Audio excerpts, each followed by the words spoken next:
In a twist of fate, the impoverished youth Zhao An unexpectedly acquires a true eye, akin to the mystical eyes found in certain games. Upon its insertion, Zhao An gains the extraordinary ability to perceive all that is concealed and to unveil every illusion in existence. Chapter 1. The Unveiling of the True Eye. Congratulations, you've drawn a hug of love. Seated on a park bench, Zhao An observes a clown, adorned in whimsical attire, holding a lottery box and carrying a balloon-laden backpack filled with assorted toys such as balloon hammers, devilish hair clips, and plastic lollipops. Passers-by who draw winning tickets are rewarded with a toy. Of course, not everyone is fortunate. Just moments earlier, two beautifully dressed young women had drawn a thank you for participating ticket. The clown, however, cheerfully exclaimed, "Congratulations, you've drawn a hug of love." After spreading his arms in an inviting gesture, the young women shrieked and quickly darted away, snatching a balloon hammer from the backpack. With a few playful bangs on the clown's head, they departed giggling, leaving the clown unfazed, continuing to engage with the pedestrians. Zhao An, a salesman at a lighting store, was not inclined to participate. He had ventured out to secure business deals, and his modest salary heavily relied on commissions. Earlier that day, he had successfully sealed several orders for light fixtures at a newly delivered residential complex. Now, he rested in the park, organizing client information and contemplating his next destination for sales. It was then that he witnessed the clown's antics once more. The clown, with a playful grin, approached a young man, presenting 3 crumpled papers. "Would you prefer the golden, silver, or white paper?" The young man, clearly familiar with the game, seized all 3 and declared, "Children make choices. Adults know to take them all." That he unfurled the papers, discovering 2 thank you for participating and 1 promising a hot air balloon. "Ah, hot air balloon. That sounds delightful. I could float above the world," he remarked, visibly pleased with the prize. The clown's painted grin widened as he proclaimed, "Congratulations on winning a hot air balloon." He then produced a balloon from his oversized costume and expertly inflated it, forming a charming hot air balloon with the character inscribed in a playful script. The young man, realizing he had been duped, took the balloon, squeezed it near the clown's ear, and exclaimed, "Thank you." The balloon burst with a pop, and the young man joyfully scampered away. Zhao An recognized that this clown was more than a mere performer. He was an artist of behavior, deliberately engaging with the public to spread joy, albeit his flamboyant attire, complete with plush devil horns and a bulky clown suit, seemed exaggerated. Zhao An pondered aloud, "Isn't it hot in that getup? I've been sweating all morning for my errands." As if sensing Zhao An's gaze, the playful clown bounced over. "Hey there, would you like to try your luck? Our prizes are exceedingly generous, including a mysterious grand prize." Zhao An chuckled. "Isn't the mysterious grand prize the hot air balloon?" Amused, the clown laughed heartily but did not respond directly. Instead, he retrieved a handful of colorful papers, red, green, blue, purple, black, and more, tossing them into the air while performing juggling tricks. "Choose one. Who knows? You might just win our mysterious grand prize." Zhao An, intrigued, reached for his phone to capture the moment, but the clown interrupted, urging him to make a decision quickly. "If you don't choose, it'll choose for you." With a playful smile, Zhao An replied, "All right, then you choose for me as you wish." The clown swiftly grasped a somewhat transparent paper, which looked peculiar and ethereal, allowing the rest to fall to the ground. "Congratulations, you've drawn our mysterious grand prize." He then unfolded the paper, revealing the text, "Exchange all your money for this true eye, which grants the power to see through all that is hidden and to discern every illusion." Zhao An felt a wave of confusion wash over him. He had only a little over 200 yuan on him. The previously jovial clown's demeanor shifted suddenly, his expression turning serious, his gaze fierce. "Choose, to exchange or not." It was at this moment that Zhao An realized the once bustling park had emptied, leaving only him and the clown. The sunny sky grew ominously dark, and the clown's words resonated like a soul-searching inquiry, piercing deep into Zhao An's essence. Swallowing hard, Zhao An asked, "Why me? A mere experiment. 10, 9, 8, 7. The clown's voice took on a surreal quality, filling Zhao An with an unsettling sensation. As the countdown echoed, he shouted, "I choose. I choose. I choose the true eye that sees through all that is hidden and reveals every illusion." "Ha. Transaction complete. Good luck." The clown's playful mask returned as he cackled and abruptly vanished, along with the fallen papers, as if they had never existed. The surroundings brightened once more, and Zhao An noticed his phone, previously ready for a photo, lay abandoned on the ground, while in the palm of his left hand rested the true eye itself, unmistakably resembling the one from the game. "Isn't it sold for 75 in Timo's shop? Why did you sell it to me for over 200? The transparent artifact nestled within his palm felt as if it were embedded in his skin, refusing to fall even as he turned his hand. To his astonishment, a whimsical comic-style description appeared. The true eye allows you to see all hidden things. It cannot be seen or detected by anything. Collect your good fortune to upgrade your true eye. Goodness, the game has infiltrated reality, and in a hidden form no less. I wonder if it can be integrated into the human body. This could be promising. Zhao, amused, unable to contain his excitement as he whispered, I've struck it rich. I've struck it rich. Bio. Zhao An immediately tested his newfound ability, inserting the true eye into the grass by a flower bed. Instantly, his vision transformed into a fantastical panorama, enabling him to observe everything within 100 meters from any angle. What was that? In a secluded triangular patch of grass, he spotted a glimmering red. Bill, casting a glance around to ensure no one was watching, he exclaimed, Congratulations! You've gained 100 luck points. Collect more luck to upgrade your true eye. So, luck points are a thing? And they can be upgraded? This is incredible. Suddenly, Zhao An exclaimed, Oh no, my money! Just moments ago, the enigmatic jester had stated that this transaction required him to exchange all his wealth for the eye of true sight in his possession. Now that the deal was concluded and the precious eye was in hand, did this not imply that his funds were? This possibility could not be dismissed. Chapter 2. The Joy of Scratch Cards. Zhao An hastily reached into his pocket, where his well-worn wallet, aged and peeling from years of use, awaited. The moment his fingers brushed against it, an ominous premonition washed over him. Upon opening it, his fears were confirmed. It was utterly devoid of any money. Not a single cent remained. Typically, his wallet would contain a modest sum of 1 or 200 yuan for breakfast or bus fare, but now it was entirely empty. Next, Zhao An retrieved his phone, unlocking it with remarkable speed to access his WeChat wallet. Initially, it held a balance of over 100 yuan, accumulated from various red envelopes he had seized, yet now it displayed a stark 000. This revelation left him utterly dumbfounded. Even digital currency could vanish without a trace. What about his bank card? Surely, it couldn't have been drained as well. After all, it housed the 8,000 yuan he had painstakingly saved from months of labor and frugality. Gazing at the genuine eye resting in his palm, he wondered if it too had siphoned off his bank funds. He reassured himself that it was only supposed to take the money he had on hand. After adjusting his attire, he strode purposefully toward the nearest bank, knowing that without a glance, he would never find peace. Zhao An hailed from a modest county in Yunnan province, where his parents were typical wage earners. During his university years, he often juggled work and study to supplement his living expenses, making several thousand yuan a significant asset for him. After all, it was hard-earned money, saved through diligent work and prudent spending. In this modern world, where people are restless and money reigns supreme, while wealth may not be omnipotent, a lack of it certainly brings about dire consequences. Emerging from the park, he located the nearest ATM, inserted his card, and swiftly punched in his password. As he prepared to check his balance, his hands began to tremble. This was, after all, his hard-earned money. Finally, he pressed the button to inquire about his balance, and a prompt echoed, Checking balance, please wait. Though only a few seconds passed, the wait felt excruciating. Such is the nature of loss. Only when we stand on the precipice of losing something do we truly grasp its value. Indeed, wealth is always deserving of appreciation. The ATM screen glaringly revealed, Your current balance is 000. Tears of despair threatened to spill from Zhao An's eyes. Had he known it would come to this, he might have taken out a loan of 100,000 or 80,000 yuan. Let's see if they could wipe that away. What does it mean to be utterly destitute? This is the essence of being without a penny to one's name. Yet, wait a moment.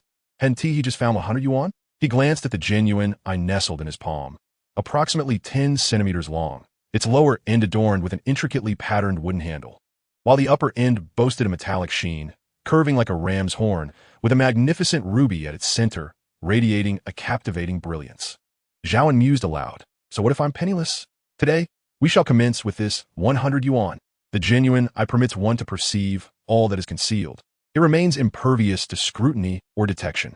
Go forth and gather your fortunes to elevate your vision of reality. All hidden things. Zhao had a plan. Not far from the ATM, merely 100 meters away, he strolled leisurely into a lottery shop. Indeed, it is the Huaxiao Welfare Lottery.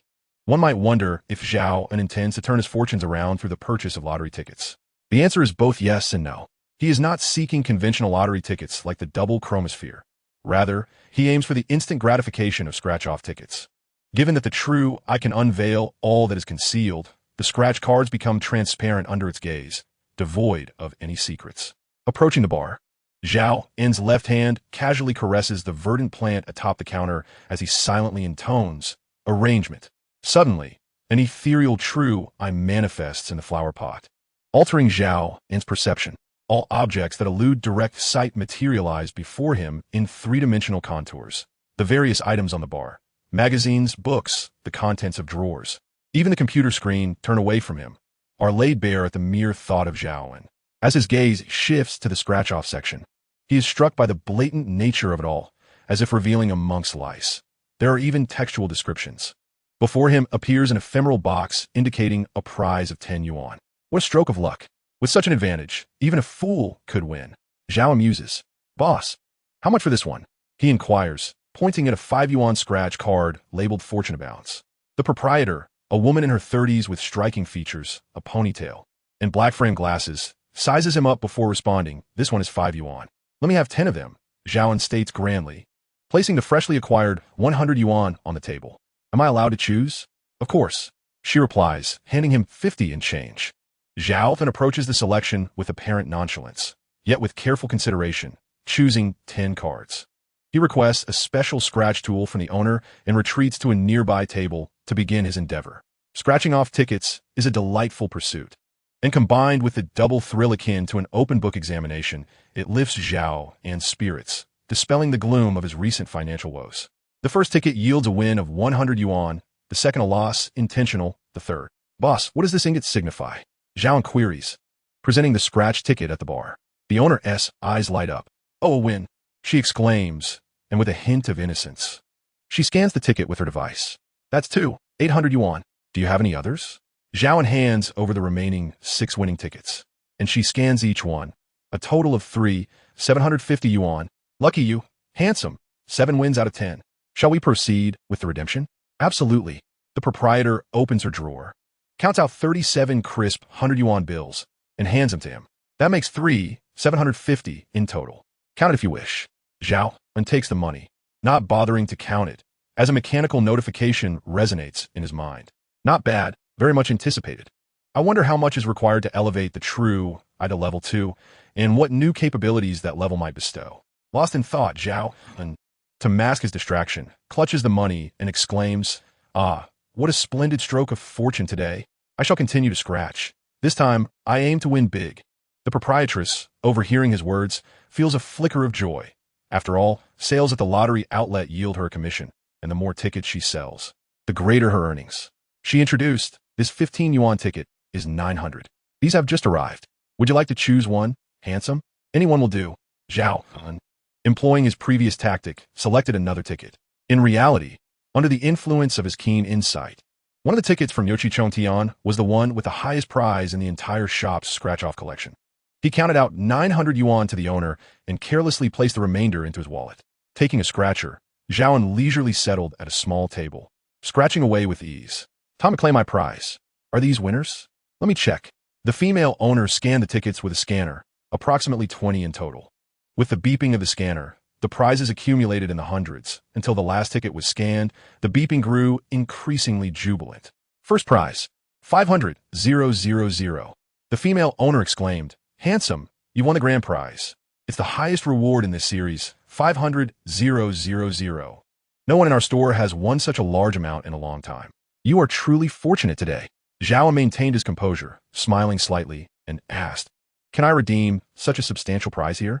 The lottery shop owner replied with a smile, "Well, handsome, since you have won the maximum prize of 500,000 for this ticket type. Any winnings above 10,000 must be claimed at the Welfare Lottery Center. So, if you wish to redeem it today, you will need to bring your ID to the lottery center." As she handed the ticket to Zhao An, she added, "Please keep this safe." "Of course. I intend to redeem it today. I have my ID with me." The owner continued, "I can only redeem the remaining 340 yuan for you." She retrieved 340 yuan from her drawer, handing it to Zhao An with a smile. "And since you've won this prize in our shop, it brings us honor and a great promotional opportunity. So I will accompany you to the Welfare Lottery Center to claim your prize." "Yes, let us go now. It's 10:15. If we delay, the center will close, and we'll have to wait until this afternoon." "All right, then what are we waiting for? Let us hurry." Zhao An nodded in agreement. The lottery shop owner locked the glass door with a long key, pulled down the rolling shutter, and hailed a taxi outside, heading to the lottery center. Chapter 3. The Upgrade of Insight. Inside the taxi to the local welfare lottery center. The adorably naive female owner called the director of the lottery center while engaging in casual conversation with Zhao An seated beside her. Where are you from, handsome? How old are you? What do you do for a living? Do you have a girlfriend? My girlfriend is a university classmate. We've been together since our freshman year. Now 5 years. After graduation, we both work in the city, but she joined a local real estate company as a salesperson, earning significantly more than I do. His girlfriend, Yang Yakin, expressed her fondness for this city and her desire to settle down here. Presently, Zhao An plans to leverage the extraordinary abilities of his true sight to amass considerable wealth, with aspirations of purchasing 2 or 3 properties in this city in the future. He envisions bringing both of their parents over to live together, whether under one roof or separately, relishing the liberating sensation that accompanies financial independence. Free from the relentless struggles of daily life. The thought of such a life brings him immense comfort. After approximately 10 minutes, they arrived at their destination, the lottery center. Zhao An took the initiative to pay and alighted from vehicle. Upon entering the lottery center, they were greeted by a spacious hall, its walls adorned with a multitude of winning lottery tickets. From double chromosphere to lotto and scratch cards, the walls were densely covered with these triumphant slips. Indeed, any prize exceeding 10,000 yuan must be claimed at the local lottery center, accompanied by a 20% personal income tax. The proprietress escorted Zhao into the office of the center's director, a middle-aged man named Zhang, who was well-dressed but somewhat portly. Upon seeing them, Director Zhang extended his hand in greeting, saying, "So, you're the fortunate winner of today's grand prize. Did you bring your identification? Let us proceed. I will guide you to claim your winnings," Director Zhang said with a smile, leading the way to another large office where several staff members were present. At the entrance, a computer connected to a scanning device awaited them. Director Zhang reached out, instructing, "Please present your winning ticket." Zhao An promptly handed over the ticket from his pocket. The director scanned it, and the computer immediately printed a redemption slip. He then requested Zhao An's identification, passing both the redemption slip and ID to one of the staff members, saying, "First, we need to settle the tax." The staff member took the documents and, after a brief process, turned to Zhao An, saying, "Hello, Mr. Zhao. First, congratulations on winning the grand prize of 500,000 yuan. Secondly, in accordance with national regulations, you are required to pay a 20% personal income tax. Please sign here." Zhao An examined the printed tax form and quickly affixed his signature. Subsequently, another staff member approached to inquire whether he preferred to receive the winnings in cash or via bank transfer. Finding cash inconvenient, Zhao An provided his bank card. The staff member proceeded with the transaction.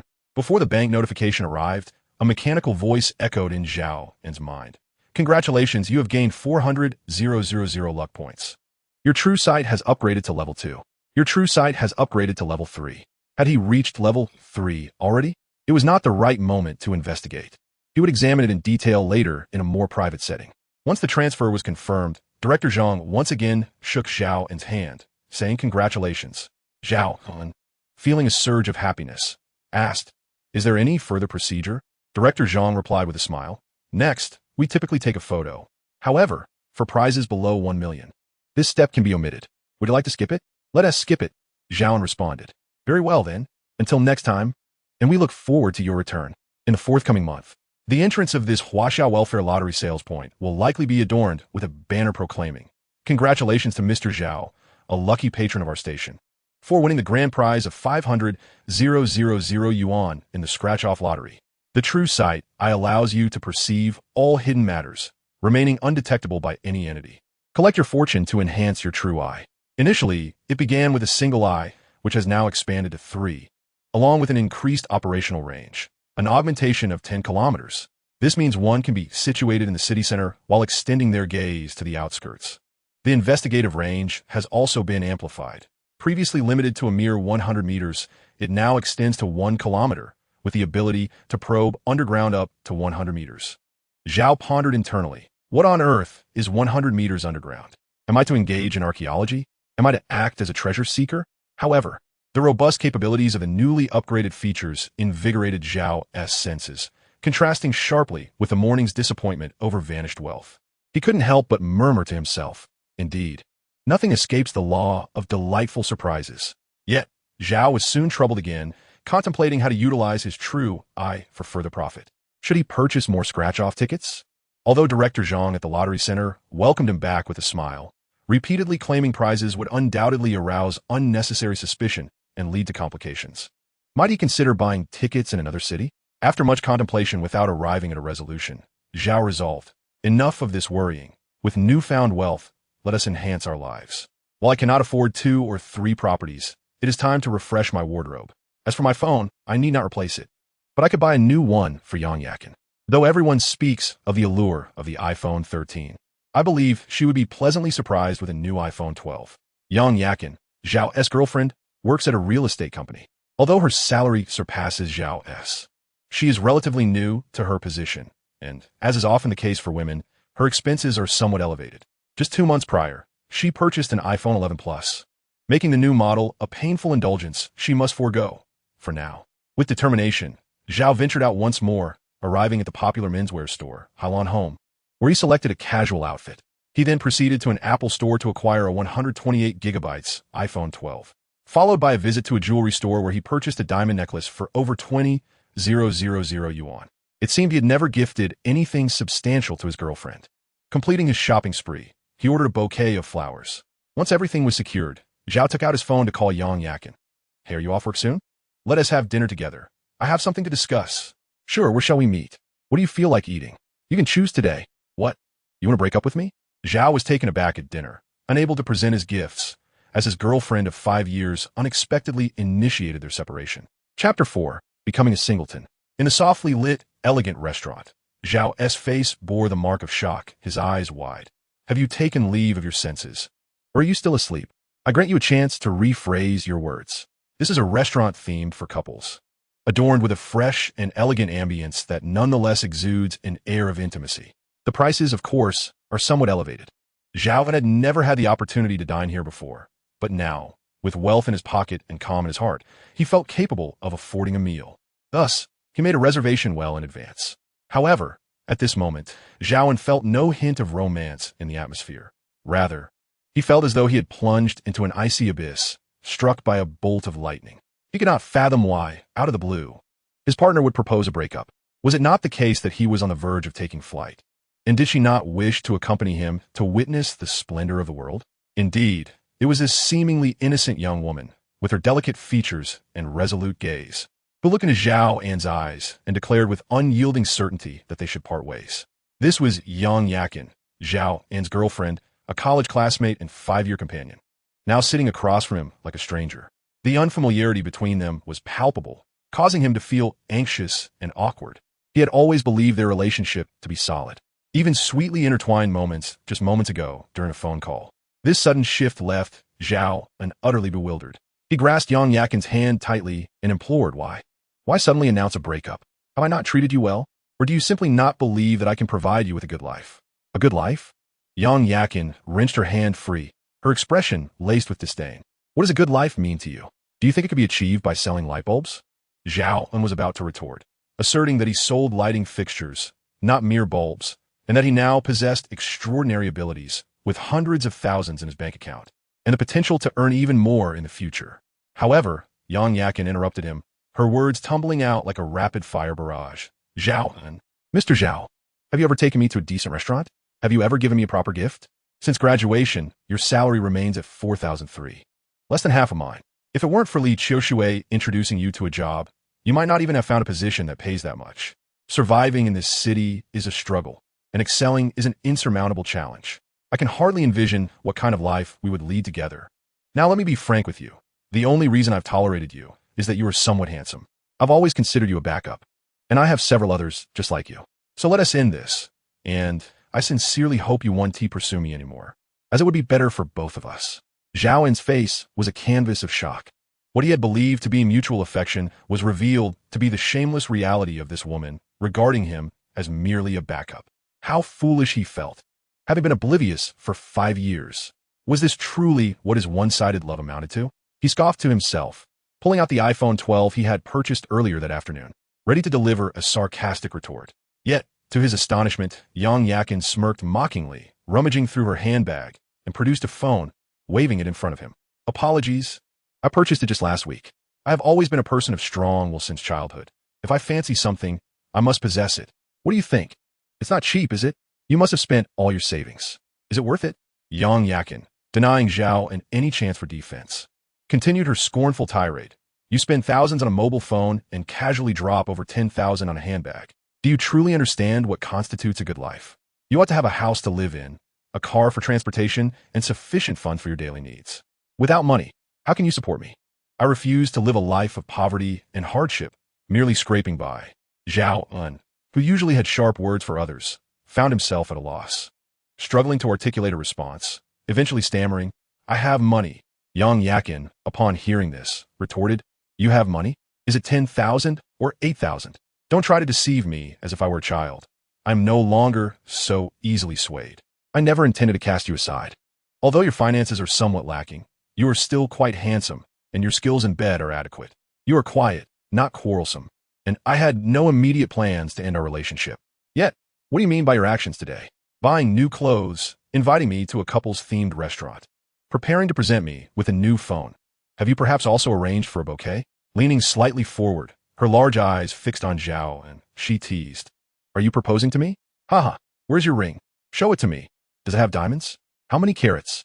Just as the conversation reached its peak, a young man wearing a vest emblazoned with happy running rushed over, holding a bouquet of roses.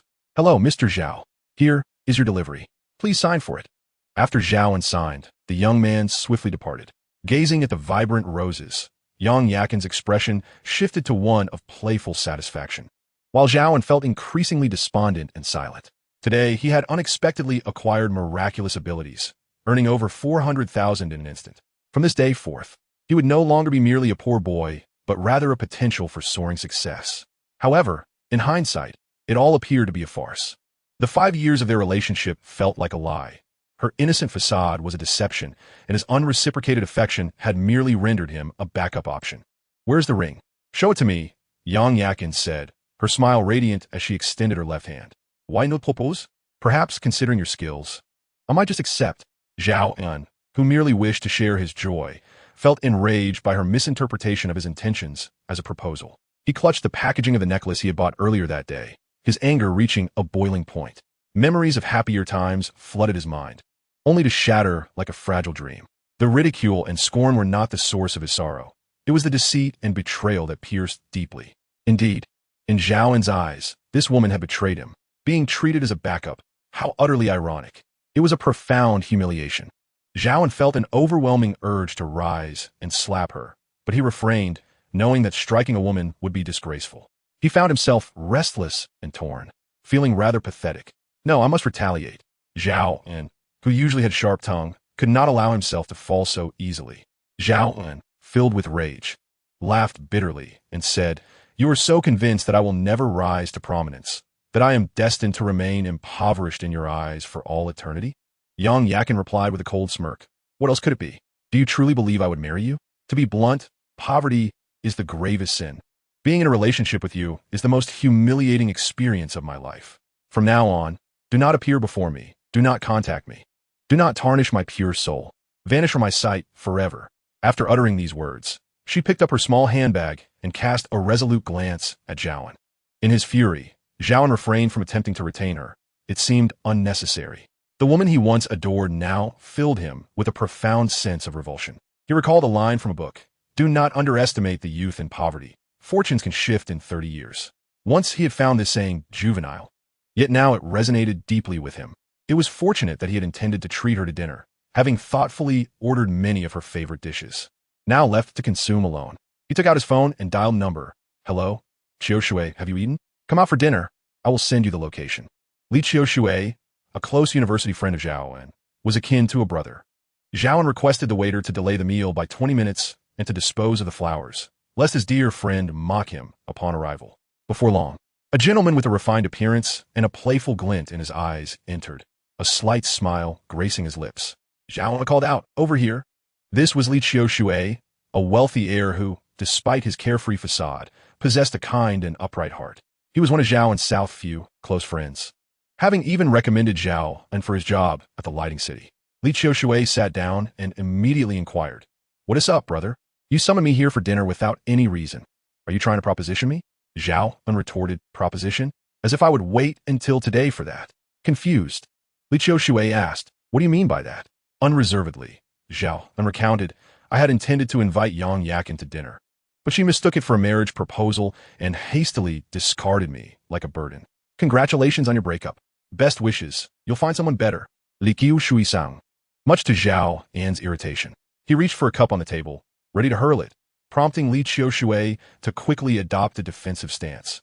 Though you two were together for 5 years, I, as a witness, never held much hope for your relationship. But I couldn't say anything. You were like a beautiful flower planted in a pile of dung. Seeing Zhao An reach for the cup again, he quickly amended, of course. You are the flower, a pristine lotus untouched by muck, yet regrettably placed amidst Yang Yakin's refuse. How's that feel? Listening to his friend's playful banter, Zhao An felt some of the suffocating bitterness from his recent heartbreak dissipate. Just then, the dishes arrived, and he said, stop with the nonsense. Let us eat. Afterward, accompany me for some skewers. Li Qiushui smirked and made a gesture, signaling his agreement. The following day, Zhao An awoke with a splitting headache and received a phone call from Li Qiushui early in the morning. What? Go fishing? What did I ever agree to that? In Chapter 5, the discovery of Doghead Gold unfolds. Still reeling from the effects of last night's revelry, Zhao An was dragged to the banks of the Yangtze River by the exuberant Li Qiushui, who, under the pretense of soothing Zhao An's wounded spirit, insisted on taking him out for a breath of fresh air. Zhao An suspected that Li Qiushui merely sought a fishing companion. Having grown up by the Yangtze, Li Qiushui was a passionate angler, possessing an extensive array of fishing gear at home. He had an abundance of sayings about fishing, such as a song and a cup of wine, fishing alone amidst autumn's embrace, and a conical hat and a small boat, a fishing line cast over a deep gorge. To Zhao An, he seemed nothing short of eccentric. As Li Qiushui organized his fishing rods and lines while preparing bait, he jested with Zhao and dressed to the nines, all for the sake of fishing. Thunderous applause in the nooks and crannies. Zhao An found himself both amused and exasperated by his friend's antics. But he could not resist retorting, are you unaware of the newly implemented policy? A decade-long fishing ban in the Yangtze River Basin. Be careful, or the police will come to confiscate your fishing rod and lock you up in a dark cell. You misunderstand, Li Qiushui replied. Look at my proper setup. Unwilling to concede, Zhao An continued, a DSLR camera can impoverish 3 generations, while fishing can ruin a lifetime. Once you learn the tricks, there is no turning back. Today, however, Zhao An had little desire to engage in banter. He picked up a fishing rod, expertly baited it, and sat on a small stool, leisurely casting his line. As the saying goes, since I'm here, I might as well make do. He had accompanied this fellow fishing on numerous occasions. Curious about the effectiveness of the true I hear, Zhao An, while Li Qiushui was distracted, stealthily set up a true I beside him. As the true I activated, Zhao An's vision transformed. An array of fish, shrimp, and crabs, along with various aquatic flora and fauna, became vividly apparent. The refraction and diffusion of the river's surface vanished. The mighty current appeared before him like a vast aquarium, devoid of any secrets. One particular fish caught his attention, and its description became remarkably vivid. Yangtze River carp, 42 centimeters long, weighing 18 kilograms, with a wildness rating of 4 stars. How astonishing! They even categorized wildness by star ratings. The upgraded true I was indeed formidable. He could also see the layers of pebbles and silt beneath 100 meters of water. The pebbles within his sight bore their own descriptions. Small pebble, maximum diameter 6. 34 centimeters, hardness level 6. The silt was also labeled gravel, maximum diameter 0. 0.4 centimeters, suitable for construction materials. Naturally, if one chose not to look, no information would be presented. Otherwise, the sheer volume of details could easily overwhelm the senses. Some of the silt sparkled, and upon inspection, it revealed gold-bearing gravel, weight 0.08 grams, extractable gold. Zhao An shook his head, indicating that he lacked the necessary skills for such endeavors. At the underwater location where Li Qiushui had placed the bait, several fish, each about a foot long, were busily nibbling at the scattered bait on the riverbed. Zhao An adjusted his line reel and positioned the hook in front of a wild grass carp, which exhibited a mere 2-star wildness. This grass carp was somewhat languid in its feeding, opening and closing its small mouth to consume the delectable bait, inadvertently swallowing the lure as well. As it chewed, the hook lodged firmly against its dental plate. Feeling the pain, the grass carp flicked its tail and attempted to flee. Zhao An, observing the fish biting down securely, tightened his grip on the fishing rod the moment the float dipped below the surface. With his right hand securing the line reel's lock and his left hand tightening the reel's handle, he began to reel in the fish. The two-star wild grass carp struggled briefly before being drawn to the bank. His movements were swift, using one hand to wield the net. He deftly scooped the 3-pound grass carp from the water, quickly unhooking it. With his right hand, he held the fish's gill covers, while his left hand grasped the base of its tail. The grass carp thrashed, but could not escape, and within a second, it was placed into the fish keeper. Li Qiushui, watching Zhao An rebait his hook, remarked with a teasing tone, "Indeed, while love may falter, fishing brings triumph. I would wager you will catch at least 2 fish today." Zhao An, however, disregarded the remark and continued to bait his hook, expressing a touch of disinterest as he said, "I won 50,000 in the lottery yesterday morning." Li Qiushui, perhaps not catching the full message, asked, "What did you say? 50,000? Zhao An turned his head, took a deep breath, and declared loudly, "I said I won 50,000 in the lottery yesterday." I had planned to surprise young Yakin, but little did I know she has always viewed me as a backup. She thought I was going to propose to her yesterday. Fearing I would cling to her like a stubborn piece of chewing gum, she rejected me, ruining my lottery-winning excitement. Li Qiushui, Buzlat, Kariya. I had no idea you had a penchant for lottery tickets. Is this young Yakin truly letting go of something substantial for something trivial? He playfully suggested, "Why not take that 50,000 in this afternoon? Let us visit her and purchase a house to drop her jaw. I do relish such grand displays of superiority." Zhao An, with a hint of disdain, replied, "Wealth is but a superficial matter. To buy a house merely to show off would be too contrived." He continued, "Forget it. If I did that, she might think you lend me the money to put on a facade, concocting some narrative about me. Besides, after the humiliation she inflicted upon me yesterday, I have no desire to see her again. Why increase her achievements?" As he spoke, another fish took the bait, and Zhao An skillfully reeled it in closer to the bank. This time, Li Qiushui was astonished, exclaiming, "What the heck? Just a few minutes, and you've caught your second fish?" Without slowing, he scooped the fish onto the shore, efficiently placing it into his bag with a quick unhooking. "Did you step in dog poop last night? Your luck is extraordinary. The fish of the Yangtze River are notoriously difficult to catch. Yet here you are, landing 2 without any pretense. Share your secret with me, quickly." Li Qiushui scoffed, "Forget steamed or braised. Wild river fish are best when grilled. Oomph. I shall take this seriously. Today, I intend to catch at least 10 or 8 fish, and I will not retract my rod. Can a mere amateur surpass a seasoned angler like myself?" Upon hearing his declaration, Zhao An decided against employing his keen sight for any further deceit. His gaze fixated on the introduction, causing him to gasp in astonishment. Doghead gold, or, weighing 1634 kilograms, with a purity of 913, could yield a considerable fortune. To discover such a substantial piece of gold was astonishing. The reason it had eluded his notice initially was that Zhao An had been focused on the river's surface, searching for fish, while the newly unearthed doghead gold lay buried about 2 meters deep on the riverbank, situated in his upper left, thus falling within his blind spot. It was entirely reasonable that he had not spotted it sooner. Zhao An recalled seeing news reports of individuals finding doghead gold by the riverbank. Today, it was his turn to stumble upon it, and what a remarkable specimen it was. The introduction stated it weighed over 30 pounds with a high gold content, and it was not buried too deeply, making it feasible for him to excavate. Resolving to act, Zhao An planned to return alone that evening, armed with a pickaxe and shovel to unearth the gold. Some may wonder why he did not inform Li Qiushui, suspecting he desired to keep the find for himself.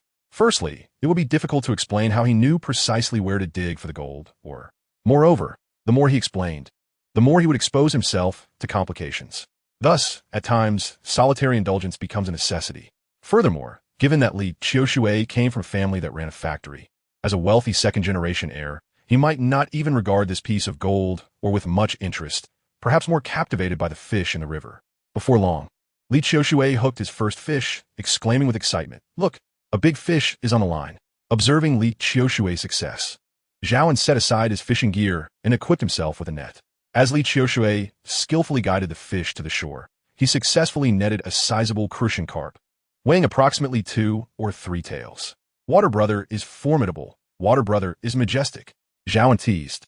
"No wonder you were the champion of the children's category in the Yangtze River fishing competition." This remark left Li Qiushui vexed. Go away, go away." After tidying their fishing gear and gathering their catch, The two sought out a grilled fish restaurant for processing their haul. 6 fish, collectively weighing around 10 pounds, were prepared for grilling without exception, although the restaurant typically did not operate at noon, as they were regulars and Li Qiushui had made prior arrangements. The owner made an exception for them. Li Qiushui ordered 2 bottles of beer, pouring himself a glass and filling one for Zhao An as well, while inquiring, "Zhao An, what are your plans for the future?" Raising his glass and taking a sip of beer, Zhao An replied, "For 100,000 is indeed not a substantial sum, and it won't enable me to undertake anything grand. However, it would suffice for several years of labor." Li Qiushui lifted his glass and drank it down in one gulp, then poured himself another, continuing, "Resigning is a viable option. The pay at that job is low, and the commissions are meager. Initially, I suggested you join my family's factory as a junior manager, but you were reluctant to do so." Zhao An raised his glass and clinked it with his companions, both of them downing their drinks. "Thanks," Zhao An remarked. "Perhaps it's true that one finds success in gambling when love falters. Well, gambling is indeed a form of risk-taking. I plan to take a few days to regroup, and then I'll see if there are any suitable ventures to pursue, perhaps engage in some small business. After all, working for someone else is out of the question for me. I could never endure that in this lifetime. I lack the acumen for business. So fishing and shrimping are the only ways I can sustain myself."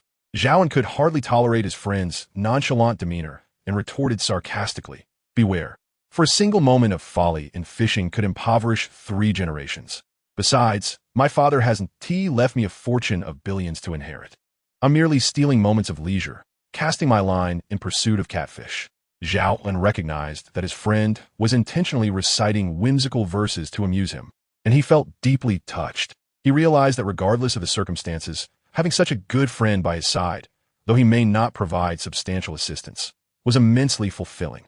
They exchanged light-hearted banter, just like old times, enjoying their grilled fish together. With thoughts of a night's mining expedition on his mind, Zhao An bid farewell to Li Qiushui, and they parted ways. Chapter 6. A visit to the police station for tea. As for the need for lighting, it was unnecessary, for the true sight granted by his ability was clearer than daylight. He then proceeded to an outdoor equipment store to purchase a sturdy backpack, thoroughly preparing for the evening's mining activity. However, his backpack was soon emptied, his funds plundered, only to win 400,000 in the lottery. He had intended to share this joyous news with his beloved, but instead found himself grappling with heartbreak. Seeking solace, he indulged excessively in drink, and before the effects of the alcohol had worn off, he was dragged out early in the morning to go fishing. Exhausted, Zhao An set an alarm and collapsed into a deep sleep, hoping to regain his strength for the night's labor-intensive mining endeavor. At 8 o'clock in the evening, the cacophony of the alarm jolted him awake. 5 hours of profound slumber had greatly rejuvenated him. He opened his left hand, revealing the true eye embedded in his palm, its ethereal glow captivating him, rendering reality somewhat surreal. As he approached the window, a torrential downpour cascaded, seemingly intent on cleansing the restless world outside. Not a single pedestrian could be seen on the street, with only a couple of cars hastily passing by, their spinning wheels sending sprays of water soaring over a meter high before crashing back down in a flurry of droplets. "My goodness, how am I supposed to mine in such heavy rain?" Zhao An thought, feeling disheartened. "The riverbank is likely less than 10 kilometers away. With my 3rd-level true eye, I can set up within that distance." He extended his left palm and silently intoned, "Establish," deploying a true sight eye at the very spot where he and Li Qiushui had fished. The river level of the Yangtze surged 2 meters higher in his line of sight, revealing that the gold mine was similarly submerged, making it impossible to excavate alone, unless he were to employ an excavator, which depended on the skills of the operator. Zhao An mused self-deprecatingly. "Never mind, it's time to eat. A person must nourish themselves, for a true eater needs a proper bowl." Upon awakening, Zhao An felt invigorated. The rain had ceased, and the sky was clear. He swiftly completed his morning routine and descended to the ground floor, where he ordered a serving of dumplings, 2 marinated eggs, and a portion of soy milk, feeling fully replenished for the day ahead. At that moment, 2 police cars pulled up in succession at the entrance, from which emerged 4 officers, 3 men and 1 woman, dressed in uniforms. Notably, 1 officer bore the insignia of 2 stripes and 3 stars, while the remaining 3 were marked with 2 stripes and 1 star. As the officers exited their vehicles, 2 ascended the stairs, while the other 2 entered the small eatery. The lead officer, distinguished by his 2 stripes and 3 stars, summoned the restaurant owner and produced a photograph from his bag, inquiring, Do you recognize the person in this picture? The owner took the photo, glanced at it, and pointed to Zhao An, exclaiming, "That's him." Zhao An, who had been facing away from the entrance, turned to face the officers just as they turned toward him. A look of confusion washed over his face. Were these officers here for him? He hadn't committed any offenses recently. He considered himself a model citizen, wholly untainted by wrongdoing. The lead officer, possessing a broad face and sharp gaze, addressed Zhao An. "Hello, are you Zhao An? Please present your identification." With a perplexed expression, Zhao An replied, "I am," as he retrieved his identification and handed it over, asking, "May I inquire what this is regarding?" The officer accepted the ID, produced a device resembling a mobile phone, placed the ID onto it, conducted some operations, and then returned it to Zhao An, stating, "Thank you." Zhao An tucked his ID away. Sensing that the situation might be more complex than it appeared, yet reassured by the officer's mention of merely assisting with an inquiry, he willingly complied. Understood. He then called over the owner to settle his bill before accompanying the two officers to their vehicle. As the police car cruised down the road, an air of silence enveloped the vehicle. Zhao An felt somewhat uneasy, his mind swirling with questions, uncertain and hesitant to inquire further. Before long, the police vehicle pulled into the city police department, where the officers escorted Zhao into a room marked interrogation room. Inside, there was an office desk flanked by several chairs. One officer took a seat at the desk while the other closed the door and gestured for Zhao An to sit down. The officer with the broad face began, "We are from the Criminal Investigation Division of the City Police Department. My surname is He. We are conducting an inquiry regarding a recent criminal case, and this will be done in pairs with audio and video recording throughout. Name? Zhao. An age? 23. Do you know someone named Yang Yakin? Yes, she is my girlfriend. But we broke up 2 days ago. How long were you together, and what led to the breakup? We were together for over 5 years. Perhaps she felt I was a poor boy, unable to satisfy her increasingly material needs." Zhao An spread his hands in a gesture of helplessness, finding it difficult to broach the subject of being a fallback option. Officer, he appeared perplexed, stating, "That's strange. We have examined your bank records and noted a recent deposit of 400,000 yuan into your account. Have you also found the 8,000 yuan that has mysteriously vanished?" Zhao An harbored inner grievances, yet dared not show any disdain outwardly. "That was the lottery ticket I won the day before yesterday." She remains unaware of my victory and hastily initiated a one-sided breakup. As he spoke, he retrieved the tax document and the verification of his lottery win from his wallet and handed them over. Another officer accepted them, stating he needed to make copies. After which, he took the tax document and winning proof to the corner photocopier. "Has Yang Yakin been in contact with you recently?" Officer, he continued his inquiry. "No. Since the night before yesterday, there has been no further communication." Zhao An responded, a flicker of curiosity mixed with apprehension prompting him to ask, "Officer, has something happened to her?" "She is deceased." Officer, he replied with a stoic expression, as if recounting a tale devoid of emotion. "How did she die? When did this occur? I have never heard of her suffering from any illness, nor have I known her to provoke anyone. Just 2 days prior. She was perfectly fine. How could she possibly be gone?" Zhao An questioned, his agitation increasing. Though Yang Yakin had treated him as a mere backup, Zhao An was not devoid of feelings. The bond cultivated over 5 years, with its myriad of moments, had ingrained her presence in his life. Even if Yang Yakin had ulterior motives, it was not something one could simply forget or let go of at will. The sudden news of her passing struck him profoundly, stirring a tumult of emotions within him.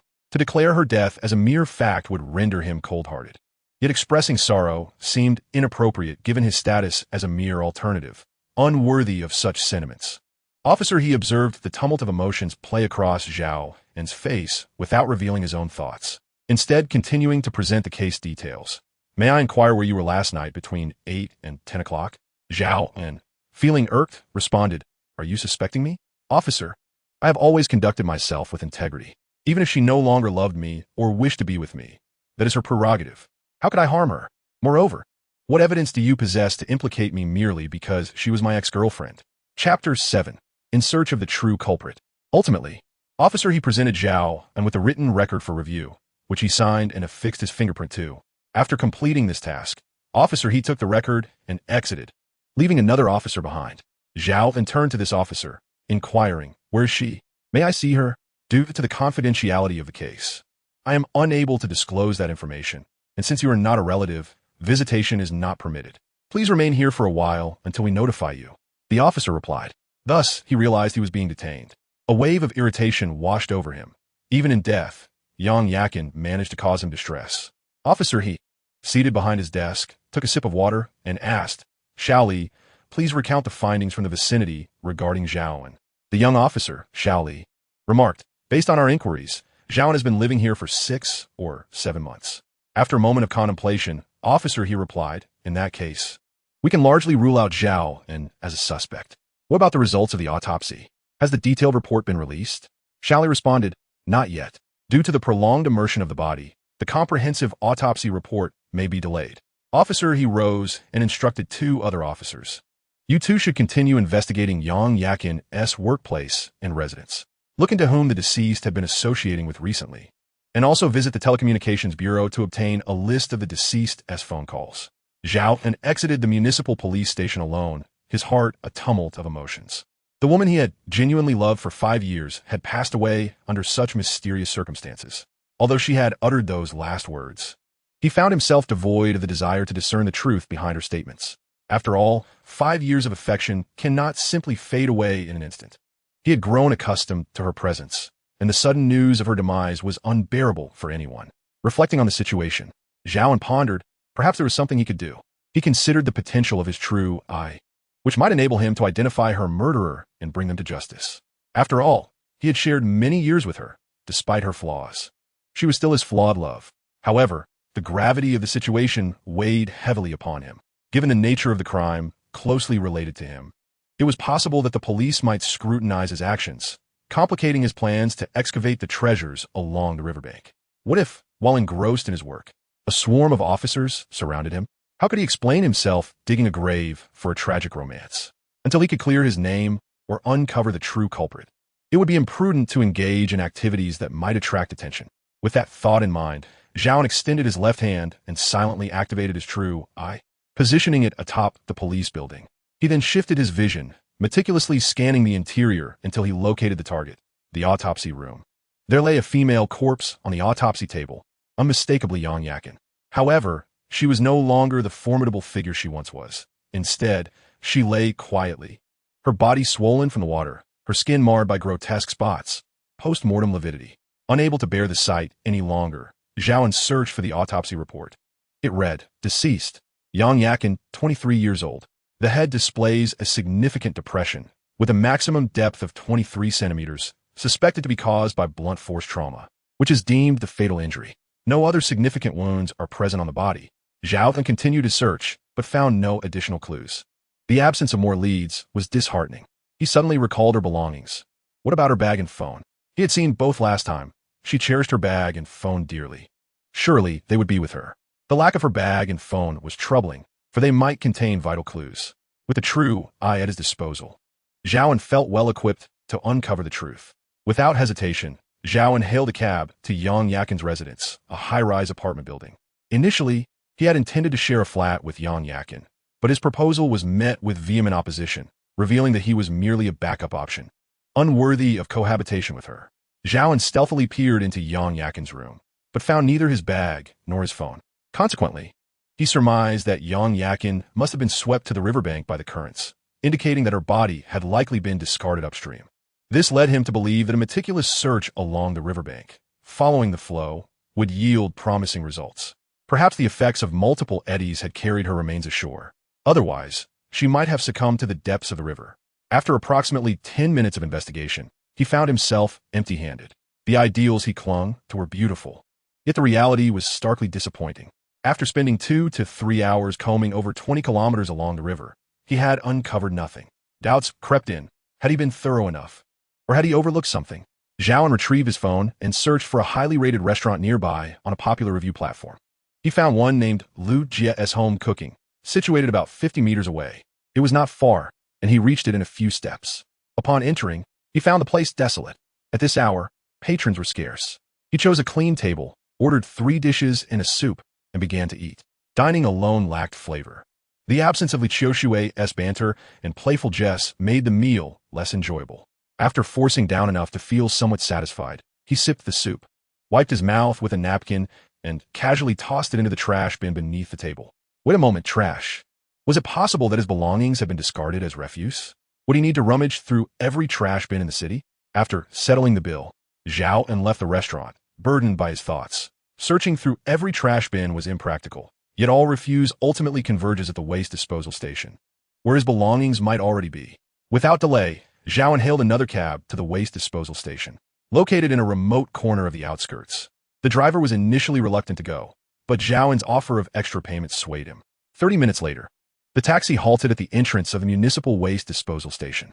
Zhao An paid the driver 100 yuan and promised another 100 for waiting 10 minutes. The driver readily agreed. Once he stepped out of the cab, Zhao An discreetly inserted his probing device into the waste facility. With increasing frequency of use, his technique had become more adept, and his search sped up.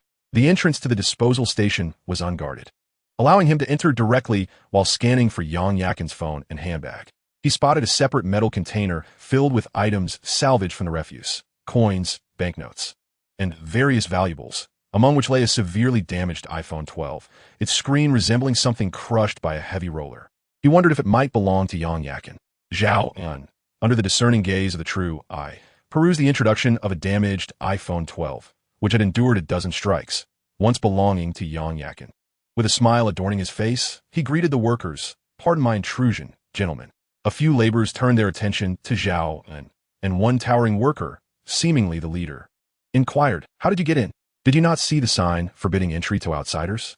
In a hurry, Zhao An retrieved a pack of cigarettes he had casually purchased earlier and distributed one to each worker, stuffing the remaining ones into the tall worker's hand while repeatedly apologizing for the disturbance. Although Zhao An himself did not smoke, he understood the social necessity of cultivating good relations, a lesson gleaned from his months in sales. The tall worker then asked, "What do you need?" "My phone is in the trash," Zhao An replied. "It contains some crucial information. I was hoping to see if it was recoverable here."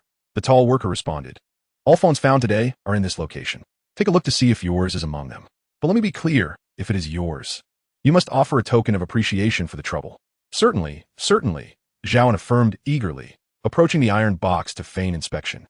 He then pointed decisively at the iPhone 12, exclaiming, "This is the one. Will be a fair price, my friend." The tall worker, understanding the value of the device, suggested, "For an Apple, it should be at least 2,000. Zhao An's expression faltered. 2,000? That is excessive. Given its condition, how about 1,000? At least 1,005. Take it or leave it." Zhao An gritted his teeth and conceded, "Fine, 1,005 it is." He then counted out the money from his wallet, handing over 1,500 yuan. "Here, please." The tall worker finally smiled, accepting the cash and confirming, "Right. You may take the phone." Zhao An quickly retrieved the device, stowing it in his pocket while expressing his gratitude before departing. He had already discerned that this was the sole phone belonging to Yang Yakin, suspecting that her handbag had been taken by someone else. With his taut nerves finally easing, he felt a sense of relief, knowing that he could not withstand any potential confrontation with the burly man. Ultimately, a taxi halted at the entrance of a mobile repair shop, where Zhao An promptly paid 100 yuan. Upon entering, he handed Yang Yakin's phone to the technician, declaring, "Spare no expense to restore it." The technician examined the phone, removing the back cover, screen, and motherboard to assess the damage, then informed Zhao An to repair it. "It will cost at least 5,000 yuan. If it is not absolutely necessary, I would recommend purchasing a new one." Zhao An replied, "No matter the cost, please proceed with the repair." "How long will it take?" "1 day. Return tomorrow to pick it up. I will add an extra 1,000. Ensure it is ready by 6 o'clock. Zhao An insisted, wary of any delays. The phone was evidently subjected to deliberate damage, likely harboring vital clues. He kept a watchful eye on the technician, hoping to prevent any potential loss of data through component substitutions during the repair process. Upon hearing of such a procedure, the technician eagerly donned a monocular microscope, retrieved a multimeter and a hot air gun, and promptly set to work. Zhao An, meanwhile, sat quietly nearby, engrossed in his phone, awaiting the outcome. The power of money is indeed formidable. By 5:30, the technician notified him that the phone was ready for use. Upon powering it on, a password prompt appeared, prompting Zhao An to hand the device over once more. The technician appeared puzzled, but Zhao An had no intention of divulging the reason behind the password. Once the password was entered, Zhao An examined the messages in WeChat, finding only mundane content, selfies and videos of Yang Yakin, devoid of any useful clues. It seemed illogical. Could they have been deleted?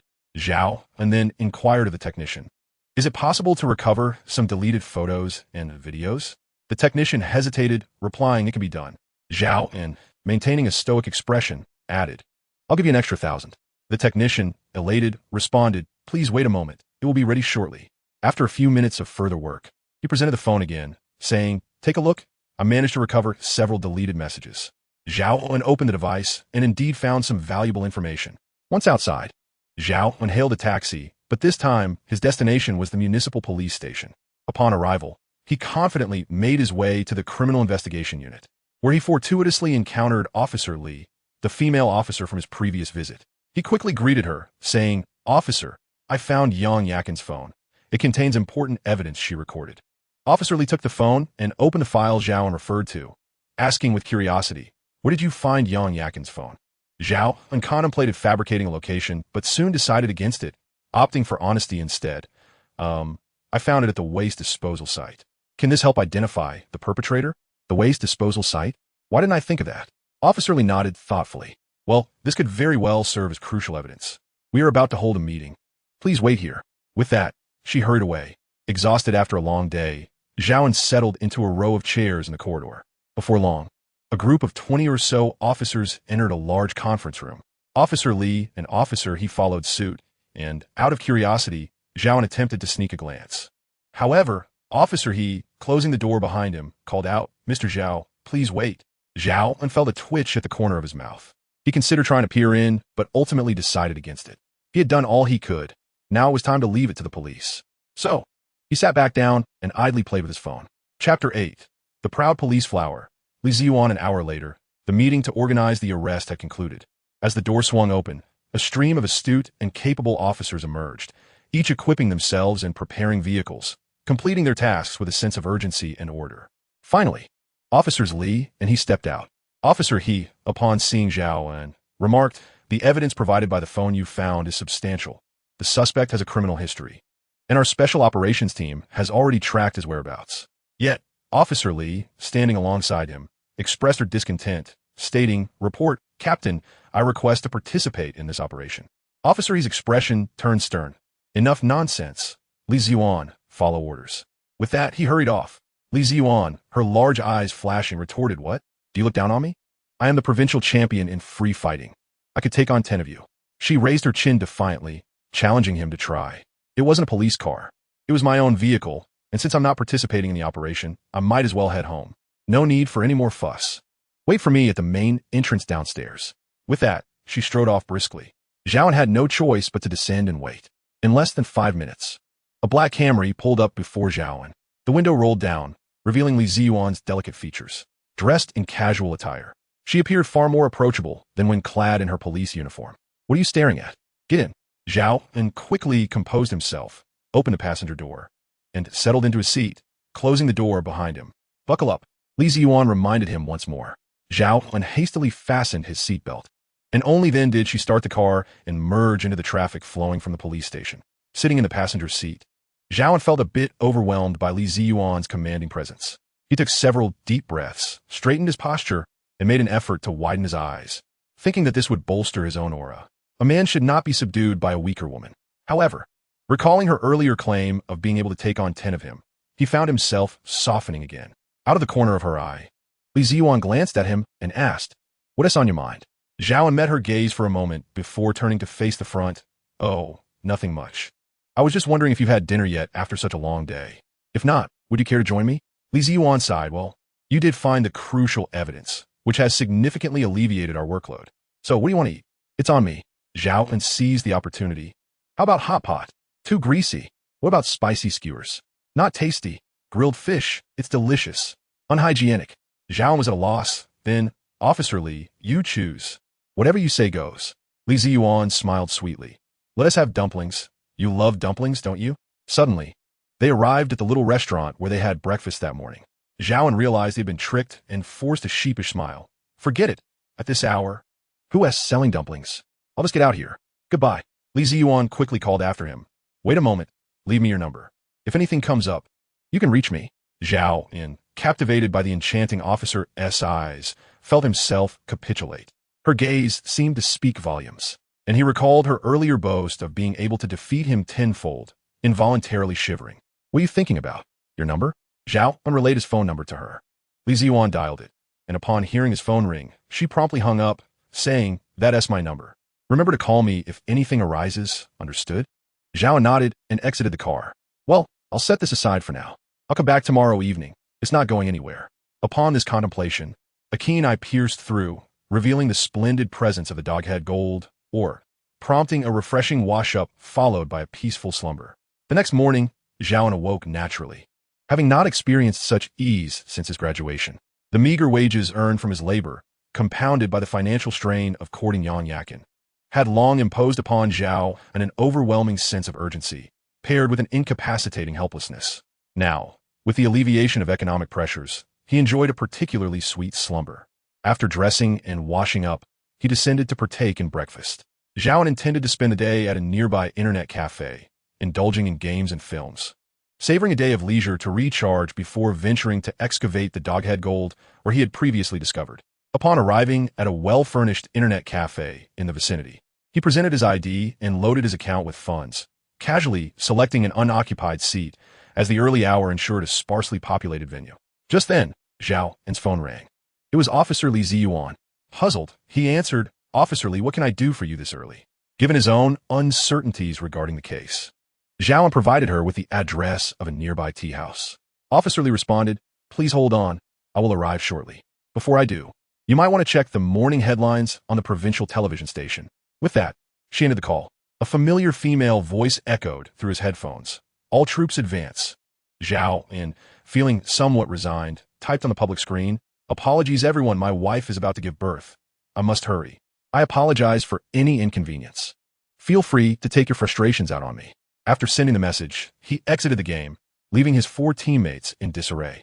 The public screen erupted with various expletives, some threatening to report him, while others humorously wished him 3 sons, all unrelated by blood. Yet, Zhao An found joy in the mischief.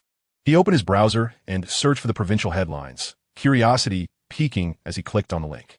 A female anchor reported, "According to our station's information, yesterday, the Public Security Bureau of XX City, in conjunction with the Special Task Force and the City Drug Enforcement Team, launched a joint operation dubbed Icebreaker, resulting in the seizure of 263 kilograms of various drugs, 300 kilograms of raw materials for drug production, and the arrest of 16 individuals involved in drug manufacturing and trafficking.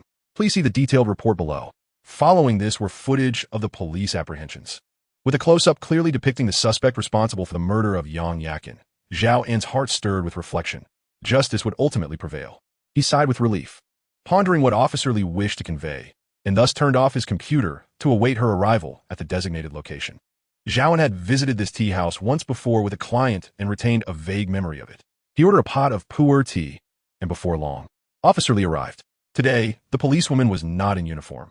She wore a cotton white t-shirt, paired with loose-fitting casual trousers and delicate gray sneakers, exuding a vibrant energy. Zhao An called out, "Over here." Officer Li raised an eyebrow, but took a seat opposite him, remarking, "Why meet at a tea house?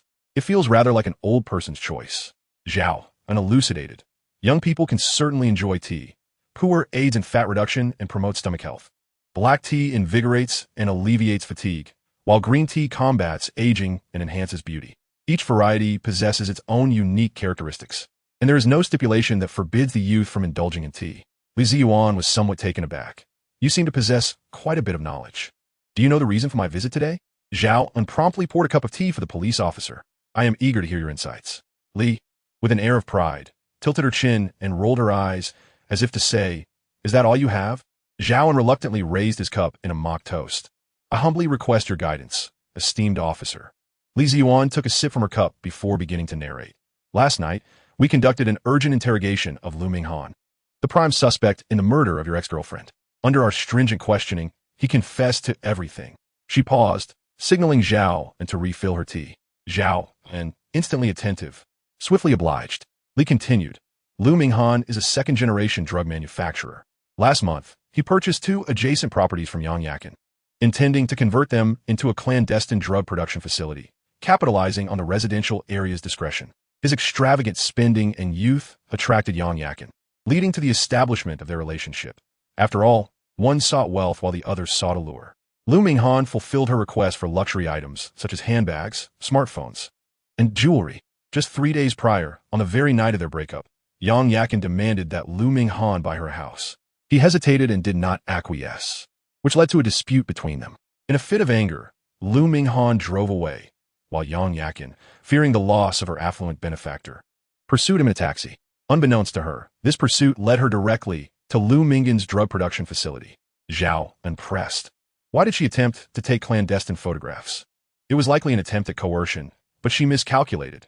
These drug dealers are utterly ruthless, capable of committing heinous acts, and ultimately, this misstep cost her life. Li Ziyuan Ramarka. Upon hearing this, Zhao An fell into a long silence, grappling with a sense of guilt. I never anticipated she was that kind of person. Li Ziyuan, however, scoffed. In this world, one encounters all manner of individuals. After a brief moment of contemplation, Zhao An replied, well, now I comprehend the entirety of the situation. Let the past remain in the past. Have you contacted Yang Yakin's family? Li Ziyuan affirmed. Yes, we reached out yesterday. They should arrive today. Are you interested in meeting them? Zhao An shrugged. No need. Since the perpetrator has been identified, I wouldn't want to complicate matters. How about it, officer? It's nearly noon. Shall we share a meal? That won't be necessary. I've clarified the situation, and there's no need for further camaraderie. Farewell. Li Ziyuan gattet her belongings, waved goodbye to Zhao An, and gracefully departed. Truly, she left without taking a single cloud with her. Chapter 9. The First Bucket of Gold, Genuine Gold. At last, night fell again, unmarred by rain, and with the moon obscured and the wind howling, it was an opportune moment for uncovering treasures. Zhao An donned a black coat, meticulously organized his tools, and placed a collection of excavation instruments, shovel, pickaxe, hammer, and iron bar, into a black backpack. After hastily consuming a modest dinner, he ventured to a convenience store to procure 2 bottles of water and a few loaves of bread. His preparations were ample, and he proceeded on foot to the fishing spot he had previously visited with Li Qiushui. With resolute determination, he set about the task of mining for gold, an endeavor that might elude the average person throughout their lifetime. Zhao An activated his true sight, and his surroundings became astonishingly clear. He then retrieved his shovel and pickaxe from the backpack, moistening his palms to prevent slippage. Using the shovel, he traced a 1-meter circle around the mineral deposit and, switching to the pickaxe, struck within the circle. To his astonishment, the ground was remarkably hard. Unbeknownst to him, this riverbank had been compacted over millions of years by the relentless flow of the river, with pebbles and gravel pressed tightly together. The continuous erosion had rendered the soil exceedingly firm, making it difficult to excavate even with a smaller excavator. Only a large mining excavator would suffice, and the deeper he dug, the more compact the earth became. Faced with the challenge of the solid excavation site, Zhao An felt disheartened. Yet giving up was not an option. He adapted his strategy, retrieving the iron bar to loosen the river's sand, particularly around the pebbles, clearing the tightly packed sand. With the iron bar, he pried up the pebbles, revealing a loose layer of sand beneath. Zhao An then used the shovel to remove the loosened sand from the pit. This revealed a mixture of sand and stones, prompting him to roll up his sleeves and continue digging in the same manner. When the iron bar proved ineffective, he used the hammer to drive it into the crevices of the pebbles to pry them loose. After 2 hours of labor, having excavated to waist height, he realized that the initial circle he had drawn was too small for efficient work. Reluctantly, he expanded the working area and continued his toil until fatigue began to set in. He set down his tools, retrieved the bread and water from his backpack, and savored a piece of bread, feeling revitalized after a few bites. At that moment, he lamented why he wasn't operating an excavator. If he had one, he could have completed the task in mere minutes. With his skill set, he mused that opportunities to operate an excavator would surely arise in the future. The thought of uncovering buried treasures with an excavator filled him with excitement. However, he acknowledged that not every place would permit such endeavors. Private land would not allow indiscriminate digging, and even with permission, disputes could arise over ownership of any discovered artifacts. Public lands without clear ownership posed their own challenges. One would likely need a mining permit to avoid potential legal troubles for illegal extraction. Discretion was paramount. Quietly amassing wealth was the true path to success. After finishing the bread and resting for about 10 minutes, Zhao An once again grasped his tools and resumed his labor. As Zhao An excavated deeper, the water level began to rise, flowing through the crevices of the gravel, soon reaching his knees and making his task increasingly arduous. He glanced through his true eye, noting that he was merely 20 centimeters away from the gold ore. With renewed determination, he resolved to extract it by nightfall. Ignoring the encroaching river, Zhao An worked tirelessly. The water rendered sand removal unnecessary, and instead, he focused on loosening the pebbles and casting them outside the pit. Under the gaze of his true eye, he discerned the distinct shapes of each pebble. Although the water posed challenges to his excavation, it also caused the sand to become more pliable. With a surge of energy, Zhao An swiftly cleared the pebbles surrounding the gold ore. Only the water-saturated sand remained, presenting no further obstacles. He set down his tools, plunged his hands into the water, and began to excavate the sand around him. Grasping the nugget of doghead gold, he pulled it upward with all his strength, finally revealing the ore that had lain hidden for millions of years. Zhao An gazed in rapture at the precious stone, its overall shape resembling an oval, with one end slightly elevated, reminiscent of a dog's head. The true eye indicated its weight at 634 kilograms, prompting a near-exultant laugh from Zhao An. This was gold, valued by the gram, and he truly felt he had struck it rich. After savoring the moment, he tossed the ore out of the pit, using his pickaxe to carve footholds into the pit walls. Once satisfied, he discarded the pickaxe, hammer, and iron rod, retaining only the shovel to toss outside, knowing he would not personally return to excavate again, as the work was excessively laborious. With a press and push of his hands, he climbed out. After expending another half-hour to nearly fill the pit, exhaustion overwhelmed him, leaving him too fatigued even to move a finger. Observing the dawn's light and the absence of passers-by, he laid back on the uneven riverbank, resting his head on his backpack. Zhao An opened his left hand, the enchanting glow of the true eye captivating him, filling his heart with both joy and anticipation. True eye, what further surprises will you unveil? Approximately 100 meters upstream, a brown bag emerged, partially submerged in the water, bobbing as it drifted downstream, only 3 or 4 meters from the shore. Zhao An examined the true eye's description, an Hermes bag containing embezzled funds belonging to Sun Jingming, totaling 600,000, along with several luxury watches. 600,000. Zhao An exclaimed, "It's ill-gotten gains.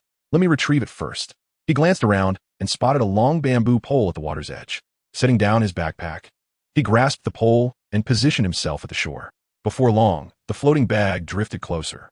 Once within reach, Zhao An jabbed the pole towards the shore. Nudging the bag closer, and with another thrust, it finally grounded. Seizing the bag's handle, he hoisted it out of the water. As Zhao An unzipped the bag, he was greeted by the sight of neatly stacked bundles of 100-yuan bills, dozens of them haphazardly arranged. Interspersed among the cash were several watches that Zhao An could not recognize at first glance. Vacheron Constantin, Piaget, Rolex, all exquisite timepieces of considerable value. He mused to himself, "I initially aimed to mine for resources, yet I struck a veritable gold mine instead. Alas, y defal sumo et trivial." Suddenly, a thought struck him, causing him a pause. He realized something was amiss. Why in his luck value increased? A surge of 600,000 in luck value would have sufficed to elevate his true sight to level 4, yet no such increase had occurred. Was it because this was ill-gotten gain? And who exactly was Sun Jingming? Unfamiliar with him, Zhao An pondered whether the accumulation of luck value necessitated the possession of legally acquired wealth through true sight. He found himself in a moral quandary, as it was his first time holding such a substantial amount of cash, yet it was undeniably ill-gotten. This was a dilemma he found hard to accept. A memory flickered to life, reminding him of a news story he had casually read yesterday about a sanitation worker in Xiong province who had turned in a sum of money to the police. Yes, he could report it. He could simply claim he had found it. If asked why he was turning it in, he could say he was a young pioneer, embodying the spirit of integrity. With a chuckle at his own cleverness, Zhao An felt confident that with a true sight, wealth was simply a matter of time. Thus, he dialed Li Ziyuan's number, and it was not long before she answered, her voice tinged with fatigue. "What is the matter so early in the morning?" "I was just about to finish my night shift." Zhao An replied, "Well, Officer Li, I hope I'm not disturbing you. Last night, while fishing by the river, I discovered a floating bag on the water's surface, and I retrieved it, losing my fishing rod in the process." "Get to the point," the slightly exasperated officer interrupted. "The point is the bag contains a substantial amount of cash, roughly 500,000 to 600,000, and some luxury watches like Vacheron Constantin and Patek Philippe. I suspect the bag is rather unusual." "Did you just say you found 600,000 in cash and luxury watches? Where are you right now?" Li interrupted urgently. Zhao An remained unruffled. "Oh, after fishing all night, my rod has been swept away, and I'm both tired and hungry, struggling to see clearly where I am." Li Ziyuan retorted brusquely, "I'll treat you to a meal. Is that sufficient?" Zhao An continued, "After a long night of fishing, I'm utterly exhausted. How about dinner?" Li Ziyuan acquiesced, and only then did Zhao An provide his location. After ending the call, he shouldered his backpack and the bag he had found, meandering towards the roadside. Before long, Li Ziyuan, clad in her police uniform, arrived on her motorcycle, cutting through the air with impressive speed. With her helmet on, she exuded an air of confidence. Upon spotting Zhao An, she immediately inquired, "Where's the bag?" With a flourish, she mounted her motorcycle and gestured for him to join her. Seizing the opportunity, Zhao An hopped onto the back seat. The motorcycle roared to life as they sped toward the police station. It was Zhao An's first experience riding behind a female officer, and he felt a flutter of excitement in his heart. "Officer, this feels rather unstable. Should I hold onto the gas tank or your waist?" Unexpectedly, Li Ziyuan deliberately leaned back, causing her helmet to collide with Zhao An's forehead. "Behave yourself." From that moment on, Zhao An settled down completely. After all, she was a champion of free fighting, and even 10 of them would not suffice to confront her. Li Ziyuan mused that if it weren't for the desire to earn accolades, she wouldn't bother with him. Casting a glance at Zhao An, she said, "I'll call you at 7 tonight. Get out." Zhao An chuckled as he exited the vehicle, watching the proud police officer drive away in a flurry. After a laborious night, he had finally unearthed the treasure. The next step was to find a place to sell the precious or in exchange it for crisp, vibrant banknotes. Just the thought of it brought him joy. Chapter 10. The first whiff of gambling with Jade. Zhao An slept until the afternoon, and upon waking, he called Li Qiushui, hoping he could assist in selling the gold, or, since he was unfamiliar with Jiancheng, it would be prudent to enlist the help of Li Qiushui, a minor affluent heir with established connections in the area. Although Zhao An had previously won 500,000 from the lottery and was not particularly short on funds, the gold or S dubious origins warranted a swift sale at a favorable price. He certainly did not wish to end up with a meager reward of 500 yuan and a small banner. As for keeping it or auctioning it off, that was out of the question. After a brief moment, the call connected, but a melodious female voice greeted him.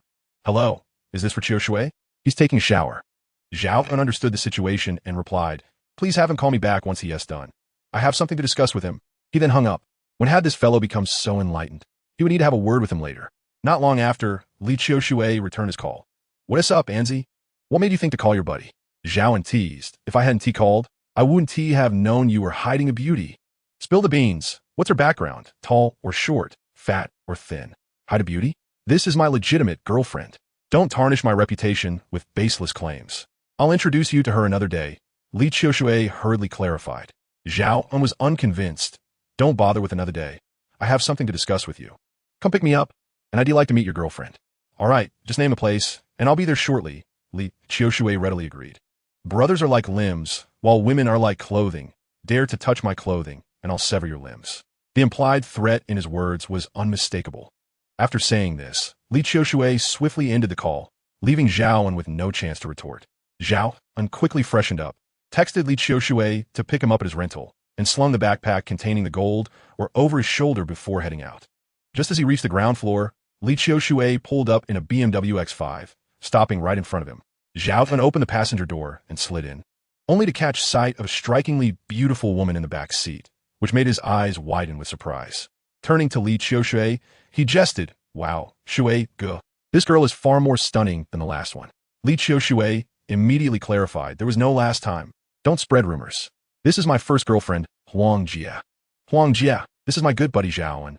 Do not heed his nonsensical ramblings. This fellow has just experienced heartbreak and would revel in the disruption of any couple. Huang Jia, however, remained poised and gracious, smiling as she extended her hand to greet him, saying, "Hello, Zhao Ge." Just as Zhao An was about to reciprocate with a handshake, Li Qiushui swiftly grasped Zhao An's hand, interjecting, "A handshake is unnecessary. It appears overly formal." Zhao An, feeling exasperated, retorted, "Why are you so petty? It's merely a handshake, and you're still holding on to my girlfriend." Li Qiushui grimaced in disgust, releasing Zhao An's hand and exclaiming, "EW, how revolting. How can you be so twisted just days after a breakup?" Zhao An replied, "You have no idea what significant events have transpired in these few days." Curiously, Li Qiushui inquired, "Significant events? What sort of events? Did you win the lottery, or has Yang Yakin rekindled things with you? Let me tell you, a person like Yang Yakin is certainly not suited for you." Zhao An briefly recounted the recent happenings concerning Yang Yakin, leaving Li Qiushui wide-eyed and incredulous. Her voice rising an octave, "Wow, Is it really that bizarre and surreal? It sounds like a plot for a TV drama. By the way, when you mentioned needing to talk to me, was this what you meant? Zhao An opened his backpack and produced a piece of golden ore, stating, "Yesterday, while taking a stroll by the river, I stumbled upon this." Li Qiushui gazed at the glimmering stone, astonished once more. What on earth is this? Is it gold ore? You've struck it lucky. Where did you find it? Take me there. Zhao An chuckled, just a little further up from where we went fishing the other day. Li Qiushui was left in shock, realizing that he had fished in that very spot countless times without ever encountering such a treasure, which Zhao An had fortuitously discovered. Coming to terms with it, he remarked, "You intend to sell this gold, or am I correct?" Zhao An replied, "Of course. What would I do with it if I didn't sell it? I was hoping to consult you, as you are well-versed in this area." Li Qiushui's expression brightened. "I have a cousin who happens to be the manager of a jewelry store. I can take you there to see if they are interested." As he started the car, he added, "You've been quite fortunate lately. First winning 500,000 from scratch-off ticket, and now stumbling upon such a substantial piece of gold ore.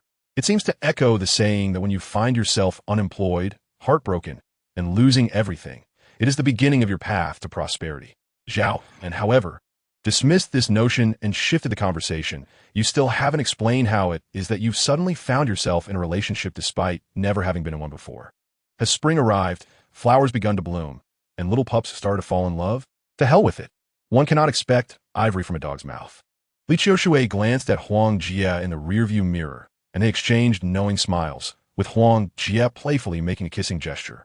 Li Qiushui then recounted, "I met Xiao Jie at a gathering a couple of days ago. I previously never believed in love at first sight, but the moment I laid eyes on her, I realized she was the girl I must marry in this lifetime. Summoning my courage, I approached her, and to my surprise, as Huang Jie interjected, she remarked, 'I never anticipated that the woman you fell for at first sight would also be enamored with you from the very beginning.' Li Qiushui shuklat. You cannot fathom the emotions I experienced at that moment. My face flushed, heart racing, filled with anxiety and longing, a sense of trepidation accompanied by infatuation. In an instant, I felt as if my very essence had been elevated. Perhaps this is what love feels like." His words rendered Huang Jie in the back seat bashful, lowering her head in silence, while Li Qiushui, brimming with pride, added with a smirk, "Youth is such that it is only natural to lose control." Their banter continued as the vehicle arrived at a jewelry store named Aishang Jewelry. Upon disembarking, Li Qiushui confidently led the two inside. As they entered, several young and attractive saleswomen bowed gracefully, their professional smiles illuminating their faces as they greeted, "Welcome to Aishang Jewelry." Zhao An thought to herself, "What an impressive ambience indeed." Li Qiushui boldly inquired, "I'm looking for your store manager, Dong. Is he present today?" A beautiful saleswoman, adorned with a small beauty mark at the corner of her brow, replied, "Our manager is here. However, the executive director from the headquarters is visiting today, and he is currently on the second floor attending to the leadership. Would you like me to inform him of your arrival?" The second floor houses the exclusive collection. Correct? Li Qiushui remarked, "I wish to purchase some exquisite jewelry for my girlfriend. Please escort me upstairs." He then gestured for Huang Jie and Zhao An to follow. Ascending to the second floor, they found the decor far more refined than that of the ground level, with softer lighting enhancing the ambience. The saleswoman enthusiastically introduced Li Qiushui to a variety of jewels, ornaments, diamonds, and jade pieces. Zhao An glanced at the price tags, all exceeding 6 figures, within this space. There were hundreds, if not thousands, of pieces collectively worth over $1 billion. Li Qiushui neither committed to a purchase nor dismissed the options, merely perusing the selections with casual interest. Before long, a man in his 30s, tall and fair-skinned, approached. He affectionately draped an arm around Li Qiushui's shoulders, flashing a broad smile that revealed a dozen gleaming white teeth.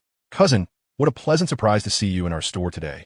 Li Qiushui glanced at the saleswoman, offering only a smile in response. The man then addressed the saleswoman, "I'll take it from here. You may step away for now." Once the saleswoman departed, Li Qiushui introduced his companions, and Zhao An learned that this handsome figure was his cousin, Dong. Dong greeted Huang Jie first, stating, "Is this the future sister-in-law?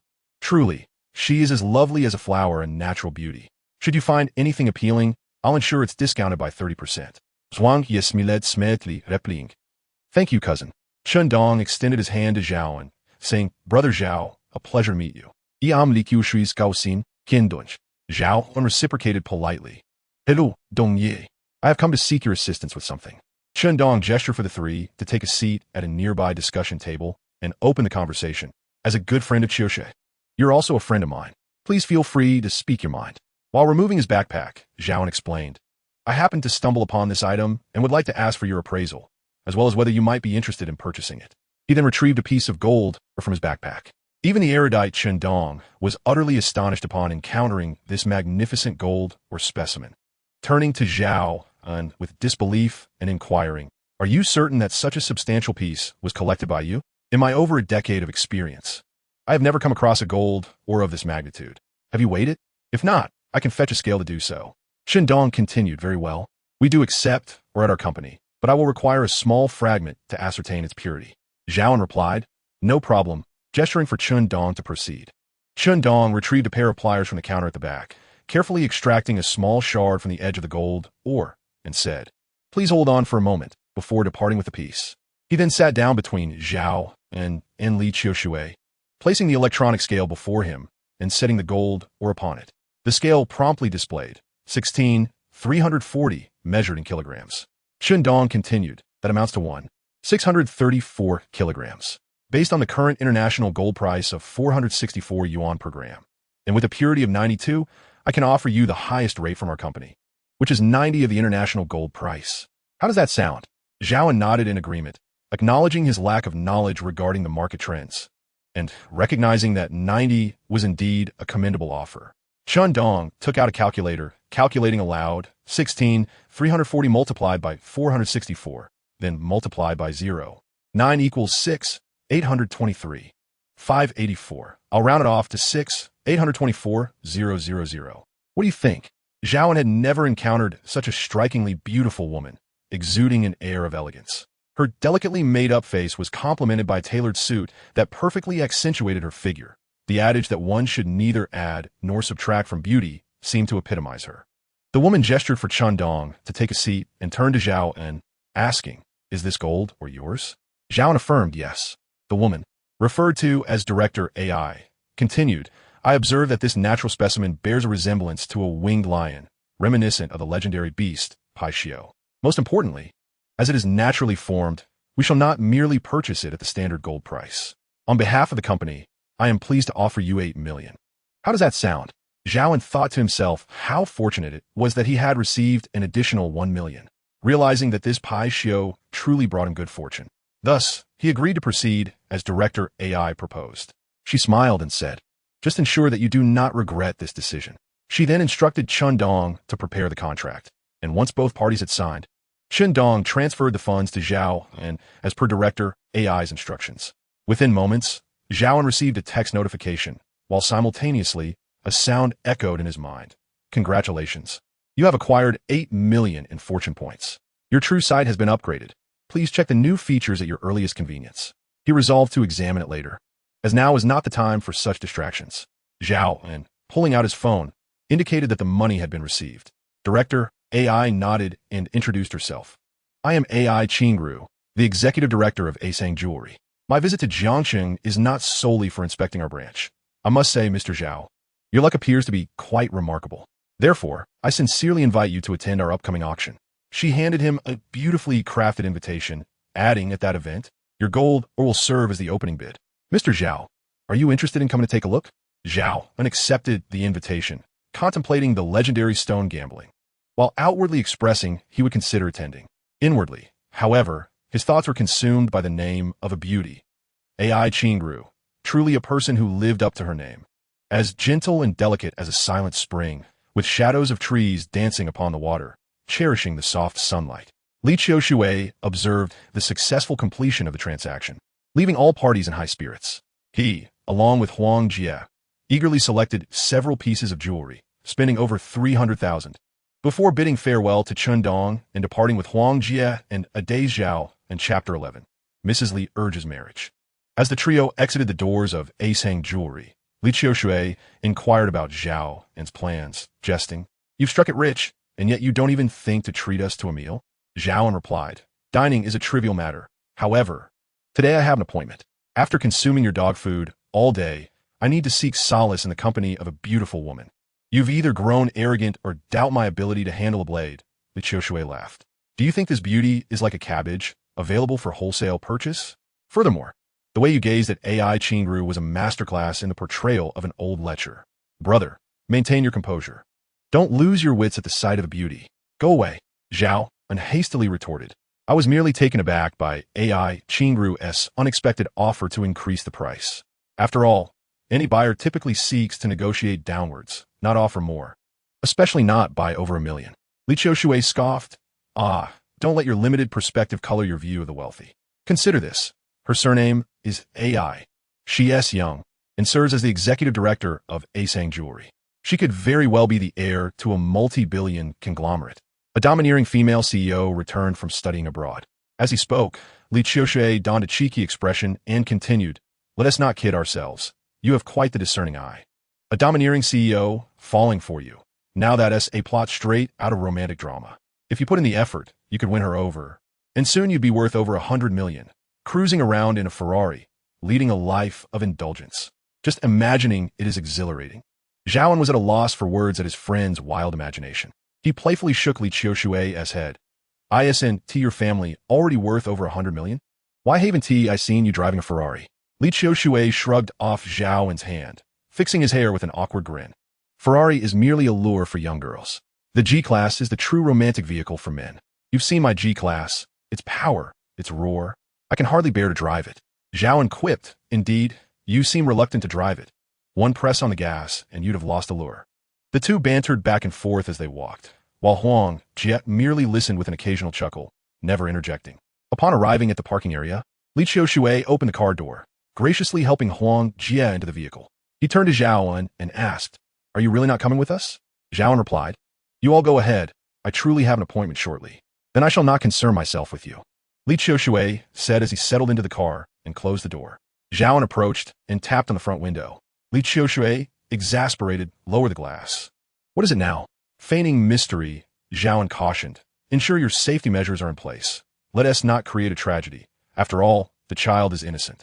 Frustrated, Li Qiushui sought a water bottle to hurl at him, exclaiming, Go to hell, before striding away. Meanwhile, Li Ziyuan's family. After working through the night, Li Ziyuan was still fast asleep, completely oblivious to her appointment with Zhao An. It seemed that in the heart of the police flower, the importance of such matters was rather trivial. She preferred to prioritize her rest. With a soft click, the door swung open, and her father, Li Zhenghua, accompanied by her mother, Shun Ichio, entered in succession. Li Zhenghua was a seasoned police officer with over 20 years of service, still actively engaged in law enforcement. It was likely that Li Ziyuan's career choice was influenced by her father. Shun Ichio held the position of vice chairperson in the city's Women's Federation. Her work relatively leisurely. Upon changing into his slippers, Li Zhenghua plopped down on the sofa, rinsed the purple clay teapot on the coffee table, and brewed himself a pot of tea, not forgetting to instruct Shun Ichio, You should prepare a meal. Ziyuan's door is closed. She must have worked the night shift again. Make her favorite fish-flavored shredded pork, and also prepare a 3-flavor soup for me. Just thinking about it makes me hungry. Shun Ichio's face hardened, her brows furrowing as she reproached, Eat, eat, eat. That is all you think about. Look at your daughter. She is 24 this year, turning 25 next year, and she doesn't even have a boyfriend. With so many young men in your police department, why haven't you found her a suitable match? Once she opened her mouth, Shun Ichio didn't wait for Li Zhenghua to respond, launching into a tirade. You, being a police officer is one thing, but you insist on your daughter following in your footsteps. Every day, it's all about wielding weapons and boasting about winning some ridiculous championship in free fighting. Does it bring honor to a girl to be so capable in combat? There are 3 unfilial acts, and having no offspring is the gravest. Mark my words, if you don't find her a partner to marry soon, you'll be left with an old maid at home.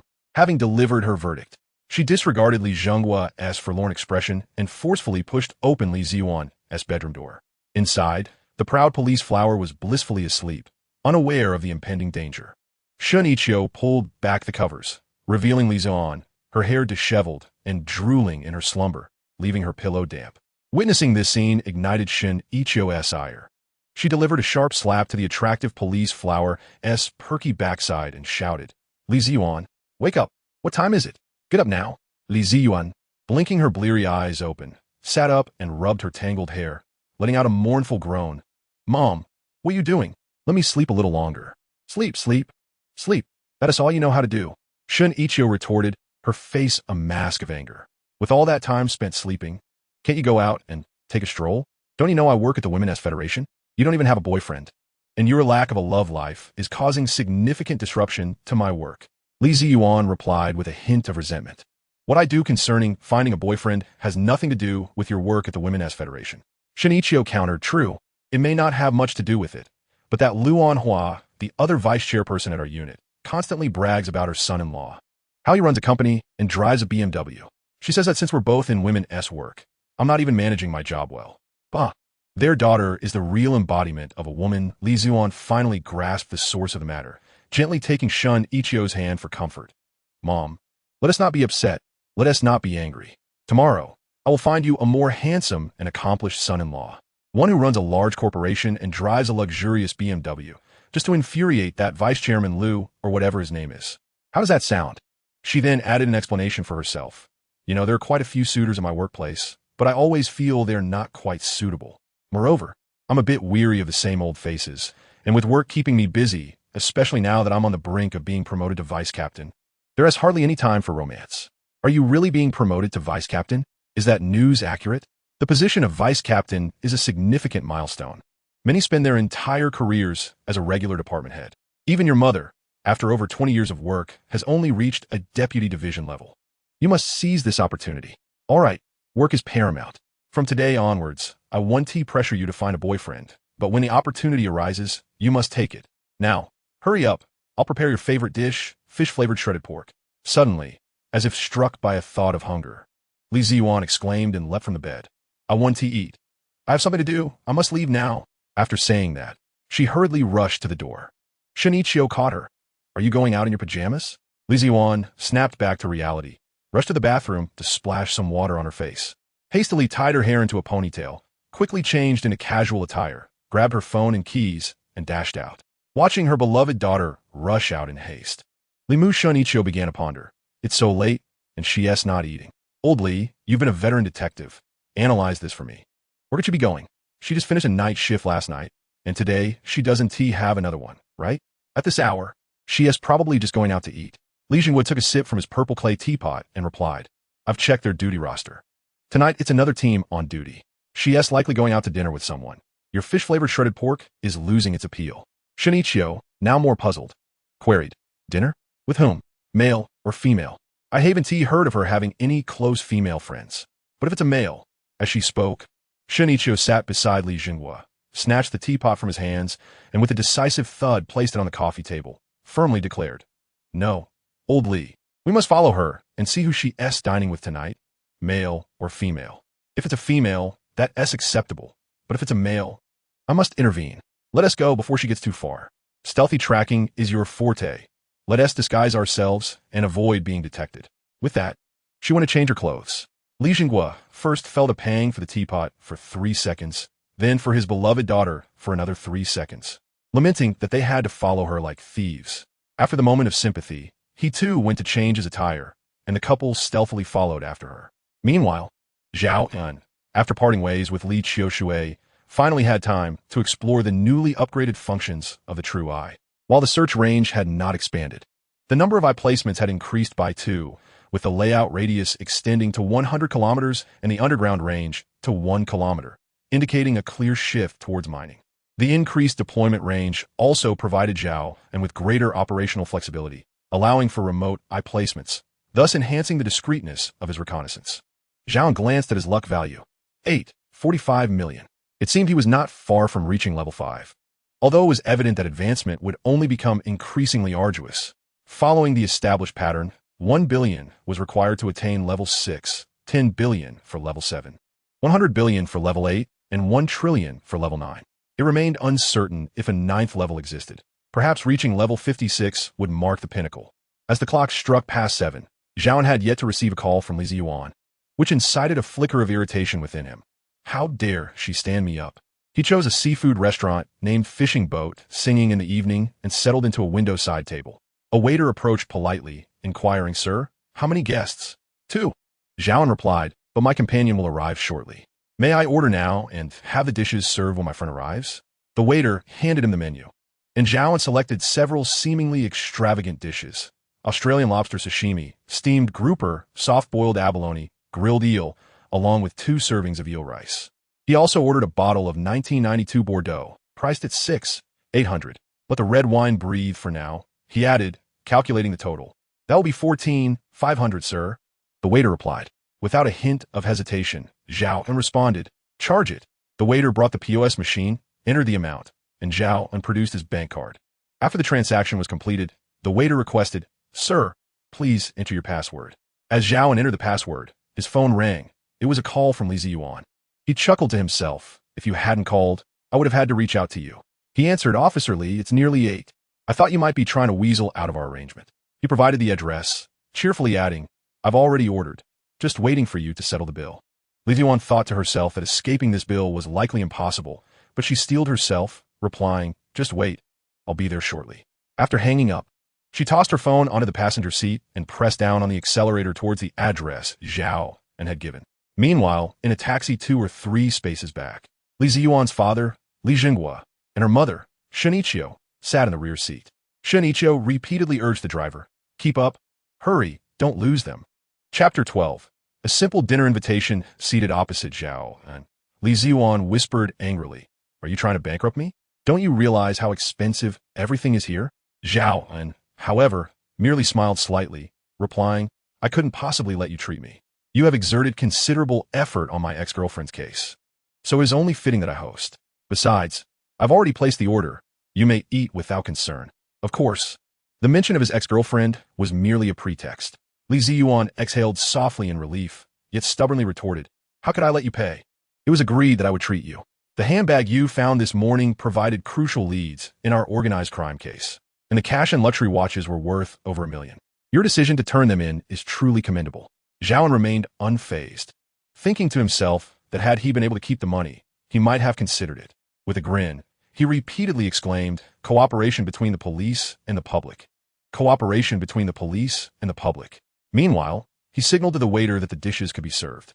Before long, the dishes ordered by Zhao An were served one after another. The exquisite Australian lobster, weighing over 4 pounds, was perfectly separated, with the lobster head and tail elegantly placed on ice shavings, while the pristine white flesh was artfully arranged in the center, creating a stunning visual. The 5-pound grouper, its eyes bulging and skin slightly cracked, bore the unmistakable signs of being freshly caught. Meanwhile, the charcoal-grilled scallops emitted a gentle steam, and the broth of the braised, sweet abalone was crystal clear, wafting an enticing aroma that made the 2 diners' mouths water.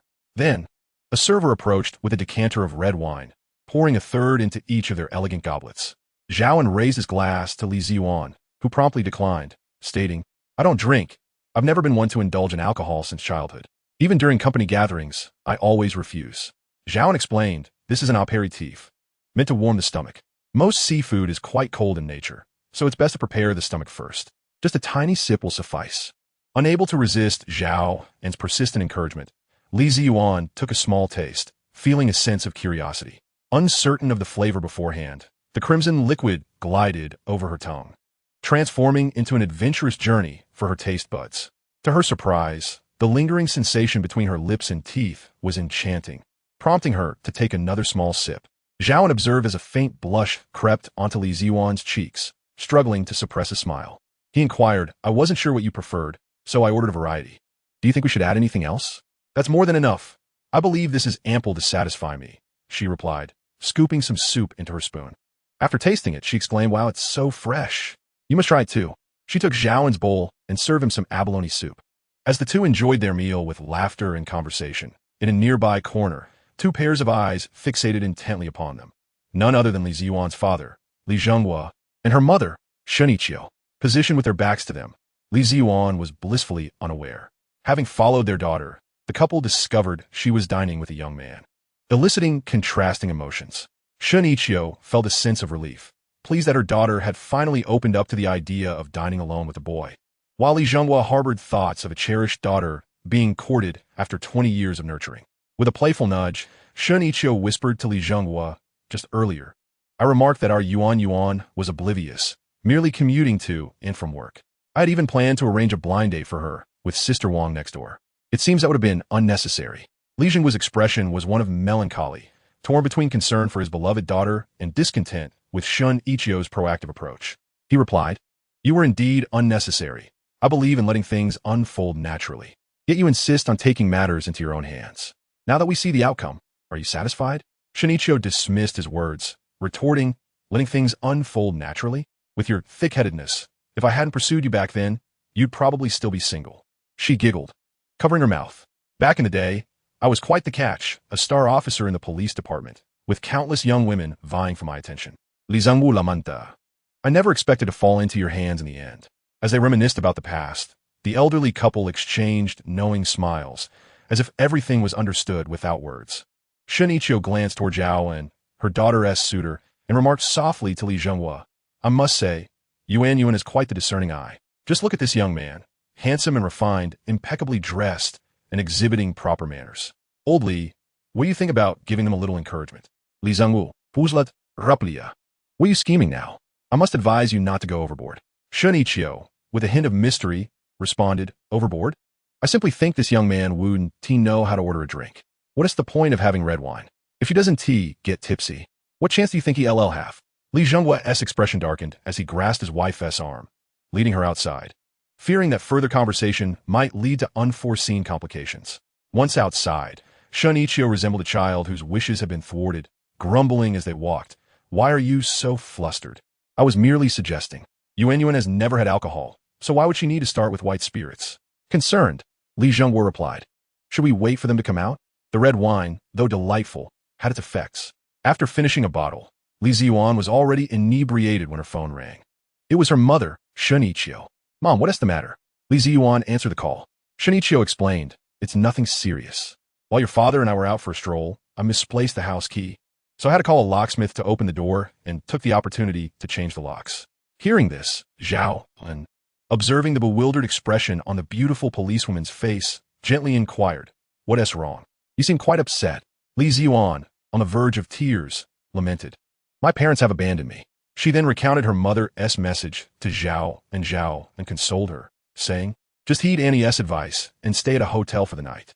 This area is full of hotels, and since you've been drinking, you can't drive anyway. Have you eaten? If you've had a meal, let me take you to a hotel." With a resigned sigh, Li Ziyuan replied, "All right." She attempted to rise, using the table for support, but suddenly her legs gave way, and she nearly collapsed. Quick as a flash, Zhao An caught her, and Li Ziyuan, squinting through her drunken haze, shrugged him off, playfully asserting, "Who asked for your help? I can manage to stumble out on my own." Yet, after a few steps, her balance faltered again, prompting Zhao An to support her once more. This time, he exerted a firm grip, and despite her struggles, she surrendered to his assistance as he led her outside. Upon exiting the seafood restaurant, they were greeted by the sight of the Victoria Grand Hotel. Zhao An helped Li Ziyuan into the lobby and approached the front desk, requesting one luxury king-size room, please. The receptionist required identification from both guests. While holding the barely conscious Li Ziyuan, Zhao An deftly retrieved his ID from his wallet with one hand and rummaged through her bag with the other until he found her ID, successfully securing the room. Once inside, he inserted the room card to activate the electricity, tossed Li Ziyuan onto the bed, and then plopped down on the floor, panting heavily, utterly exhausted. After a brief respite, Zhao An retrieved a bottle of water from the counter and gulped it down. A thought crossed his mind, prompting him to employ his true vision to inspect the room for any hidden sources of unease. Indeed, within the authentic view, he discerned a small object, a wall lamp positioned directly above the bed, beneath which lay a pinhole camera. Zhao An spat in disdain, fetched a chair, and precariously climbed atop it, deftly removing the device and discarding it onto the table, resolving to leave it for Officer Li to address once she sobered up. Having exerted himself, Zhao An was drenched in perspiration, the effects of alcohol surging within him, leaving him feeling sticky and uncomfortable. He shed his clothing, oblivious to his surroundings, and entered the bathroom in his natural state. As Li Ziyuan lay inebriated like a lifeless swine, the soothing shower cascaded over his body. Yet Zhao An's mind wandered restlessly. Taking advantage of another's vulnerability was not his nature. He opted to wash away some of the intoxication, planning to endure the night on the sofa. With a click, the bathroom door swung open, revealing Li Ziyuan, her bleary eyes wide and her face flushed. Standing in the doorway and staring blankly at Zhao and ignoring his presence, she leaned against the wall and staggered toward the toilet. where she promptly expelled the contents of her stomach.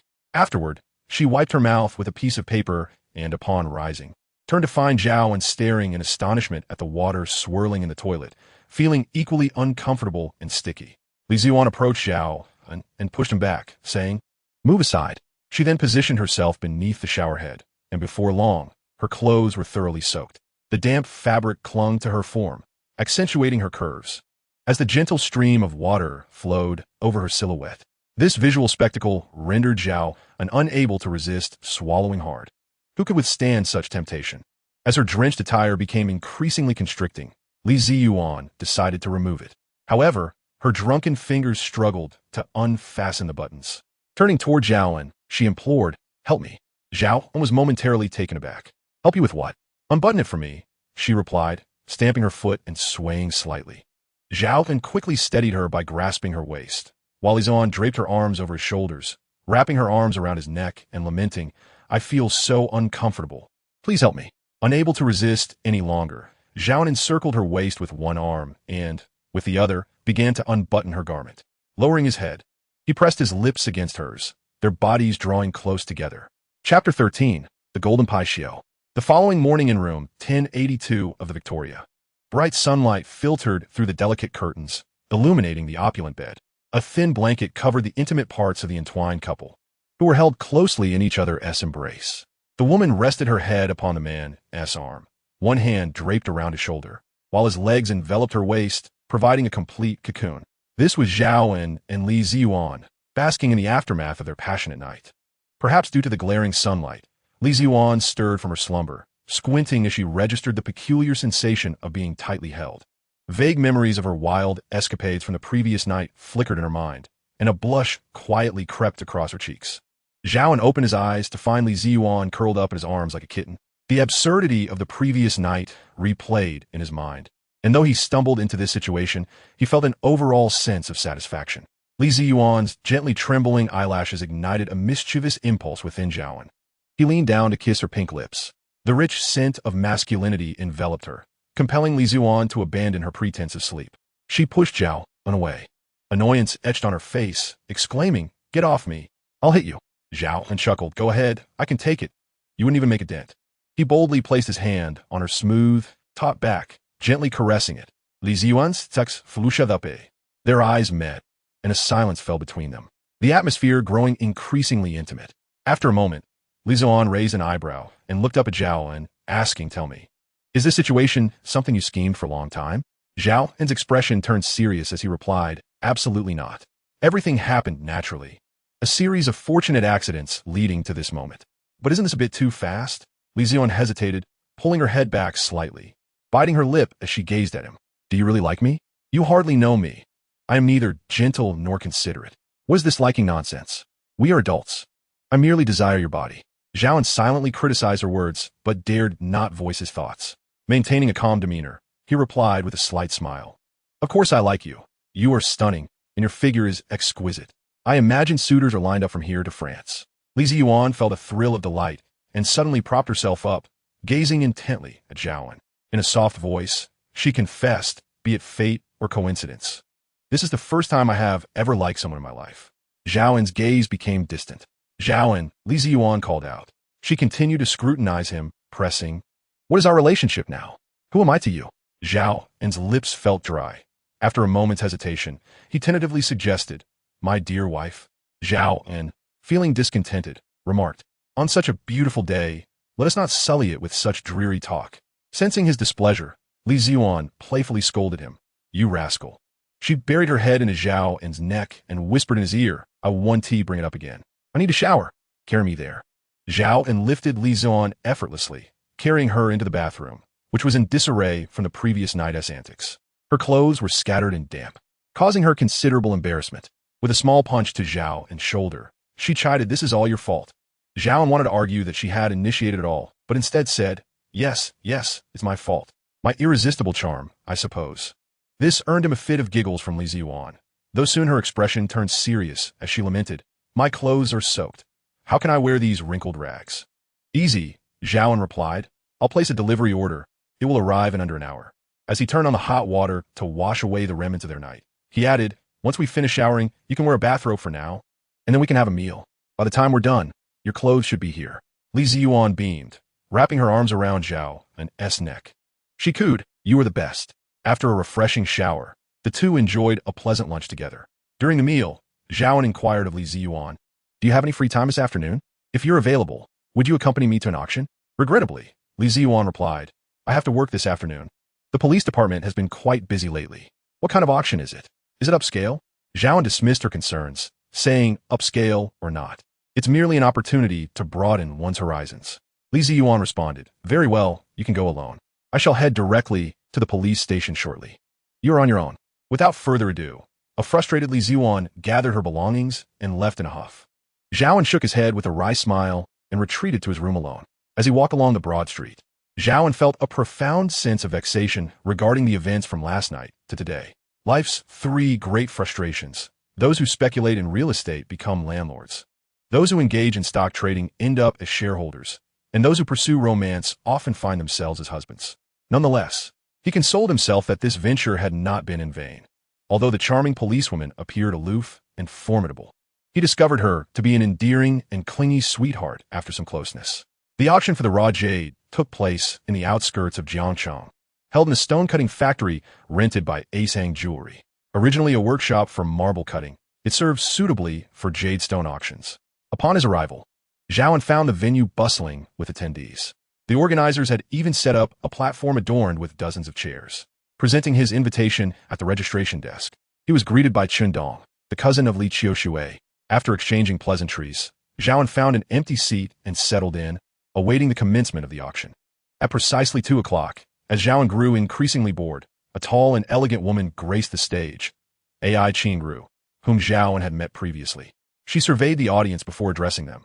"Today, we are honored to host esteemed guests. I would like to extend my heartfelt gratitude to Mr. Jiang from Pengcheng and Mr. Han from Shenzhen.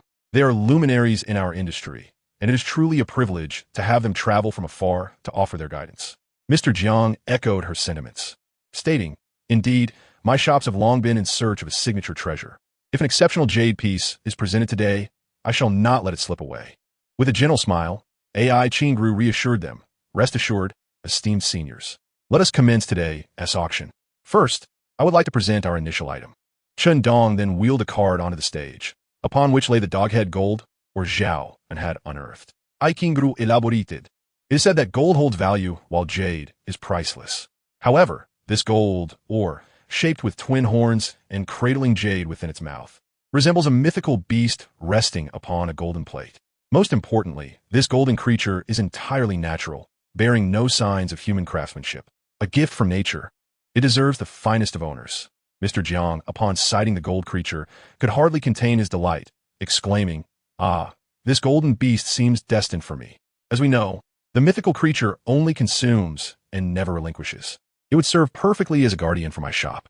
"Ai, dear niece, let the bidding begin. I can hardly wait." Ai Qingru signaled to Chen Dong that he could begin. With a serious demeanor, Chen Dong held the auction hammer and announced, "This golden picio starts at 8 million renminbi, with each bid increasing by no less than 100,000 RMB. Just as he finished speaking, old Jiang eagerly raised his paddle, declaring, 8. 1 million, demonstrating his impatience. 9 million, interjected old Han, who immediately escalated the bid to 9 million. Old Jiang, visibly incensed, confronted Han Qingdong. "What do you mean by this?" His use of Han's full name revealed the depth of his irritation. Old Han chuckled heartily. "In my home, I have hundreds of golden and jade picio, yet they all lack the craftsmanship and spirit of this one.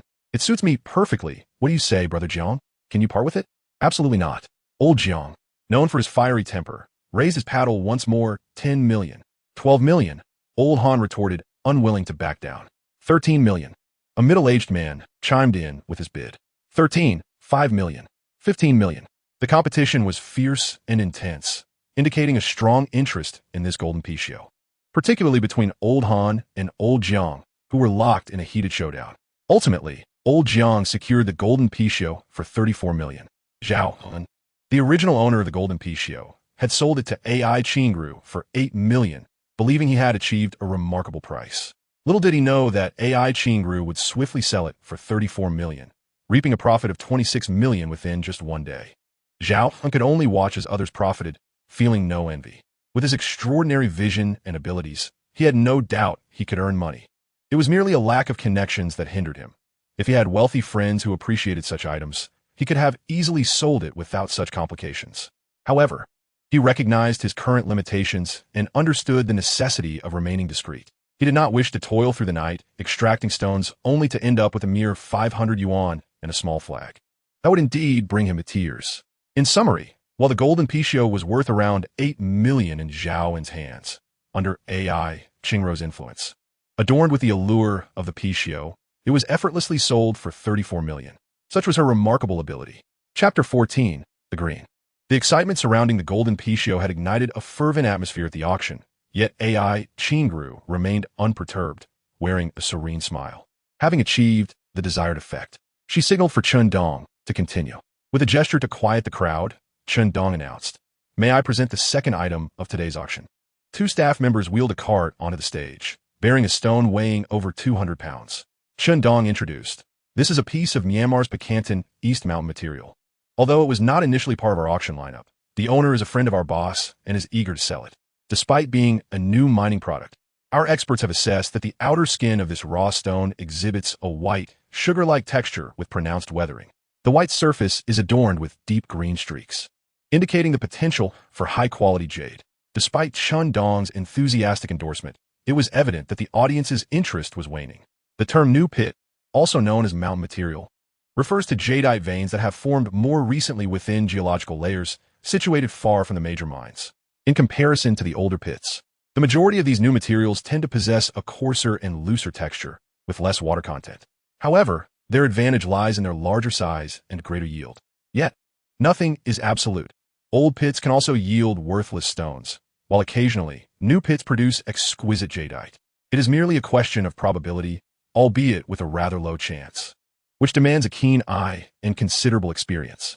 A few guests, unable to resist the enthusiastic recommendations of Chen Dong, gathered around to examine the new pit material. Some utilized magnifying glasses to scrutinize the patterns. Others employed powerful flashlights to inspect the transparency of the stones, while a few doused them with water to observe changes in color. Ultimately, they did not express discontent, merely shaking their heads, claiming they were unable to ascertain the quality. The unspoken words of the onlookers prompted the elderly Jiang to clarify, to which Chen Dong could not help but smile ruefully, remarking, "It is said that the world is not devoid of beauty. It merely lacks the eyes to discover it. Let us see if this piece of Dongshan material finds its destined owner today." Chen Dong rapped his auction hammer and announced, "This piece of Pakel Dongshan material starts at a reserve price of 500,000 RMB, with each increment no less than 10,000 RMB. The crowd murmured among themselves. Yet no one placed a bid. The stark contrast to the fervor surrounding the previous auction of the golden Pishio was palpable. Chen Dong had to inquire once more. "This piece of Pakel Dongshan material, which holds the potential for exceptional jadeite, is starting at 500,000 RMB. Is there anyone willing to bid?" As a novice auctioneer, Chen Dong found himself in an awkward position witnessing the lack of interest, and if no bids were placed soon, he would have to announce the item as unsold. 510,000. Just as he was about to declare the item unsold, a sudden voice drew attention. The bidder was none other than Zhao An. Zhao An was utterly unfamiliar with jadeite. He had only heard tales of gambling stones where one could either strike it rich or face ruin. He was oblivious to the distinctions between old pit water materials and new pit mountain materials. However, as soon as this mountain material was presented, Zhao An had activated his true eye. Under this enhanced vision, the description of the mountain material was as follows: Pakel Dongshan material, weighing 126 kilograms, contains glass-type jadeite, with a jade core weighing 15 kilograms and a transparency of 62. The unprocessed estimated value is 38 million renminbi. The true eye vision allowed him to see within the stone, revealing a substantial mass of deep green jade flesh, crystalline and translucent, distinctly different from its exterior. Most importantly, it indicated an unprocessed valuation of 37 million, likely a new feature of the true eye that provided an assessment of value.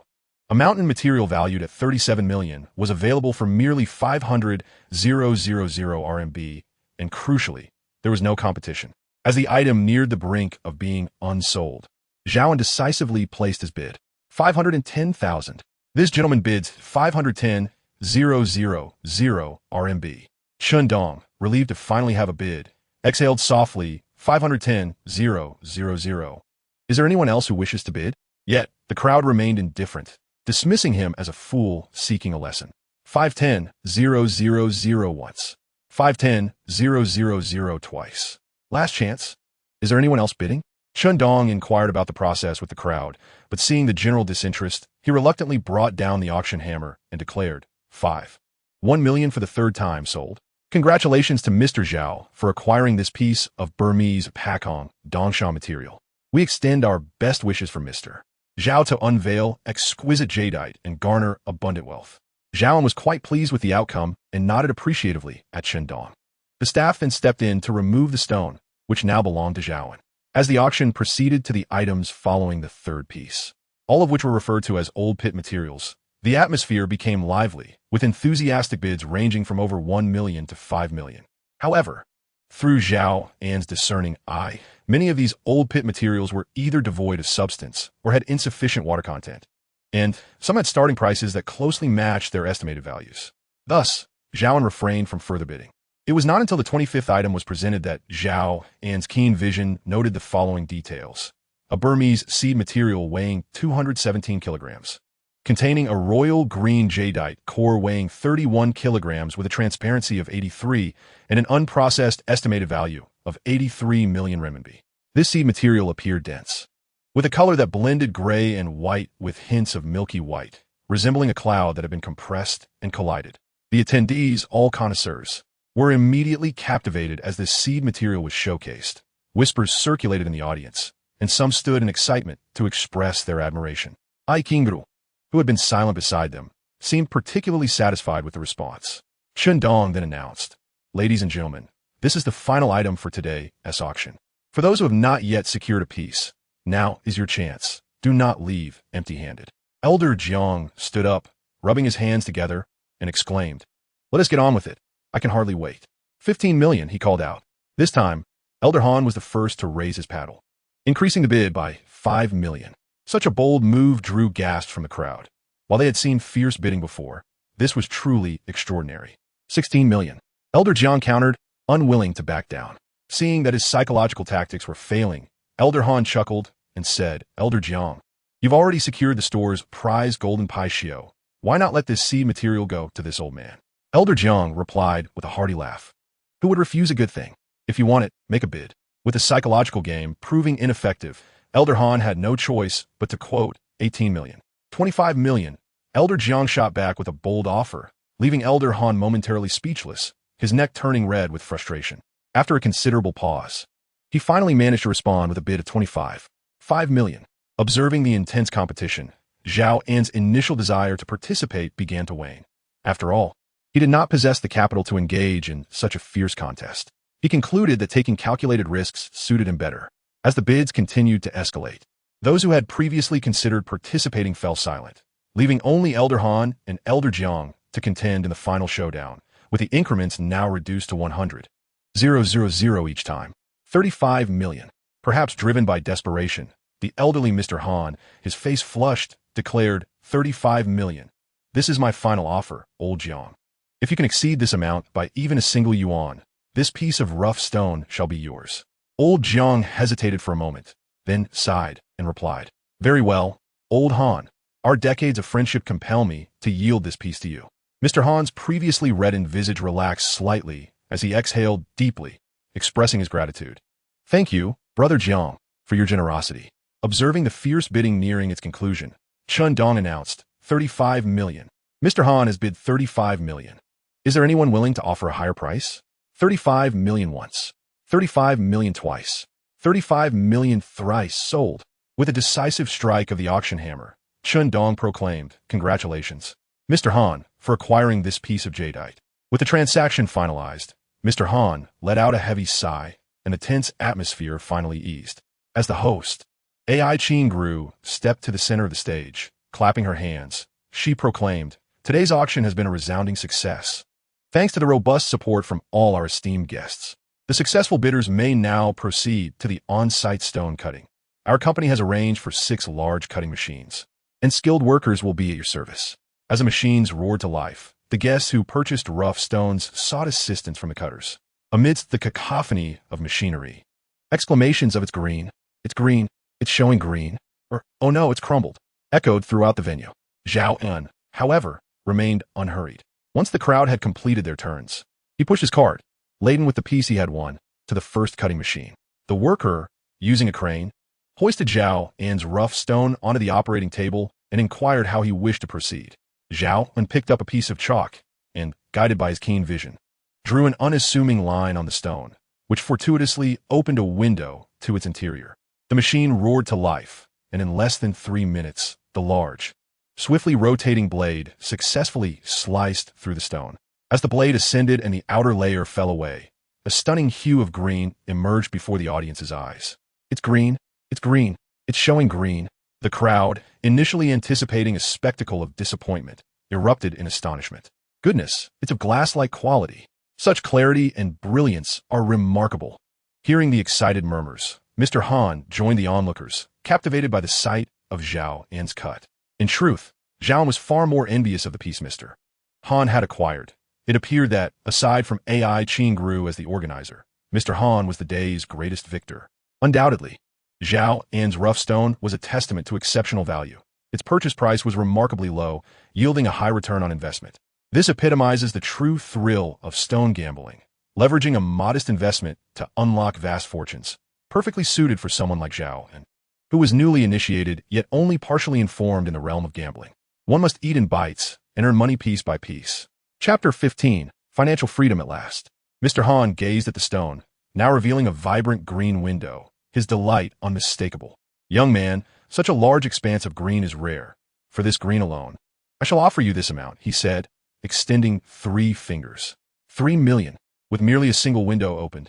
The price of the rough stone had escalated to an astonishing 6-fold compared to what Zhao An had paid for it, clearly illustrating the prowess of the old man Han.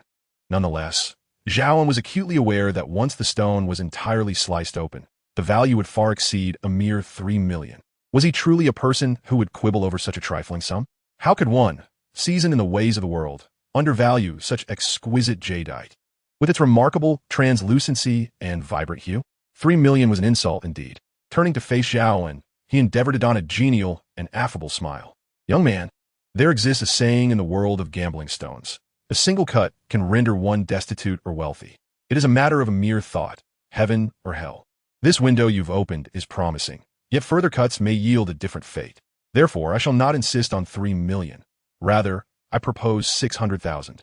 You would still pocket a profit of over 5 million, while I shall bear the risk." Zhao An inwardly scoffed at the 2 scheming old men. Their calculated banter was transparent, and had he not possessed the clarity of vision, he might have been deceived. Yet life is but a performance, reliant on the art of acting.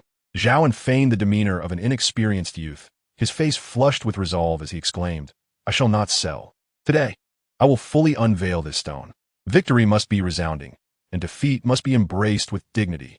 As he spoke, he directed the workers, utilizing his clear sight to deliberately draw a line away from the jade core, intending to mislead them into believing he had compromised the piece.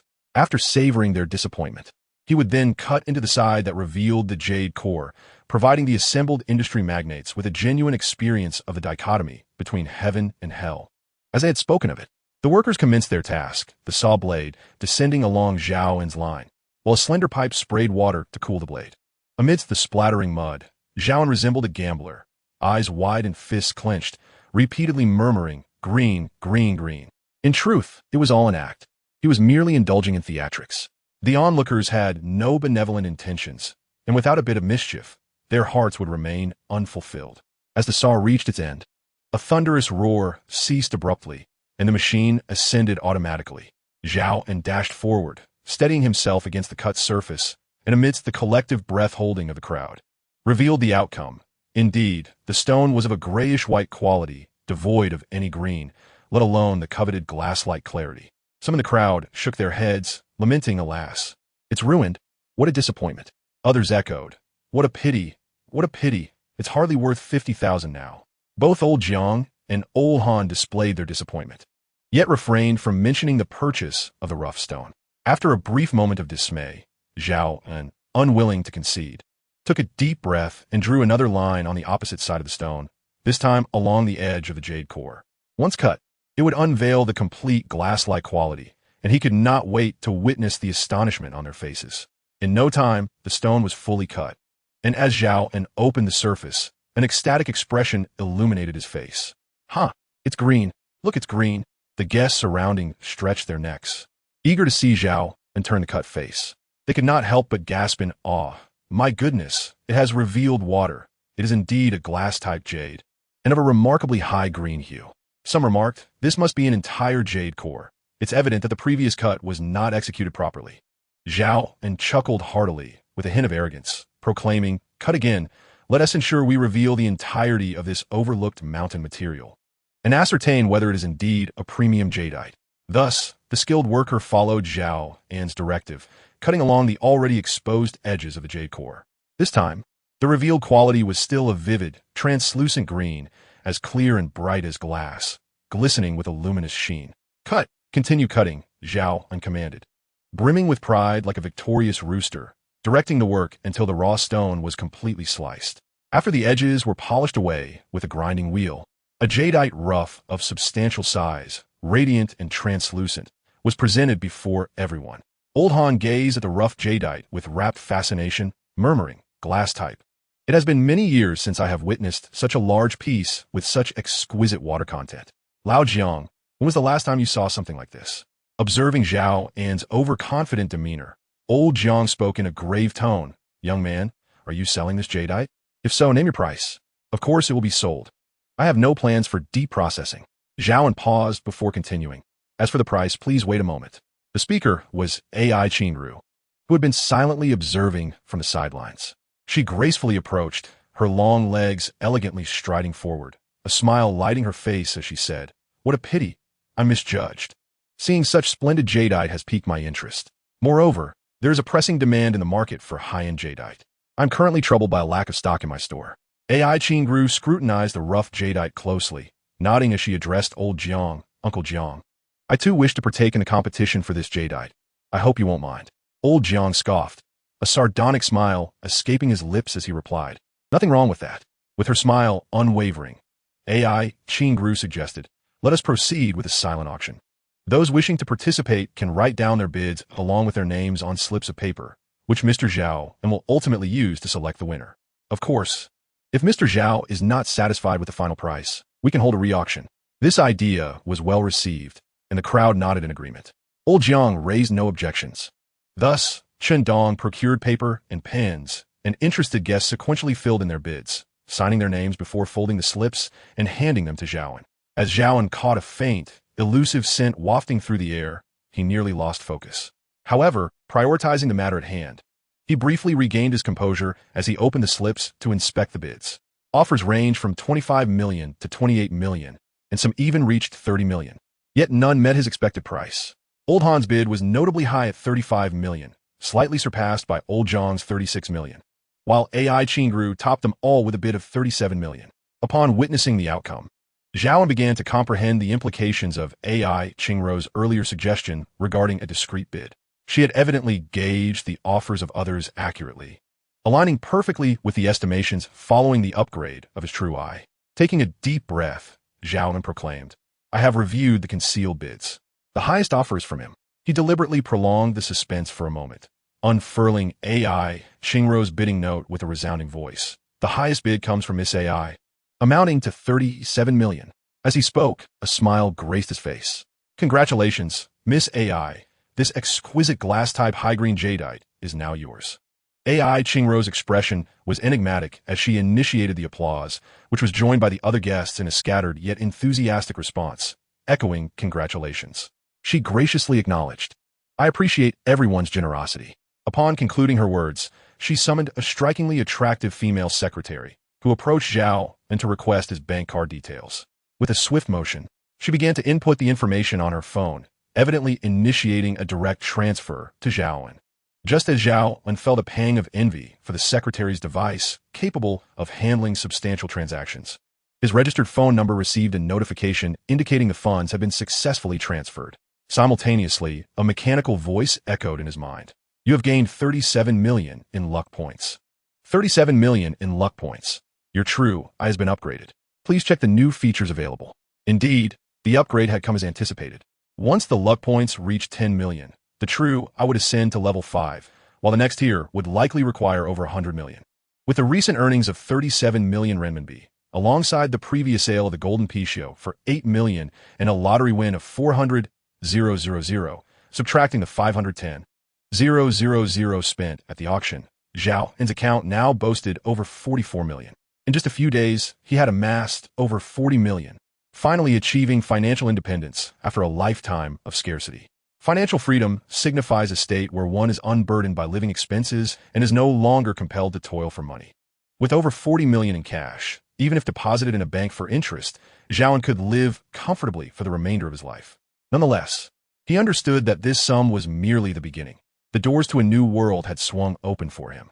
Chapter 16. The Mischievous Little Enchantress. With the transaction finalized, the raw stones purchased by the guests were also sliced and prepared. Dong loaded the glass-type jadeite rough into his store's vehicle and extended an invitation to Zhao An to accompany him to the Jiangsheng Grand Hotel for the evening banquet. Zhao An readily accepted, taking his seat in the passenger side.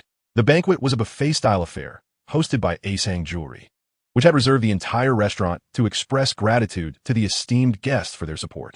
Given the day's transactions amounting to several hundred million, AI Qingru was likely to earn a substantial profit of 70 to 80 million renminbi, not to mention the sensational impact it would have on Asang Jewelry's store in Jiangxing. Moreover, stone gambling merchants from various corners had gathered in small groups, allowing for an exchange of information and the opportunity to acquire novel insights. It is worth noting that, even with the advancements in contemporary science and technology, we remain incapable of perceiving or detecting the internal conditions of stones. Whether a raw stone contains jade, the color of its flesh, or the orientation of its color bands, relies entirely on one's own discernment or the industry's collective wisdom passed down through generations. It is said, somewhat exaggeratedly, that some knowledge is transmitted only from male to male. This allure of stone gambling is precisely what captivates many. Zhao An chose not to join the group, primarily because he was unfamiliar with them. As a newcomer to the industry, he lacked the experience to engage in meaningful conversation. Furthermore, possessing a discerning eye of his own, he felt no need for their insights. Additionally, the group consisted predominantly of individuals over 40, with scarcely any younger faces present. It is often said that a generation gap emerges every 3 years. Zhao An, being 20 years their junior, felt as though he belonged to another era entirely. How could he possibly convey to them, "I possess 5 endless blades, striking 5 times per second, each blow a critical hit"? Thus, he opted to find a discreet corner to enjoy his meal alone. It must be said that the Jiangsheng Grand Hotel, as a 5-star establishment, offers culinary delights that are truly exquisite. Take, for instance, the roasted lamb chops, perfectly charred on the outside, yet tender within. With each bite, the juices burst forth without a hint of gamey odor. Instead, the unique flavor of Ning Province's salt marsh lamb, mingling with subtle hints of cumin, tantalized his taste buds, delivering a profound sense of happiness. A small sip of the 1982 Chateau Latour only enhanced this delightful experience. Mr. Zhao possesses a refined taste, indeed. Dressed in a flowing gown, AI Qingru, as the hostess, accompanied by manager Dong, greeted the attendees. She searched for Zhao An, but was unaware of his retreat into the shadows, indulging in his feast. If she had merely donned a light touch of makeup earlier in the afternoon, it was evident that she had meticulously prepared for this occasion. Her hair was elegantly styled into a beautiful updo, with 2 wisps framing her face, accentuating her delicate chin. Her willow-like eyebrows, reminiscent of smoke and ink, and her almond-shaped eyes adorned with a soft pink eyeshadow, radiated an endless springtime allure. Her long lashes made Zhao An momentarily question their authenticity. Each flutter tugged at his heartstrings. Beneath her prominent nose lay dainty, upturned nostrils, and her lips, as luscious and red as cherries, incited one's imagination. Coupled with her gown, which hugged her figure perfectly, she epitomized the image of a commanding female CEO. It is no surprise, accompanied by 5 female secretaries, one must possess a formidable presence to command attention. Zhao An hurriedly retrieved a napkin from the table to wipe the grease from his lips and, with a sheepish smile, remarked, "I must thank Director AI for her generous hospitality." Holding a wine glass in one hand, AI Qingru gestured for Dong to attend to the other guests. Smiling softly, as today's greatest victor, Mr. Zhao should not be so modest. "Director AI, your assertion is misplaced, Zhao An replied with a wry smile. Surely, you are the true victor today. Purchasing a piece of golden ore for 8 million, claiming it to be a manifestation of the mythical Pitio, and then reselling it for 34 million, netting a profit of 26 million. Along with the proceeds from other raw stones, you effortlessly achieved a modest goal of 100 million. Is it truly as easy as you say? AI Qingru smiled gracefully as she took a seat opposite Zhao, and her back relaxed against the chair. She gently clinked her glass with his, took a small sip of wine, and remarked, for today's auction, I have meticulously prepared for 6 whole months, stocking up, hiring help, and choosing the right timing. In short, one must consider the opportune moment and favorable conditions. As for that golden Pitio, it was indeed a stroke of serendipity. Zhao then remained silent, feigning an attentive demeanor, while his gaze was fixated on AI Qingru's exquisite face. Her eyes sparkled like crescent moons as she continued. While researching client profiles, I discovered that many of our guests have a penchant for collecting Pitio artifacts, particularly Mr. Jiang and Mr. Han. Mr. Han's mansion boasts over 300 pieces of Pitio products. Therefore, when I saw your raw gold or yesterday, the idea struck me. I must express my gratitude to you. Gratitude is unnecessary, Zhao An replied. It is a fair exchange, each benefiting as needed. Your ability to sell it for a higher price is simply your skill, and I am well aware of my own limitations. AI Qingru waved her hand dismissively, saying, It's not solely about the gold, or I must also thank you for your timely bid on the glass jadeite, which spared us the embarrassment of an unsold item. A subtle fragrance reminiscent of orchids and musk wafted through the air, intoxicating Zhao An, yet he maintained a serious demeanor and said, In truth, I don't understand much. It was merely luck. I hope you will continue to guide me, Miss AI. In recent years, the number of high-income individuals has steadily increased, creating a widening gap in the luxury market. AI Qingru elaborated. Take jadeite, for instance. There's a scarcity of mid to low-end products, while high-quality ones are rare indeed. Especially the top-grade jadeite with rich green hues and water-like clarity. Acquiring such a raw jadeite piece would suffice for a year's sales across all my stores. There is simply no room for expansion. Zhao An chuckled. So, does it matter if the price exceeds theirs by 1 million? Not at all, AI Qingru replied, shifting her posture comfortably, crossing her legs with an air of relaxation. Just as I willingly added an extra 1 million to your golden Pitio, because I am confident that I can earn even more.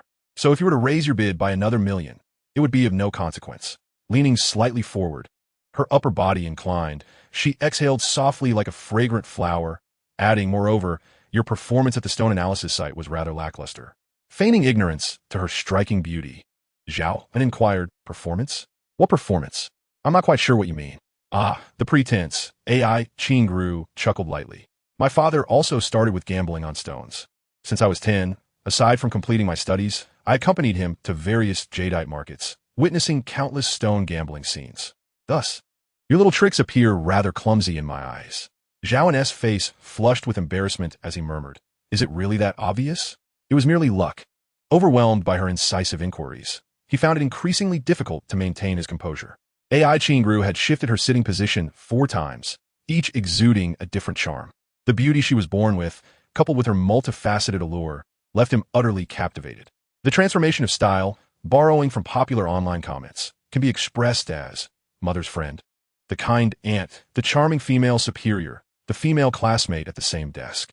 Ha. Sensing Zhao An's embarrassment, AI Qingru giggled uncontrollably for a while before finally calming down. Her lips still curved in a smile as she remarked, Indeed, luck can elucidate many matters. However, everyone harbors their own secrets. As long as you can unearth exquisite jade, and I require fine jade to expand my market, I shall remain indifferent to your little thoughts. Zhao An, feeling somewhat insincere, replied, It is indeed merely good fortune. I am but a poor lad who previously had no opportunity to engage with the high-end realm of gambling stones. Today is purely coincidental, just a coincidence. AI Qingru, with a hint of a smile, cast a meaningful glance that made Zhao An uneasy. After a moment, she said, No worries, Mr. Zhao.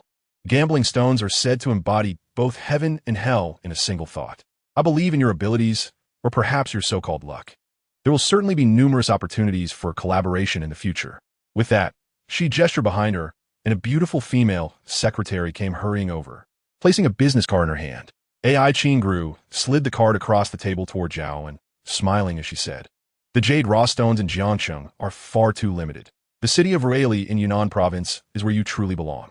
Remember, if you unearth exceptional jade, call me, and I will ensure the price is to your satisfaction. With that, she lazily rose, her long legs swaying as she departed.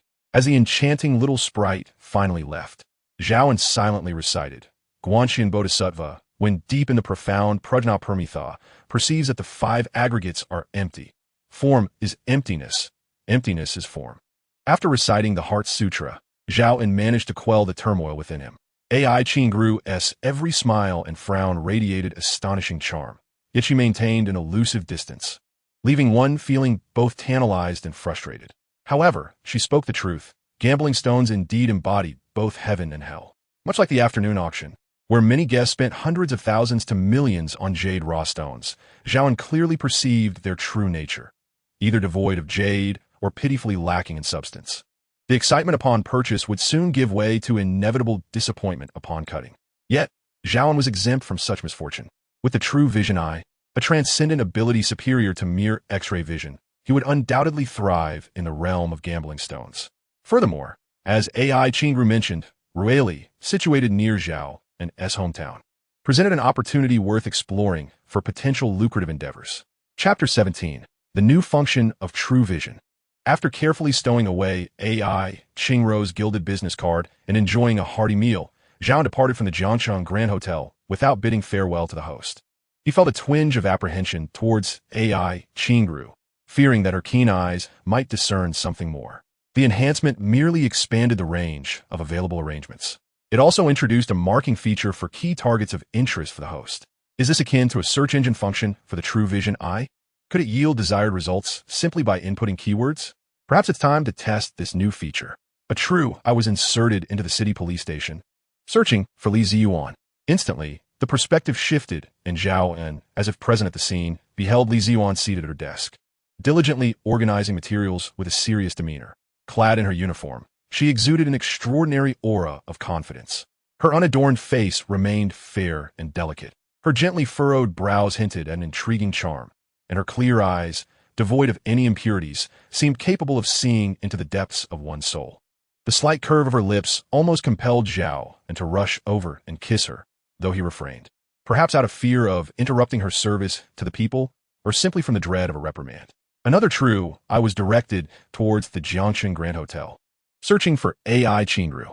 There she was, seated at the head of the hotel conference room, orchestrating a meeting with her staff. She still bore the imposing demeanor of a domineering female CEO. Was she assessing today's earnings or plotting her next venture to accumulate wealth? Curious about Li Qiushui, Zhao An inserted a true eye into her residence. The moment he glimpsed the scene, he decided to avert his gaze, fearing the repercussions of what he might see. Take it easy, brother, he mused. Life thrives on movement, but if it leads to the creation of new life, that could be troublesome. One misstep, and I elevate my status. Zhao An then positioned a true eye into the Yangtze River, aligning 6 true eyes to search for gold, or eager to discover if he could unearth even a few pieces. After all, finding just one could yield millions. The results emerged. Within a radius of 6 kilometers, there were 6 pieces of gold, or located on the riverbed and 2 on the bank, yet buried over 10 meters deep, rendering them nearly impossible to excavate. After half an hour of effort, it became clear that while gold ore existed in the Yangtze, it was either embedded deep within the riverbed or hidden in the depths, with few shallow deposits available. It seemed Zhao An's previous success in unearthing the golden Paixio was merely a stroke of luck. The notion of amassing wealth by scavenging gold or along the Yangtze was evidently unfeasible. As Zhao An experimented with the new capabilities of the true eye, he unknowingly drifted into a deep slumber. In the dead of night, he was abruptly awakened by a series of urgent knocks at the door. Groggy, he opened it to find Li Ziyuan, now dressed in casual attire. What brings you here? And how did you know where I live? Zhao An inquired, puzzled. Li Ziyuan, visibly irritated, retorted, Am I not allowed to visit? I came to see if you were secretly harboring a lover. With that, she playfully kicked Zhao An, prompting him to invite her in. Please come in, Zhao An said with a grin, stepping aside. Welcome, my esteemed wife, to inspect my humble abode. It may be modest, but your grace surely surpasses its simplicity. With her hands on her hips, Li Ziyuan adopted an authoritative posture, surveying the room with an air of superiority. This is quite a shabby place, she remarked. Zhao An closed the door, wrapping his arms around Li Ziyuan with a smile. So, You're the first to seek me out here. I am truly, deeply honored. With you in my life, what more could I desire? Li Ziyuan wore a knowing expression, but playfully swatted Zhao An. Let go, you scoundrel. Zhao An tightened his embrace, refusing to release her. Not until you explain your late-night visit. I was asleep, and your intrusion is rather inconsiderate. Were you missing me, or have I done something wrong? As Zhao An spoke, his expression shifted to one of sincerity. Officer, I confess I'm guilty. I have stolen something, specifically your heart. Upon uttering these words, he could no longer maintain his serious demeanor and burst into laughter. Are you playing a role here? Li Ziyuan exclaimed, playfully tapping his forehead. Her cheeks puffed in mock annoyance. Speaking of which, it infuriates me. She shot him a disapproving glance and continued. That is precisely why I left home in a huff, allowing you to take advantage of the situation. She lightly touched Zhao An's forehead, but he grasped her hand, his tone shifting to earnestness. This humble abode, though modest, is filled with virtue as long as you are here, is a paradise for me. Rest assured, I shall never betray your trust. With that, the two shared a tender kiss, igniting a palpable warmth in the room as their passion deepened. The following morning, Zhao An's room lay in disarray. He embraced Li Ziyuan, nestled in the covers, and inquired, Are we not going to work today? Li Ziyuan emerged from beneath the blankets, one hand enveloping him as she replied, No, I'm on the night shift today. What are your plans then? Shall I accompany you for some shopping? Zhao An kissed her lovely face and remarked, Shopping, dining, watching movies. These are the essential trifles of romance. That is before you make your move, Li Ziyuan chuckled. Then turned away, suggesting, Why don't we consider buying a house?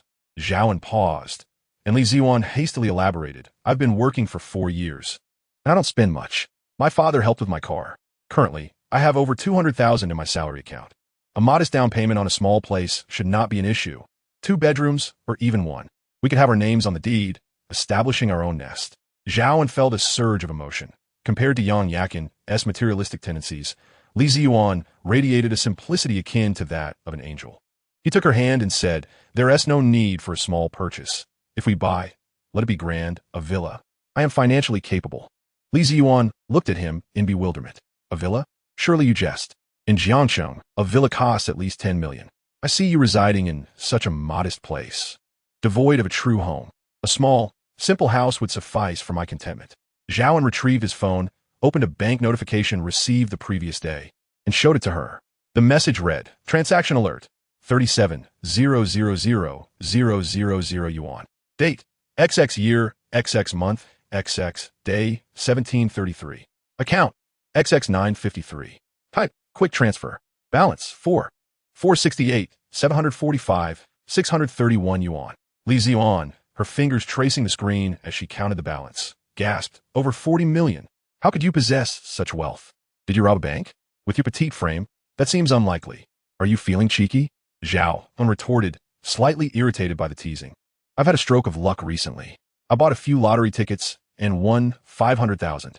Then, while fishing, I stumbled upon a gold ore and sold it for 8 million. Just yesterday, I attended an auction where I acquired a piece of jadeite rough, and it turned out to be a glass-grade jadeite, which I sold for 37 million. This message is merely the transfer notification from that sale. Li Ziyuan wore an expression of disbelief, prompting Zhao An to retrieve from his wallet the tax receipt from the lottery center, the receipt issued by Acehang Jewelry, and the invoice for the 510,000 yuan spent on mountain materials, presenting them to her. Upon examining the documents closely, Li Ziyuan finally accepted the veracity of Zhao An's claims. What she initially presumed to be a mere pauper turned out to be a veritable treasure.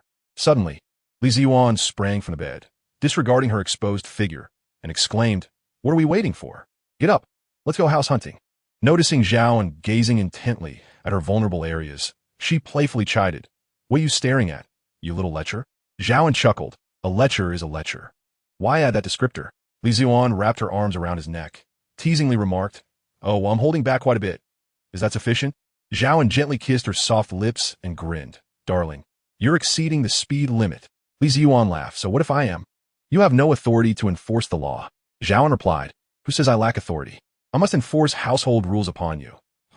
You understand, right? Chapter 18, An Interlude in House Hunting. The sun shone brightly as Li Ziyuan drove Zhao into a housing sales office in a place called Water's Edge Flower City.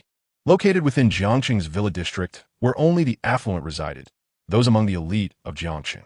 Upon entering, Li Ziyuan naturally linked her arm with Zhao An's. A saleswoman, her shoulder-length hair cascading gracefully, approached them with a professional smile. Welcome to Water's Edge Flower City. Are you here to view or purchase a property? Do you have a familiar sales consultant? Zhao An replied, we would like to take a look first. Are there any available properties for immediate occupancy? Indeed, sir. The saleswoman responded. Allow me to introduce her project. She gestured toward a large area map not far inside the entrance, explaining, our project is located. Zhao then waved his hand dismissively. No need for the introduction. Let us just view the properties. If we find one suitable, we shall purchase it. This was certainly unconventional. The saleswoman mused, yet she maintained her professionalism, asking, would you like to see the model display? Do you have any specific requirements regarding location or layout? Sure. Let's take a look at the model. Zhao An replied nonchalantly. If it's suitable, we'll buy it on the spot. The saleswoman nodded and led them. Please follow me. Here, you may see our independently developed luxury villas, each featuring a private garden and underground garage. Importantly, every villa has a unique layout, designed to meet the diverse needs of our clientele. Zhao An inquired, how many properties are still available? The saleswoman pointed at the model display and explained, the vacant properties include units 2013, 2021, 3021, 3201, among several others. Zhao An inspected the layouts on the model, finding them neither particularly appealing nor unappealing. Having never purchased property before, he felt somewhat lost and suggested, let us visit the actual available units. I can't discern much from the model. The real estate agent, left with no words, could only nod and say, please wait a moment. I will fetch a sightseeing vehicle. Thus, the young couple boarded the tour car and proceeded to explore 4 or 5 standalone villas, yet none captured their fancy. The lighting was inadequate, or the layout did not meet their expectations. The agent maintained a commendable demeanor, patiently advising, investing in real estate is indeed one of the most stable investments. Even in the current environment, it remains quite suitable. Zhao An glanced at her name tag and learned that the agent was called Wang Xiaoqian. He smiled and remarked, in fact, I used to be in the same profession as you. Wang Xiaoqian, surprised, replied with a laugh, oh, have you also worked as a real estate agent, sir? What brought you to us then? Zhao An clarified, no, I meant that working as a real estate agent offers many conveniences when purchasing a property. Are you referring to the tale of an undercover agent infiltrating a real estate firm to secure the lowest price for a house, while also pocketing a salary and commission? She teased, I've seen that on Douyin. Zhao An chuckled and responded, you misunderstood. I previously sold lighting fixtures and am familiar with various sales techniques. So spare me the cynical wisdom. Wang Xiaoqian laughed lightly. It's not so much cynical wisdom, but rather a reflection of reality. For instance, 10 years ago, when property prices were low, if you had 200,000 yuan and purchased a home, while a friend spent the same amount on a luxury car, a decade later, the situation would differ dramatically. Your property, even if offered 5 million yuan, might not sell, while their luxury vehicle might not fetch even 100,000 yuan. This illustrates the disparity in investment approaches. A house serves as a warm sanctuary, as well as a long-term, appreciating investment. When those luxury items fade from relevance, and what seems high-end today is ultimately discarded by time, you will realize that only a home can be regarded as a family heirloom. Her words amused the couple, prompting Li Ziyuan to jest. Since you're also in sales, I suppose your tongue is just as sharp? Zhao An raised an eyebrow and replied, that requires specialized training. Different clients call for tailored sales strategies. For example, as Wang mentioned earlier, there are motivational approaches that assert there is no unsellable product, only unskilled salespeople. There are no unbreakable logs, just axes that aren't sharp enough. Generally, an exceptional salesperson should possess the following skills: the ability to drive, create PowerPoint presentations, communicate effectively, follow up on payments, perform calculations, negotiate prices, enjoy tea, boast, endure hardships, remain composed, and charm people, among numerous other talents. An expert indeed. Wang Xiaoqian praised as she drove the sightseeing vehicle. It seems Mr. Zhao is quite the connoisseur in the sales realm. Zhao An chuckled, in truth, I excel only at the last skill. Wang Xiaoqian continued, since Mr. Zhao understands the intricacies of the profession, let's skip the formalities today. I will take you directly to the finest property we have left in our company. What do you say? Li Ziyuan responde enthusiastically, absolutely. Whether we purchase or not is secondary. I simply wish to see what the best property looks like. Wang Xiaoqian led them, somewhat crookedly, to the front of a strikingly beautiful standalone villa. At first glance, Li Ziyuan was enamored. The house was situated in an excellent location. Its overall design both unique and grand without appearing cliched. Wang Xiaoqian opened the door, stating, "This Unit 3201 is the finest villa we currently have available. The exterior and interior decor have been crafted by renowned designers from our country. Please come inside." Upon entering, they were greeted by a spacious foyer, leading into an expansive living room, featuring a uniquely designed spiral wooden staircase. Wang Xiaoqian continued her introduction. This villa comprises 6 bedrooms, 3 living areas, 2 kitchens, and 4 bathrooms, all designed and decorated in accordance with the latest popular styles. After an extensive tour of each room, Zhao An and Li Ziwan expressed their overall satisfaction. Zhao An smiled and remarked, "All in all, I find it quite satisfactory. The layout, positioning, and lighting meet my aesthetic standards, and the breathtaking river view is remarkable."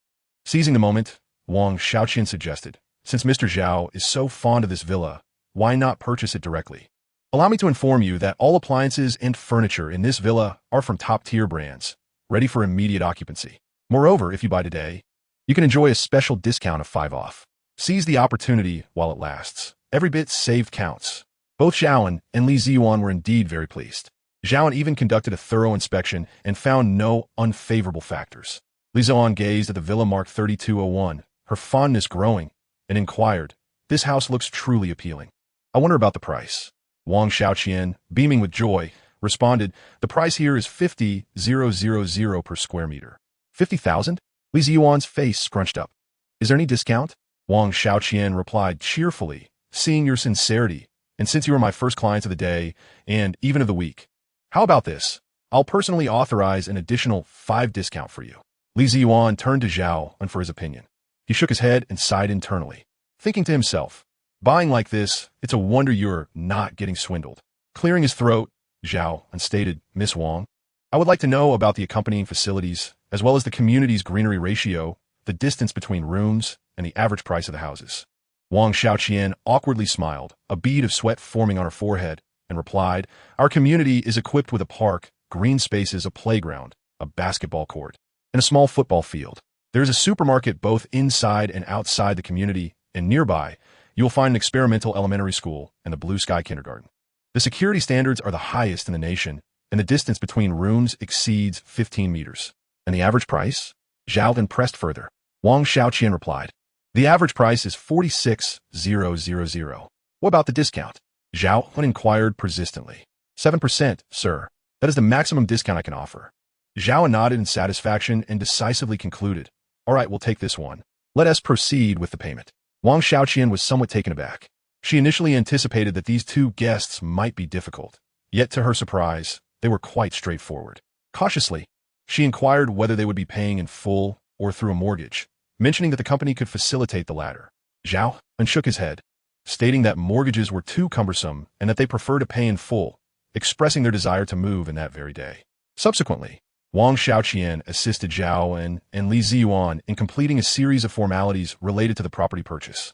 Ultimately, Zhao An paid over 23 million, and under Wang Xiaoqian's guidance, he set up a fingerprint lock password for the front door. The standalone villa, designated as number 3201, now belonged jointly to Zhao An and Li Ziyuan.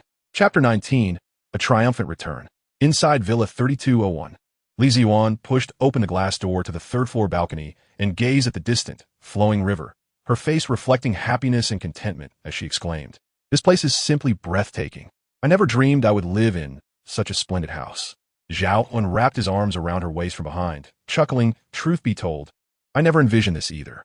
I was just a poor lad, and suddenly I find myself somewhat affluent. It feels rather surreal." Li Ziyuan turned to face him, wrapping her arms around his neck, and asked, "Do you think I am with you for your wealth? Will you not cherish it because it came too easily?" Zhao An playfully poked her nose with his finger, laughing. "How could you think that? I was initially captivated by your beauty, completely enchanted, and by a twist of fate, we found ourselves together. Oh, such eloquence. Do share more." Li Ziyuan giggled, "With such sweet words. How many girls have you deceived in the past?" Zhao An's expression dimmed slightly, and Li Ziyuan quickly realized her misstep, promptly changing the subject. "Shall we test the shower in our new home?" Zhao An swiftly cast aside any lingering discomfort. After all, the memory of a deceased ex-girlfriend paled in comparison to the vibrant presence before him. He leaned down, resting his forehead against hers, and asked, "Are you certain?" With a sweet smile, Li Ziyuan affirmed, absolutely. As soon as she spoke, Zhao An scooped her up in his arms, striding confidently into the bathroom. As they enjoyed a moment of intimacy, Zhao An, now in a reflective state, observed Li Ziyuan picking up her clothes from the floor. She smiled and remarked, I could take a leave of absence. We have annual leave every year. Would that affect your work? Zhao An replied, I see how much you value your role in the police force. You are diligent and decisive. If it would hinder your job, then perhaps it is best to forego it. Li Ziyuan nodded in agreement. Indeed, that is the wise course. I didn't expect you to be so considerate. It is a necessity, Zhao An grinned, and perhaps they could help with the children, allowing us to relish familial bliss. Li Ziyuan playfully nudged him. Who said anything about having children with you? The two engaged in playful banter.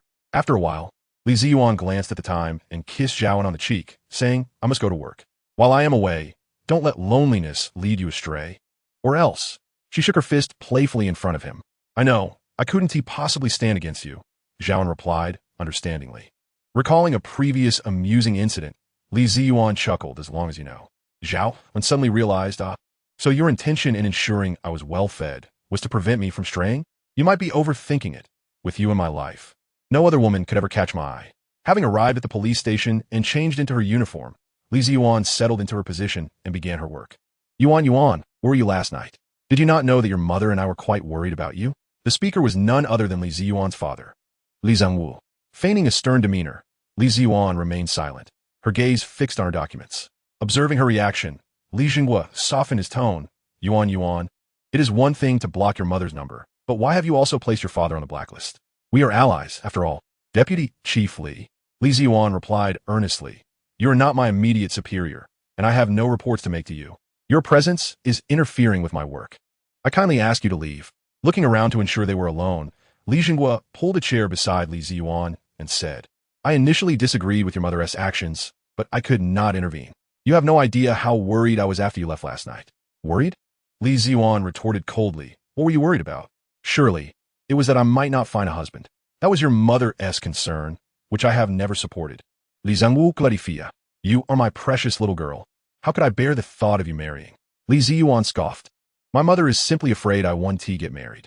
I intend to stay away for a few days to teach her a lesson. Stay away for a few days? Where will you be? Li Zhangwu inquired. Li Ziyuan tilted her head and raised an eyebrow. That is none of your business. Frustrata. Li Zhangwu exclaimat. How can it not be my business? I am your father. Li Ziyuan turned her head away defiantly. I am an adult now. It is no longer your concern. Content. Li Zhangwu nodded approvingly. Now that sounds more like it. With that, he strode away like a victorious general. During the 3-hour flight, the clear weather allowed Zhao An to enjoy a smooth journey, free from turbulence, and he slept soundly the entire way. Upon entering a car dealership, after being introduced to various options by the saleswoman, Zhao An ultimately decided on the Cadillac Escalade long wheelbase model, which is the brand's flagship SUV. Initially, he had intended to purchase a Mercedes G-Class or a Lincoln Navigator, but due to a lack of available stock, he settled for the Escalade, extravagantly swiping his card in front of the astonished saleswoman, and drove away with a temporary license for this top-tier vehicle valued at over $2 million. To be candid, the Escalade is no less impressive than the Mercedes G-Class, boasting a commanding and robust exterior. The shield-shaped grille combined with the vertically aligned LED headlights creates a visage reminiscent of a medieval Black Knight's mask, exuding an aura of authority that is undeniably striking. As for those who claim the Escalade lacks prestige or is not widely recognized, Zhao An remained indifferent. After all, this vehicle is merely a temporary solution. In the future, he could always upgrade to something more luxurious and prestigious. Little did he anticipate that the absence of the G-Class in Spring City would lead him to settle for the Escalade as a stopgap measure. However, what Zhao An was unaware of was the existence of an app called Gauta Map, which had once released a report on car owner activity, indicating that Mercedes-Benz owners favored airports and upscale hotels, while BMW owners preferred shopping centers. Audi owners were inclined towards government offices and top-tier hospitals, and Lexus owners enjoyed visiting factories and seafood restaurants.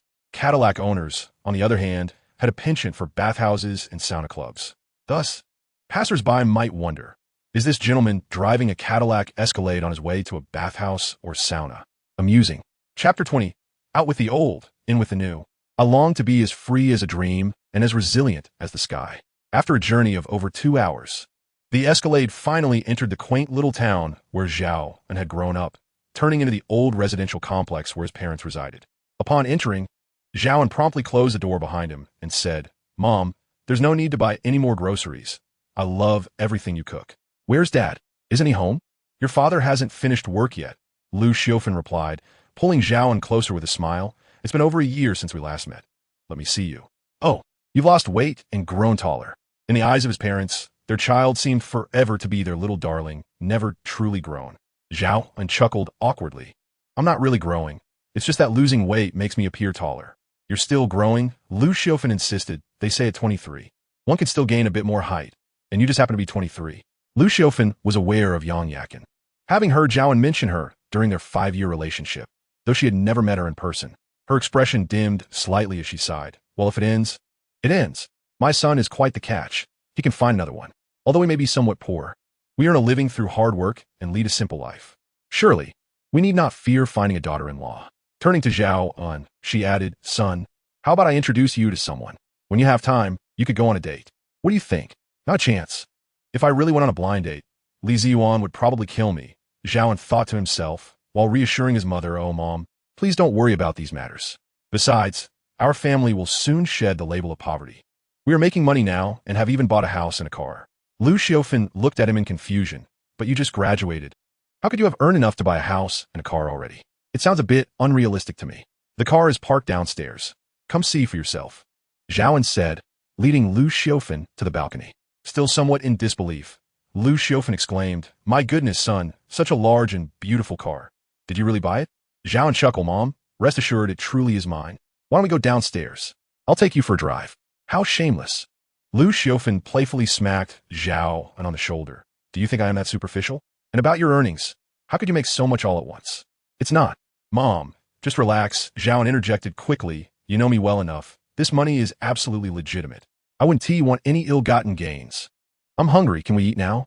Upon entering the door, Zhao Deshang proceeded directly to the kitchen, donning an apron and busily preparing ingredients, evidently eager to showcase his culinary skills.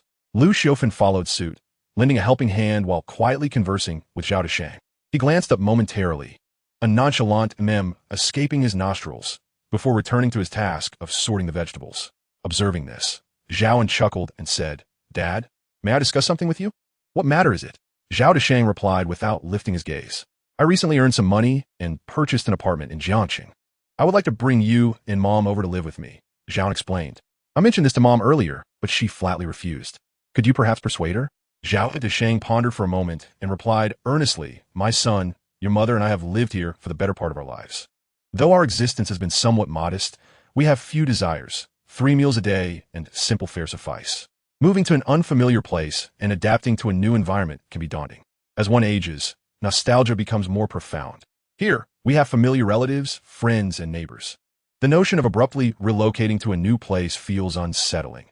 This is the essence of the saying, a golden nest or silver nest cannot compare to one's own doghouse. Thus, Zhao An, who initially intended to sway his parents' opinions, found himself receiving a lesson instead. Nonetheless, he understood his father's reasoning and decided to let the matter rest, deeming it unnecessary to pursue further discussion. After enjoying a sumptuous dinner, Zhao An spent some time conversing with his parents in the living room. Their dialogue revolved around familial matters, tales of his cousin S dropout to work, and news of his second-hand son going through a divorce, among other topics. "So," Lu Xiaofan remarked, "you are no longer young. It is time for you to consider marriage.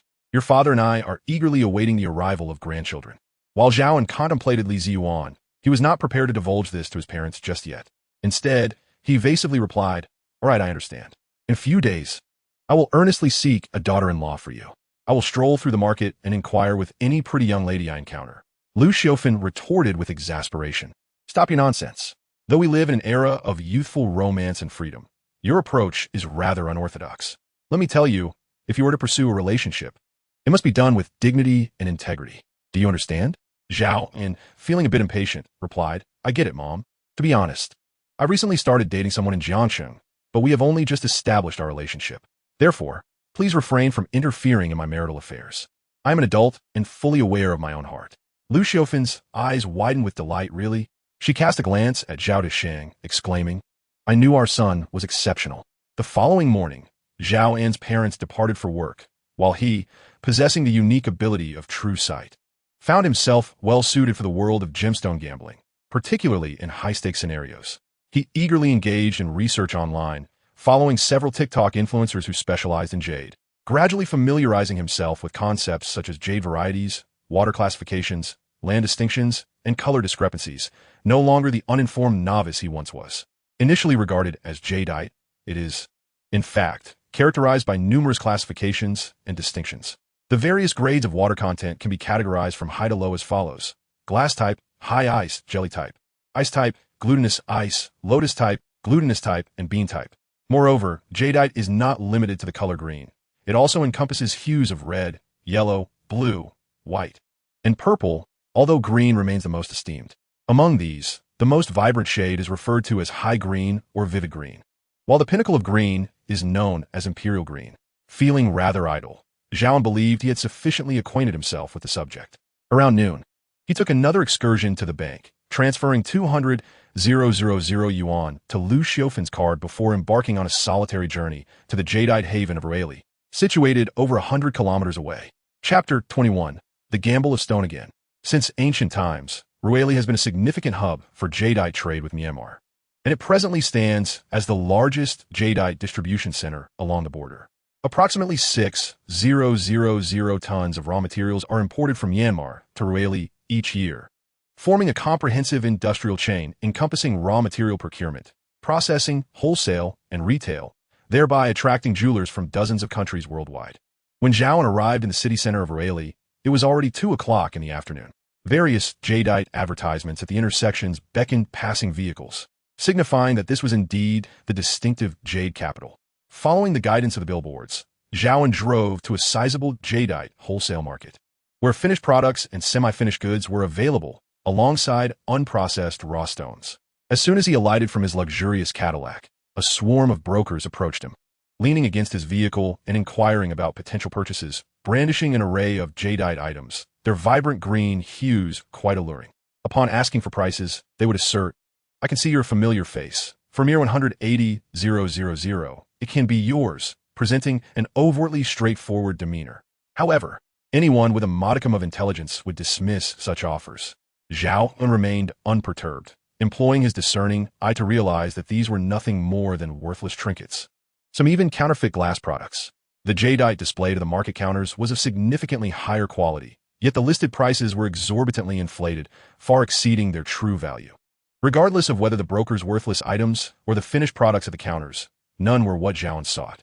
To amass substantial wealth, he understood that he must uncover genuine jadeite, which necessitated gambling on raw stones. The price of raw stones, in stark contrast to finished products, was remarkably lower.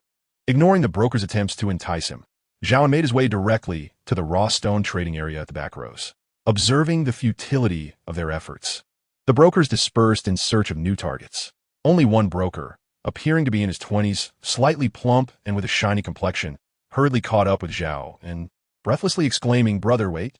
Zhao An turned around with a sardonic smile, retorting, "What do you want? Your merchandise may fool others, but certainly won't deceive me."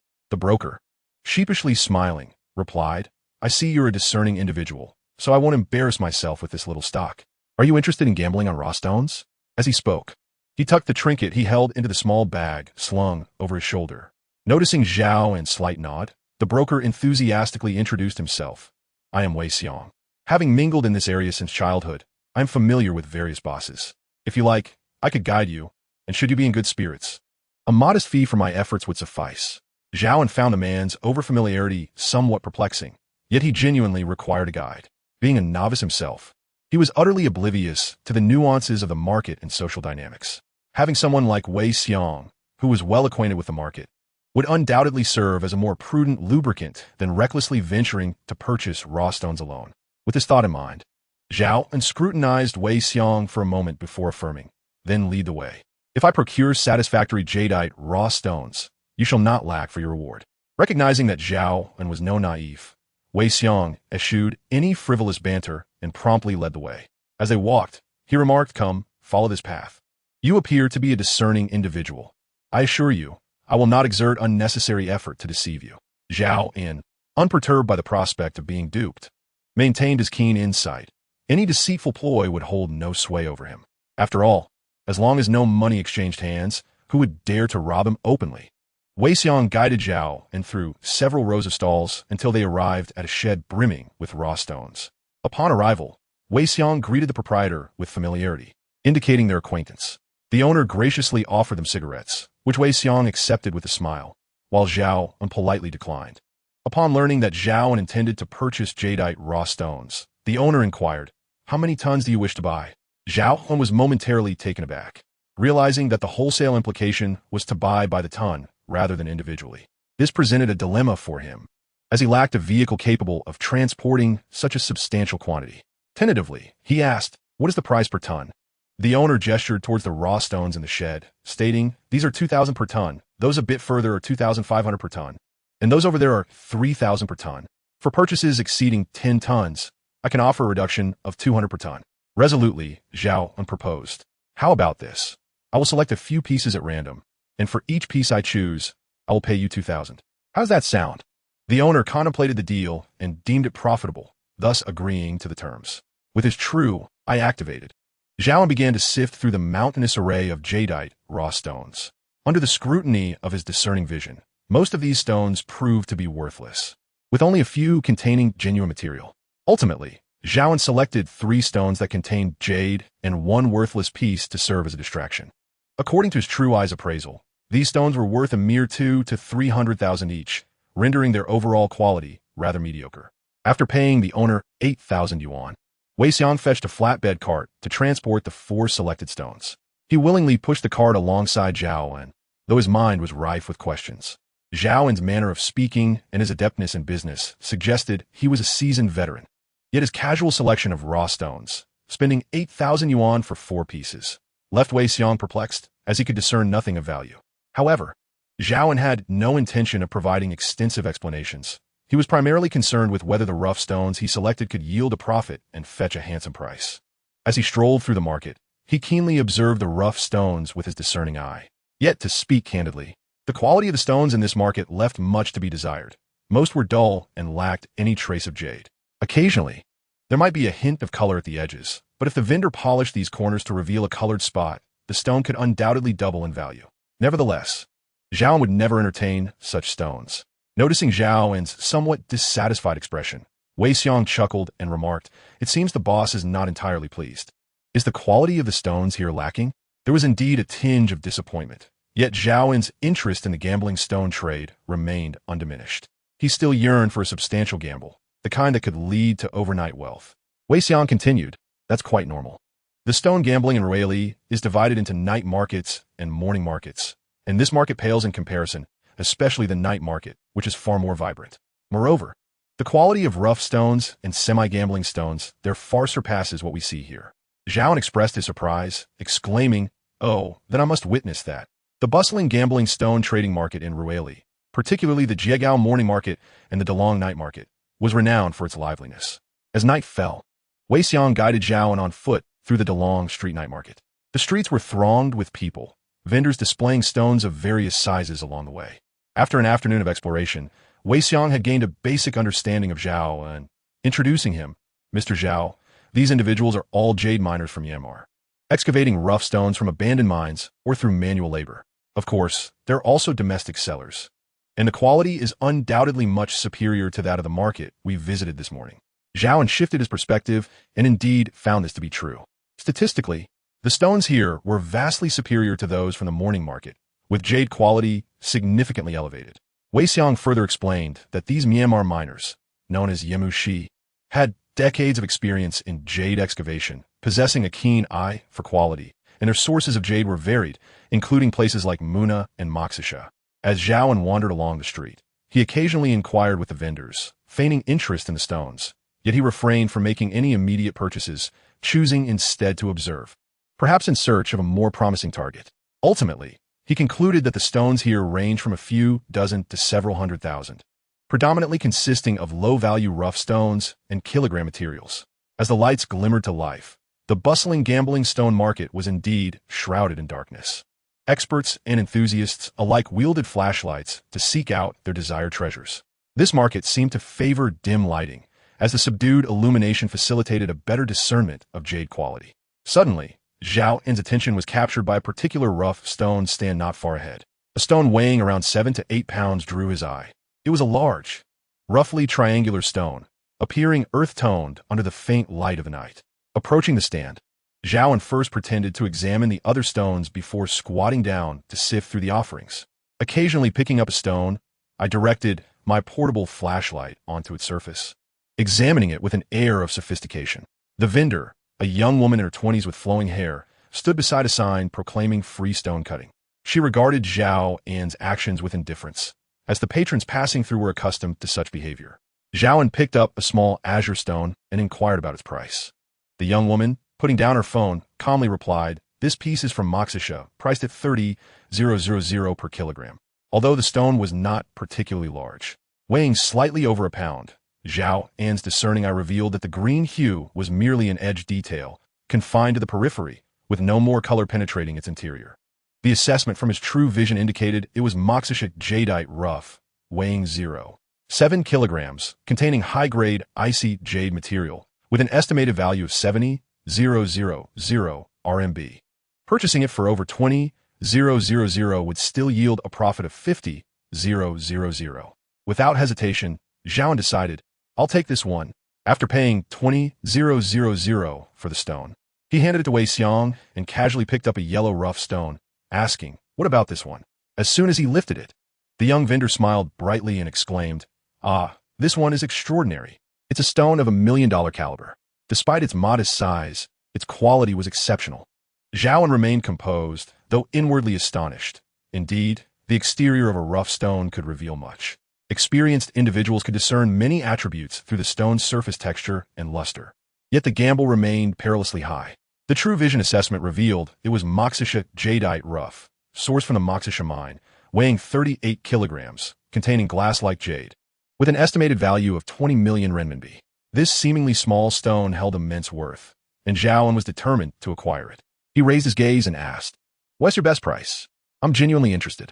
The young woman replied, "I've been selling this stone for over a year, and more than 1,000 people have seen it. None have deemed it undesirable. If you're sincere, I can offer it 400,000 per kilogram." Zhao An gasped at her bold claim, and Wei Xiong behind him felt a pang of anxiety. Such a large stone was valued at over $1 million? Zhao An furrowed his brow, weighing the stone again, then responded, "That's far too steep. I can't entertain such a price." The young woman chuckled lightly. "What do you expect? This street is filled with jade gambling. It's not uncommon for fortunes to be made overnight. It's the nature of the game. One moment you're wealthy, the next you're not. It's hardly surprising." Zhao An attempted to negotiate further. "I won't quibble too much. How about a flat 1 million? At the price of 400,000 per kilogram, he would need over 1.5 million to secure the stone." It was a sky-high demand, akin to a game of haggling. Nevertheless, Zhao An's offer of 1 million caught the young woman slightly off guard. She grinned and said, "The lowest I can go is 1.2 million. If you agree, we have a deal." Zhao An surveyed his surroundings with an inscrutable expression, noting the throngs of people bustling about. Yet their attention was fixated upon the stones displayed along the street. He clenched his teeth and declared, "Very well, let us proceed as you suggested. The deal is struck." After transferring the funds, Zhao An tossed the stone into a snakeskin bag and feigned a leisurely stroll through the market for a brief, while before nonchalantly departing. "Is there a place nearby for cutting stones?" Zhao An inquired of Wei Xiong. Initially, he intended to ask Wei Xiong for assistance in making introductions, but he reconsidered, abandoning the idea. Being unfamiliar with the area, he felt it unwise to gamble on stones worth over 20 million. He carefully packed all the stones he had acquired that day into the bag and subsequently cast it beneath his bed. Chapter 22. Industry Secrets. The following morning, Zhao An awoke and retrieved the business card given to him by AI Qingru, dialing the number. The call was answered promptly, and a melodious voice greeted him. Indeed, it was none other than AI Qingru. "Ah, Mr. Zhao, how delightful to hear from you again." Zhao An cleared his throat and replied, "I purchased a stone at the night market in Rueli yesterday, but it has yet to be cut. Would you be able to assist me in locating a suitable and secure place for cutting it?" AI Qingru initially expressed surprise before chuckling. "I was at the Delong night market last night as well. How curious that we did not cross paths. She was there too? What a coincidence." Zhao An mused. After a brief pause, AI Qingru seemed to realize something and continued, No, Mr. Zhao, please provide me with an address, and I shall come to fetch you personally. Zhao An contemplated refusing, thinking it more appropriate for her to share the address so he could make his own way. Yet, AI Qingrou's tone brooked no argument as she insisted. It is settled then. Where shall I pick you up? Reluctantly, Zhao An relayed the location of his hotel, and AI Qingrou assured him she would arrive shortly. True to her word, within 20 minutes, just as Zhao An finished breakfast in the hotel restaurant, he received a call from AI Qingrou. Where are you? I'm parked right outside the hotel. Descending the stairs with the snake skin bag in hand, Zhao encountered AI Qingrou, who emerged from an Audi Q7. Today, she appeared astute and capable. After stepping out, she opened the trunk and remarked, "It seems, Mr. Zhao, that you have made quite the haul." Zhao chuckled. "Oh, it's nothing, Ms. AI. Please do not jest. Raw stones can be rather unpredictable." "That is indeed true." AI Qingrou nodded, securing the trunk before inviting Zhao and into the car as they departed from the hotel with poise. Soon, they arrived at a somewhat secluded location that resembled a warehouse or an area on the outskirts of the city. Noticing Zhao An's puzzled expression, AI Qingrou smiled brightly. "What's wrong? Are you afraid I might sell you off?" Raising an eyebrow, Zhao An replied, "Not at all. I merely find this environment somewhat incongruous with your status." Zhao An held a firm trust in AI Qingrou's character. In his mind, she was a woman of grace, composure, and a perfect blend of beauty and intellect. AI Qingrou chuckled softly, remarking, "Regardless of my humble station, I am not swayed by the quality of my surroundings. Consider jade as an analogy. The finest jade emerges only from the depths of the earth, shaped by extreme heat and pressure, allowing for the infusion of rare elements, ultimately resulting in flawless beauty.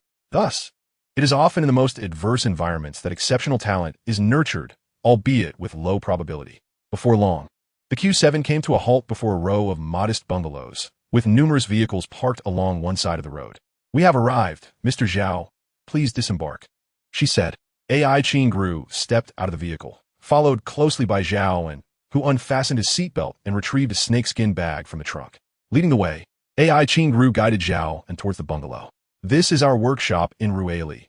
The location is entirely secure, and you can confidently entrust us with your stones for cutting," she assured him as they walked. "Should we uncover any fine specimens, I would be delighted to assist you in their sale." As they traversed the path, Zhao An discreetly observed his surroundings. Upon entering the bungalow, he discovered a hidden gem. The entrance opened into a spacious office, which led further into an even larger workshop, equipped with at least 7 or 8 unfamiliar machines. Some were actively operating, with 2 or 3 workers gathered around, engaged in conversation regarding the machinery. "Noticing et congrues arrivade."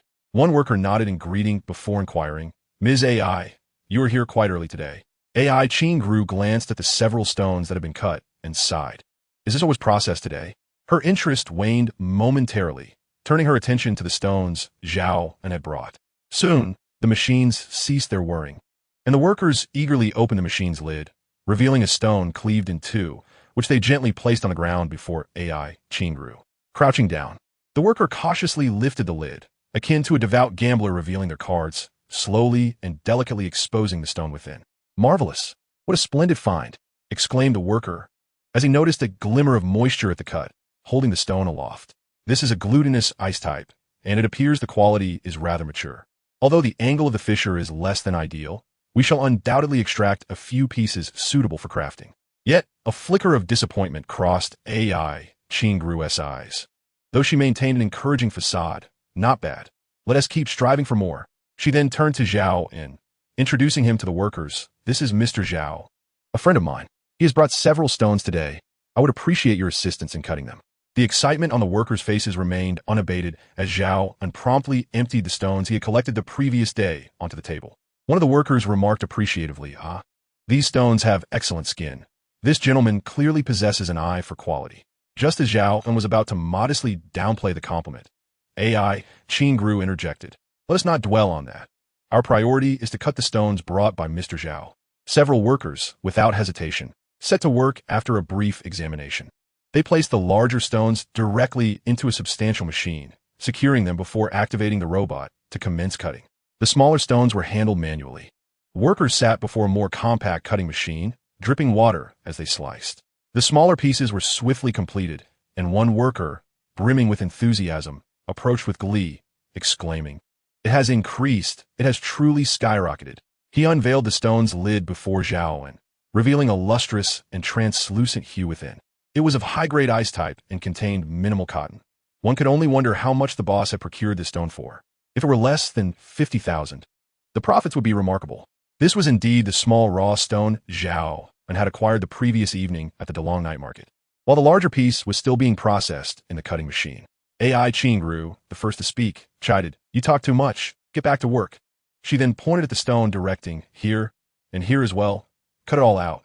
As the workers resumed their tasks, AI Qingru turned to Zhao An, smiling. "Your luck seems splendid. This first piece has yielded jade." Approximately 10 minutes later, the wire-cutting machine finally halted.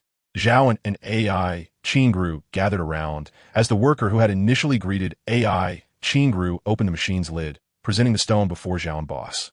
"Shall you personally unveil your stone?" he inquired. His curiosity piqued about whether such a well-skinned stone contained any valuable goods.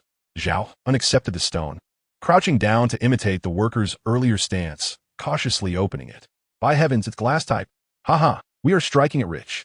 Although he was already aware of the stone's internal condition, Zhao An still gasped in surprise, joyfully lifting the stone to showcase it to AI Qingru.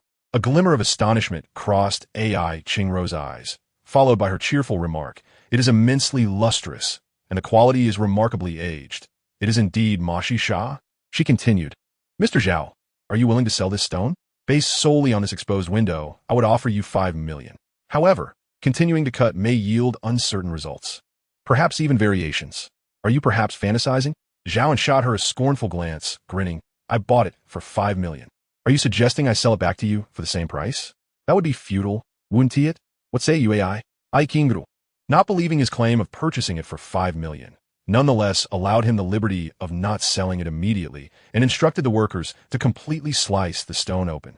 After another 10 minutes, the initial piece was fully cut, but the focus of everyone was evidently no longer on that stone. The attention was now riveted on the high-grade ice-type Mashi Sha raw stone. The earlier worker approached again, excitement and eagerness evident on his face, for he was now holding a piece of jade of considerable value. Should it indeed yield exquisite jade, it would enhance his credibility in future discussions. Ultimately, the stone was placed upon a meticulously cleaned table. Zhao An refrained from intervening this time and directly addressed the worker. "Proceed, for the outcome is already predetermined. Life and death rest upon one's own shoulders."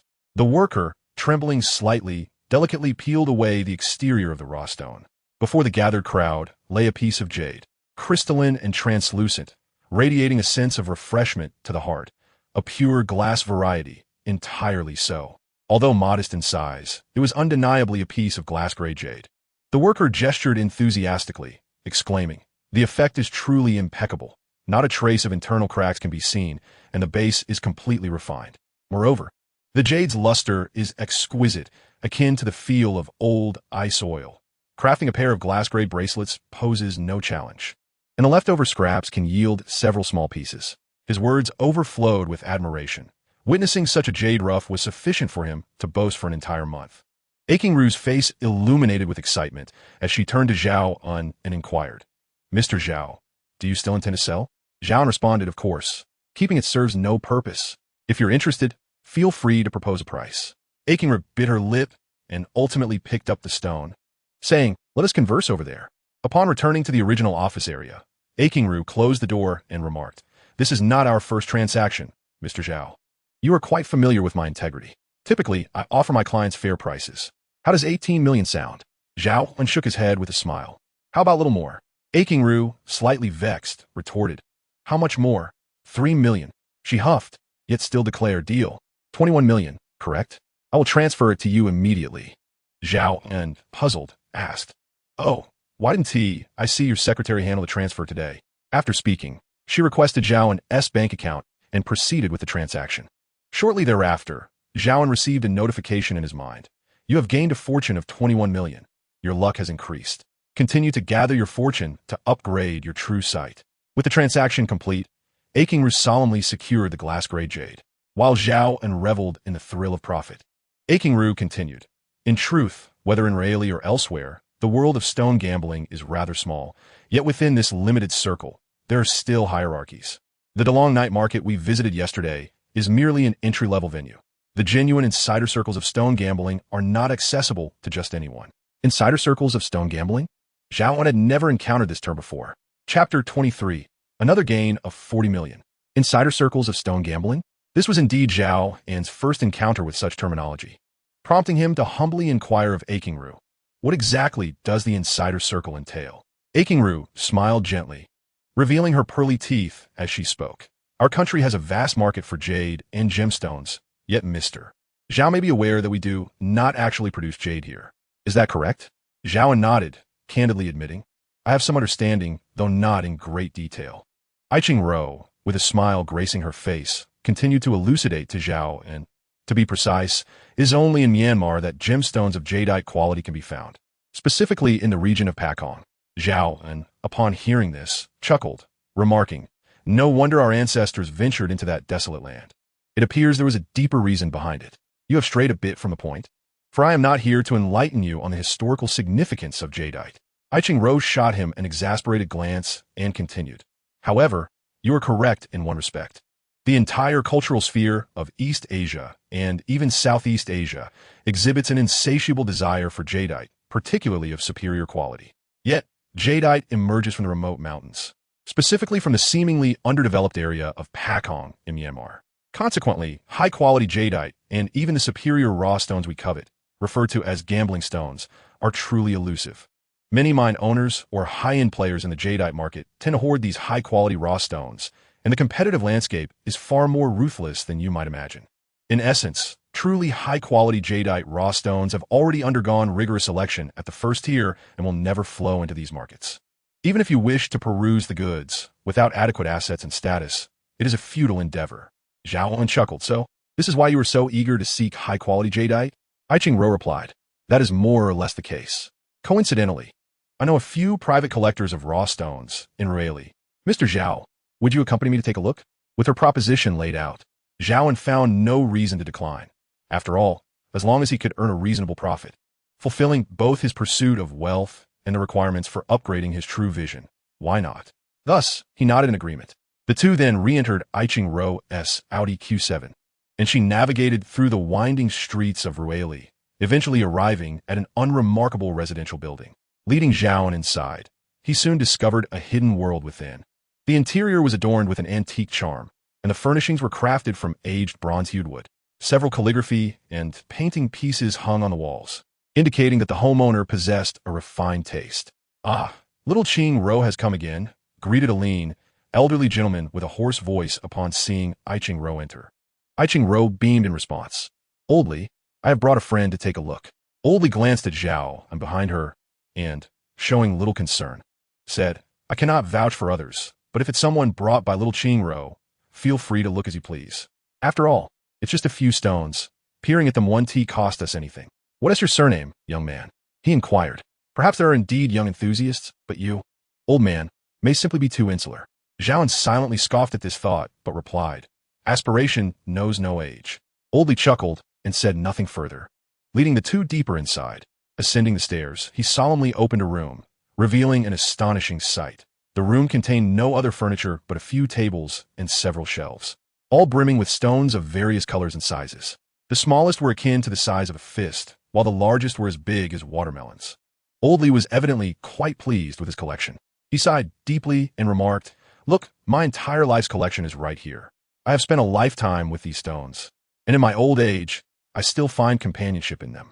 It was clear that he was a man with a story, but Zhao An, not being a novelist, had no inclination to indulge in his lengthy tales. He promptly activated his true sight and began to scrutinize the room meticulously. The moment he looked closer, he was taken aback. Most of the stones in the room were of substantial quality. Even those Zhao An deemed worthless often bore a hint of color on their surface, indicating a high level of potential. The room was essentially sealed. Oldly casually shut the door and illuminated a slightly dim electric lamp, facilitating better observation of the raw jade materials in the inadequate lighting. Zhao An retrieved his flashlight, ostensibly to examine the room. Yet he was secretly utilizing the vision afforded by his true sight to assess the jade's intrinsic value. He first picked up a stone that was predominantly black. Upon shining the light on it, a hint of green tinged with blue emerged, suggesting a likely icy texture. Oldly chuckled, young brother, you have a keen eye? This stone is remarkable, a premium gambling material from the Hojiao market. Such sizes are rare. It took me considerable effort to acquire this one. Zhao An inquired, so, how much do you intend to sell it for? Old Li chuckled again, gesturing 70,000. Zhao An shook his head and placed the stone down. Not because it lacked jade, for it indeed contained beautiful icy jade with a stunning blue hue, but rather due to a significant crack running through its center, obstructing the area suitable for a bracelet. It is well known that jadeite bracelets command the highest prices, and typically, the priority is to fashion bracelets from the best jade. Thus, the cost-effectiveness of this piece diminished considerably, and the true site appraised it at 130,000. Although it would yield a profit, Zhao An was not in the position to pursue every opportunity. Next, Zhao An picked up a fist-sized piece and inquired, "What about this one, Old Li?" The true site identified it as raw jadeite from Hojiao, weighing 0.6 kilograms, containing high-quality, icy green jadeite with an estimated value of 5 million RMB. This exemplifies the allure of gambling stones. A slight variance in color can lead to a tenfold price difference. It was evident that Old Li was still hesitant to commit. Zhao An maintained a composed demeanor. "If you didn't sell it for 200,000, how much do you intend to sell it for?" Old Li sighed. "If you truly want it, let us settle on 250,000. Zhao An raised his eyebrows. "All right, I will take this one." He continued to sift through Old Li's collection, ultimately selecting 4 more pieces, spending a total of 200,000, all of which were verified as high quality by TrueSight. Meanwhile, a conversation unfolded beside Zhao An, where she mentioned, "To be honest, although I'm a dealer in gemstones and jade, I possess little expertise in gambling stones." Zhao An responded, "I had thought you were an experienced expert in this domain." AI Qingru gently shook her head and remarked, "Although I have been familiar with this since childhood, I truly find it difficult to master. Recently, however, I find myself in urgent need of quality materials. On one hand, it is to expand the market, and on the other, to earn additional profits. I must rely on your assistance, Mr. Zhao." More than 2 hours later, Zhao had meticulously cut the 5 jade pieces he purchased today, along with several others acquired yesterday. AI Qingru examined the jade roughs on the table with great care, assessing their quality while expressing her admiration to Zhao An. "Mr. Zhao, you have certainly not disappointed me. Your skill in gambling with stones is truly unparalleled." Zhao An smiled modestly, responding, "I merely make a living. It seems I have embarrassed you." Director AI Qingru, with a twinkle in her eye, replied, "Your talent appears to be tailor-made for my needs. We could establish a long-term partnership. You could help me resolve my supply issues, and in return, you could earn some profits." Zhao An did not immediately acquiesce, instead responding ambiguously, "Let's discuss this later." Noticing that her attempts to forge a connection had not borne immediate fruit, AI Qingru smiled and refrained from pressing the matter further. Instead, she observed the workers diligently cutting all the raw stones, neatly arranging them together, their vibrant colors creating a striking display. Her gaze danced among the jade roughs as she leisurely admired Zhao An's creations, engrossed in assessing and valuing each piece, ultimately compiling the information on a sheet of paper. AI Qingru calculated lightly and handed it to Zhao An, stating, "In total, there are 10 pieces, with a cumulative valuation of 38 million. To round it off, let's say 40 million. What do you think, Mr. Zhao?" After a brief consideration, Zhao An found the difference negligible and replied, "Director AI is indeed generous." "Let it be so." With a raised eyebrow, AI Qingru turned to her phone and promptly initiated the transfer to Zhao An. In an instant, Zhao An's phone buzzed with a notification confirming the receipt of funds, accompanied by a mechanical female voice echoing in his mind. "You have acquired 40 million luck points. Your cumulative luck points have exceeded 100 million. Please upgrade promptly." Previously, upgrades occurred automatically. Has it now switched to manual? Zhao An mused quietly as he glanced at his phone, feeling a swell of satisfaction at the receipt of funds. AI Qingru, amused by his avaricious demeanor, chuckled softly. "I had intended to invite Mr. Zhao to dinner. On the contrary, it is I who should treat you," Zhao An replied with a smile. "Might I have the honor of your company, Director AI?" With a knowing smile, AI Qingru responded, "Well, I suppose I can grant you this favor." In truth, since acquiring this true eye, Zhao An had passively relied on its extraordinary abilities, with luck points automatically facilitating upgrades. This occasion required a proactive upgrade, likely heralding some novel changes, whether beneficial or detrimental, he could not say. "You must be eyeing that 3,000 yuan fee, I presume?" Zhao An thought to himself. Nevertheless, he found her rather astute and agreeable, responding only with a gentle refusal. "Oh, I want TV going for now. I'll notify you if I require anything. Wei Xiang cheerfully remarked. I shall await your call, Boss Zhao. Chapter 24. Comprehensive Enhancement. As the evening lights began to glow, in the private dining room of the Yujing Hotel, Zhao and AI Qingru were joyfully enjoying their dinner. Ordinarily, a certain level of good fortune would trigger an automatic upgrade. However, this time, a prompt indicated that manual activation was required. Consequently, the display still showed level 5, with an additional option for upgrading. Below this option was an introduction to the upcoming enhancement. The upgraded Eye of True Vision necessitated a more formidable physique to support its powers. Thus, each upgrade beyond level 6 would provide a one-time opportunity to enhance the host's physical attributes, with the magnitude of improvement being random. It was essential to seize this transformative opportunity. Zhao An was uncertain whether this was advantageous or not. Yet an instinctive feeling urged him to embrace this chance for metamorphosis.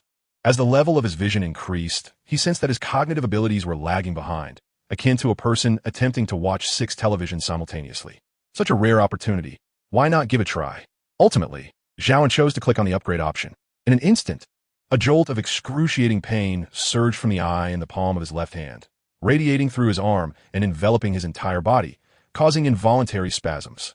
Zhao An's diminutive frame could hardly withstand such torment, and he fainted, his eyes rolling back.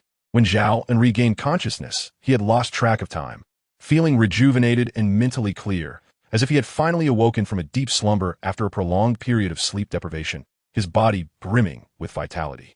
His breathing was remarkably smooth, yet an unpleasant odor pervaded the air, which he soon realized was a byproduct of the eye's upgrade, a purifying effect that expelled the fats, impurities, and toxins from his body through his pores.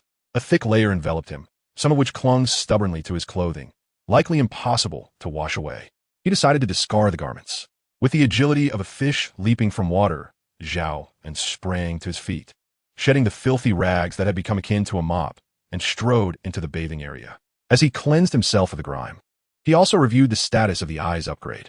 Compared to the search functionality added at level 5, the upgrade to level 6 significantly expanded both the layout and detection range, enhancing his physical attributes tenfold. This improvement was nothing short of remarkable. Whereas he previously could lift 100 pounds, he could now nearly lift 2,000. This leap from quantitative to qualitative change was astounding. Now, not only could Zhao An contend with 10 of Li Ziyuan, but he could easily handle a confrontation with her. No wonder it was said that 100 million was merely a modest goal.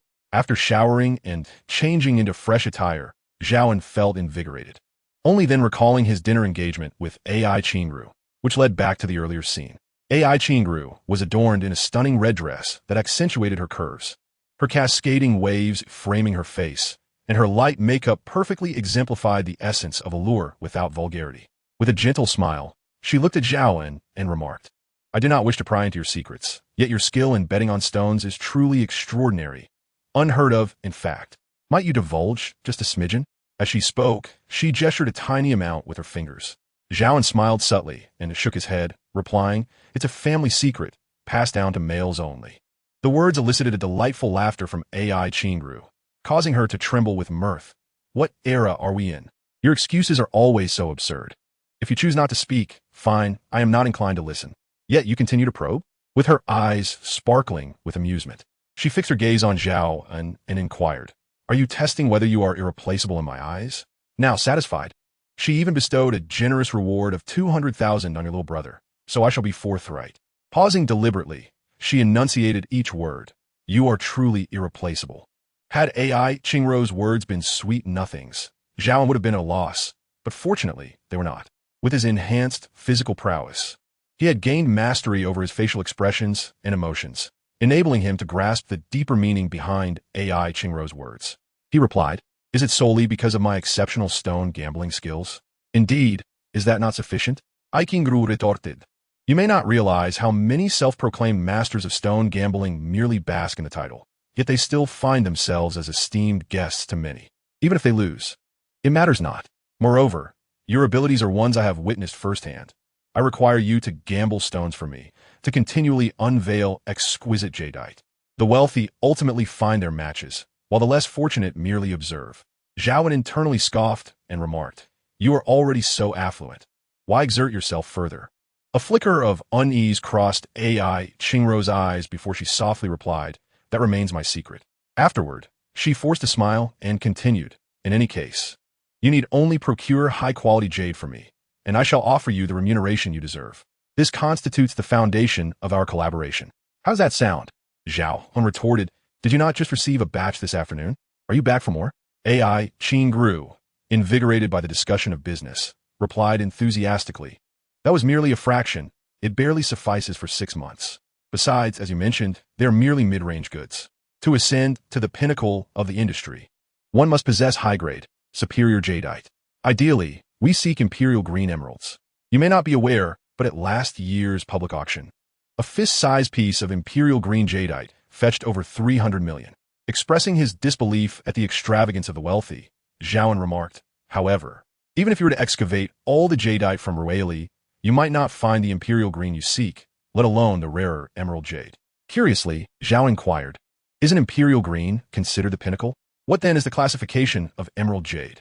Emerald jadeite holds a value comparable to that of imperial green. The difference lies in the trace elements contained within. Emerald jadeite contains a higher concentration of metallic chromium, resulting in a slight variance in color. Zhao An, possessing a modicum of confidence, expressed his reservations, "But I have never been to Myanmar, and I lack a passport. I have heard that the conditions there are precarious, rife with military conflicts. Surely, it cannot be without danger?" AI Qingru shot him an exasperated glance and replied, "We are merchants, capable of bringing them tax revenue. Moreover, jadeite exports account for half of Myanmar's GDP. Thus, the military will protect us rather than cause us harm. As for the passport, simply provide me with your ID, and I can secure it for you within a day. Do you have any other concerns?" "Indeed, there is quite a bit, especially regarding the 9-year compulsory education." "Why are you so exceptional? Have you been secretly attending extra classes?" Zhao An remarked, "If jadeite is produced, how shall we divide the profits?" I Qingru chuckled softly. "During this trip to Myanmar, I will cover all expenses. I will purchase the raw stone you favor, and should we find jadeite, I will compensate you half of its assessed value. Even if we yield nothing, you shall incur no loss." Zhao An replied, "In that case, I feel I might be at a slight disadvantage. Wouldn't it be wiser for me to purchase the raw stone in Myanmar myself?" AI Qingru laughed lightly. "Mr. Zhao, you may be unaware that gambling on stones is indeed a matter of circles. The methods you employed yesterday and the day before are merely entry-level, perhaps slightly above that. The true realm of stone gambling is far more intricate and ruthless than you can imagine. To profit in such an environment, one requires a team, strength, experience, audacity, and, of course, luck." She continued, "It is true that the environment in Myanmar is chaotic, particularly in the jadeite-producing Pakong mining area, where enormous profits are often shadowed by unspeakable evils.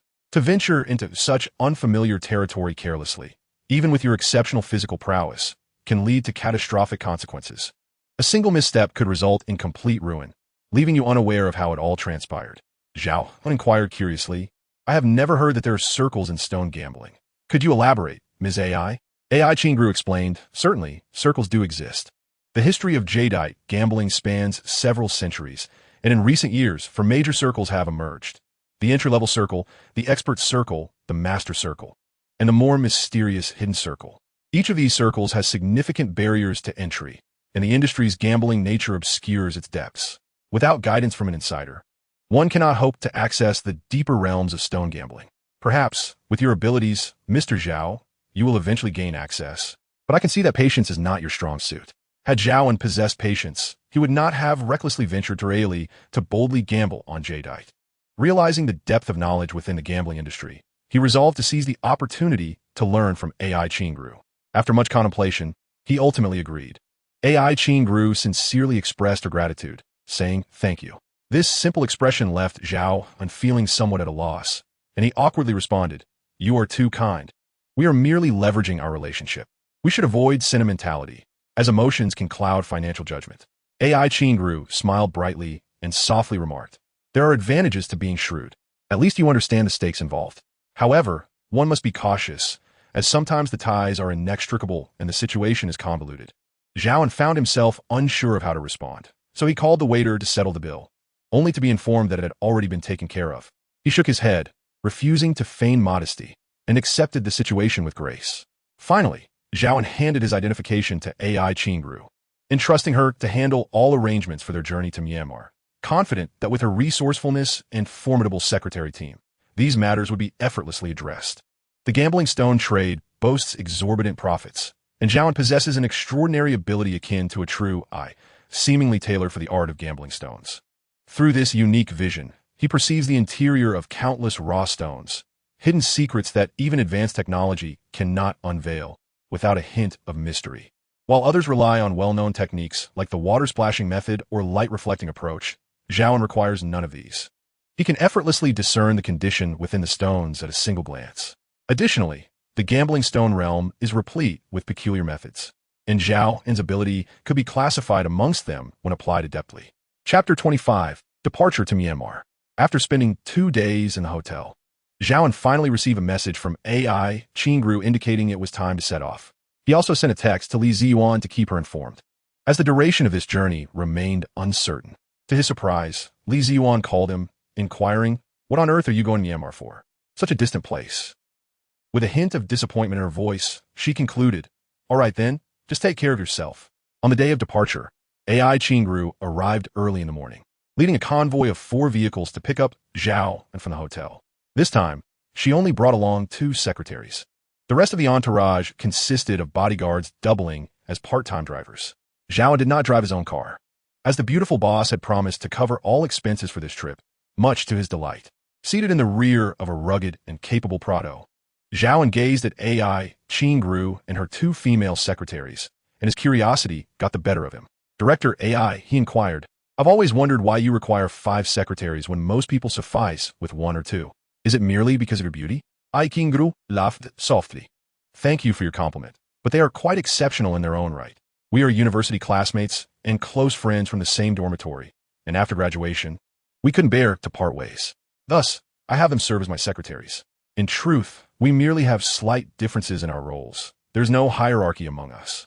As she spoke, she introduced Zhao An to her team. "This is Amy, primarily responsible for managing my finances. And this is Jessica, who oversees the appraisal and valuation of jewelry. The other 3 handle intelligence, legal matters, and daily arrangements. Next time, I shall introduce you to them properly." Amy, a beautiful girl wearing glasses, might not quite match AI Qingru's allure, yet she possesses striking features and elegance. Jessica, with her ponytail and bright eyes, showcases adorable dimples when she smiles, similarly ranking among the beautiful. Indeed, had they been unappealing, they would not have been able to forge a bond with AI Qingru. Zhao An greeted the 2 lovely ladies and turned back to AI Qingru, asking, "Are we driving all the way there?" "I Qingru. This time, we departed from Tungcheong, traversing through the dense city of Myitkyina in Myanmar, and directly arrived at the mining area of Pakong. Here, a significant percentage, 80%, of the mine owners are Chinese, with whom we have established long-standing and amicable relationships. The last time, you captured and extracted a rough stone of glass-type jadeite at the behest of one such mine owner. This visit primarily focuses on inspecting the new pits, should we fail to locate high-quality jadeite. We will then consider exploring the old pits and attending the public auction in Mandalay." After a day of bumpy travel, Zhao An and his companions finally reached their destination, Pakong Town. As night had fallen, I Qingru arranged for everyone to rest and recuperate. Early the next morning, I Qingru led Zhao An and the entourage into the emerald mining area of the Wulu River. The area is essentially under the control of armed forces, and the group underwent rigorous inspections before arriving at a location known as Huika, which I Qingru had previously mentioned as a newly established pit by a Chinese proprietor. The mine owner, surnamed Zhu, is a descendant of those who migrated from Huaxia. Upon their arrival, I Qingru and her companions were warmly welcomed by him, who guided them through his mining operations. The mechanized processes have significantly increased his output, with the extracted rough stones piled high, awaiting buyers. As Zhao An toured the site, he discreetly activated a genuine eye, silently invoking a search for jadeite. The visual markers for jadeite densely populated his site, revealing that, under the scrutiny of the genuine eye, there were indeed numerous rough stones containing jadeite within a mine. However, concerning quality, it was somewhat disappointing, as Zhao An had yet to identify the high grade, vibrant green jadeite that I Qingru particularly sought. Upon reinitiating his search for glass-type jadeite, he found no marked results, at least none among the rough stones already extracted and piled on the ground. At a mining pit over 100 meters away, Positioned more than a meter underground, lay a rough stone the size of a wheel. Upon zooming in for a closer look, the genuine eye revealed the following: glass-type jadeite rough stone, weighing 54 kilograms, containing a core of jade with a weight of 18 kilograms, a transparency of 64, and an unprocessed estimated value of 26 million renminbi. It appeared that the aesthetically pleasing rough stones had long been selected by the mine owners, either sold elsewhere or kept for personal collections. Yet, beneath the surface where extraction had not yet occurred, there still lay promising jadeite rough stones. However, none possessed Zhao An's extraordinary ability to ascertain their value while still buried underground, let alone the fact that the jade core was encased in a layer of stone. Zhao An casually approached the area above the buried glass-type jadeite rough stone and inquired of the mine owner, "Old Zhu, Boss Zhu, to what layer have you excavated?" Old Zhu chuckled and replied, "We've only reached the second layer so far. The materials extracted mostly exhibit red sand skins, with some bearing a waxy texture." "Are you also an expert, my brother?" Zhao An waved his hand and laughed. "I wouldn't call myself an expert. I am more of a gambler. How about this? Boss Zhu, let us make a wager. If we dig down 2 meters for every rough stone unearthed, I will purchase it for 10,000 RMB. If 2 are found, I will pay 20,000, and so forth." As he gestured within a 2-meter radius, Lao Zhu became intrigued, having never encountered such an eccentric method of stone gambling. With a hearty laugh, he remarked, "Indeed, my young friend, there are countless ways to play. Very well, let us proceed as you suggest." He then summoned an excavator via the walkie-talkie and assigned the digging task to the operator. The machine roared to life, its narrow bucket relentlessly delving into the earth. Material unearthed. The operator skillfully extracted a red-black stone from the pit and gently placed it before Lao Zhu, continuing to dig deeper. With a satisfied grin, Lao Zhu proclaimed, "The yield from my mine is quite impressive. Young brother, at the spot you indicated, extracting 10 or 8 pieces of material is merely child's play." Zhao An smiled faintly and replied, "No worries, Boss Zhu, as long as we enjoy ourselves. After all, one must indulge in certain vices, be it feasting, gambling, or other pursuits, to find joy in life." Ultimately, the excavator revealed 7 pieces of material, including the raw stone Zhao An had previously observed, containing a jade core of glass quality. Zhao An glanced at AI Qingru with satisfaction, who signaled her secretary, Amy, to handle the payment. Lao Zhu thoughtfully summoned a loader to transport the raw stone to their vehicle's side. Noticing Zhao An's lack of further intentions, AI Qingru instructed her bodyguards to load the raw stone onto the car, bidding farewell to Lao Zhu before leading the group to the next mining site, her silence reflecting her trust in Zhao An. Upon exiting Lao Zhu's mine, Zhao An called out, "Stop!" The convoy halted by the roadside, and under AI Qingru's puzzled gaze, he alighted from the vehicle and opened the trunk containing the stones. He then tossed the stones aside, retaining only the one with the glass-quality jade core. As he re-entered the car, he was met with AI Qingru's knowing smile, indicating that the beautiful boss had discerned something, even if she chose not to articulate it. Throughout their winding journey, AI Qingru took Zhao An to explore 6 or 7 mine entrances, acquiring over 10 raw stones. Yet they failed to locate the coveted imperial green jade she had mentioned. During this time, Zhao An did observe jade cores of similar quality, but they lay buried 10 or 20 meters deep, making it impossible to replicate the operations at Lao Zhu's site, leading them to abandon the effort. It seemed that the quest for imperial green jade would indeed be a formidable endeavor. After all, rarity dictates value, excluding artificially inflated commodities like diamonds. However, imperial green jade is genuinely scarce. Even in Myanmar, the primary production area, only a handful might emerge in a year. In years of low production efficiency or unfavorable conditions, it was possible that not a single piece would be found. After all, imperial green jade is a unique variety of high green and high water jade exclusive to Myanmar. And due to its rarity, its price and worth are unparalleled. It represents a lofty aspiration, far beyond the realm of ordinary jade. Thus, the pursuit of imperial green jade has become Zhao An's foremost priority. Chapter 26. Earning a Living by Skill. Nighttime. Zhao An reclined upon the hard bed of the hotel dormitory, his mind incessantly contemplating the most expedient and effective means to procure the coveted imperial green jade desired by AI Qingru. As mining activities intensified, the availability of jade raw stones dwindled significantly. Some pits had already been excavated to depths exceeding 30 meters, while others have been entirely depleted. The formation of imperial green jade necessitates exceptionally stringent conditions of temperature and pressure during geological evolution, rendering it exceedingly rare and precious. Zhao An recalled his prior methods of searching for gold, or where 6 true eyes were sequentially deployed along the Yangtze River. This time, the true eyes had ascended to level 6, with the number of monitoring positions increased to 8, thereby expanding the surveillance range to 10 kilometers for each true eye.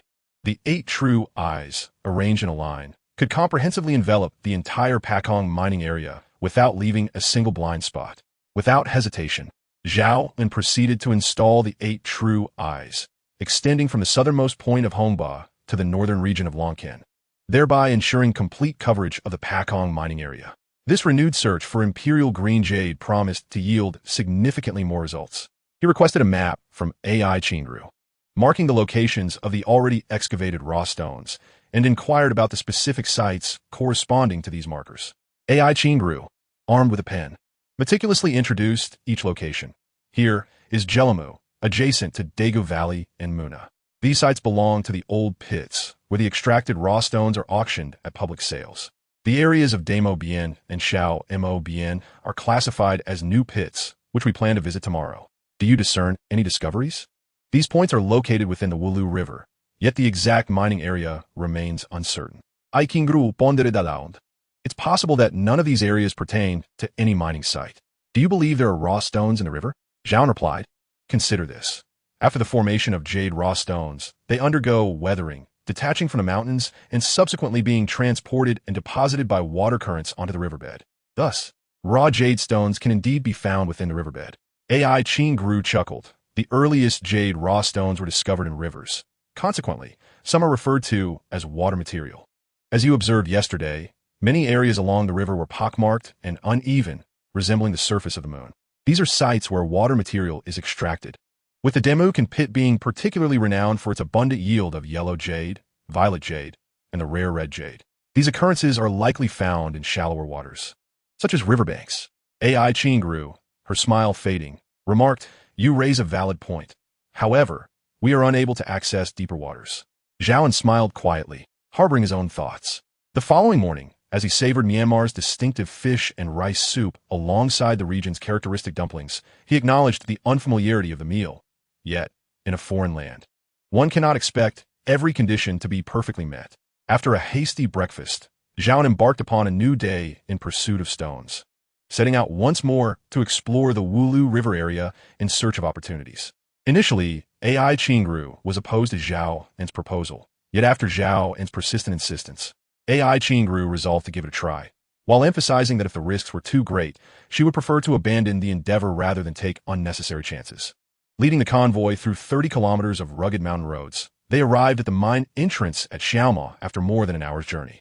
The proprietor of this mining site, surnamed Zhou, warmly welcomed AI Qingru and her companions, eager to showcase his private collection.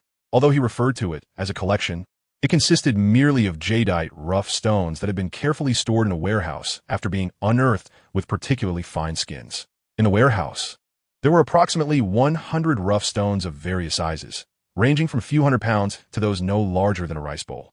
Old Zhou proudly introduced each piece to AI Qingru. Ms. AI, take a look at this one. It features a white salt sand skin, fine and hard, with a surface adorned with mottled patterns. The thin skin is slightly misty, and there surely lies quality jade within. It is indeed a rare find. AI Qingru remained silent, her gaze shifting to Zhao An, who then interjected. Well, Boss Zhou, this piece does appear commendable. Please quote your price, and I shall determine its suitability. If agreeable, we shall proceed with the purchase. Old Zhou, noticing Zhao An's youth and unfamiliarity, initially hesitated to assess his identity. However, being a seasoned veteran in the field, he remarked, seeing how sincere you are, I won't inflate the price. Let's say a flat one. 88 million renminbi. Zhao An chuckled. Since you consider me sincere, let us not inflate the price, shall we? This piece indeed has potential, but it remains merely a rough stone. There are numerous instances where mottled skin has yielded worthless material. Therefore, I can only offer 200,000, no more. Old Zhou, his face reddening, retorted, 200,000? If you say it, I would dare to sell it. Is it truly that simple? Zhao An was momentarily taken aback. In his true vision, the piece indeed contained a jade core, and its estimated value was 3 million renminbi unprocessed. Purchasing this stone would not result in a loss. A sudden thought struck Zhao An, and he smiled at old Zhou. How about this? I shall not inspect any further, nor will you need to introduce anything. I will blindfold myself and randomly select 5 stones from your collection. If I find a suitable one, I will pay you 200,000. What do you say? Old Zhou pondered, thinking that with 1 or 200 stones present, it would be unlikely for Zhao An to select anything remarkable while blindfolded. He nodded in agreement. Deal? Following this, he had an assistant fetch a blindfold for Zhao An, who complied with the arrangement. Even while blindfolded, Zhao An's true vision allowed him to clearly perceive the condition of the rough stones. True to his word, he randomly selected 5 pieces, among which was indeed a rough stone containing imperial green jade. Removing the blindfold, Zhao An cheerfully addressed old Zhou. Well, my friend, I trust one Haven Tea stumbled upon your treasures, have I? Surprisingly, old Zhou relaxed, replying, Oh, but I certainly have. These pieces are indeed my treasures. However, I stand by my word. These, along with the previous piece, can be yours for 2 million.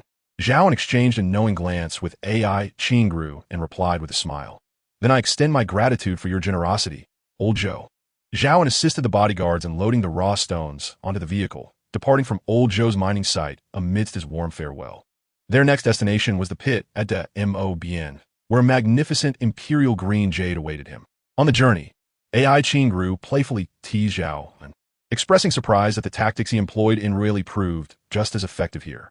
With a playful glare, she remarked, It's essential to be clear about things, especially since your actions are rather peculiar and the results astonishing. Truly befitting of a man renowned as the stone dissection madman. The Mo Bien pit, situated northwest of the Shao Mo Bien pit, was approximately 4 to 5 kilometers away, yet the travel time extended to nearly 10 minutes due to the deplorable road conditions. The area lacked standardized, paved roads, and thoughts of domestic primary or secondary asphalt roads were utterly unfathomable. The mining activities had scarred the once lush landscape, rendering it pockmarked and desolate, reminiscent of the moon's surface from a distance. However, jade mining accounted for over half of Myanmar's GDP, providing countless employment opportunities. More than 100,000 individuals scoured the mining waste daily for precious stones.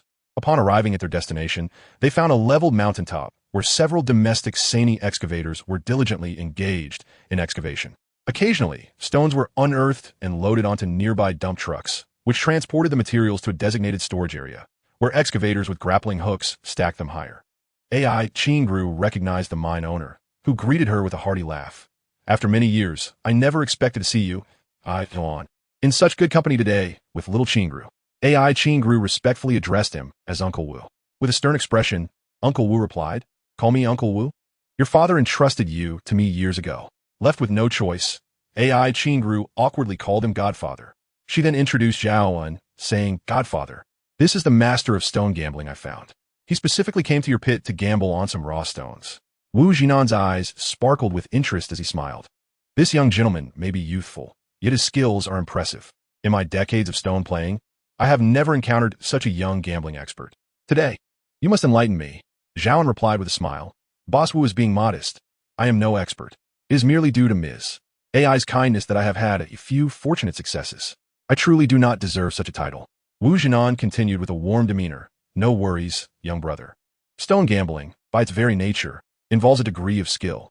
Throughout history, there have been numerous schools of thought regarding stone assessment, both scientific and mystical. Luck or chance aside, the ultimate goal remains the same, to uncover the jade within the stones. Some have lost everything in pursuit of this endeavor, while others have amassed great wealth, with fortunes determined by success or failure. Who cares how you came by your victories?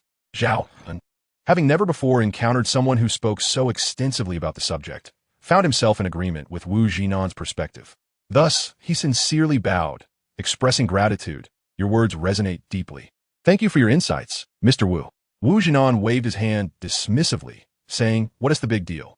In the past, when Old Li and AI Zuan roamed the jade world, countless people trail behind them, scavenging for scraps. Those with genuine skills command respect wherever they go. Of course, precautions are necessary. After all, the human heart is inscrutable. Zhao An replied earnestly, I understand, and thank you once again, Mr. Wu. Wu Jinan gestured nonchalantly and turned to AI Qingru, inquiring, In recent years, I've only seen you making appearances. Where is your father? And your mother?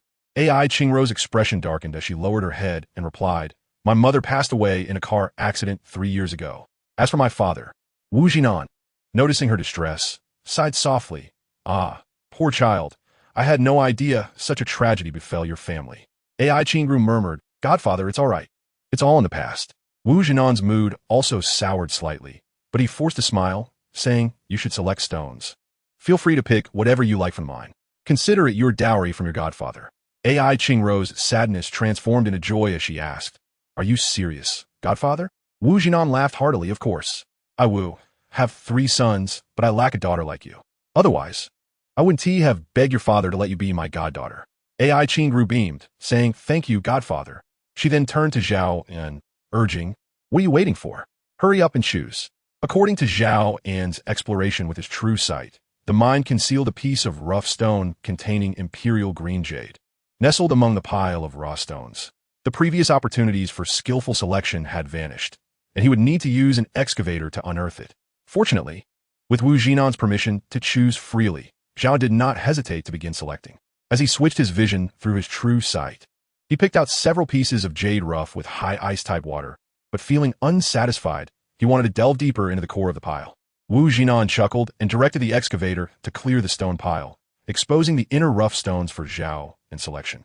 Ultimately, Zhao An chose a piece of white sand-skin material weighing around 70 to 80 pounds, with a heavy cotton surface and evident weathering marks. He patted the stone and said to AI Qingrou, This one will do. AI Qingrou hesitated, wanting to pay for the stones, but was firmly declined by Wu Jinan, who laughed heartily. Young brother, your stone selection skills truly broaden my horizons. Zhao An replied with a smile, You flatter me, Mr. Wu. I'm just making a living. As they prepared to leave, Wu Jinan intended to invite AI Qingrou and the others to dinner, but AI Qingrou politely declined, saying, After receiving such exquisite rough stones for free, I can't accept a meal as well. Chapter 27. Underwater Stone Excavation. In the afternoon, Zhao An still wished to venture alone to the Wulu River to take a look. Previously, using his true sight, he had discovered 3 pieces of water material containing imperial green jade, lying exposed on the riverbed. Such high-quality jade, if unearthed, would be worth a considerable fortune, estimated at several hundred million. Why pass up such a golden opportunity? As the saying goes, men die for wealth, birds perish for food. To achieve his modest financial goals, a bit of risk was well worth it. With Zhao An's physique now surpassing that of an ordinary person tenfold, diving to retrieve a stone poses no challenge. Moreover, the stones submerged in the water require no investment to retrieve. At most, they demand a bit of effort, which is the least valuable commodity for Zhao An at present. After all, these are imperial green jade stones, each worth several hundred million once unearthed. Instead of allowing them to languish in the depths, it is far better to bring them to light, allowing the world to admire their beauty while reaping a modest profit, a win-win situation indeed. After dinner in the evening, Zhao An expressed to AI Qingrou his desire to take a drive. AI Qingrou replied, Brother, we are in Myanmar's Pakong, a place rife with complexities.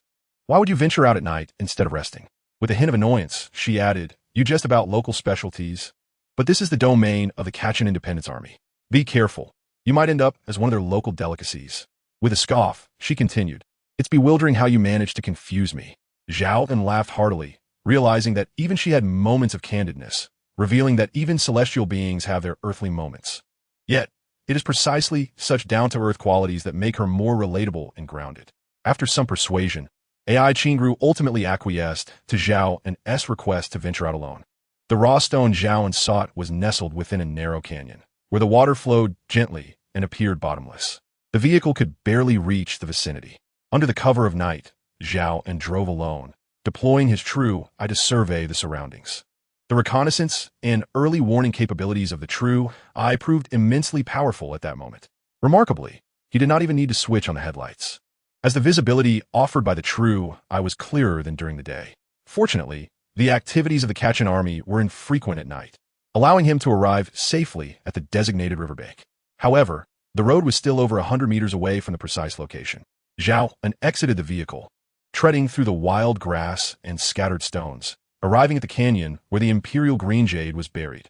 He switched the view of the true eye, vigilant against any disturbances, then stripped off his upper garments, revealing his sturdy physique. In truth, Zhao An had never engaged in formal exercise. Rather, his body had been passively purged of toxins and excess fat during the last enhancement session. The tenfold augmentation of his physical prowess had rendered his body more toned. Equipped with only a rope, Zhao An leapt into the water with a splash, diving down with remarkable agility, his feet propelling him beneath the surface until he vanished from sight. This area fell under the influence of the Kachin militia, and given Myanmar's fragmented warlord situation, local warlords wielded considerable power, wealth, and weaponry within their territories. Thus, this endeavor required discretion and swiftness. From early on, Zhao An had established his true eye, transforming the tranquil river into his personal aquarium, where the swimming fish and various aquatic flora and fauna were visible in vivid detail, while the rocky riverbed became a cozy haven for small fish. However, the serene habitat of the fish was disrupted. Zhao An dove to the riverbed and began to rummage through the pile of rubble, discovering 3 raw stones containing imperial green jadeite hidden within the chaotic stones. With his enhanced strength and the buoyancy of the water, he effortlessly moved aside the stones that concealed the precious gems, revealing the 3 invaluable imperial green jadeite stones. Zhao An surmised that these 3 pieces were originally part of a single whole, which had inexplicably shattered into 3 fragments. From the fractured surfaces, he could already glimpse the vibrant green jade core within. Due to the passage of time, each of these raw stones weighed around 60 to 70 pounds, with a portion still embedded in the riverbed. He had to manually extract the stones from their resting place. After untying the rope from his waist, he securely bound one of the stones and fashioned a harness to carry it on his back. He then waded to the shallow riverbank and placed the stones safely on the shore. This underwater endeavor lasted approximately 5 minutes. Yet he had successfully retrieved a jadeite stone worth over 100 million. After catching his breath for a moment, Zhao then submerged once more. 1 stone was hardly sufficient. Since he was already there, he resolved to retrieve as many as he could. The second stone was secured swiftly, and he returned it to the bank, surveying the surroundings for any potential threats before plunging into the water again. On his third dive, Zhao An was no longer in a rush. He took his time to bind the raw stone securely and even entertained himself by teasing the passing fish. He embraced the stone and lay on the riverbed, observing the area with keen eyes. He noted that there were still several raw stones containing jade cores scattered across the riverbed, though none were as valuable as the imperial green jadeite. Given his limited strength, 3 stones were sufficient for him to carry, so any omissions were unavoidable. Suddenly, Zhao An noticed a brilliantly translucent stone not far downstream. Upon closer inspection, his discerning gaze revealed it to be a raw emerald jadeite, weighing 17 kilograms. With glass-like emerald content, the net weight of the jadeite was 43 kilograms, boasting a transparency rating of 74, with an unprocessed valuation of 700 million renminbi. What a treasure! With 1 stone on his back, Zhao An swam swiftly like a fish toward the pile of 4 stones. His joy was overwhelming. He could hardly contain his excitement and felt an urge to laugh out loud. Yet he feared attracting the attention of the patrols from the Kachin army. Thus, he stifled his laughter, instead waving his arms vigorously in the air to express his elation. 1 piece of imperial green jadeite represented several small ambitions. Now, with 3 pieces before him and an even rarer emerald jadeite, he was in possession of a fortune amounting to over 1 billion. Such wealth was once a mere dream for Zhao An, but now that dream was poised to become a reality. How could he not feel exhilarated and joyful? However, there is no time to linger. It is prudent to leave the scene post-haste. Many classic cinematic examples illustrate this truth, and Zhao An is well aware that villains often meet their demise due to their verbosity. He connected 4 hefty stones with a length of rope, hoisting them onto his shoulders, discarding his clothing without haste, using it instead as a cushion to prevent the stones from chafing against his back. The combined weight of the stones approached over 200 pounds, yet Zhao An moved with the agility of a monkey, nimbly navigating the rugged terrain, swiftly transporting the raw stones to his vehicle. He gently opened the trunk and placed the stones within, before finally discarding his damp undergarments into the river and donning fresh attire, pants, shoes, and socks. With this, he slid into the vehicle and turned towards Pakong town. This area was under the domain of the Kachin army. Although the Burmese troops were somewhat lethargic, encountering them could still pose significant complications. Zhao An had ventured out to acquire the stones quietly, knowing the considerable risks involved. Yet some risks are indeed worth taking, especially when it comes to the rare imperial green jade. Furthermore, the quality of imperial green jade varies greatly. The lesser varieties can fetch tens of millions, while the finest specimens command astronomical prices. These particular stones had remained hidden in deep waters, untouched since the history of jade mining began, and it was unlikely anyone would ever think to seek them out.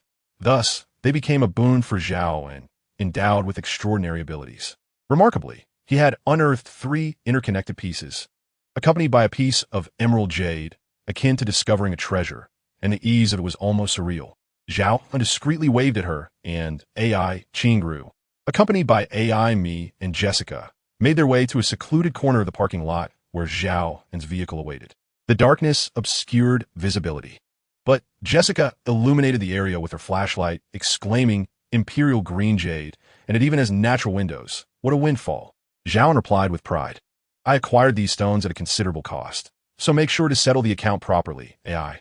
AI Qingru retorted playfully, "I too undertook risks.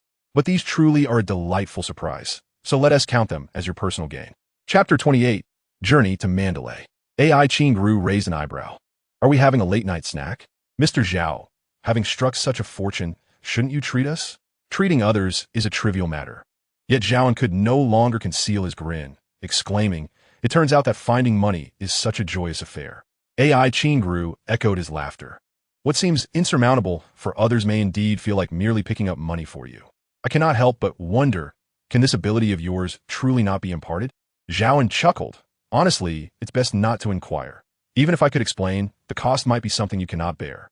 AI Qingru inquired with curiosity, "Cost? What cost?" "The complete forfeiture of all wealth." "Could you accept such a price?" AI Qingru pondered. "Hundreds of billions, indeed. That is an exorbitant cost." Zhao An nearly choked on his own words, exclaiming, "Sister, hundreds of billions. Why strive so hard? What about us poor souls who are neither as wealthy nor as industrious as you?" A blush crept across AI Qingru's face as she playfully retorted, "Go to hell. The hundreds of billions I mentioned are merely the assets under my name, not cash." Beside her, AI Me nodded in agreement, adding, "Indeed, just the assets alone amount to several hundred billion, not to mention the inheritance from her father." Before she could finish her sentence, AI Qingru quickly covered her mouth. But AI Me persisted, trying to pry her hand away, and mischievously whispered to Zhao An, "Her father is AI Zhao. You can find his name on the Forbes list. Their family encompasses various businesses such as jewelry, antiques, and real estate finance. Recently, they transferred the jewelry business to AI Dong's name. So, young man, do your best. I have high hopes for you." "Ah, indeed.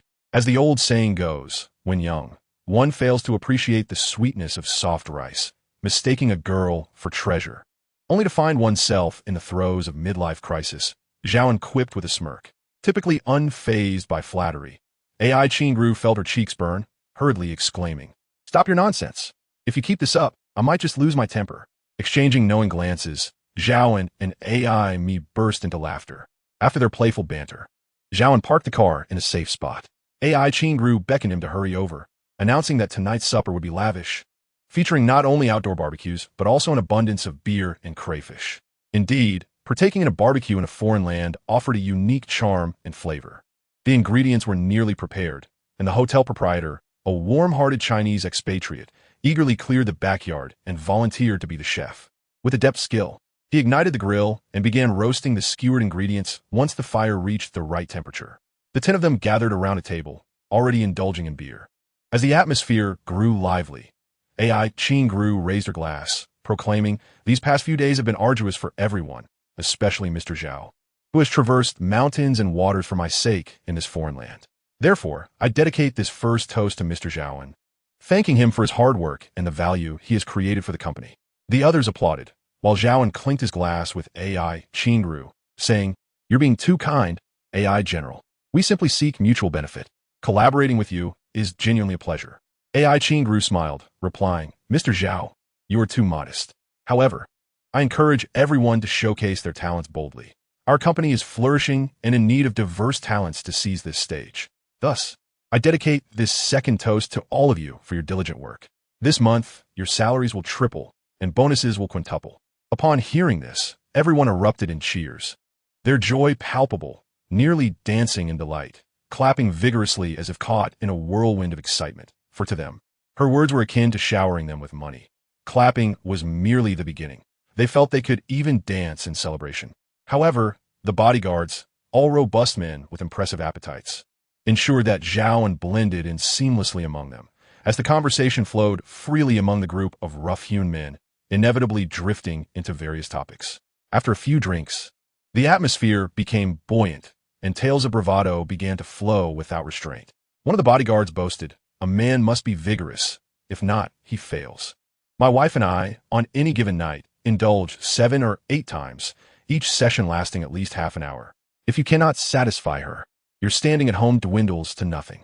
Another bodyguard countered, "Family status is not constructed in such a manner. It is born from mutual respect and harmonious coexistence."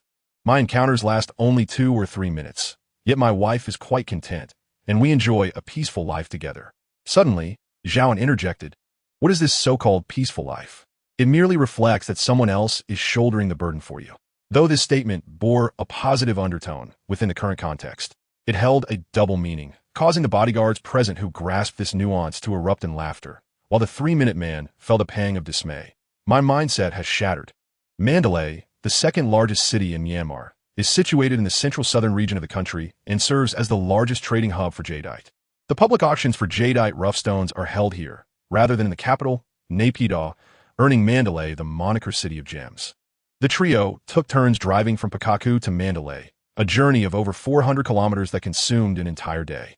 It was not until the following afternoon that Zhao An, behind the wheel of a Prado, finally entered this bustling city. In contrast to domestic travels, where such a distance might be traversed within half a day, the roads in Myanmar posed a different challenge.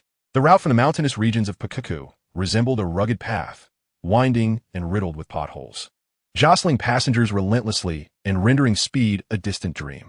Fortunately, upon leaving Pakaku, they encountered asphalt roads, albeit still winding, devoid of mud pits. Chapter 29. The Super Jadeite Market. The arduous journey of over 300 kilometers took an entire day to complete. Had they known, flying would have been a wiser choice. Upon reaching the hotel, the trio promptly checked into their rooms, collapsing into bed, utterly exhausted. Their slumber was profound, akin to a parched soul encountering a refreshing downpour. Even Zhao An's enhanced physical constitution succumbed to the embrace of sleep, not awakening until after 10 o'clock the next day. While AI Qin grew and AI Me had yet to stir, it was only after Zhao An knocked on their door that they reluctantly rose to freshen up. Even before the auction commenced, the streets of Mandalay buzzed with liveliness, far more than usual. With time to spare, AI Qingru led Zhao An and AI Me to the largest rough stone trading market in Mandalay, hoping to uncover some hidden treasures. Given Zhao An's knack for seizing opportunities, finding a gem should come as no surprise.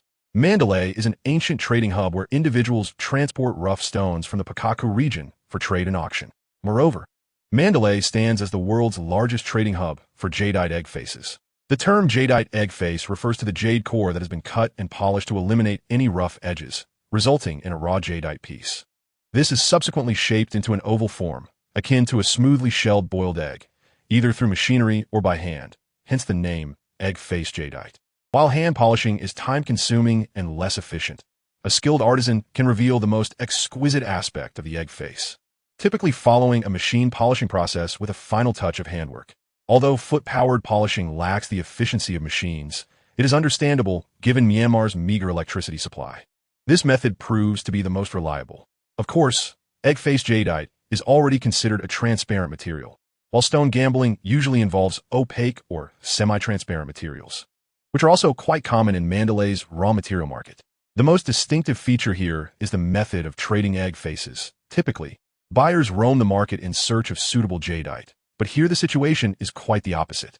Sellers, or intermediaries, carry their treasures with them, moving through the market and presenting their wares to potential buyers, leaving if the offer does not meet their expectations, in search of the next customer. From the moment Zhao and his companions enter the market, they have encountered a dozen different sellers promoting varieties like glutinous, water, bean green, and apple green jadeites, with counterfeit pieces also prevalent.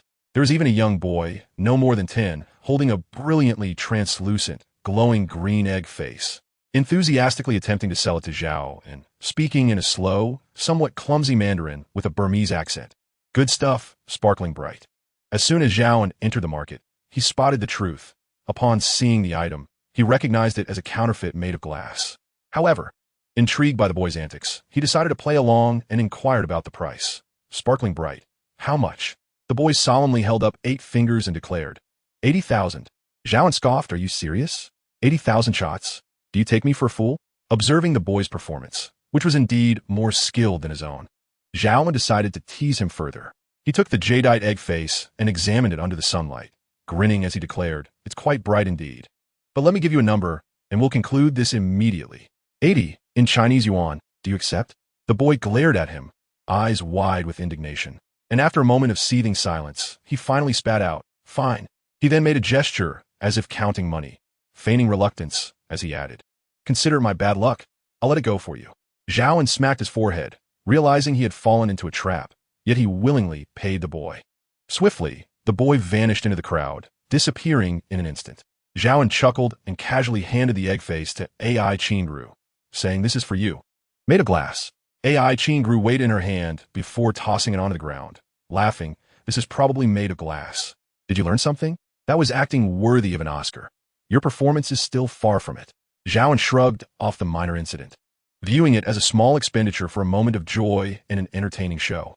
Upon entering the raw material zone, the number of individuals dwindles significantly. The raw materials are laid directly on the ground, with each merchant donning a traditional Burmese conical hat, awaiting customers to purchase their wares. Some materials feature 1 or 2 open windows, referred to as semi-transparent or semi-gambling materials, which are considerably pricier than the fully opaque varieties. However, even these semi-transparent options harbor substantial risk, as the unseen side remains a mystery, whether it conceals valuable jade or worthless stone. There are instances where only the windowed side displays a hint of moisture and an appealing green hue, yet the reverse may be entirely worthless. A mere cut could result in utter financial loss. This phenomenon gives rise to the adage of becoming rich or poor with a single slice. As Zhao An and his companions strolled and browsed, they occasionally inspected the materials on display, but under discerning eyes, these items appear to be of little value, wholly unworthy of purchase. Passing by a stall run by a young Burmese woman in her 20s, Zhao An noticed a piece of jadeite exhibiting a glimmer of green. He crouched down to inquire about the price. The young woman, proficient in Mandarin, smiled and replied, 100,000. 100,000 chot? Zhao An asked. The girl, still wearing her conical hat and with a rosy complexion, patiently clarified, not chot, it's 100,000 renminbi. This price seemed reasonable, promising a potential profit of around 100,000. However, Zhao An sought to negotiate, hoping to lower the cost, and proposed 70,000. Would you sell it for 70,000 renminbi? 100,000 renminbi. I will buy it, interrupted a rather peculiar male voice, abruptly cutting into Zhao An's conversation. Turning to face the speaker, Zhao An beheld a young man of approximately 1.7 meters, with a fair complexion and an unmistakably luxurious suit. Accompanying him were 3 or 4 imposing figures, likely bodyguards. The man approached the trio directly, smiling warmly at AI Qingru. Qingru, it has been a long time. I did not expect to encounter you here. I hear you are searching for high-quality jade. I shall purchase this raw stone as a gift for you, hoping it yields the imperial green you desire. AI Qingru replied coolly, I appreciate your kindness, Brother Luo, but we are not very acquainted. It would be best to address me by my given name henceforth. I hope in the future you will adhere to the principle of first come, first served when making purchases. My apologies, but I have matters to attend to. With that, she turned to leave. Brother Luo swiftly stepped forward to block her path, chuckling, Qingru, you jest. We are to be engaged in the second half of the year. How can you say we are not familiar? He then cast a sidelong glance at Zhao An, extending his hand. Luo Juanhao, Qingru's prospective fiancé. May I inquire about your esteemed presence? Zhao An refrained from shaking his hand, merely responding with a hint of indifference. Zhao An, a temporary consultant for Director AI. He had no desire to engage with this man, who had rudely interrupted his negotiation and exuded an air of superiority. Zhao An did not extend his hand for a handshake, and Luo Juanhao felt no embarrassment. Casually raising his hand to adjust his hair, he dismissed Zhao An's mention of being a mere temporary consultant. Instead, he shifted his focus to AI Qingru, smiling as he said, Qingru, do you have some time? Allow me to treat you to a meal. A few days ago, I visited Uncle AI, and he suggested I become closer to you. After all, we are to be engaged. It's rather inappropriate for us to be so distant. AI Qingru's expression turned frosty as she coldly replied. The marriage my father has agreed to is not one I have consented to. The Luo family is prestigious, and Master Luo possesses unparalleled talents. I cannot aspire to such heights. I kindly ask you, Master Luo, to refrain from disturbing me in the future." With that, she turned on her heel and strode away decisively, prompting Zhao and an AI me to hastily follow her. Luo Juanhao prepared to pursue her further, but was halted by a young Burmese girl selling trinkets, who angrily exclaimed, "You placed a bid of 100,000. Are you buying or not? If not, you shall not leave." Luo Juanhao's face flushed with embarrassment as he freed himself from the girl's grip, disdainfully brushing off his clothes. Noticing the surrounding crowd pointing at him, he twisted his face and shouted back at the onlookers, "Give her the money." Upon exiting the market, Zhao An was perplexed and inquired of AI Qingru, "Who is this person, so utterly shameless?" I Qingru remained silent, while I meagerly chimed in. "He is the most ardent suitor of Director AI, the illustrious young Master Luo of Xincheng. You truly do not recognize him? Do you not keep up with the gossip columns?" AI Qingru shot AI me an exasperated glance and replied coolly, "Being pursued by him is my greatest misfortune. Were it not for him, I would not be striving so hard." "Oh, there is a story," Zhao An chuckled softly. "No wonder." AI Qingru chose not to elaborate. Yet AI me seized the opportunity to continue. "Within 6 months, I must expand our family's jewelry business by more than double. Or I will have to accept his father's arrangements and marry that insufferable young Master Luo." How outrageous! However, Luo Juanhao's actions will certainly disrupt my plans for making money. How bothersome. Chapter 30, Chaos Unleashed. Back at the hotel, AI Qingru remained visibly irked. It was evident that upon leaving the hotel, she would be followed by him. Just as before, relentlessly persistent, impossible to shake off. Clearly, during her time in the country, AI Qingru had endured considerable harassment from Luo Juanhao. With a frown, AI Qingru remarked, "This time it must surely be that scoundrel AI Lianya who has leaked my whereabouts. He will stop at nothing to hasten my departure from home." "Who is this AI Lianya?" Zhao An asked, though internally he mused that the name sounded like a brother of AI Qingru, reminiscent of the ancient poem, "From this moment, I hold no heart for love on a beautiful night, letting the bright moon shine upon the western tower." It appeared that AI Jigua had chosen a rather poetic name. With AI Qingru in the forefront and AI Lianya behind, both names were melodious and rich in poetic resonance. Yet AI Qingru's words hinted that this AI Lianya was somewhat undeserving of his name. Who else could it be? Amy exclaimed with indignation. "It's AI's half-brother. A good-for-nothing scoundrel who spends his days reveling and bullying his sister. How could such a brother not have been dealt with sooner?" This tale teaches us that one must confront such siblings early, for if you delay, they will grow strong, and you may find yourself unable to prevail. Zhao An remarked, "That Luo Juanhao seems quite infatuated with you, having pursued you all the way to Myanmar." "What infatuation? You fail to grasp the essence of the matter," Amy retorted angrily. "Did you not see how he disrupted your attempt to purchase the raw stones? This fellow is here to wreak havoc, deliberately thwarting our efforts to secure quality stones, thereby jeopardizing AI's expansion plans." Zhao An then inquired of AI Qingru, "And what of your father? A renowned tycoon on the Forbes list, allowing such individuals to demean you?" AI Qingru's expression dimmed, her eyes misting over as she took a moment before responding. "My father fell ill years ago, rendered bedridden for an extended period. His intention was to find me a reliable support, yet this situation has been maliciously manipulated by certain individuals. I do not wish for my father's legacy to fall into their hands, so I must fight back, risking my future for a glimmer of hope." So you're a fervent gambler at heart," Zhao An mused, contemplating the complexities of the wealthy. Their joys are unimaginable to the ordinary, yet their sorrows are equally beyond comprehension. Observing AI Qingru's tearful visage, reminiscent of a rain-soaked pear blossom, he felt a surge of empathy. This Lord Luo, arriving at such an inconvenient time, not only obstructs your plans, but also disrupts my own aspirations, he lamented. Mandalay, a hub for raw stones, surely presents numerous opportunities. I believe I can explore other avenues. You have already done so much for me, Mr. Zhao, AI Qingru replied, shaking her head. If we can procure exceptional jade from this purchase in Pakong, it will suffice to expand our chain by several more stores. I envision hosting an exhibition to establish the brand's prestige before rapidly expanding, achieving a meteoric rise. Zhao An chuckled. Then the more exquisite jade, the better? Indeed, the merrier. AI Qingru finally smiled.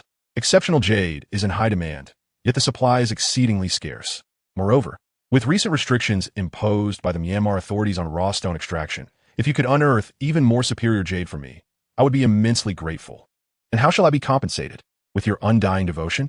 Zhao An quipped internally, though he merely replied, I will certainly do my utmost. While you may encounter obstacles, surely Luo Juanhao would not impede my path, as I likely remain inconspicuous in his eyes. He muttered to himself, had I known to bring Wei Xiong along, it would have been far more convenient without a reliable aid. The following morning, Zhao An stealthily exited through the back door and made his way to the rough stone market, where he employed his discerning eye to search for exquisite jadeite. Naturally, his primary focus was on rough jadeite, as the price of unrefined stones is significantly lower than that of finished products. It must be said that the capabilities of his discerning eye truly flourished in this environment. In no time, Zhao An had acquired over 10 pieces of jadeite, characterized by their high-quality water content and vibrant green hues, which he transported using a rented cart. The Mandalay Rough Stone Market, renowned as the largest in the world, boasts not only vastness and foot traffic, but also serves as the primary distribution hub for jadeite from the Pakong region, with around 80% of the output flowing here. This abundance ensures a diverse variety and substantial quantity, sparing one the arduous search across multiple hills in mining areas. The market scale is ample enough to satisfy the demands of gemstone merchants from dozens of countries worldwide. Zhao An secured a storage unit and carefully transferred his newly acquired rough stones into it, locking the door meticulously before embarking on a second round of acquisitions. However, just after purchasing 3 or 4 additional pieces, he was intercepted by a Burmese jade merchant, whose Southeast Asian features were accentuated by a bushy beard and a rotund physique, adorned with a prominent guanine jade pendant. The bearded merchant pointed to a piece of green skin material on Zhao An's cart and inquired, Brother, is this for sale? It was evident that his command of Mandarin was lacking. Zhao An glanced at the stone in question, a slightly misty piece of green skin material that had been given to him as a complimentary addition to another desirable purchase. Initially, he had no intention of keeping it. It contained only a small, high-quality jade core, not substantial enough for anything beyond a pendant or an egg-shaped gem, which might fetch around 100,000. However, since it was a gift that the vendor had insisted upon, Zhao An reluctantly accepted it, only to be met with an insistence to sell it. It was indeed a peculiar occurrence, more frequent this year than in years past. Zhao An thought to himself, I am still in the process of acquiring jadeite.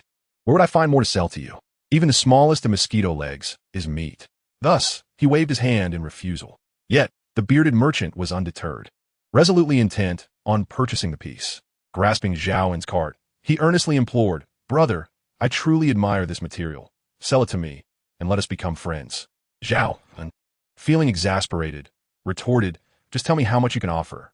Upon realizing that Zhao An had finally softened, the bearded merchant chuckled, Friend, if you are willing to sell, I can offer 50 million.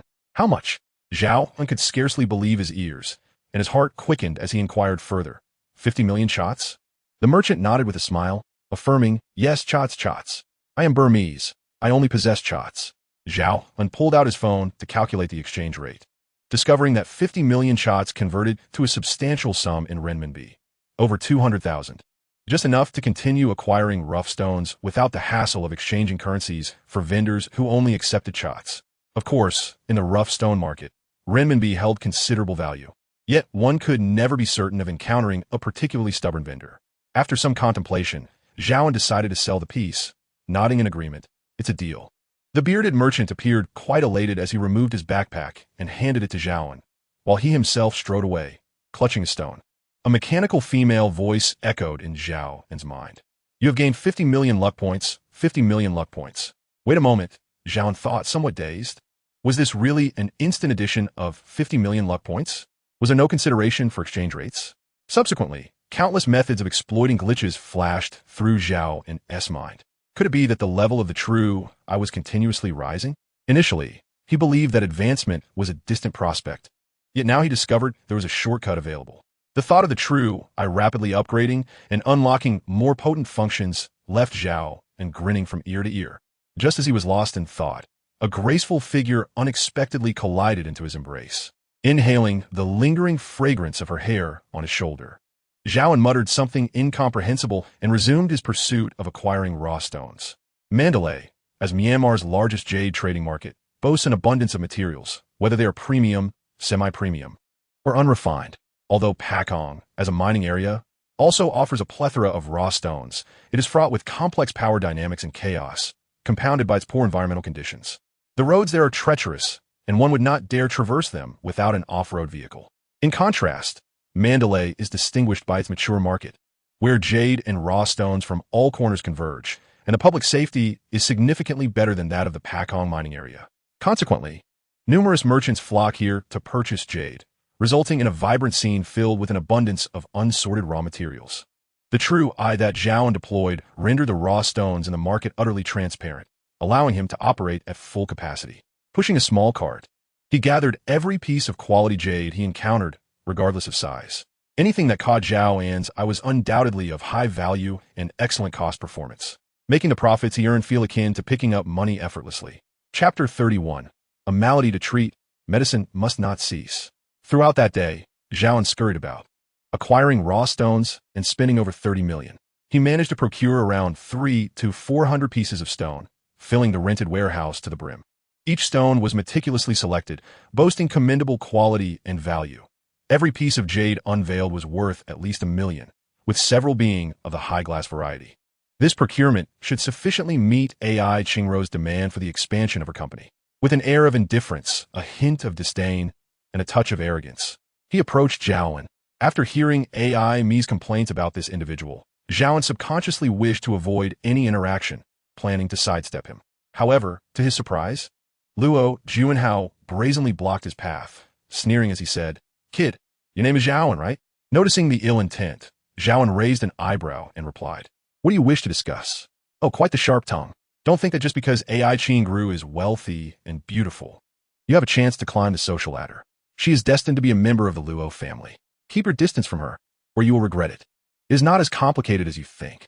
Luo Juanhao clearly did not believe this. He arrogantly extended his finger, jabbing at Zhao An's chest, and declared, "In any case, remember this well. Do not think that just because I'm not in the country, I am powerless against you. I'm not afraid to tell you that here, eliminating a scoundrel like you is merely a matter of moments. Do you understand?" "Understood, young Master Luo," Zhao An replied, nodding in acquiescence. "However, I do have one last question that I would like to pose to you." Suppressing a storm within, Zhao An thought to himself that perhaps Luo Juanhao had grown accustomed to his arrogance in the domestic sphere. He had made his intentions clear, yet continued to deride Zhao An with disdainful terms. More critically, Luo Juanhao had nearly disrupted Zhao An's financial plans. It is often said that severing someone's means of income is akin to taking a parent's life. Moreover, Zhao An was not one to quietly endure such affronts. "What question do you wish to ask?" Luo Juanhao inquired. Zhao An cleared his throat and boldly posed his query. "I wish to know if your mother forgot to grant you an anus at birth, for otherwise, how is it that all your excrement escapes from your mouth? While others have mouths beneath their noses, you seem to have an anus instead. Other children were nourished with their mother's milk. Did your mother only feed you feces and urine, raising you thus? Otherwise, how could your speech reek as if it emanated from flatulence? Allow me to impart a piece of advice.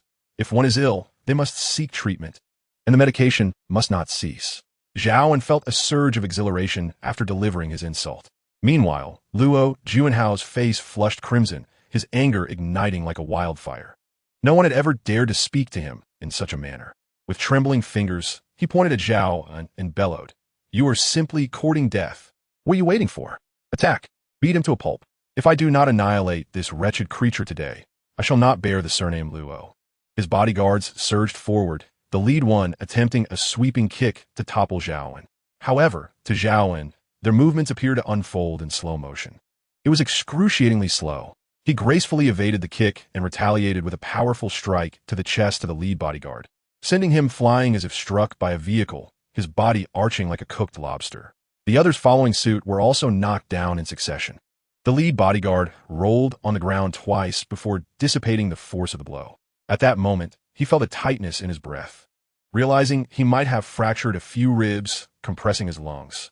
Gritting his teeth against the pain, he stood up and instructed his companions, "He hits hard. Brothers, surround him. We shall overwhelm him together." Injured but undeterred, they closed in on Zhao An, encircling him like wolves stalking their prey. In stark contrast, Zhao An remained remarkably composed, even provocatively beckoning them with a flick of his fingers.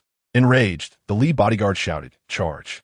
Several individuals, armed with fists and feet, launched an assault on Zhao and from all directions.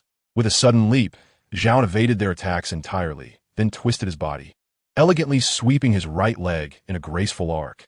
The soles of his shoes swiftly greeted each assailant's face, sending the group scattering like petals in the wind, hurtling in all directions.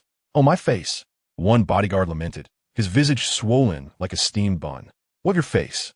"I've lost several teeth," another bodyguard retorted, bloody teeth tumbling from his mouth.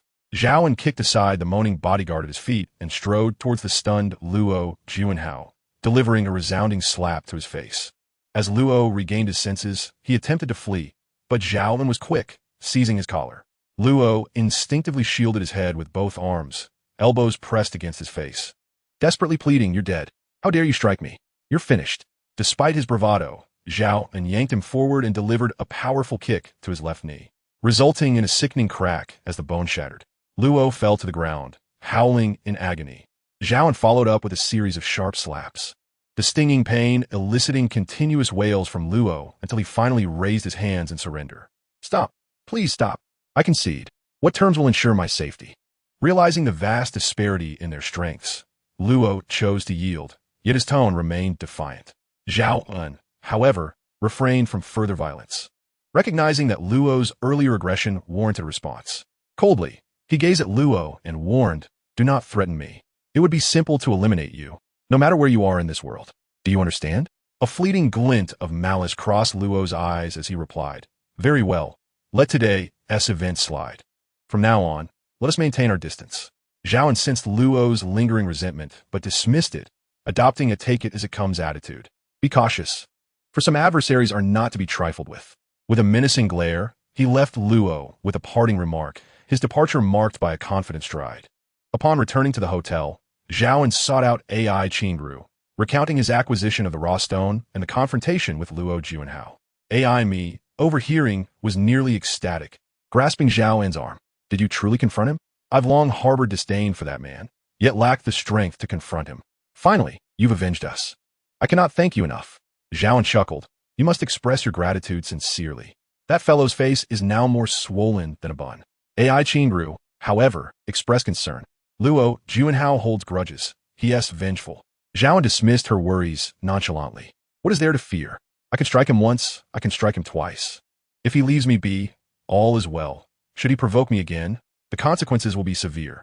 Ai Qingru was filled with guilt as she said, "It is all because of me that you have offended Luo Juanhao and gone to such length for my sake. Zhao An, I truly do not know how to repay you." In his heart, Zhao An thought, if all else fails, perhaps I could compensate in kind. However, it was not solely for her. Zhao An himself felt that it was a rare opportunity to visit Myanmar, especially with the imminent opening of the Mandalay market, which presented an abundance of opportunities for trading raw stones. Yet, he said, "We share a premier partnership. Let us not allow a few petty clowns to disrupt our grand plans for prosperity. Our aspirations reach for the stars and the vast seas. Let not these trivial matters hinder our voyage." Upon hearing Zhao An's jest, Ai Qingru couldn't help but laugh, and she sincerely added, "In any case, you have done so much for me, and I will do my utmost to repay you." Zhao An dismissively replied, "All right, enough of that. We shall not let such scum ruin our spirits. I am weary from the day and must take my leave." With that, he handed the warehouse keys and their location to Amy, instructing her to make arrangements as she saw fit. In the dead of night, Zhao An, deep in slumber, sensed an approach. Suddenly, something like duct tape was pressed over his mouth, jolting him awake. As he opened his eyes, he attempted to retaliate, only to discover that his hands and feet had been bound by ropes that had been wrapped around the bed, rendering him immobilized in a star-like position. The individual who had bound him stood at the foot of his bed, gazing intently at him. To his astonishment, it was the beautiful woman who had collided with him earlier that afternoon. With his mouth sealed by tape, Zhao An could not voice his thoughts, but inwardly he mused, "Is this truly happening? If you desire my body, simply say so, and I shall not resist. But be warned, I could accuse you of assault." Zhao An felt no fear. Given his current physical condition, he could easily snap the relatively thin ropes with a mere effort. He was merely curious about the intentions of the striking woman who had purposefully bumped into him at the market and had now come to his room in the dead of night to bind him in this manner. Chapter 32. Interrogation and Departure. Zhao An did not struggle. These ropes could not contain a man of his stature. His earlier attempts were merely a test, and feeling the slight strain in his arms, he realized he could easily break free. Thus, with a playful spirit, Zhao An deliberately pressed his tongue against the tape covering his mouth, contemplating, "Come now, harm me if you wish. Mutual harm could be entertaining."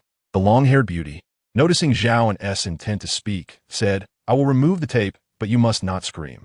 Then, adopting a fierce expression, she warned, "If you dare to shout, I will kill you. Do you understand?" Zhao An emitted muffled sounds and nodded hurriedly. Seeing his agreement, the beauty tore away the tape from his mouth. Once liberated from his gag, Zhao An feigned a shout, prompting the long-haired beauty to quickly cover his mouth with her small hand. With his mischievous plan succeeding, Zhao An extended his tongue and licked the palm of her hand. She let out a sharp scream and quickly released her grip. Zhao An laughed heartily, while the long-haired beauty furiously retorted, "You, how can you be so frivolous?" Zhao An replied, "Come on, beautiful lady, it's the middle of the night. You sneak into my room without permission and tie me up in this manner, and yet you call me frivolous? Please, I'm a normal person. With you doing this at such an hour, how can one not have wild thoughts? You scoundrel." The long-haired beauty threatened to strike, but Zhao An, with a sudden pull, snapped the ropes binding him. He swiftly rose, flinging the ropes to ensnare her wrists, drawing her other hand over to bind both behind her back. The long-haired beauty struggled fiercely, yet her strength was no match for Zhao An's. With one hand pressing her down, he deftly used his teeth to untie the ropes around his own wrists. Realizing her efforts were futile, the long-haired beauty lay sideways on the bed and kicked fiercely at Zhao An. With a swift motion, he caught her ankle, binding both of her ankles together and securing them behind her, tying them to the ropes on her wrists. He then wrapped the rope around her neck, crossing it over her chest, and finally securing it around her waist with a tight knot. At this point, the long-haired beauty was thoroughly subdued. Despite her predicament, she remained defiant, cursing Zhao An relentlessly, "You bastard, you scoundrel. Let me go, or you'll regret it." Zhao An chuckled, "Let you go? So you could tie me up again?" He then took a bottle of water from the counter, opened it, and took a generous sip. Leaning closer to the long-haired beauty, he teasingly remarked, "You intentionally bumped into me during the day, and now you come to my door at night. Beautiful lady, if you're coveting my charm, just say so. I'm not unreasonable. Perhaps I might even fulfill your desires for a warm embrace." The long-haired beauty spat in disdain and admonished, "You rogue, shameless lewd. Let me go, or you'll regret it." Zhao An smirked, "Oh, you threaten me? Look at you, all tied up. What can you possibly do?" He added, "You probably didn't TC the last person who threatened me. Their head is swollen like a pig's, their face round like a bun." With that, Zhao An wiped the amusement from his face, pulled up a chair, and sat before the bed, gazing coldly at the long-haired beauty. In a calm tone, he asked, "Now, tell me, who sent you? What is your purpose for approaching me?" Curiously, Zhao An inquired, "Your belongings? How could your items be in my possession? Did you leave something on me when you collided with me earlier?" The long-haired beauty, in a mix of shame and anger, nodded. "I was being chased by bad people during the day. Thinking I couldn't escape, I slipped a USB drive with a tracker into your pocket. It contains very important documents. So you thought if you rid yourself of your pursuers, you would find your way here?" Zhao An asked, "What does the USB drive look like?" The long-haired beauty replied excitedly, "It's a small silver USB drive. Did you find it? Did you keep it?" Zhao An shrugged, spreading his hands in disappointment. "No, I didn't. You have a tracker, don't you? Why couldn't you find it without tying me up?" This tracker merely provides a rough estimate of location. The long-haired beauty, with her large, sparkling eyes, patiently explained to Zhao An. Noticing his lack of further intent to invade, "The locator only pinpoints your room. However, I have searched through your clothing and found nothing."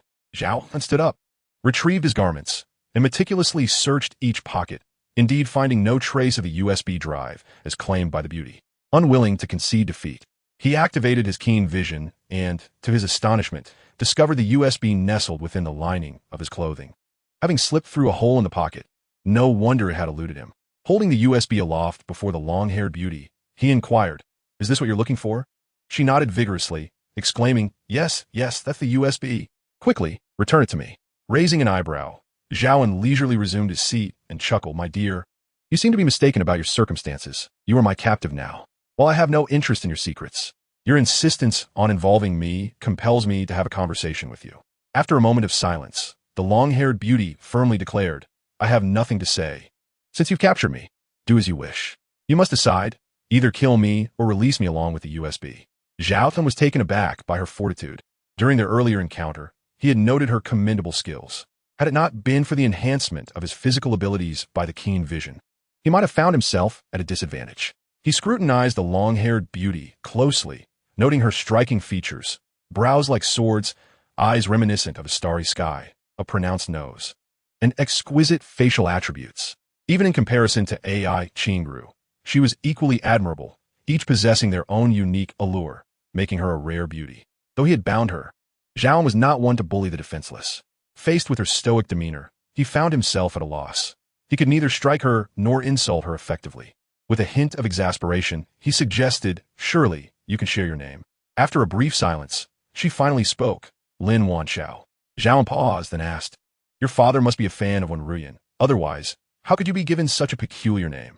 Lin Wanxiao retorted angrily, "You are the peculiar one. Let me go. I truly have urgent matters to attend to. We are both of Chinese descent. Do not be so unjust." Zhao An replied, "Even among the Chinese, there are both loyal and treacherous souls. How can I be certain you harbor no ill intentions?" Lin Wanxiao bowed her head in silence, then, seemingly resolute, looked up at Zhao An and said, "I do not know your identity, but you do not seem like a villain." "I'm not a villain," Zhao An interjected. "Please do not interrupt me," Lin Wanxiao continued. "What I must convey is crucial. The Myanmar military has decided to initiate a coup tomorrow morning, seizing control of the parliamentary leaders. The data on the USB contains their specific operational plans, and I must relay this information swiftly. Moreover, as a fellow Chinese, it will be prudent for you to leave Myanmar before the storm breaks. Naypyidaw is merely over 200 kilometers from here. This news, once inquired about, is startling beyond belief, indeed of a terrifying nature." Zhao An, despite having experienced the fantastical phenomenon known as true eye, found himself utterly taken aback by such explosive revelations. After a considerable pause to gather his wits, he asked, "Are you certain? Are you absolutely sure that what you just said is true? Can such matters even be fabricated?" Lin Wanxiao replied with a cold smirk, "If you harbor doubts, peruse the data on this USB drive. It will reveal the veracity of my claims." Zhao An glanced at the USB drive in his hand, unable to suppress his frustration. "This damn hotel, doesn't he even have a computer? Where am I supposed to plug this in?" Having reviewed the introduction to True Eye, Zhao An came to understand that Lin Wanxiao's assertions were indeed factual. He then grinned broadly, loosening her bindings as he remarked, "So, Miss Lin, you are the legendary Zhang Shibang, the 007, the unsung hero of the Special Forces. My apologies for the misunderstanding. Please do not hold my earlier rashness against me." He gently placed the USB drive in Lin Wanxiao's hand, fawningly adding, "You have important duties ahead, so I shall not detain you further. Until we meet again amidst the mountains and rivers." Lin Wanxiao rubbed her sore limbs, contemplating the urge to slap this scoundrel. Yet, considering the possibility of not being able to overpower him, she restrained herself. After all, if he were to bind her again, who would she turn to for justice? This rogue, who had previously spoken with such irreverence, now seemed eager to see her gone. Were it not for her pressing mission, she would have relished an opportunity to teach him a lesson. Observing the frayed ropes, Lin Wanxiao astutely noted that this fellow harbored numerous secrets. She would need to find another opportunity to investigate him. Zhao An continued, "Miss Lin, the hour is late, and you have official matters to attend to. I shall not delay you any longer. Farewell." Lin Wanxiao shot him a sidelong glance, tightening her grip on the USB drive as she retorted, "Mind your words. You are a perceptive individual. Some matters are best left unspoken. And let us not meet again, for I have no desire to see you." With that, she opened the window and leaped out. Zhao An, unperturbed, thought to himself that with Lin Wanxiao's skills or some equipment, she would be fine. However, that was of no concern to him. He hastily grabbed his phone from the bedside and dialed AI Qingru, speaking urgently, "Do not say a word, just get up quickly. We must leave Myanmar at once." This was a military uprising, amidst the chaos of gunfire, even with his 20-fold physical prowess. Zhao An knew he could not withstand the onslaught of bullets. It was best to make an early escape. Chapter 33. The unwakened Amy is not to be provoked. AI Qingru, in a daze, answered the phone with a hint of annoyance. "What is so urgent? Do you not know that sleep is the enemy of beauty? Sister, can you blame me for being urgent? The situation is dire." Zhao An replied hastily, "Get up quickly and bring Amy along. I'll wait for you in the car." There is no time to explain. Just get in the car. Suddenly, there was a knock at the door. It was Zhao An, who had originally intended to go drive the car. After much contemplation, he decided to personally summon them, for with his stereotypical notions about girls, he knew they would take their time getting out of bed, as was their nature. Ru, clad in loose pajamas, yawned as she opened the door. Zhao An rushed in, exclaiming, "Miss, stop dawdling and hurry up. We must leave immediately. Time is of the essence. If we delay any longer, it will be too late." Startled by Zhao An's voice, Amy shrieked and quickly covered herself with the quilt, saying, "Get out, you perverted voyeur." Zhao An paid no heed to her protests and strode to the bedside, pointing an accusatory finger at Amy, commanding, "You have 3 minutes to get dressed. I will be waiting outside. Leave behind any non-essential belongings. Do not mistake my urgency for jest. If you're not ready in 3 minutes, I shall have no choice but to spank you." You scoundrel," Amy shouted, hurling a pillow at Zhao An as he turned to leave. Zhao An paused momentarily, retorting, "This is a matter of life and death. You may certainly attempt to defy me." He then exited and closed the door behind him. "Qingru, look at him. How dare Zhao An speak to me like that?" Amy's eyes glistened with unshed tears as she pouted at Ru. "I refuse to get up. Let us see what he can do." Seeing Amy remain unmoved, Ru urged, "Oh, come on, don't delay. Be wary. He might actually follow through on his threat, and then I cannot assist you." With that, Ru took the lead and began to change her clothes. Realizing the situation was beyond her control, and fearing Zhao An might indeed carry out his threat, Amy reluctantly got up to change, muttering complaints about Zhao An under her breath. Zhao An remained silent as he collected their luggage and headed straight for the elevator, with the 2 women trailing behind him. He pressed the button for the basement level, where the garage was located. Amy, puzzled, inquired, "Aren't we supposed to check out from the first floor?" Casting a glance at her, Zhao An replied, "There is truly no time for that. Checking out would only delay us further. I will explain everything in detail once we are in the car. For now, you must follow my lead." Amy huffed, her cheeks puffed with indignation, silently cursing Zhao An. This scoundrel not only disrupted their sleep, but also demanded they embark on a late-night journey. Were it not for his towering stature, she would have relished the thought of punching him squarely in the face. Upon locating the vehicle, they stowed their luggage in the trunk and climbed inside. Zhao An took the driver's seat, started the engine, released the handbrake, shifted into gear, and pressed the accelerator, propelling the car swiftly out of the underground garage. Throughout the drive, Zhao An remained silent, his eyes keenly fixed on the road ahead. It was only after they had exited the eerily quiet streets of Mandalay in the dead of night that he finally spoke. "Ladies, I must first apologize for interrupting your slumber. However, after hearing my explanation, you may criticize me if you wish. I assure you, this was not a decision made lightly. Circumstances have compelled me to act. The truth is, if we do not leave now, it may become exceedingly difficult for us to depart later." "What is happening?" Ru asked calmly, in stark contrast to Amy's agitation. "We are awaiting a reasonable explanation from you." After a brief moment of contemplation, Zhao An carefully crafted his words before responding. "I have received credible information that tomorrow morning the Myanmar military will initiate a coup, seizing control of the parliamentary leaders and the president, subsequently imposing a comprehensive military blockade. Myanmar is on the brink of chaos." Amy was initially taken aback, her astonishment quickly giving way to disbelief as she inquired, "How did you come by such confidential information?" "I Kingru, equally incredulos, questioned. "Did your sources mention the warlord faction from Myanmar?" Zhao An pondered for a moment before responding, "It must be the Myanmar National Defense Force under Min Aung." Qingru nodded in understanding. "I see. If it truly is the Myanmar National Defense Force, then there might indeed be some validity to this." Amy gazed at her in surprise, exclaiming, "You genuinely believe this fellow's ramblings? It seems to me he is merely concocting tales to lure us out at this ungodly hour, perhaps to abduct us or sell us to traffickers." Zhao, and nearly choking on his own laughter, retorted, "Sister, do you suffer from paranoid delusions? Or have you been watching too many melodramas? I am, after all, a person of considerable wealth. Why would I bother to expend effort to earn a pittance from selling you?" Furious, Amy shot back, "What? Are you saying I am worth only a mere sum?" "Humph. Even if I am not valuable, there is still Qingru, who must surely be worth." Qingru interjected, "Enough, Amy. I trust Mr. Zhao's words. If it is indeed Min Aung, there is a genuine possibility." With Qingru's endorsement, Zhao An smiled triumphantly while Amy, exasperated, tugged at her hair in frustration. Never expecting Qingru to side with Zhao, and Qingru continued, during last year's public auction, coinciding with the Myanmar elections. The military faction that lost was vocally threatening to seize power. It was unexpected for them to act at this juncture. She turned earnestly to Amy, "Thus, Mr. Zhao's decision is prudent. With the chaos among the Myanmar warlords and Mandalay being the military stronghold, It is far wiser for us to withdraw now than to leave in the aftermath of a military uprising. At that point, chaos would ensue and unimaginable events would unfold. Amy, you should promptly apologize to Mr. Zhao. Imagining such a scenario sent a shiver down Amy's spine. Reluctantly, she muttered to Zhao An, I'm sorry.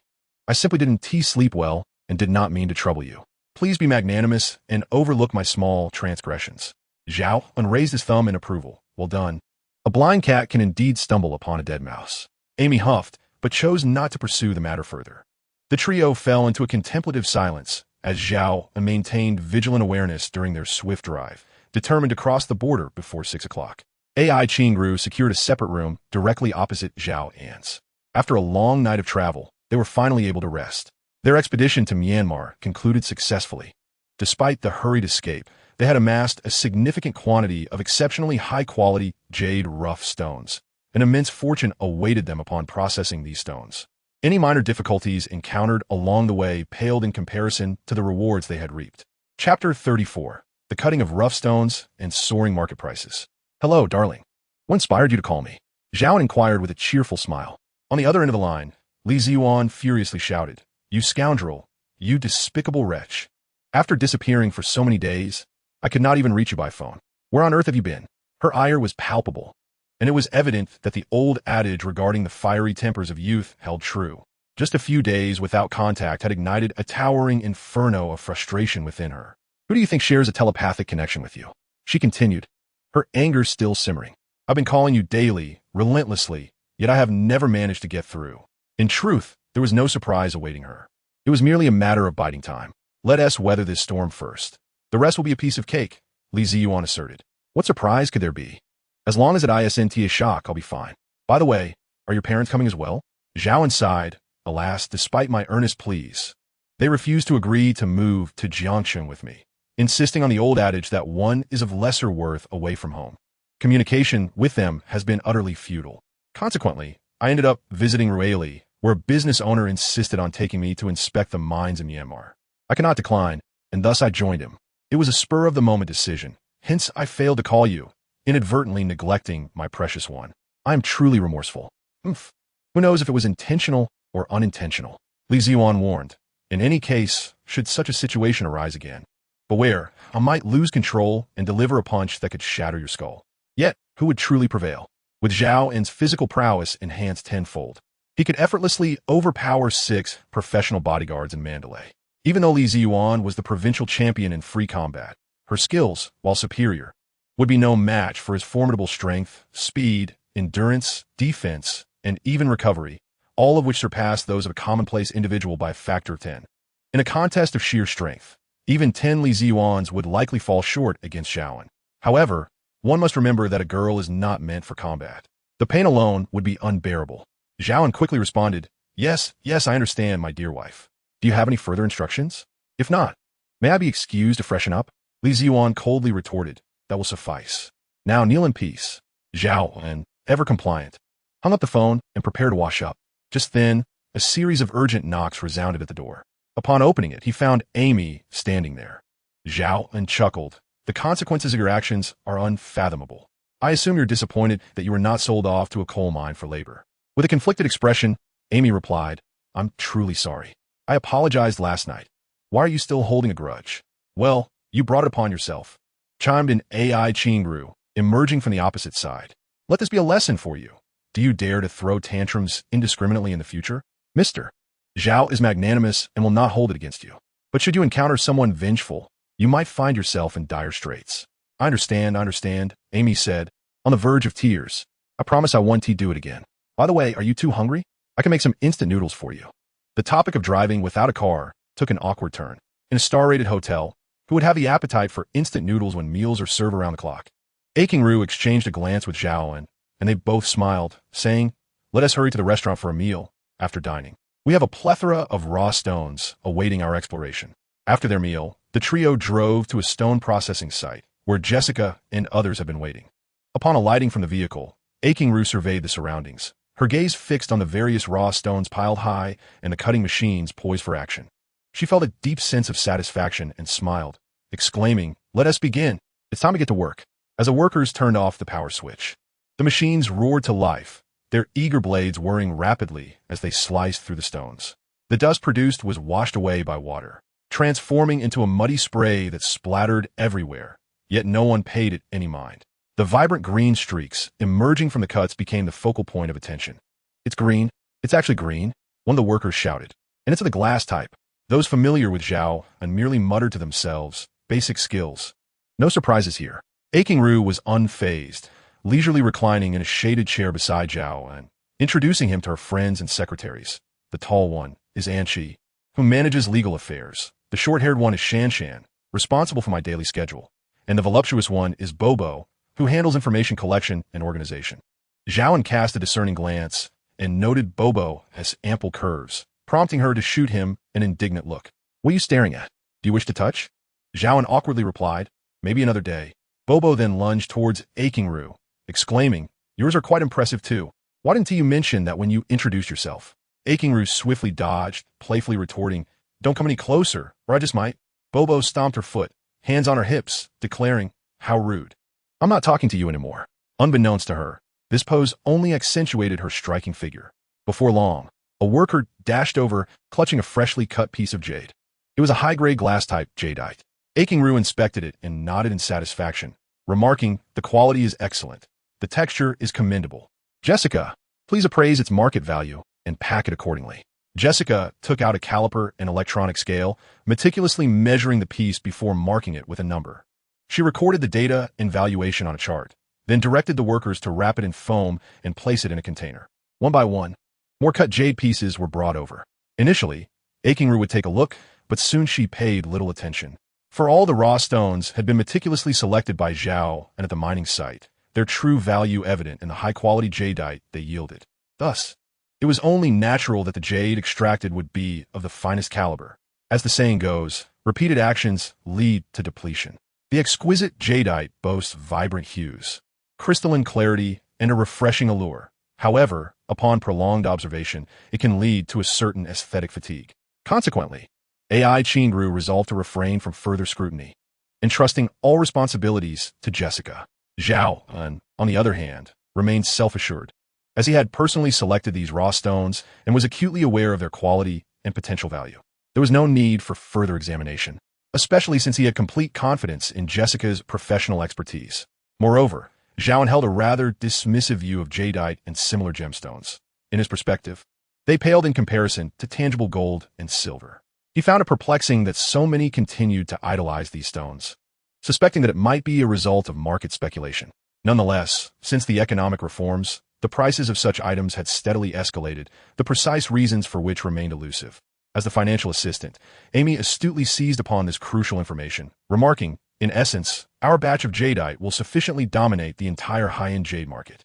Bobby nodded in agreement, stating, "Indeed, I have also monitored the inventory levels across major retail venues. Within a month, their high-end jadeite stock will face a shortage. If our offering is substantial enough, we can seize control of the entire market, thereby establishing supremacy in the high-end jadeite sector. The stores under Qingrou's banner will experience significant expansion, and the prospect of doubling our investment within a year is within reach. With careful maneuvering, even surpassing expectations is possible." Angela then added, "In this case, we can counter AI Lianya and his mother, taking over the entire AI family and ousting them from their home. Just envisioning this scenario is quite exhilarating." A gentle smile graced AI Qingrou's face, filled with aspirations for a promising future. Zhao An, however, was lost in contemplation, reflecting on the intricate entanglements of aristocratic feuds, a truly captivating spectacle. Despite the allure of AI Qingrou's beauty, Zhao An regarded her merely as a friend, if not a collaborator, as he had already solidified his relationship with Li Ziyuan. Li Ziyuan, a treasure of a girl, was indeed a rare find for Zhao An. Moreover, he had learned a valuable lesson from his experiences with Yang Yakin, having suffered the indignity of being a mere backup option and navigating the complexities of multiple romantic entanglements. He had no desire to emulate such a persona. He was determined not to become a scoundrel, dismissing the notion with disdain. Chapter 35, 1. 5 billion received, farewells. Jessica reported to AI Qingru, "Ms. AI, all the raw stones have been cut. We have 406 pieces of high ice jadeite, 73 pieces of glass jadeite, 8 pieces of imperial green jadeite, and 3 pieces of emerald jadeite. The total valuation of all the jadeite amounts to 14,063 billion. With such a staggering sum, even a 50-50 split would yield Zhao an over 7 billion renminbi. Furthermore, 3 pieces of imperial green jadeite and 1 piece of emerald jadeite required individual assessment, which meant Zhao and share would be even greater. Although he had mentally prepared for this outcome, hearing the figure still left him momentarily astounded. Aiking took the checklist from Jessica's hands, casting a casual glance before handing it to Zhao An, remarking, "Take a look and verify if the numbers are correct." Zhao An raised no objections to the list, stating, "I trust the integrity of President AI and the professionalism of the beautiful Jessica." Aiking smiled and replied, "Even close brothers must keep accounts clear. We have yet to sign a contract.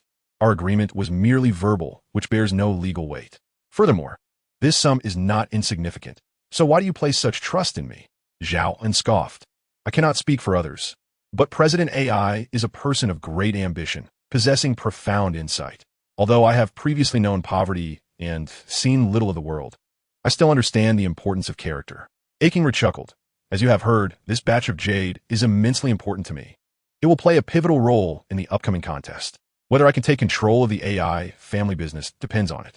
Therefore, this batch of jade serves as my anchor amidst the storm. I assure you that regarding your remuneration, I will not shortchange you. Moreover, considering your significant contributions during this period and the over 30 million you advanced in Mandalay, I have decided to raise your commission to 60%. The jade you retrieve from the water will also be calculated independently for you. Even so, I feel I am still benefiting at your expense." 60%, you say? What would that amount to? Zhao An repeatedly waved his hands in refusal. "That won't do. We initially agreed to split it 50-50, and that should remain. A promise made is a debt unpaid. Your generosity in paying me more seems intended to place me in your debt, and I have no desire to entangle myself in your aristocratic rivalries." Aiking rolled her eyes. "What aristocratic rivalries? You've watched too many soap operas. Besides, who compelled you to advance 30 million in Mandalay? Your investment now exceeds mine, so granting you 60% is not an act of benevolence. It is merely your due." "Really?" Zhao An asked, skepticism evident in his voice. "Indeed," Aiking replied earnestly. "I will profit handsomely from this endeavor, and once this batch of jade is processed, under our management, its value will multiply several times over. Consider how much I stand to gain, and I feel as though I am a loss on your behalf." This was indeed the case. Aiking expenses totaled less than 20 million, while the most valuable jade stones were those Zhao An had retrieved from the Wulu River without spending a penny. Additionally, when Zhao An purchased the raw stones in Mandalay, Aiking and her team were blocked by Luo Junhao at the hotel. Thus Zhao An had covered the payment, making him the one at a disadvantage. However, the calculations could not be so simplistic. Aiking had also invested vast human resources, material, and connections. Therefore, allocating 60% to Zhao An seemed reasonable. Moreover, with the total valuation of this batch of jade exceeding 14 billion, even if Zhao An received 60%, Aiking would still profit over 5 billion. Not to mention the substantial profits from processing it into finished products. After some contemplation, Zhao An conceded, "Very well, let us proceed as you suggest." AI Qingru smiled awkwardly and said, "Let us leave the principles aside for now, but I do have an inconvenient request to discuss with you." Zhao An chuckled. "Given our camaraderie forged in life and death situations, please speak candidly. There is no need for pretense." AI Qingru, feeling somewhat disheartened, replied, "We need to transport this batch of jadeite tonight, but our liquid funds are insufficient to pay you in full. We can only make an initial payment of 1.5 billion renminbi." Zhao An furrowed his brow and inquired, 500 million? AI Qingru quickly clarified, "No, that is not enough. It's 1.5 billion. We still need to organize exhibitions, open new branches, and upgrade our flagship store, so we can only pay you 1.5 billion up front. The remaining 7 billion will be settled gradually after the pre-sale. During this period, we will calculate the interest for you. What do you think of this arrangement?" She clasped her hands together, pleading earnestly. There was another reason AI Qingru did not mention. Due to the political unrest in Myanmar, jadeite prices were bound to be affected. Valuations relied on comparisons with previous year's prices, hence there would be a discrepancy with the actual selling price. Zhao An could understand this, as in business, cash flow is dynamic. Having payment terms between upstream and downstream is quite normal. Given the scale of the transaction, expecting immediate payment for such a large sum would be impractical. Thus, he smiled and said, "That sounds acceptable. AI Qingruo's eyes brightened with joy as she exclaimed, "Really? You're truly comfortable with letting me owe you such a substantial amount?" Zhao An chuckled. 5 billion is quite considerable. With that much money at once, I wouldn't even know how to spend it. Frankly, if the opportunity arises, you should take me to experience high society and indulge in a lavish lifestyle to see if it's truly as lonely or decadent as they say. Agreed. AI Qingru responded cheerfully. I promise to treat you well. Just don't break your word. Zhao An assured her, rest assured, I will bring my friend along. Then, AI Qingru instructed Amy to transfer the funds to Zhao An and asked Anshi to prepare a promissory note, which AI Qingru signed elegantly, affixing her seal. In Zhao An's mind, a mechanical voice echoed, you have gained 5 billion luck points. Your accumulated luck points have reached 6 billion, meeting the conditions for an upgrade. Please select the appropriate time to upgrade. Indeed, surpassing 1 billion luck points meant that the true sight I could be upgraded to level 7, which also required manual activation. He was curious about the additional functions this upgrade might bring. Reflecting on the powerful changes brought by the 6th level, he felt a vague anticipation for this upgrade. Zhao An smiled and said, what else with the thanks? You've expressed gratitude enough today. Any more, and I might feel embarrassed. Ai Qingru softly replied, thank you for everything you've done for me, for standing by me in this gamble of fate. If I happen to lose, your 7 billion might be lost entirely, and I could also face a disastrous outcome, leaving me unable to repay you. If I truly can't repay, then perhaps you could claim your due in another way. Zhao An pondered for a moment and remarked, though 7 billion is an immense sum, I have never encountered such wealth, and precisely because of this unfamiliarity, I do not feel a profound sense of loss. It matters not. I have faith in you. With your remarkable abilities and deftness, success is assured. If all else fails, I am here for you. She gracefully approached, rising on her toes, her exquisite visage inching closer to Zhao An's. Embracing him gently, she expressed, thank you, Zhao An, for everything you have done for me. I shall not let your efforts go in vain, nor will I allow your investments to be squandered. Farewell. Regrettably, the departing AI Qingru could not hear these words. Chapter 36, 3 Active Skills. The upgraded True I will enhance the host's overall physical attributes by a factor of 2. Introducing new active skills, Healing Art, Clarity Art, and Weakening Art. Even as he lay unconscious, the True I in his left palm continually transmitted transformative energy to Zhao An, causing his insensate body to convulse as if electrified, a process that persisted for a full 10 hours. Upon the completion of the upgrade, Zhao An slowly regained consciousness. As his mind reasserted control over his body, he felt an explosive surge of power coursing through him. He sprang to his feet, realizing that his body felt considerably lighter, having undergone a cleansing that expelled only a modest amount of impurities and toxins. However, a bath was still in order.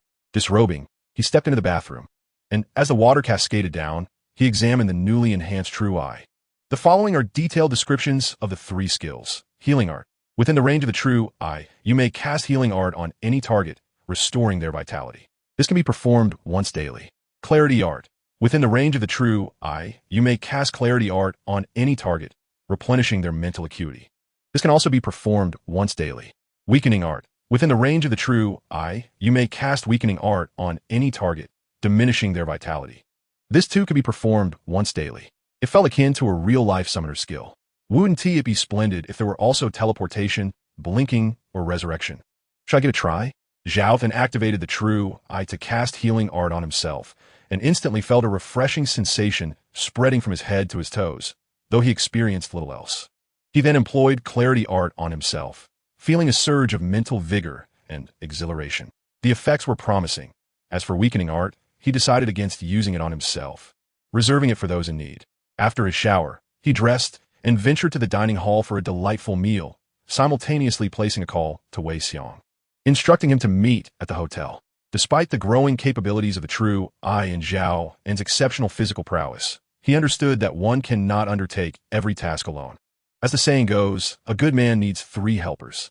AI Qingru had 5 secretaries. Perhaps it was time for him to cultivate his own reliable aid. Thus, Zhao An gathered his belongings and proceeded to the hotel lobby to check out his room. Before long, Wei Xiong arrived, accompanied by a robust man in his 30s, whom Zhao An encountered in the hotel lobby. Wei Xiong cheerfully introduced, "Boss, this is my cousin, a retired Special Forces soldier. I brought him here to see if you might offer him an opportunity to serve you." Zhao An gestured toward the sofa in the hotel lobby and said, "Please, have a seat." Wei Xiang's cousin settled down and introduced himself. "Hello, boss. My name is Wang Bing. I look forward to your guidance." Zhao An smiled lightly. "No need for excessive formality. Since you are Wei Xiang's cousin, I will extend some courtesy. He mentioned you are a retired soldier. How many years did you serve?" In China, military service is often measured by years of service, prompting many soldiers to be asked about their duration of service. Officers, on the other hand, are assessed by their ranks and positions, such as captain or colonel. Wang Bing replied, "I served for 12 years and retired with the rank of sergeant."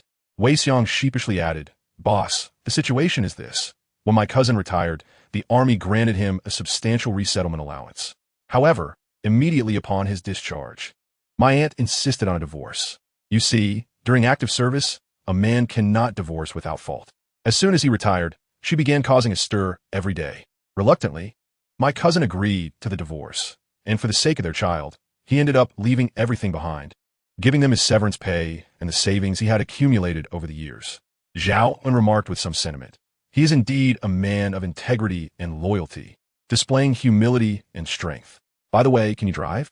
Wang Bing replied, "Yes, driving is an essential skill for special forces, and I have 10 years of driving experience." "Oh, so you're quite the experienced driver," Zhao An nodded with a smile. "For now, I will have to impose upon you to serve as my driver and bodyguard.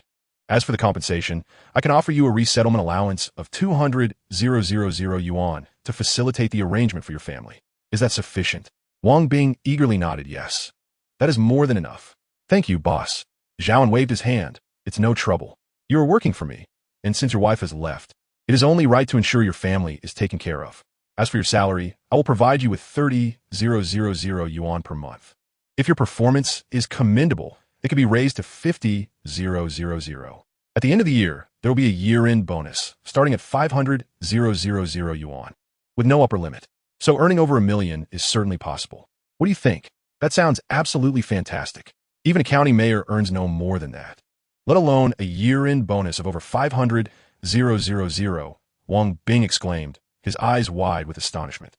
"Boss, are you certain about a monthly salary of 30,000 and a 500,000 year-end bonus?" Zhao An chuckled. "The 30,000 monthly salary is temporary and will increase in due course.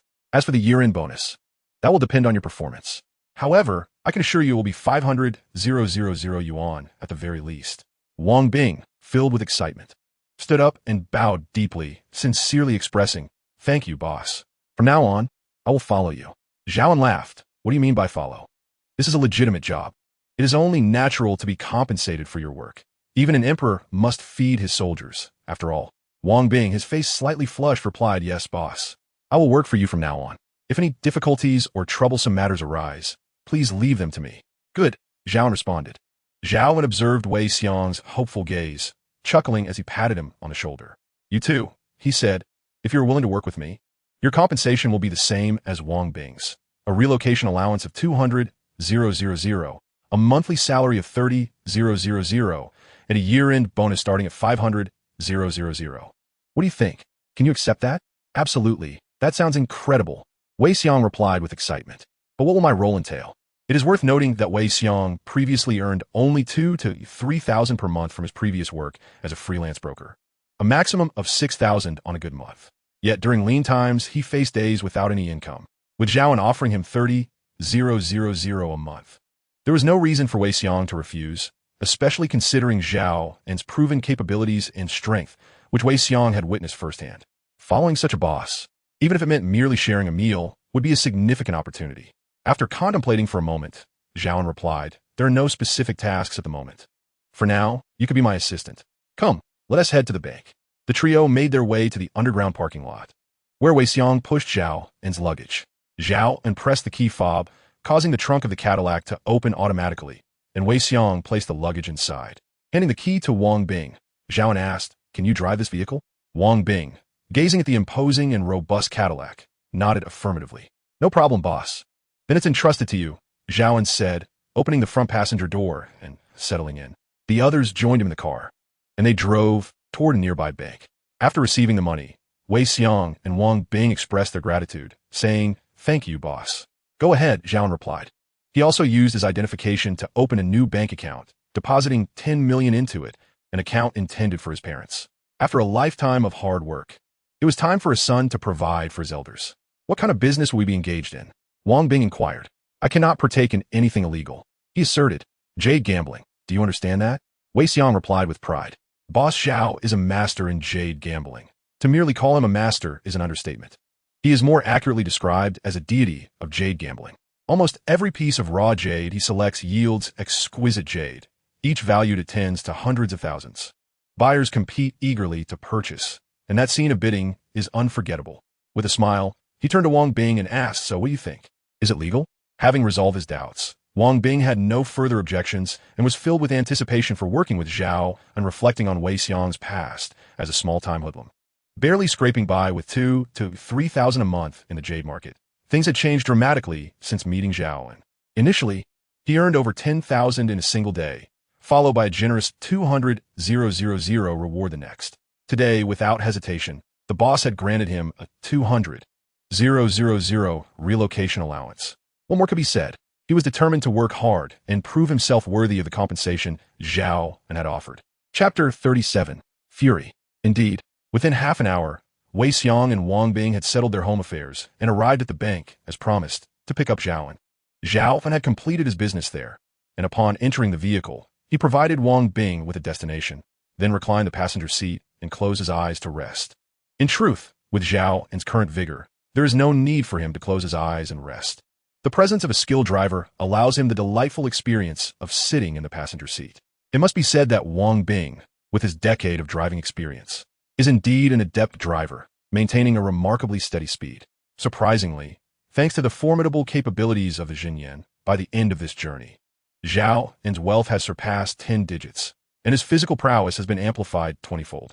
He no longer experiences dizziness or blurred vision, and driving 7 or 8 times in one night feels effortless.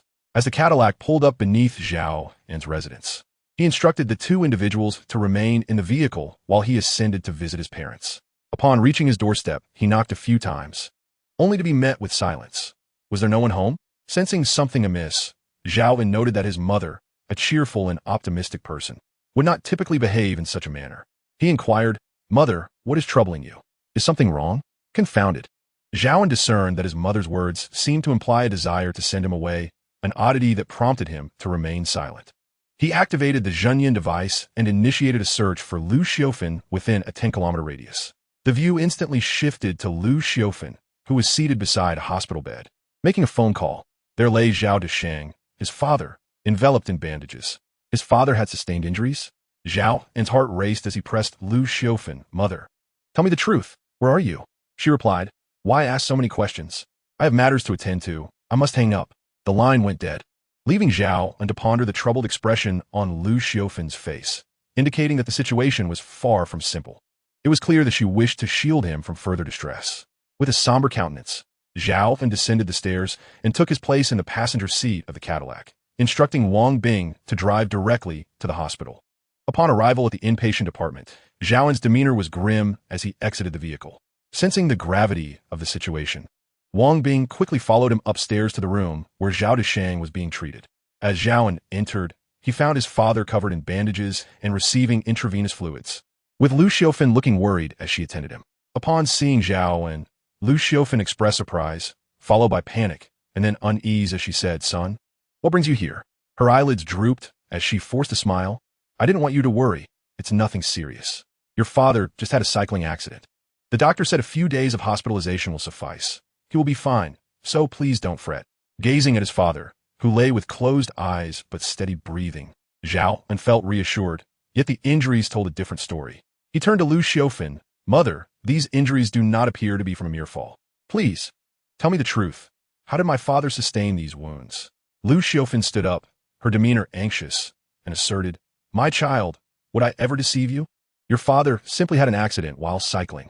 Grasping Zhao An's hand, she implored, His injuries are not grave. He will recover in a few days.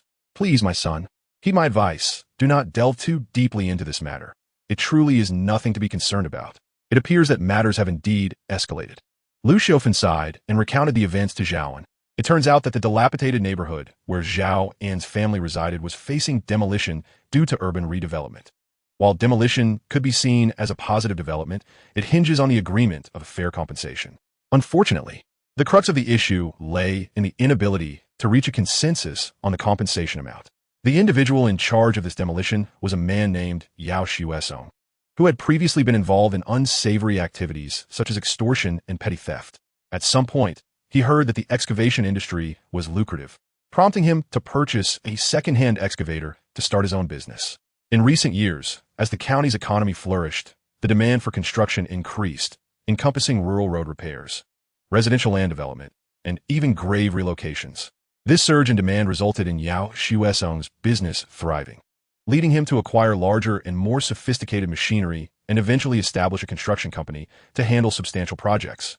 With the county's urban redevelopment initiative underway, Yao Xuesong leveraged his connections to secure this contract. Consequently, he dispatched a group of unscrupulous individuals to deal with Zhao An's uncle, intending to intimidate him. However, they inadvertently encountered Zhao Desheng, who was leaving the house. Upon discovering Zhao's surname, they wasted no time in launching a brutal assault on him. After the beating, they issued a menacing ultimatum. If he did not sign the demolition agreement, his entire family would face annihilation. Unbeknownst to them, the agreement had already been signed by Zhao An's family. They had simply targeted the wrong person. After comprehending the full scope of the situation, Zhao An calmly inquired of Lu Xiaofan, "Have you reported this to the authorities?" Lu Xiaofan, filled with concern, replied, "No, it's not a significant matter. You needn't involve yourself." Ignoring her dismissal, Zhao An pressed on. Did they apologize for their mistake or offer to cover the medical expenses?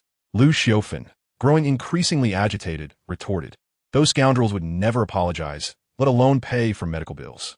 Your father's expenses were covered by the money you left last time. We had to pay 10,000 yuan upfront upon his admission, and he has been hospitalized for 2 days now, only just beginning to stabilize." A tumult of anger and frustration surged within Zhao An. He was incensed at the way these individuals had demeaned his parents and disheartened by the knowledge that he had recently learned a healing technique, which he had intended to use on Zhao Desheng to alleviate his suffering. Suppressing his fury, Zhao An calmly addressed Lu Xiaofan. "Very well, mother, you stay here with father. I shall step out to procure some supplies. As the saying goes, no one knows a child better than their mother." Sensing Zhao An's untroubled demeanor, Lu Xiaofan immediately grasped his hand, saying, "Son, let it go. Don't dwell on it. You cannot win against them." Still unconvinced, she added, "Listen to me. Your father only has superficial injuries. After a few days of rest, you'll be fine. Let us not stir up further trouble." Zhao An smiled and asked, "What would you like to eat? I will go buy something for you." With a look of skepticism, Lu Xiaofan watched as Zhao An exited the hospital room, followed closely by Wang Bing and Wei Xiang. Standing at the hospital entrance, Zhao An wore a grim expression, his back turned to Wang Bing as he inquired coolly, "Is fighting an issue?" Wang Bing, having grasped the situation, responded, "Taking on 10 should not be a problem." Zhao An then glanced at Wei Xiang. Intimidated by Zhao An's murderous gaze, took a step back and reluctantly admitted, I can only handle one." Zhao An narrowed his eyes and replied, "Very well. You shall be responsible for driving." With that, Zhao An activated his true eye to locate Yao Xuesong, directing Wei Xiang to take the wheel while he and Wang Bing settled in the back seat, heading straight for Yao Xuesong's company. Yao Xuesong was a brazen bully. Not only had he assaulted Zhao An's father without cause, but he had also struck the wrong person and offered no apology. Zhao An's parents were generally honest and cautious individuals who avoided trouble, yet they had suffered grievously due to a mere case of mistaken identity, ending up in a hospital. This was absolutely intolerable for Zhao, and anyone in his position would feel the same. Every person has their breaking point, and it is said that a common man's fury can spill blood in mere steps. Zhao An cursed inwardly. "Yao, just you wait." Chapter 38. Perhaps you should prepare a grave in advance. The vehicle came to a steady halt in front of Yao Xuesong's company. Though termed a company, it was merely an office located on the outskirts of the city, with a few excavators prominently displayed at the entrance, their buckets raised high, exuding an imposing aura. Upon entering, Zhao An inquired, "I have a significant project to undertake. Where is your boss?" A middle-aged man with a protruding belly replied, "I am the boss." "What type of project do you wish to undertake, and where is it located?" "You are Yao Xuesong?" Zhao An had already discerned his identity through his true eye.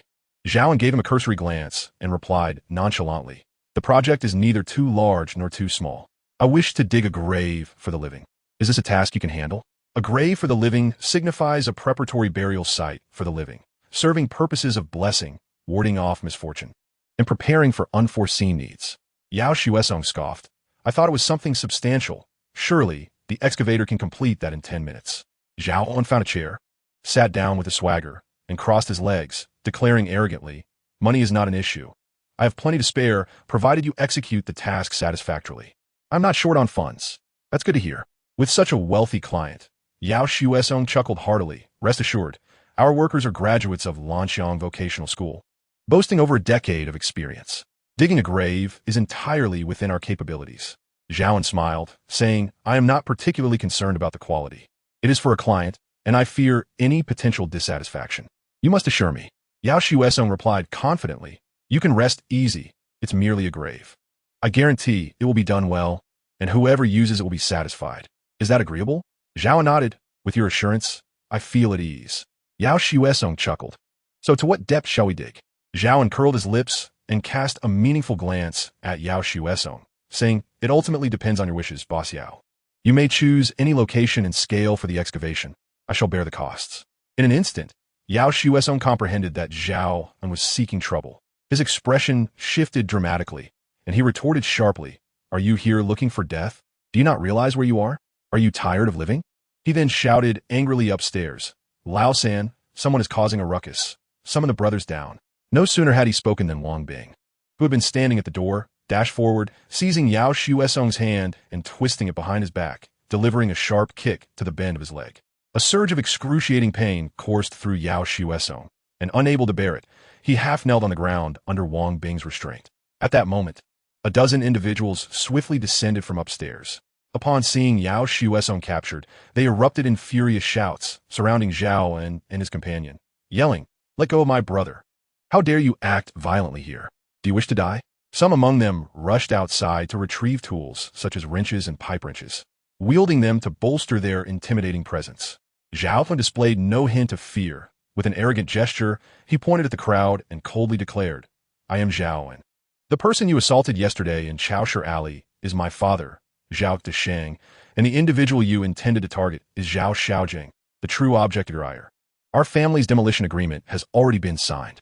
How dare you indiscriminately resort to violence? My father now lies in a hospital bed, and you struck the wrong person without even offering an apology. As a son, I have come to confront you face to face, seeking to understand your justification. If there is none, I shall take matters into my own hands. Yao Xuesong coldly replied, so what if you're wronged? You expect me to cover your medical expenses? In Yun County, as long as no one is dead, I can handle it. Zhao An scoffed.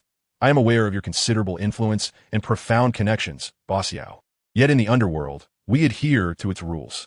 Yao Xuesong responded, oh, so you two are acquainted with the ways of the streets? I, Yao Xuesong, am a figure of some renown in this area. Release me, and we can discuss this further. It is said that those who are bold fear the reckless, and the reckless fear those who have nothing to lose. Having navigated the societal undercurrents for years, Yao Xuesong knew better than to resort solely to violence. Observing Zhao An and his companion's composure, he suspected they might have formidable backing. Thus, it was prudent to ascertain the truth to avoid provoking a dragon crossing the river or a tiger on the ground, which could lead to dire consequences. However, Zhao An possessed no social standing. His confidence stemmed solely from his self-assured martial prowess. He believed that this dozen or so individuals were no match for him alone. With a nonchalant smile, Zhao An proposed, you need not inquire further. I offer you a single proposal. Bring the individuals who assaulted my father yesterday to this very spot, or summon as many of your underlings as you wish. I will take them all on by myself, and whether you beat me to death or injure me matters not. As he spoke, Zhao An grasped Yao Xuesong's chin, his eyes radiating a fierce determination as he continued. However, should I fortuitously emerge victorious, it would be incumbent upon you, Boss Yao, to visit the hospital and bow an apology to my innocent father. Would that be agreeable? Yao Xuesong pondered, with 10 or so individuals present. If he were to summon an additional 20 or 30 ruffians from the streets, could anyone, no matter how formidable, truly contend against such a throng? If one could indeed prevail, then I, Yao, would gracefully concede defeat. Thus, with a cold smirk, Yao Xuesong declared, since you have drawn the line, I, Yao Xuesong, shall accept the challenge. Zhao An signaled Wang Bing to release his grip, smiling serenely. You have 20 minutes to gather your allies. Once the time is up, we shall commence the battle. Ah, my third brother, make the calls. Yao Xuesong commanded, shaking off the discomfort in his shoulder caused by Wang Bing's hold. The group of over 10 swiftly barricaded the entrance, wary of Zhao An's potential escape. Yet Zhao An fixed his gaze on Yao Xuesong, remaining still as long as Yao did not flee. Wang Bing, filled with concern, suggested, "Let me take charge, even if it costs me my life. I shall ensure your safety." Zhao An waved his hand dismissively. "No need for that. Simply observe. I understand the principle that a child of wealth does not risk the family's reputation. Besides, you know I would never embark on a venture without certainty. If I falter, you may intervene then." As the 20 minutes elapsed, vehicles began to arrive in succession. Zhao An, casting a sidelong glance, called out, "Boss Yao, the ones who attacked my father yesterday are all present, correct?" Yao Xuesong replied in a low voice, "They are all here." Zhao An, with a hint of mockery, urged, "Have them step forward. I wish to see what kind of scoundrels they are." A few grim-faced men pushed to the forefront, one with a scarred-faced jeering boy. "Do not revel too soon. Soon you shall learn the meaning of coming in upright and leaving horizontally." Zhao An retrieved his mobile phone, checked the time, and handed it to Wang Bing for safekeeping. He then leisurely removed his jacket, stating, "The time has come. We may begin." No sooner had he spoken than the henchman surged toward Zhao An. With a swift movement, he raised his leg and delivered a powerful kick to the scarred man's face. The impact resonated like a thunderclap, leaving the man dazed and half of his face numb, his teeth loosened. Amidst his cries, he flew back like a kite severed from its string. These men had previously assaulted his father, and Zhao An held no reservations. With each punch and kick, none could escape the fate of shattered bones. Seizing one, he delivered a series of sharp slaps, the speed of his actions almost unfathomable, leaving his adversaries injured and unable to retaliate. Unceasing in his onslaught, he sidestepped a descending steel pipe, landing a punch on the assailant's jaw, sending teeth mingled with blood flying. With a swift motion, he seized the steel pipe and cast it aside, delivering several more resounding slaps to the man's face before sending him sprawling with a kick. As if possessing eyes in the back of his head, Zhao An deftly caught a fist aimed at him, yanking it forward, then thrusting his shoulder into the man's armpit, causing him to soar backward as though defying gravity. Zhao An was relentless, gripping the man's neck with one hand and his waistband with the other, hoisting him aloft before forcefully hurling him forward. The man screamed as he crashed into the crowd, toppling several eager henchmen in the process. This group of individuals, having been provoked into a state of aggression, brandished various weapons while shouting as they charged toward Zhao An. Undaunted, Zhao An met their advance with resolute composure, dispatching each assailant with a powerful kick, taking down one with a single blow and two with a swift motion. Even when faced with a throng of 40 to 50 ruffians, they were no match for Zhao An, who had undergone a 20-fold enhancement, rendering him almost superhuman. Their movements lagged behind his, their strength paled in comparison. Before they could even land a blow, they found themselves met with stinging slaps to their faces. Those wielding tools as weapons were effortlessly disarmed and cast aside. In a matter of moments, all the ruffians lay sprawled on the ground, moaning in agony, having been subdued by Zhao An's fists, palms, elbows, and feet. Witnessing Zhao An's display of might, Yao Xuesong was initially taken aback, then astonished, and ultimately rendered speechless as he gazed at the pitiful sight of his subordinates rolling on the floor in disarray. When Zhao An's menacing gaze fell upon him, Yao Xuesong was compelled to flee. However, Wang Bing, who had been fixated on him, could no longer contain himself. He lunged forward, seized Yao Xuesong's arm, and twisted it with considerable force, resulting in a brutal fracture. Zhao An, maintaining an air of calm, returned to his seat and emphatically slapped Yao Xuesong's face, demanding, "Do you understand what you must do?" Wincing in pain, Yao Xuesong nodded, "Yes, I understand." Zhao An, with a playful smile, pressed for clarification. "And what exactly must you do?" With a flushed face, Yao Xuesong replied, "I will go to the hospital immediately and apologize to your father." "What else?" Zhao An prompted. "I will cover the medical expenses, lost wages, and compensation for emotional distress," Yao Xuesong added. Zhao An, exasperated, delivered another slap, retorting, "Am I in need of your meager funds? I meant in the future." Despite his face swelling like a bun, Yao Xuesong replied with a quivering voice, "Compensation is necessary. If anything happens to your father in Yun County, you will hold me accountable." This individual demonstrated remarkable insight, pinpointing the crux of the matter. It was evident that someone of Zhao An's caliber would not expend his efforts on such a trivial locality daily. However, without Yao Xuesong's assurance, he would not relent. The overwhelming display of strength made it abundantly clear that extinguishing Yao Xuesong's life would be a trivial endeavor. Zhao An picked up his clothes from the ground, but did not don them. Instead, he draped them over his shoulder, stating, "Should anything befall my parents, be prepared for the consequences." With that, he called to Wang Bing and strode confidently out of the door, stepping over the moaning ruffians. During the brawl, Zhao An had exercised remarkable restraint. These thugs would require at least 10 to 15 days in the hospital to recover, while those who had laid hands on his father would not be able to walk for at least half a year. Yet, Zhao An understood the balance he had struck. Although endowed with extraordinary abilities, he lacked the power to confront society as a whole. This level of response was precisely right. He had not only taught them a lesson, but also vented his own frustrations. Those who had threatened his life could take heed and steer clear. Chapter 39. Arrangements made.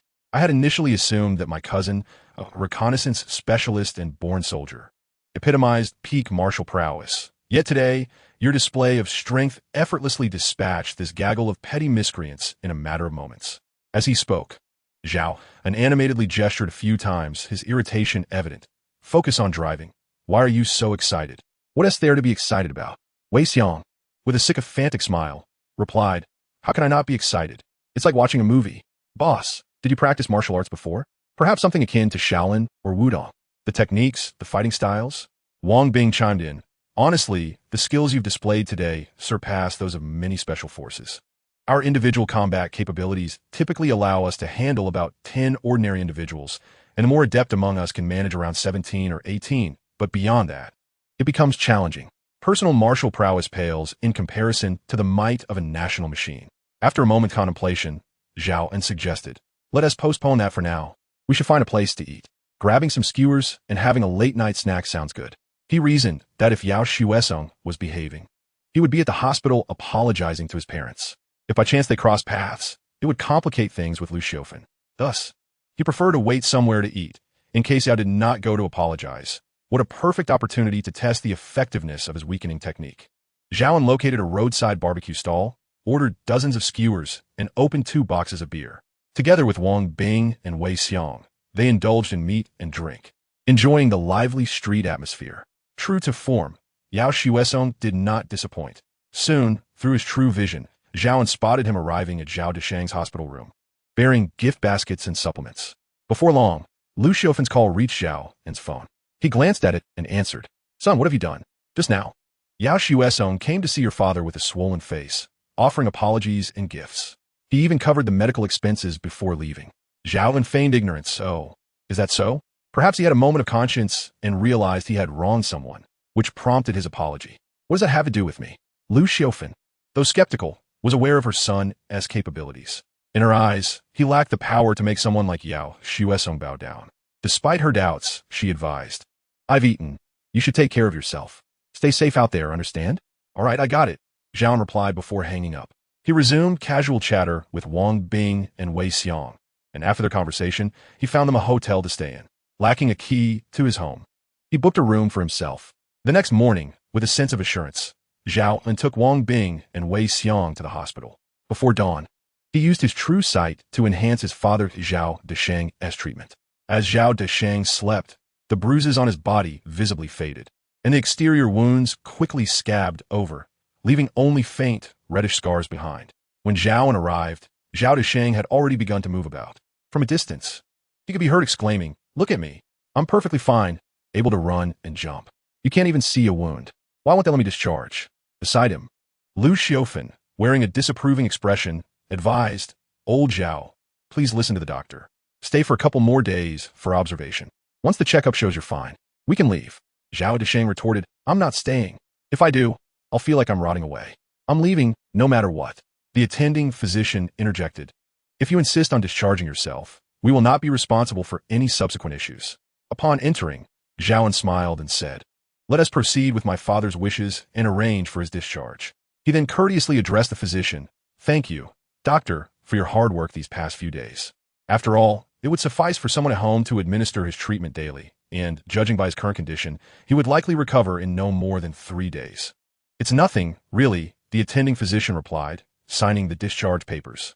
Zhao An took the documents to the billing department, settled the account, and then led his parents out of the hospital.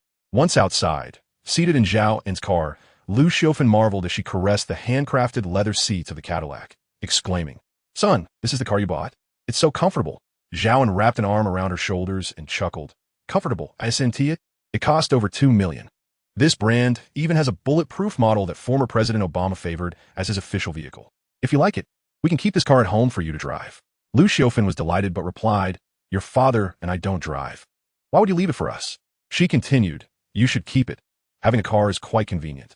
Besides, you and your father are still young and could easily enroll in a driving school to obtain a license. There are even those in their 60s and 70s signing up to learn to drive. Your age is just right." Zhao Deshang chimed in. "Getting a license might be a good idea. Nowadays, every household has a car, and having a license would make driving much easier. Your mother and I could manage with a more affordable vehicle, so you should take this one." Zhao An then reached into his bag, retrieving a pre-prepared bank card containing 10 million yuan, and handed it to Lu Xiaofan, saying, "Mom, keep this card. It has 10 million in it. And the password is my birthday.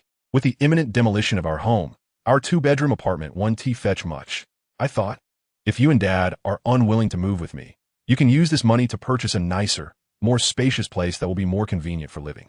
Lu Xiaofan was taken aback, trembling slightly as she held the bank card. Her face flushed as she said to Zhao An, "10 million? So, where did you get so much money? Our family has always been honest and upright. We cannot engage in illegal activities." Overwhelmed with anxiety, her reaction stemmed from a life of simplicity and modesty, having never encountered such a sum of money before. The sudden possession of such wealth understandably felt overwhelming. Zhao An chuckled softly, saying, "Mother, do not worry. The source of my wealth is entirely legitimate, and I engage in no illegal activities. Our family has prospered. Thus, we ought to savor the joys of life, provided we adhere to the law." Zhao Deshang added, "Accept what the child offers you. Save it for his future bride." The traditional mindset of the older generation was both amusing and frustrating. Zhao An replied with exasperation, "Father, Mother, could you not be so miserly? With wealth comes the responsibility to spend it wisely, buy the house we need, preferably a larger one, and select exquisite decor. If we were to find a bride, living in a modest abode will only invite disdain." He gestured towards Wang Bing and Wei Xiang, seated in the front row, stating, "I spend several million each year just to pay these two. You two should enjoy your money without reservation. Do not think of saving it for me. The amount you save would scarcely cover the salaries and bonuses of my employees." Wei Xiang, quick-witted as ever, chimed in, "Indeed, uncle and aunt, you should rest easy. Zhao's ability to earn is such that even if you spent 10 million a day, it would be insufficient. If you do not spend it now, it may very well go towards your future son-in-law." Zhao An playfully smacked the back of his head, teasingly scolding, "You rascal, stop talking nonsense." He then turned to Lu Xiaofan, saying, "All right, Mother, let us agree on this matter. Keep the money, spend it as you wish. When it is gone, I will have more." The idea of hoarding wealth is an outdated feudal mindset, utterly unacceptable. It is akin to being a miser. He continued, "I will also leave a car for you. Once you obtain your driver's licenses, you may drive it. If you do not like it, feel free to purchase another. As for the house, choose what you will. Whenever you wish to see me, just fly to Jiangcheng. I will arrange your tickets." Convinced by her son's reasoning, Lu Xiaofan finally set aside her anxieties, secretly deciding that a large house was essential to maintain dignity in front of future in-laws. With newfound wealth, what was there to fear about finding a suitable bride? Little did she know, Zhao An's current girlfriend was indeed the perfect candidate for a daughter-in-law. Li Ziyuan was not only beautiful and graceful, but also possessed remarkable skills.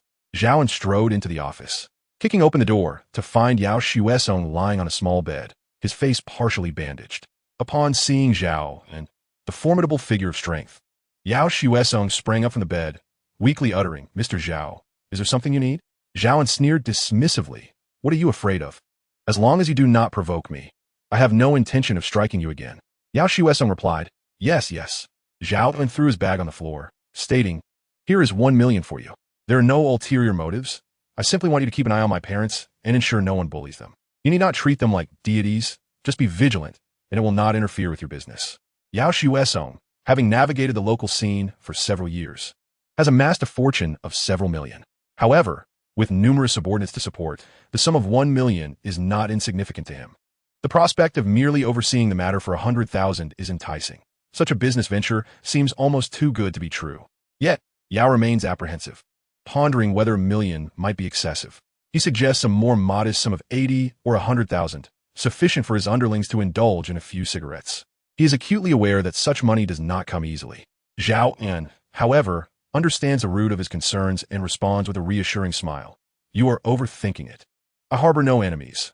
My only wish is for those ignorant miscreants to leave my parents' tranquil life undisturbed. Beyond that, you need not worry. Yao, comprehending the situation, assents repeatedly. With his purpose fulfilled, Zhao An turns to depart, maintaining the persona of a formidable figure. His intention is straightforward, to administer a light reprimand followed by a gesture of goodwill. Zhao An believes this will ensure Yao's unwavering dedication, since he does not frequently linger in his hometown, and with his parents suddenly in possession of the 10 million he provided.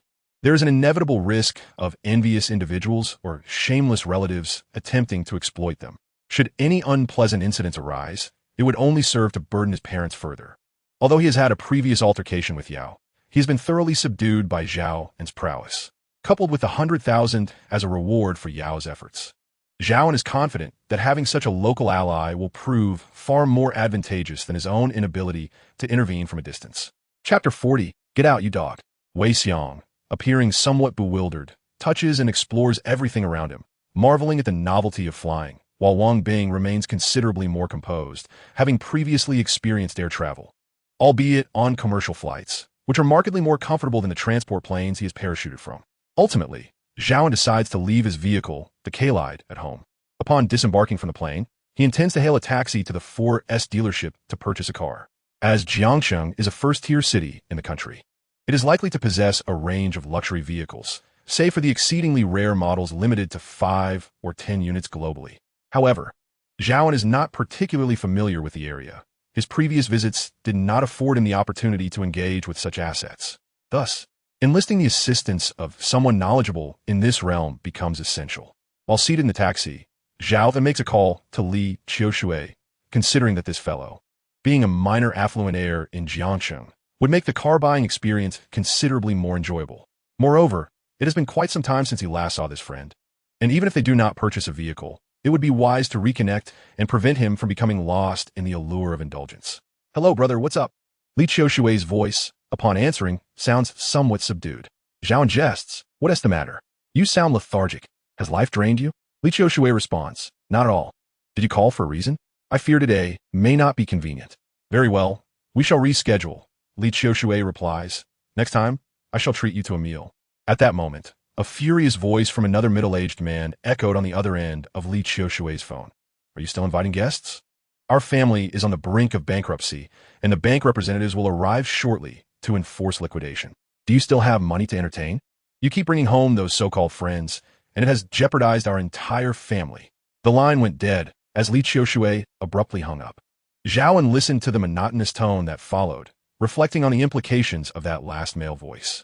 Li Qiushui's family was engaged in the processing trade, operating a factory that was quite substantial, ranking among the best in Jiangcheng. His father, Li Dong, had built the business from the ground up 2 decades ago, achieving a remarkable scale of over 10 billion, rendering him a legendary figure in Zhao An's eyes.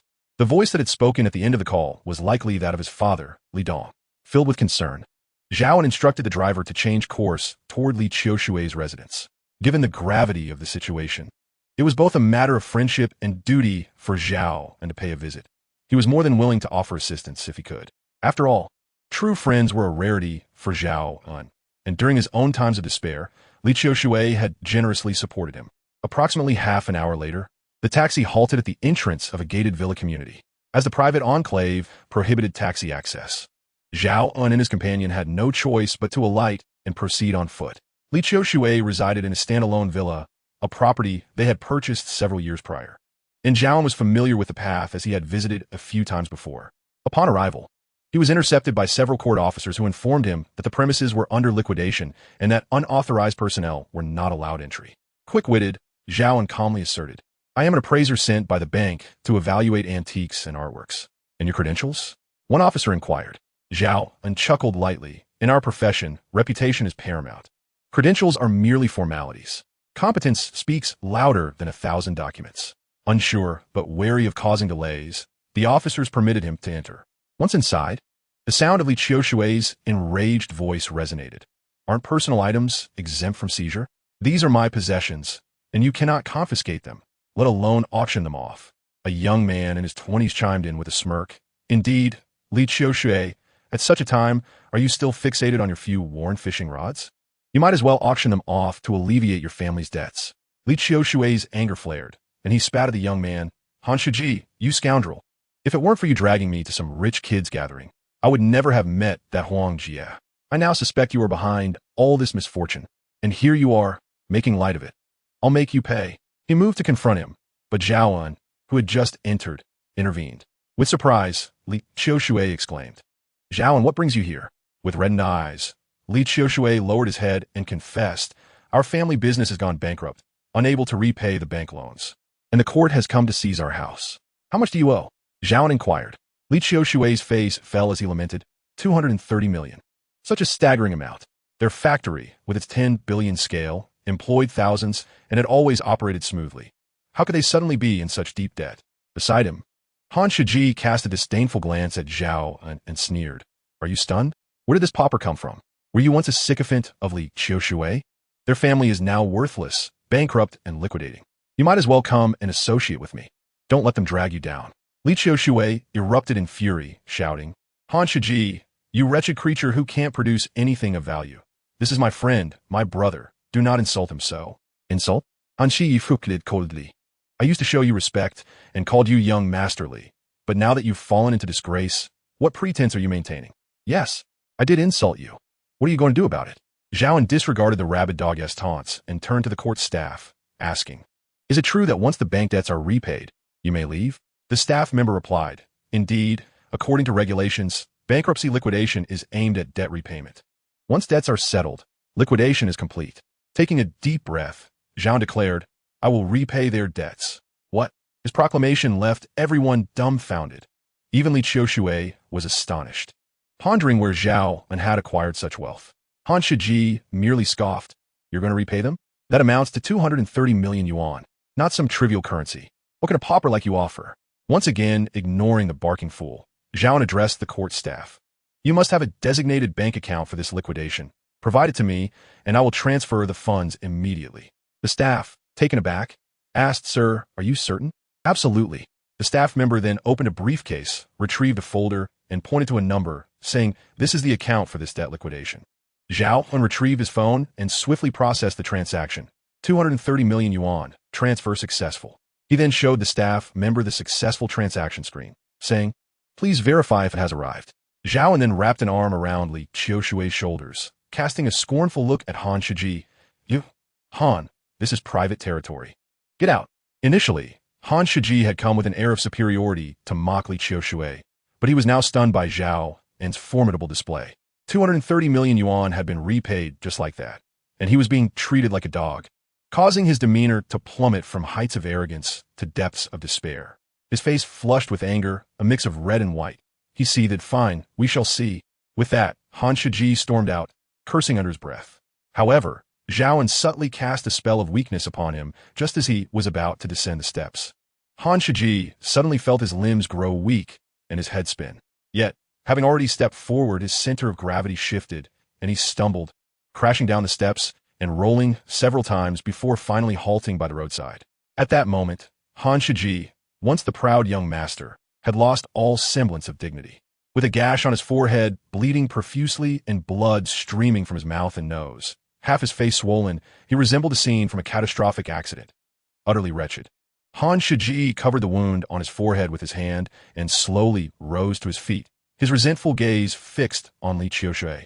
It's all your fault. Li Qiushui, I want tea, let this go. Yet, what did this have to do with anyone else? With so many witnesses present, it was evident that he had simply fallen on his own accord. No one had touched him in the slightest. It was his own carelessness that led to this predicament. And now, he was on the brink of losing everything due to a moment of negligence. The guilt and remorse that plagued his heart were palpable. At that moment, Han Shiji had the audacity to come over and revel in his misfortune, exacerbating Li Qiushui's distress and pushing him to the brink of confrontation. Fortunately, Zhao An intervened, providing financial assistance to defuse the situation. Although Zhao An had once struggled financially during their school days, with Li Qiushui often lending him support, his current wealth of over 2 billion rendered those past difficulties insignificant. Nevertheless, Li Qiushui cherished this act of friendship, vowing that regardless of what the future held, Zhao An would always remain his dearest brother, and he would repay this debt throughout his lifetime. Zhao An, on the other hand, saw nothing extraordinary in his assistance. With his assets exceeding 10 billion and AI Qingru owing him tens of billions, aiding a friend in need seemed trivial. Furthermore, with his exceptional abilities, earning money was effortless. Spending a little to rescue a friend was a noble endeavor. If he ever ran out of funds, he could always take a trip to Myanmar, where wealth would readily flow back to him. Chapter 41. In wealth and honor, do not forget each other. Once the court and bank staff completed the debt settlement, they departed, leaving Li Qiushui's home in a state of tranquility. Zhao An expressed his confusion. When I arrived, I was stopped from entering. How did that scoundrel Han Shiji manage to get in? The mere mention of Han Shiji ignited Li Qiushui's anger, and he retorted he arrived before the bank representatives, claiming he came to pay a visit. I believe he was merely here to gloat over our misfortunes, reveling in our downfall. Li Dong shook his head in refusal. I want to go. Qiushui's mother has been bedridden due to this turmoil, and I will stay home to care for her. You all can go without worry. Also, I truly appreciate your help today. Without you, our family might have faced utter ruin. With a sigh, he ascended the stairs, lost in thought. At that moment, Li Dong's silhouette appeared somewhat stooped, as if he had aged several years. The once spirited and ambitious man now seemed devoid of his former vigor, his spirit seemingly drained, resembling a lifeless shell. This reaction was entirely understandable. In midlife, witnessing one's fortune dissipate overnight and facing betrayal from friends and family alike would undoubtedly challenge one's worldview and values. Such events could lead to persistent self-doubt and self-denial, even instilling a sense that existence had lost its meaning. Zhao An chose a nearby restaurant for their meal, opting for a private room, while Wei Xiong, discerning the situation, accompanied Wang Bing to sit in the outer hall, leaving only Zhao An and Li Qiushui in the room. The dishes had yet to arrive when they opened 2 cases of beer. Without uttering a word, Li Qiushui poured himself a glass and downed it in one go. Zhao An, aware of the turmoil within him, refrained from offering consolation. Instead, he poured more liquor, clinking their glasses before downing his drink as well. The tale begins with a gathering of wealthy heirs, an event Li Qiushui typically shunned. Yet, on this occasion, he could not decline the insistence of Han Shiji, whose family background was comparable to Li's. Han's family operated a factory in Jianshan, albeit of smaller scale than Li's, leading them into a relationship marked by both competition and collaboration. However, after meeting Huang Jie at the gathering, Li Qiushui found himself entranced, convinced that she was his destined partner, the only one he would ever marry. Who could have predicted that a romantic novice would fall so deeply, leading him to believe in love at first sight? Subsequently, under the guise of boredom, Huang Jie entered Li Dong's company as a prospective daughter-in-law. Becoming entwined in its operations, this was where the trouble began. With Li Dong's support, she quickly ascended to a position of power within the company. She secured an order that came with a hefty 1 million yuan deposit for goods worth 10 billion, specifying the use of certain raw materials. A transaction that contravened company protocols. Yet, leveraging her status as Li's future daughter-in-law, she seized the opportunity while Li Dong was away on business, coercing departments to fulfill her directives and ordering vast quantities of materials from upstream suppliers. Most critically, she invested a significant portion of the company's liquid assets in a new production line for this order. Then, a high-ranking executive spread rumors about the company's financial instability, claiming they could not meet payroll, which ignited a storm of chaos. When they sought out this executive, they discovered he had already fled. The company's debt, amounting to over 200 million yuan, was not excessive given its scale. Yet, the final straw came when downstream clients canceled their orders and upstream suppliers began demanding payment, ultimately leading to the company's collapse. Li Qiushui, perplexed, asked, "What does this signify?" Zhao An chuckled. "It indicates that the other party had long plotted this, thoroughly studying your family. They even arranged for you, a romantic innocent, to meet a woman you would instantly desire, showcasing their expertise in personality analysis." "Wow, how impressive!" Li Qiushui exclaimed. "I've never even dated. I don't know what kind of woman I would like, yet they managed to analyze that for me? Have they also designed my mannerisms for me?" Zhao An nodded with a smile. "It's quite possible. They could have gathered data on your speaking habits, shopping preferences, the type of car you drive, and the colors and styles of your clothing to define your character and tailor an entire scheme around it." Li Qiushui, still skeptical, inquired, "Is it really like that, Zhao An? How do you know so much?" Zhao An burst into laughter. You asked how I know all this? Because I'm just as clueless and making it up as I go. Li Qiushui, filled with indignation, raised her small fist and pounded on Zhao An's chest. Are you telling me all this was just nonsense? I actually believed you. I thought the other party was unfathomably powerful, so formidable that surrender seemed inevitable. After all this, it turns out you were just fabricating stories. After a moment of serious contemplation, Li Qiushui's expression shifted dramatically.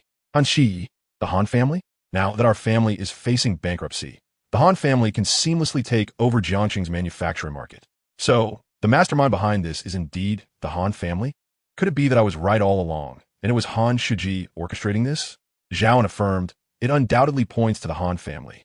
Han Shiji appeared at your home earlier because he intended to kick you while you were down. Otherwise, why would he show up at such a time if not to flaunt his victorious stance?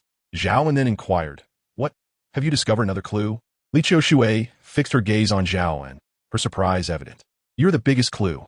Goodness, how have you grown taller in just a month? She scrutinized him further, adding, you seem even more handsome than before with such toned muscles. Most importantly, how could you suddenly possess so much money? Zhao An chuckled, you've caught me again. Alas, it's just my irresistible charm. So what do you say, brother? With my excellence, shall we engage in a deeper bond? Li Qiushui, filled with excitement, poured wine and raised her glass to Zhao An. To a good brother, let us toast to your soaring success today and a bright future tomorrow. Zhao An accepted the toast with a smile and drank it all, saying, in wealth and nobility, we do not forget each other. The meaning of this phrase required a reverse interpretation, and in that instant, Li Qiushui grasped Zhao An's intent, her eyes slightly moist with emotion. He had few true friends, often preferring the simple pleasure of fishing, and his social circles were rather limited. Now, faced with so many family troubles, not only were there hardly any willing to lend a helping hand, but many were eager to take advantage of his misfortune. Such is the nature of humanity. It is easy to add flowers to the brocade, but difficult to send coal in the snow. Chapter 42. A short separation surpasses newlywed bliss. After receiving Zhao An's subtle promise, the worries in Li Qiushui's heart finally dissipated. Just then, the dishes were served, and the two of them began to drink and chat, much like they had in the past. Zhao An took a generous sip of his drink and remarked, by the way, that Huang Jie embezzled your family's money. Such a blatant crime. Did you report it to the authorities? Li Qiushui was taken aback. Right? I can't believe it. We were so frantic at the time, dealing with creditors and those who sought to take advantage of us, while also trying to reassure the employees. We completely forgot about that. Li Qiushui then responded, right? I'll leave this matter to my father. He needs something to occupy him, lest he spends his days wandering around like a lost soul. Zhao An laughed. That works too. By the way, how on earth did you find yourself attracted to someone like Huang Jie, who possesses a heart of venom? Li Qiushui's face turned slightly unnatural as she replied sulkily, she has apple-like cheeks, and her smile is lovely. Zhao An was astonished. So, does that mean girls with Android phones don't smile beautifully? What about those loyal to Huawei and Xiaomi? Li Qiushui was momentarily taken aback, and it took her quite a while to react. Clenching her fist, she struck Zhao An, exclaiming in exasperation, what on earth are you talking about? I meant to say, she has apple cheeks. Eventually, Zhao An pulled out 100,000 yuan and handed it to Wei Xiong, saying, tonight, you two should find a hotel to stay at. Tomorrow, you and Wang Bing can rent a place. After all, the annual rent is within 100,000. You can handle the arrangements, and the surplus will cover your meals for the month. Having dispatched his two underlings, Zhao An hailed a taxi to Water's Edge Flower City, where he owned a villa he had purchased with Li Ziyuan. Remarkably, it had been over a month since the acquisition, yet he had only spent a single night there, an oversight that struck him as rather unacceptable. Upon arriving at Villa 3201, Zhao An entered the code and stepped inside. Greeted by darkness, he set down his luggage and turned on the lights, surveying the surroundings with a hint of disappointment. Unexpectedly, the light on the second floor flickered to life, and Li Ziyuan, clad in her pajamas, appeared at the top of the semi-elliptical staircase. Initially astonished, Zhao An's surprise quickly transformed into joy as he exclaimed, darling, I didn't expect you to be home. Li Ziyuan's expression was a mix of reproach and affection as she suddenly dashed down the stairs and leapt into Zhao An's embrace. Fortunately, his physique had been enhanced by the true eye. Otherwise, her sudden pounce might have knocked him to the ground. Zhao An allowed her to vent her emotions, feeling somewhat guilty for his neglect. Though he had been busy lately, the fact that he hadn't even called was indeed inexcusable. He gently patted her back, smiling softly as he whispered in her ear, I sincerely apologize for my oversight. In the past 21 days, 13 hours, and 21 minutes, my only thoughts were of you. I wondered if you had eaten, if you had slept, if you missed me. But what I truly wish to convey is that I love you, infatuated with you, madly in love, yearning to sprout wings and fly to you instantly, to kiss you, to embrace you, to possess you. Yet I faltered, allowing my darling to feel neglected. Oh, please don't cry. If you continue, you want look as lovely. Li Ziyuan was deeply touched. Yet she maintained a stern demeanor as she pushed Zhao An away, turning to sit on the sofa in the living room, rubbing her reddened eyes in irritation. Who is crying? I'm not going to shed tears for a scoundrel like you. Zhao An chuckled, approaching once more to wrap his arms around her, saying, Yes, yes. My dear wife, all the blame lies with me. You may vent your anger on me. I will not resist. With a cold huff, Li Ziyuan retorted, With your little arms and legs, I fear I might knock you out with a single punch. By the way, what about the surprise you promised me? Don't you dare try to fool me with some worthless trinkets. Zhao An released her and retrieved a supplementary black card from his wallet, grinning as he placed it in her hand. This is all I have, 3 billion, fully surrendered. Henceforth, my future will depend on you, my dear wife. Upon hearing 3 billion, Li Ziyuan wore an expression of disbelief, as if to say she was not easily fooled. Pointing the card at Zhao, and she demanded, You better be honest with me. How did you acquire such a sum? If it comes from dubious sources, I won't take a single cent. Thus, Zhao An recounted the tale he had shared with Li Qiushui during their meal to Li Ziyuan, deliberately obscuring his introduction of AI Qingru. Yet Li Ziyuan, being a seasoned detective, perceptively inquired, The boss you mentioned, AI, is she a woman? Zhao An raised an eyebrow and chuckled. Indeed, she is a lady. What is the matter? Are you feeling jealous? He reassured her, Rest assured, in my eyes, apart from you, all other women are mere frivolous adornments, utterly unworthy of mention. With a mischievous grin, he added, So, if you drain me of all my energy, would it not be better for me to disregard those seductive vixens? Li Ziyuan playfully shoved him aside, saying, You reek of alcohol. I want none of that. I'll go in a hot bath for you. With that, she hurried upstairs. Zhao An, feeling quite pleased, murmured, You say you want none, yet your body speaks the truth. Early the next morning, Zhao An roused Li Ziyuan from her slumber, and after partaking in breakfast, they set out in her car with the intention of purchasing a vehicle. Ever since Zhao An had left his Cadillac in his hometown in Yunnan province, he found traveling rather inconvenient. For a seasoned driver, the reason was quite simple. Life without a car is truly unbearable. He had originally planned to seek guidance from Li Qiushui, but an unexpected incident had delayed that plan. Today, however, the beautiful police flower had taken special leave to accompany him, and one could only imagine how touched Zhao An felt. Their destination was the high-tech zone of Jiangcheng, where a plethora of 4S dealerships flourished, offering a variety of brands ranging from high to low-end. Mercedes-Benz, BMW, and Land Rover were considered luxury models here, alongside a dealership specializing in high-end automobiles known as Lucci Luxury Cars, which boasted an array of top-tier vehicles, including Ferraris, Lamborghinis, McLarens, and Aston Martins. However, Zhao An was not in search of a supercar today. Acquiring such a vehicle without hitting the racetrack would merely serve to flaunt and attract attention, pursuits he had little interest in. Preferring a low-key lifestyle, Zhao An parked at the entrance of Lucci Luxury Cars, stepping out to gaze longingly at the supercars displayed in the showroom. Even if he didn't intend to purchase, he relished the opportunity to admire them. What young man doesn't find himself captivated by the fiery allure of a Lamborghini? Though he admired them, ownership was not a necessity. Upon entering, he discovered that the showroom was indeed vast, at least 700 to 800 square meters. Inside, not only were the Ferraris and Lamborghinis visible, but at the center of the showroom stood several rotating display platforms showcasing limited edition luxury cars, a white Pagani Huayra, a blue Koenigsegg Agera, and a red Lamborghini Veneno. It was apparent that this dealership possessed remarkable prowess. Good sir, are you here to view cars? What style are you interested in? A tall, slender young man approached with a smile. Zhao An replied with a slight smile.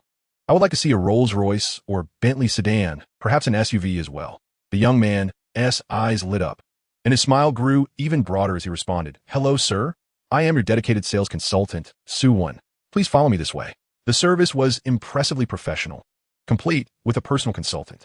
Zhao An nodded in approval, while Li Ziyuan affectionately linked her arm with his, trailing behind Su-Wan.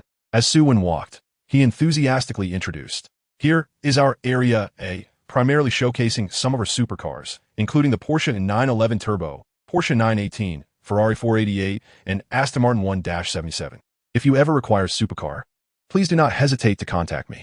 Zhao An, however, held little interest in supercars, preferring a more understated and reserved style. He replied nonchalantly, "Sounds good."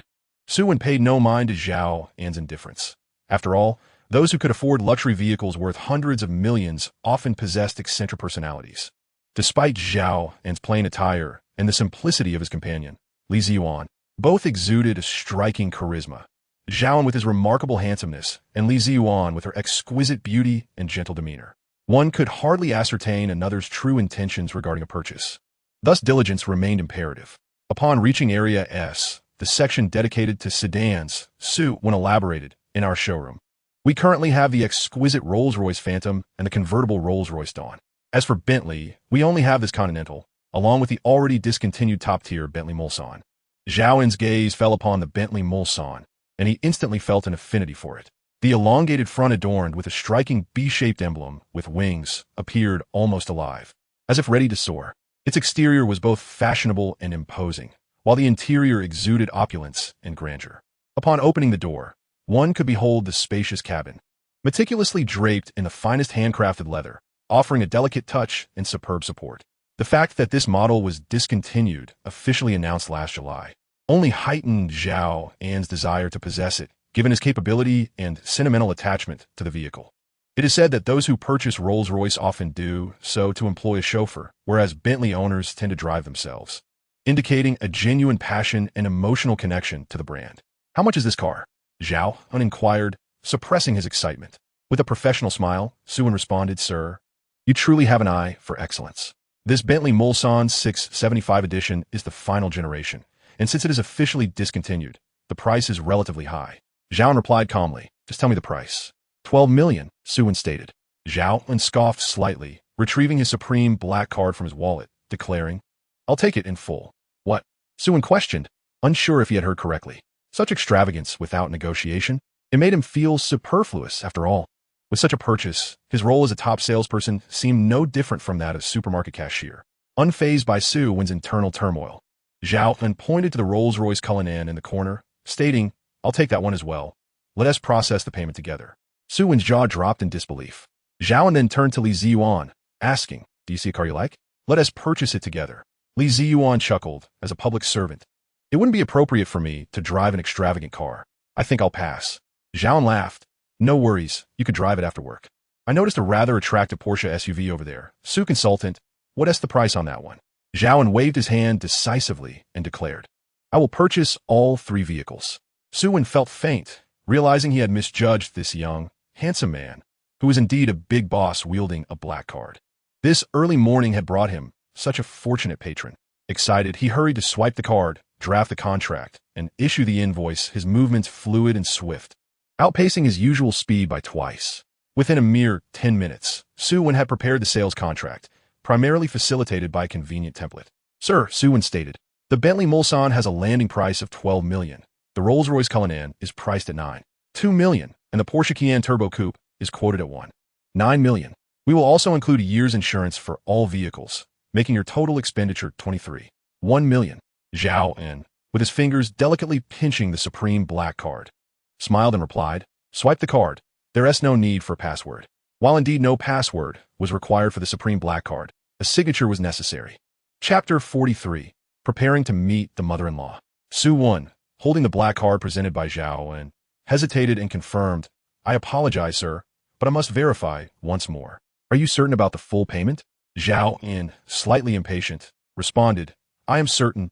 Please hurry, I have to meet my mother-in-law shortly." Li Ziyuan cast a reproachful glance at Zhao An, but said nothing, her heart brimming with sweetness. In no time, the paperwork for the 3 vehicles Zhao An had purchased was completed.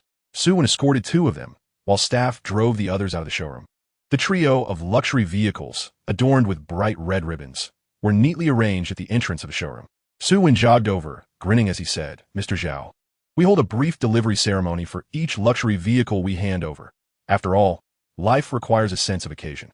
Zhao An was indifferent, but nodded, saying, "Let us proceed then." Accompanied by Li Ziyuan, he walked towards the delivery area, which was already festooned with vibrant floral arrangements and fluttering ribbons. Passing through an archway of fresh flowers, the three luxurious cars stood in line. On the left, the stately Rolls-Royce Cullinan. On the right, the stylish Porsche Cayenne Turbo Coupe. And in the center, the lavish Bentley Mulsanne 675 edition. Suwon led the trio of elegantly dressed young women, each carrying a tray holding a gold-edged gift box.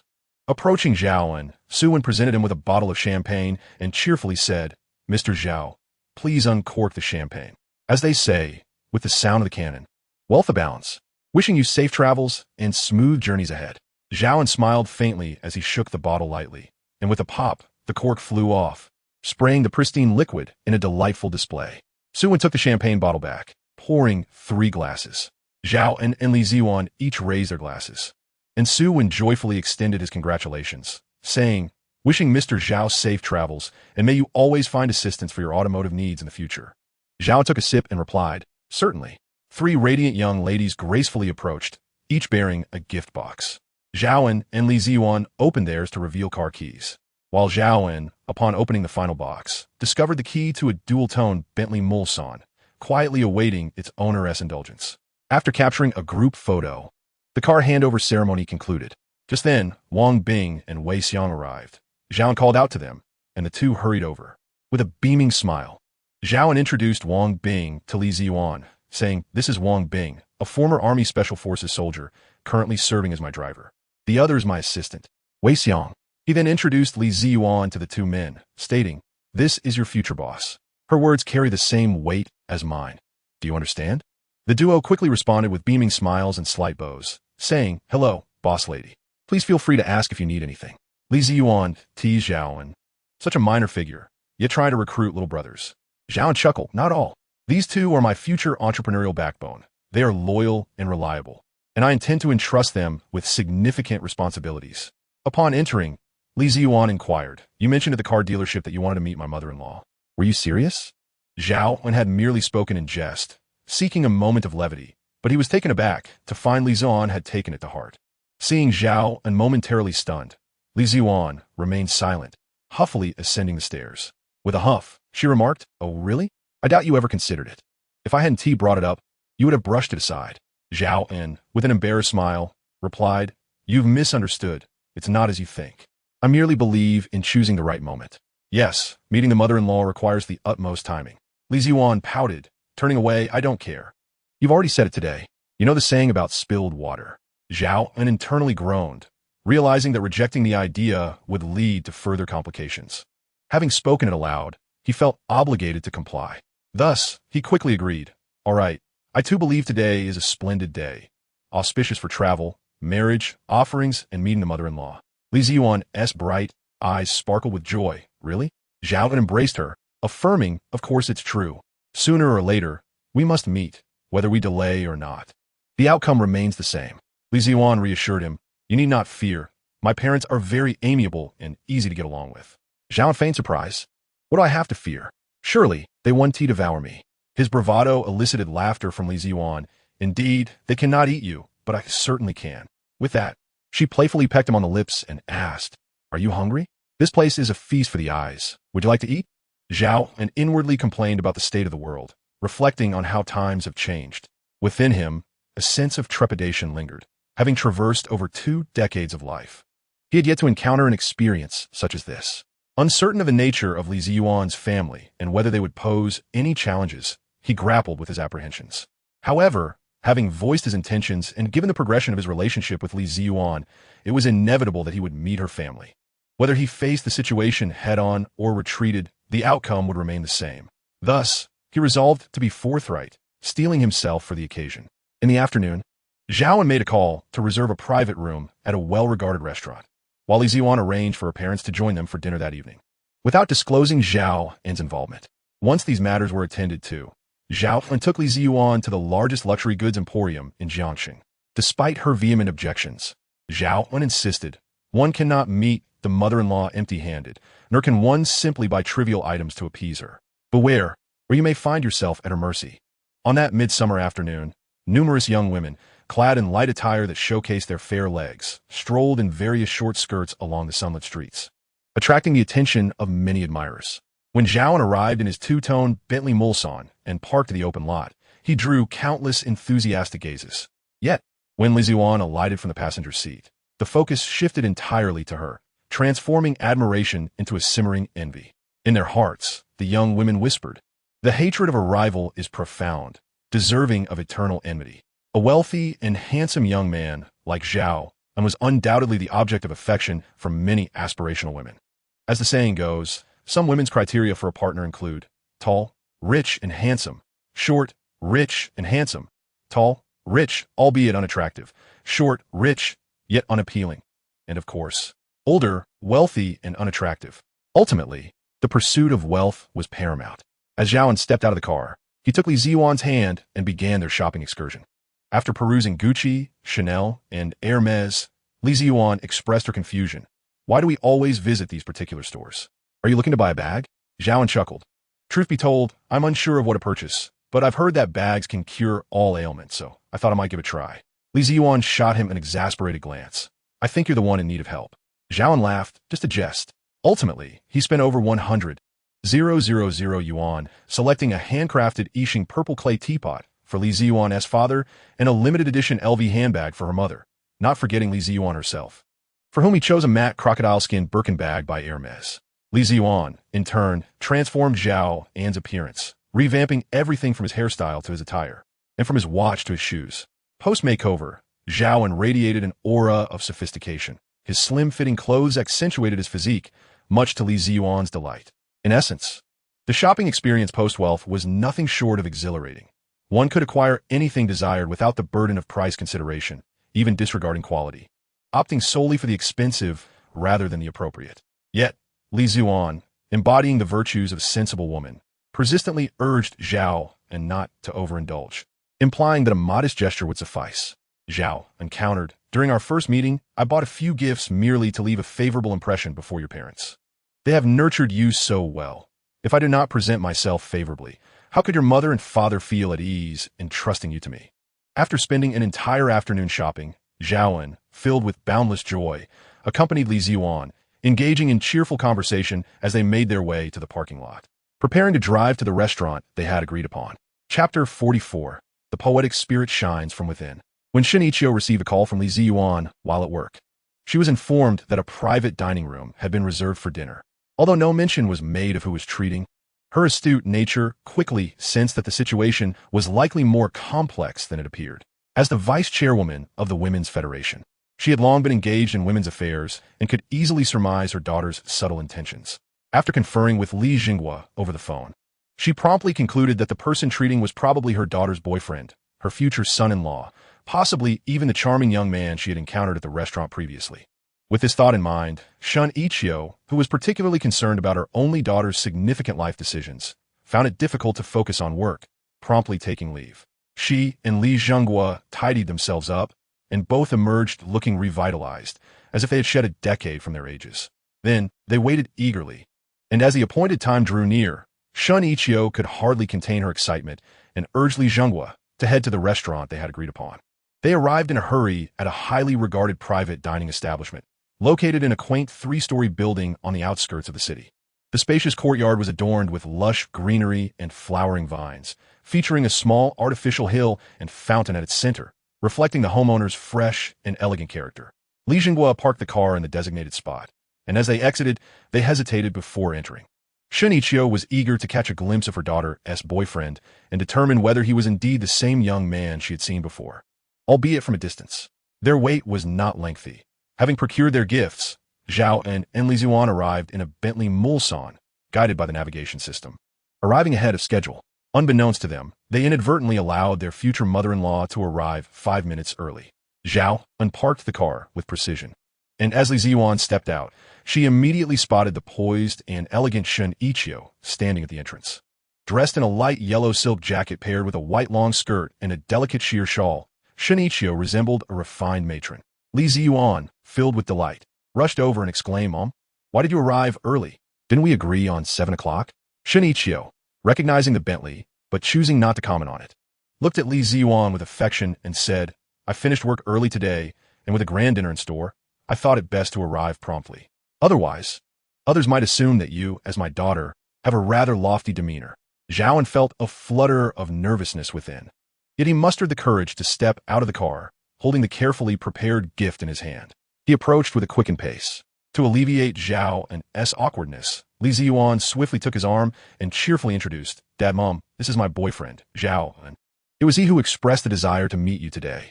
A radiant smile adorned Zhao An's face as he greeted, "Hello, Uncle, hello, Annie." I didn't expect Annie to be so youthful. Shinichio remained silent, merely nodding with a smile, her gaze scrutinizing Zhao An closely. She found this young man to be quite presentable and clean, with striking brows and bright eyes, his well-defined features accentuated by his well-tailored attire, which highlighted his physique.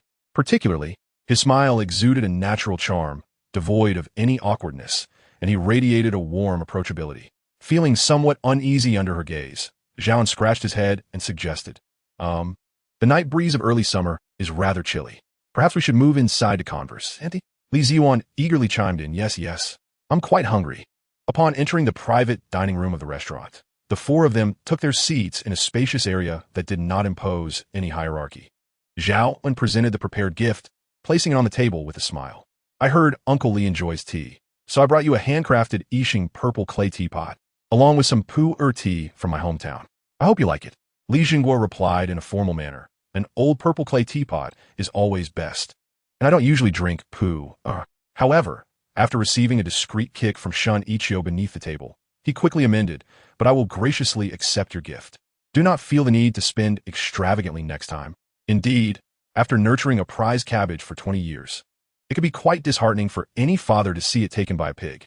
Zhao An, maintaining his cheerful demeanor, presented Shinichio with a limited edition LV handbag.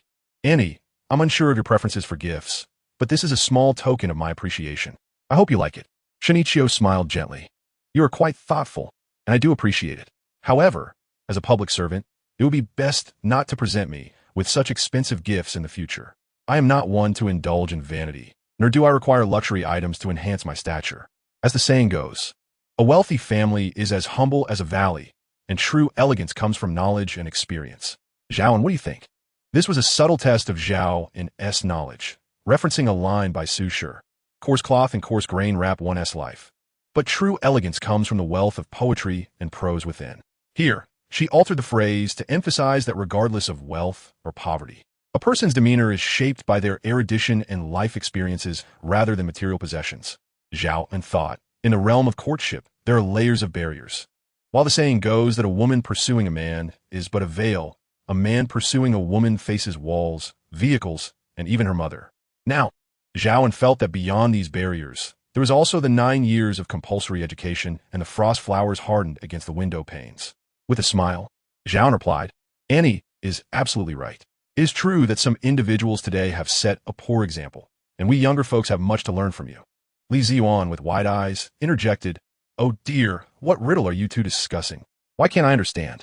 Shinichio cast a glance at her, but turned to Zhao An and inquired, "Zhao An, may I ask how old you are?" Zhao An replied, "Well, Auntie, I am 23 this year, just a year younger than Yuan Yuan." Shinichio nodded and remarked, "Although you are a year younger than Yuan Yuan, I can see that you are a sensible young man, far more understanding than she is. Should Yuan Yuan ever act unreasonably, do not take it to heart. Just let me know, and I will advocate for you, understood?"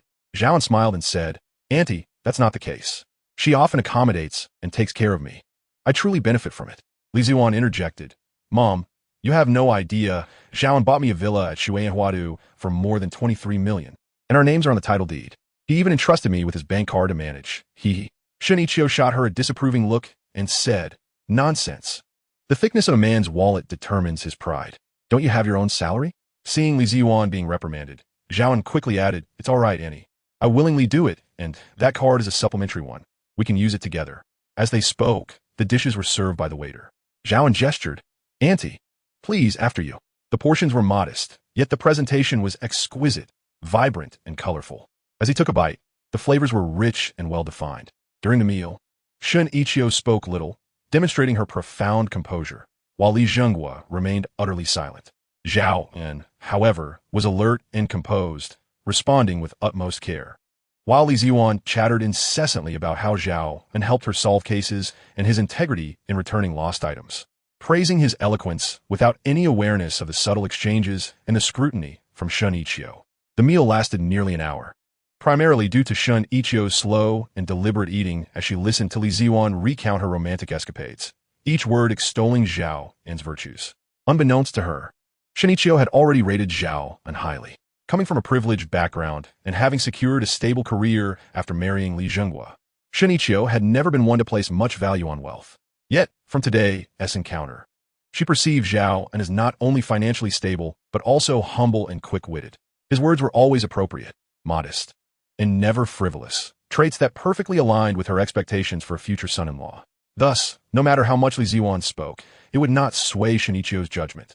This son-in-law, she had already decided, was a keeper. After the meal, although Zhao An felt a sense of trepidation, the atmosphere remained joyful. Li Zhenghua remained silent, while Shun Ichio cheerfully said, "Zhao An, do come over to our home sometime.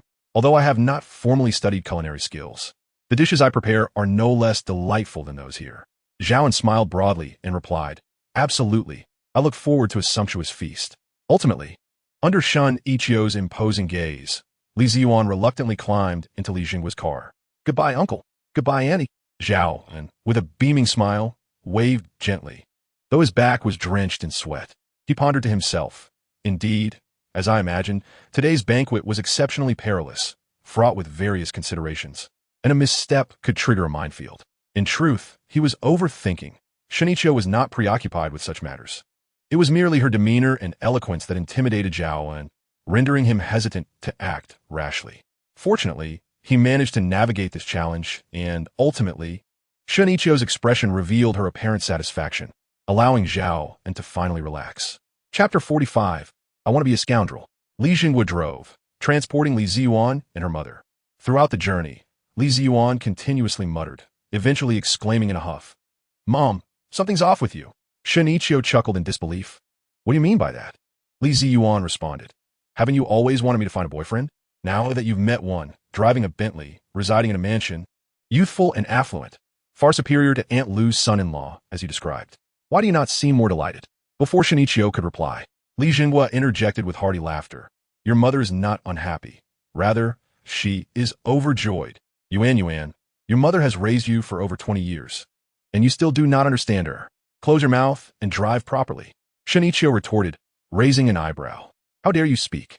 I haven't even mentioned your faults, like your preference for old teapots over new ones. I see you're quite antiquated yourself, and don't expect to be desired." Li Zhenghua was left speechless, while Shinichio seized the moment to address Li Ziyuan. "Mother is quite pleased with your young suitor. But must satisfaction always be etched on one's face? Some things need to be handled with discretion. Did you not observe how he appeared so cautious, as if treading on thin ice? Nevertheless, overall, Mother holds Zhao An in high regard, which is why she extended an invitation for him to visit our home." Li Ziyuan's eyes sparkled as she grasped Shun Ichio's hand. "Mom, you truly are satisfied, right? I thought you disapproved, given your stern demeanor all evening. Now I feel reassured." Shun Ichio smiled. "How could Mother be unsatisfied? In truth, I do not place great importance on family background, wealth, or status. As long as you cherish him, I shall support you, provided his character is commendable. As a mother, I will accept him with an open heart." Li Ziyuan embraced Shun Ichio, laughing joyfully. "Thank you, Mom. I knew you were the best." Shun Ichio, with a smile, inquired, "Tell me, how did you come to know each other?" At this, Li Ziyuan animatedly recounted, "When I first met him, he was just a poor boy summoned to the police station to assist with an investigation. Who would have guessed he had such a sly look in his eyes?" The following morning, Zhao An once again performed a healing technique on Zhao Deshang, who resided far away in Yunnan province. This marked the third treatment, and Zhao Deshang's injuries had fully healed, leaving no scars. Shortly thereafter, Li Qiushui arrived, driving a dilapidated three-wheeler. No, rather a BMW X5, following the navigation to Villa 3201. Zhao An had cleared their debts, preserving their family's assets. Although the company was still undergoing bankruptcy restructuring, this did not impede young Master Li from indulging in his escapades. Zhao An opened the door for him, and Li Qiushui chuckled. "Well, brother, you've quietly settled into a nest in Jiancheng without anyone knowing. You're being quite inconsiderate." Zhao An laughed. "What do you mean by nest? Such a derogatory term. I'm not a rat digging holes everywhere. Come in first, and let's talk." Li Qiushui entered with a smile, surveying the surroundings. "Not bad at all. The current developers are still willing to invest. Look at this house, so magnificently decorated and elegantly styled, especially this spiral staircase in the atrium. It exudes the aura of a prestigious family. Zhao An scoffed. Stop with the pretentious chatter. I'm just a nouveau riche. I don't need the air of nobility. It doesn't suit me. By the way, how is everything at home? Have they filed a case regarding Huang Jie? Li Qiushui's expression turned serious. Speaking of which, I really must thank you. If it weren't for your timely assistance, our family would probably be in quite a predicament. Zhao An put an arm around Li Qiushui. In this life, we are like brothers. Why say so much? Are you trying to get sentimental? Or do you have feelings for me and want to pursue a relationship? Li Qiushui, push him away. Get lost. Enough with the nonsense about relationships. I'm standing right here. Do you dare make a move? I've finally worked up the courage to discuss serious matters. About the money you lend us.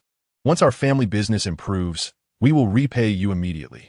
Of course, if you need it urgently, my father insists that we sell the company to settle our debts.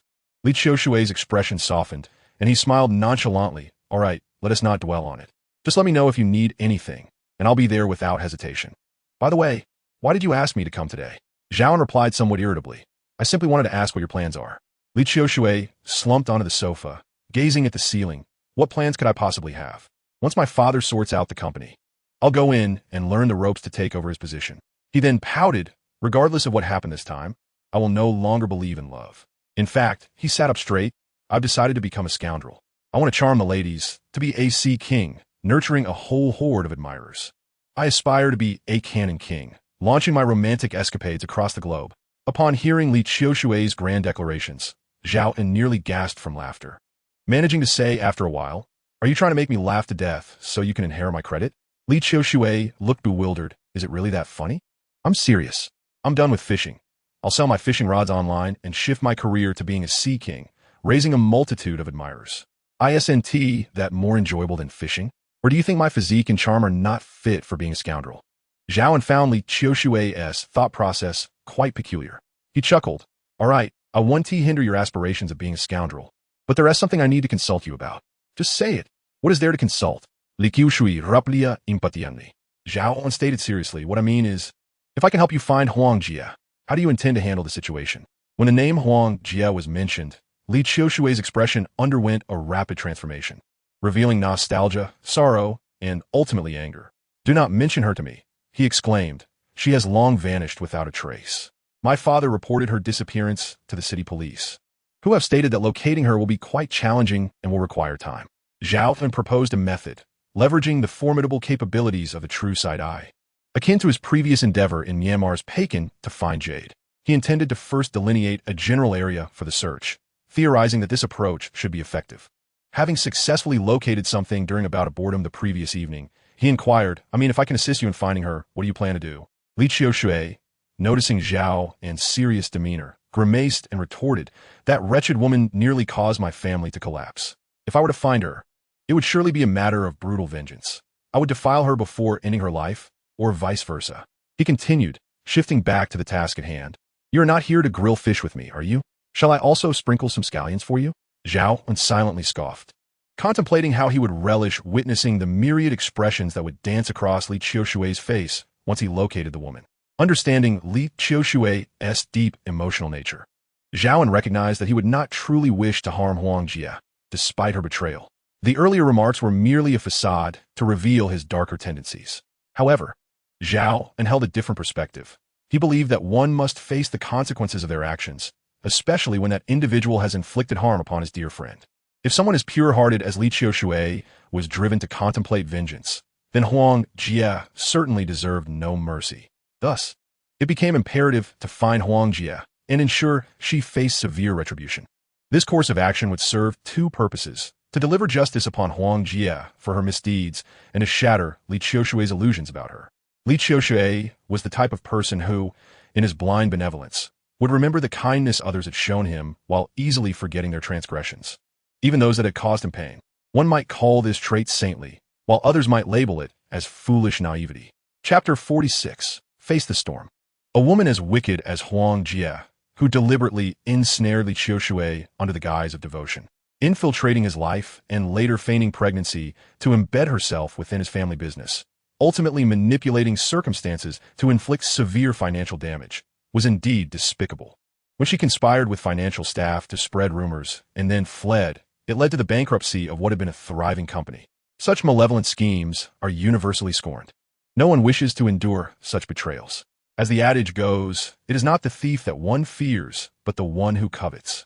When someone goes to great lengths to harm you, do not hesitate. Find them and ensure their demise.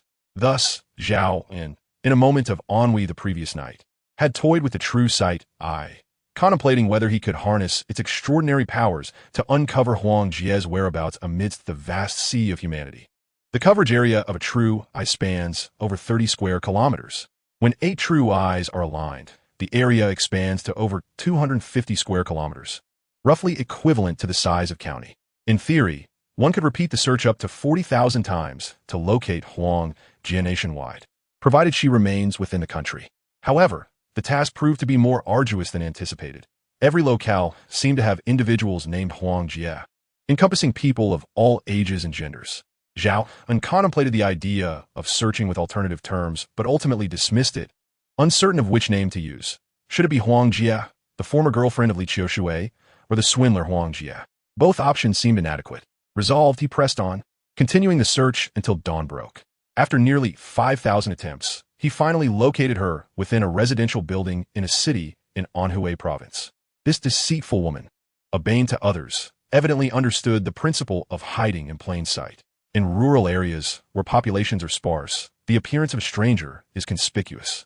In contrast, the bustling urban environment offers a degree of anonymity. The convenience of city life, with its myriad services available at one's fingertips, allows for easy concealment.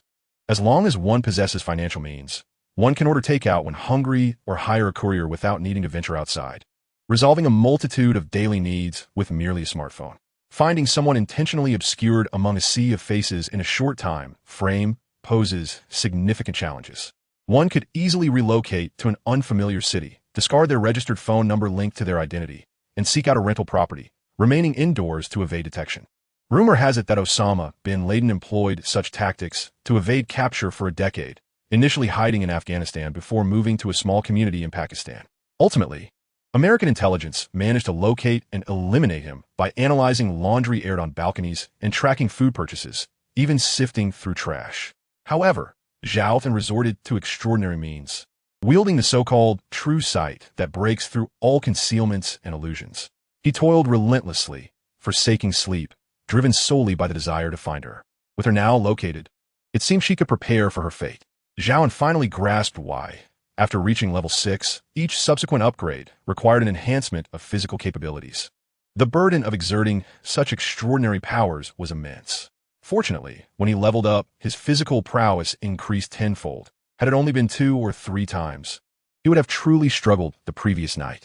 Even so, as dawn approached, fatigue washed over Zhao An, prompting him to employ a clarity spell that rejuvenated him, banishing all weariness. Though he seldom used this spell, each application felt miraculous. Thus emboldened, he jested with Li Qiushui about what he would do upon finding Huang Jie. Curious to see the expression of his typically kind-hearted friend when faced with a woman who once stirred his heart, yet betrayed him. In front of Li Qiushui, Zhao An retrieved his phone and called Li Ziyuan, who was at work. Foregoing pleasantries, he directly inquired, "Would you be interested in an opportunity to earn recognition?" "What kind of opportunity?" Li Ziyuan asked, intrigued. Zhao An chuckled, recounting to Li Ziyuan the treachery of Huang Jie, who had framed his close friend and absconded with funds, nearly leading to the ruin of Li Qiushui's family. He concluded, "I possess reliable intelligence indicating that Huang Jie is currently hiding in a certain location in Anhui province. Li Qiushui's father has already reported the matter to the city police, and an investigation has commenced. If we capture her, it would indeed be a significant achievement." Li Ziyuan smiled and replied, "The sum involved exceeds 100 million. Capturing the mastermind would indeed be a remarkable feat. However, this case falls under the jurisdiction of the Economic Division, not ours in the Criminal Division. But if your information is credible, I could devise a way to request the transfer of the case to my oversight, facilitating this cross-province apprehension." Zhao An responded with amusement, "Oh, is that so? I hadn't realized your influence at the city bureau was so substantial." Li Ziyuan playfully admonished, "While my clout is modest, I genuinely have a chance to take on this case because the deputy director supervising the economic division is none other than your future father-in-law, Mr. Li Zhonghua. Thus, you must ensure that your intelligence is sufficiently accurate, and I can leverage it to persuade him to grant me jurisdiction over the case." Zhao An slapped his forehead. recalling Li Zhenghua's stern demeanor, along with the dread imposed by Shinichio. He then sent Li Ziyu on the details of Huang Jie's location, entrusting her with the official apprehension, while he contacted Wang Bing to have him drive a Porsche to Shuian Huadu to pick him and Li Qiushui up. In the car, Zhao An introduced his associates to Li Qiushui. I forgot to introduce you earlier. The driver is Wang Bing, a retired Special Forces soldier, exceptionally skilled. Once we locate Huang Jie, he will handle her. Li Qiushui felt a pang of anxiety at the mention of Huang Jie, her innocent visage haunting him, making it difficult for him to resolve to confront her. Zhao An, unfazed, continued his introductions. The other is Wei Xiong, a clever young man. I asked Wei Xiong, "Why did you follow us when I only called Wang Bing?" Wei Xiong chuckled. "I had nothing better to do and thought I could assist the boss by fetching tea or running errands." Zhao An laughed. "Fine, you may come along. It's not a grave matter." Noting Zhao An's nonchalance, Li Qiushui, nestled in the back seat, curiously inquired, "So, have you truly located Huang Jie? How did you find her?" Zhao An grinned with pride. "How we found her is immaterial. Regardless, this wretch has caused you immense suffering. When we confront her, do not falter. Observe as I help you reclaim every cent she has stolen from your family." According to Zhao An's knowledge, the embezzlement of public and private funds, amounting to over 100 million, was a grave offense, potentially leading to a prison sentence of at least 10 years, not including the commercial fraud she orchestrated. If confirmed, multiple charges could result, ensuring that a significant portion of her life would be spent behind bars. The journey from Jiangsheng to Anhui province was not particularly lengthy. Following the G70 highway and then transitioning to the G40, it was not long before Zhao An's party arrived in the city where Huang Jie was hiding. Following Zhao An's guidance, the Porsche navigated through the bustling traffic and arrived at the residential building where Huang Jie was currently hiding. Upon locating her, Zhao An kept a vigilant watch, noting that the woman was quite conscientious. Aside from ordering takeout twice, she had not ventured outside at all. Zhao An was the first to alight from the vehicle, followed by the composed Li Qiushui. Observing his good friend's demeanor, Zhao An silently sighed. Yet his resolve to confront reality was only strengthened. One must not allow the misdeeds of one woman to compel the transference of such negativity onto another innocent woman, or perhaps two or three. As they approached the door, Zhao An suddenly paused and, with a smile, inquired of Li Qiushui, "Are you prepared?" Li Qiushui, bewildered, replied, "Prepared for what?" Zhao An inwardly scoffed, thinking, of course, to brace oneself for the harsh realities ahead. With a chuckle, Zhao An delivered a swift kick to the alloy composite door, which flew from its frame. Amidst the rising dust, a startled Huang Jie gazed at the four figures at the entrance, as if witnessing a scene from another world. Chapter 47. If you were well, then what could go wrong? This apartment was inhabited solely by Huang Jie, at least during the period Zhao An monitored her with his keen sight. No signs of others had emerged. Upon the door being kicked in, Huang Jie initially panicked, but as Zhao An and his companions stepped inside, her expression swiftly hardened. "What are you doing? This is private property. Do you understand the consequences of barging in here?" With a casual smile, Zhao An replied, "It matters not. Shortly, I shall seek out the landlord to inquire about the cost of this door. I will compensate him tenfold, while also asking him what crime it constitutes to harbor a level B fugitive." "Am I a fugitive?" A troubling thought crossed Huang Jie's mind as she asked, her voice low, "Since I have not set foot outside this door, how did you find me?" Zhao An sneered, "What a person does is observed by the heavens. You need not concern yourself with how I arrived. The victim has come to confront you. Do you have nothing to say?" Huang Jie retorted coldly. "And so what if you found me? What can you possibly do? Worst case, I serve a few years in prison and emerge to live the latter half of my life in wealth and luxury. And you? You're merely a pauper. And the Li family you once relied upon has gone bankrupt, rendering you worthless. What is there to be proud of?" Indeed, in her recollection, she had depleted the Li family's liquid assets, ensuring they would not survive this crisis. To her, Zhao An was but a destitute individual, and thus, even when faced with the intimidation of four men, she remained unperturbed. Li Qiushui, exasperated, exclaimed, "Even at this juncture, why are you still spouting such nonsense? The police will arrive shortly." What of Zhang Jian? Zhang Jian was Huang Jie's accomplice, responsible for orchestrating the embezzlement of the Li family's funds. Zhao An was somewhat speechless. She had revealed more than he had intended before he had even spoken. Yet deciding to let it be, he thought that perhaps their reunion might yield some valuable information. Huang Jie scoffed. "Zhang Jian is merely a pawn. A mere 100 or 200,000 will suffice to silence him. Her words implied that she was not a pawn being manipulated herself. Li Qiushui ansiosely inquired. Where's the child? If you proceed this way, what will happen to the child if you end up in prison?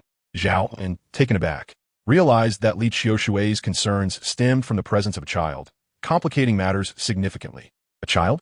Huang Jie chuckled. I have been taking contraceptive pills. So how could there be a child? She patiently elucidated, it's quite simple really. I can purchase some HCG hormones online, apply a couple of drops, and voila, problem solved. Li Qiushui's face flushed with anger as he retorted. How can you be so vile? What you're doing is no different from those who engage in prostitution. Observing Li Qiushui's distressed demeanor, Huang Jie laughed so heartily that tears streamed down her face. After a moment, she remarked, well, I suppose you could say I am indeed a woman of the night. Pausing for effect, she continued, you might not know, but at that gathering, there were 20 women like me prepared for your entertainment, each with their own allure. Who would have guessed you would choose me? So, dear patron, are you satisfied with my services? This situation was indeed dramatic, yet one could not help but admire the depth of her scheming. She was relentless in her pursuits. Zhao interjected, by the way, I have a friend who asked me to inquire about where one might find women like you. Li Qiushui scufa inwardly, questioning whether this friend was merely a euphemism for himself. Was this truly the appropriate time for such inquiries? He thought to himself that even asking privately would be unacceptable. Huang Jie was momentarily taken aback by the question, finally responding, do you all hold me in such contempt? Isn't it typical for men to urge virtuous women to venture into the depths while attempting to redeem those entangled in vice? Seeing her in such a state, Li Qiushui felt his heart wrench. He murmured, then why did you deceive me? What benefit could it possibly bring you? With the other party displaying a shocking lack of basic shame, any additional words of humiliation seemed futile. Fortunately, the arrival of the police led by Li Ziyuan shattered the tension. Holding up a warrant, Li Ziyuan addressed Huang Jie. Huang Jie, in light of your involvement in a financial case, I am here to formally arrest you on behalf of the police. Taking a deep breath, Zhao An added, I forgot to mention, although the Li family has declared bankruptcy, the debts to the bank have been settled, and the business has been reorganized to operate as usual. Why would you, originally a lady of high society, choose to engage in this farce, only to end up in a worse predicament? Huang Jie initially appeared incredulous. Then, with a bitter smile, she clasped her hands together, allowing the officers behind Li Ziyuan to place handcuffs on her. Her gaze remained fixed on Li Qiushui, filled with both regret and resignation. The officers, indifferent to her plight, escorted her away. Li Qiushui wanted to say something more, yet he found himself at a loss for words, helplessly watching Huang Jie disappear through the door. Zhao An approached and patted his shoulder, saying it's not worth it. She is just a woman of the night. In a moment of frustration, Li Qiushui threw a punch that landed on Zhao An's chin. Zhao An could have easily evaded it, but chose not to. After all, the blow was more of a playful annoyance than anything else. However, Li Ziyuan quickly intervened, positioning herself protectively in front of Zhao and glaring fiercely. What are you doing? Can't you distinguish right from wrong? Zhao An gently placed his hands on Li Ziyuan's shoulders, softly nudging her aside as he approached Li Qiushui.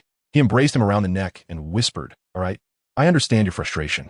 Life must go on. Your parents are counting on you to support them in their old age.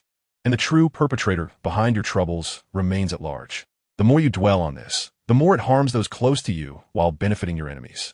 Gradually, Li Qiushui relaxed his clenched fists and, with a hint of remorse, replied, Zhao An, I apologize. I was just momentarily overwhelmed. Zhao An chuckled lightly.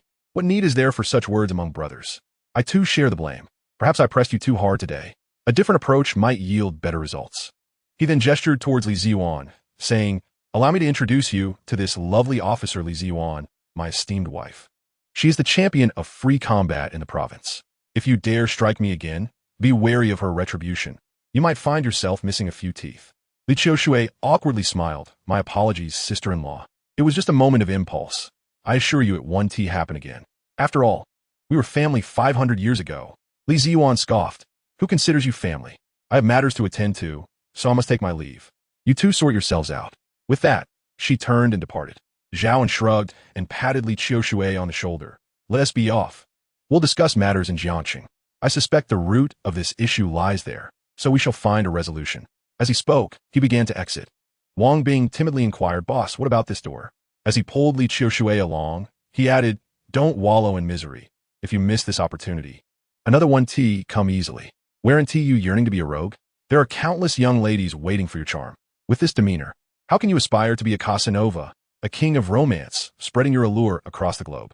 Li Qiushui nodded. Indeed, as history teaches, deep affection seldom endures. Only cunning captures the heart.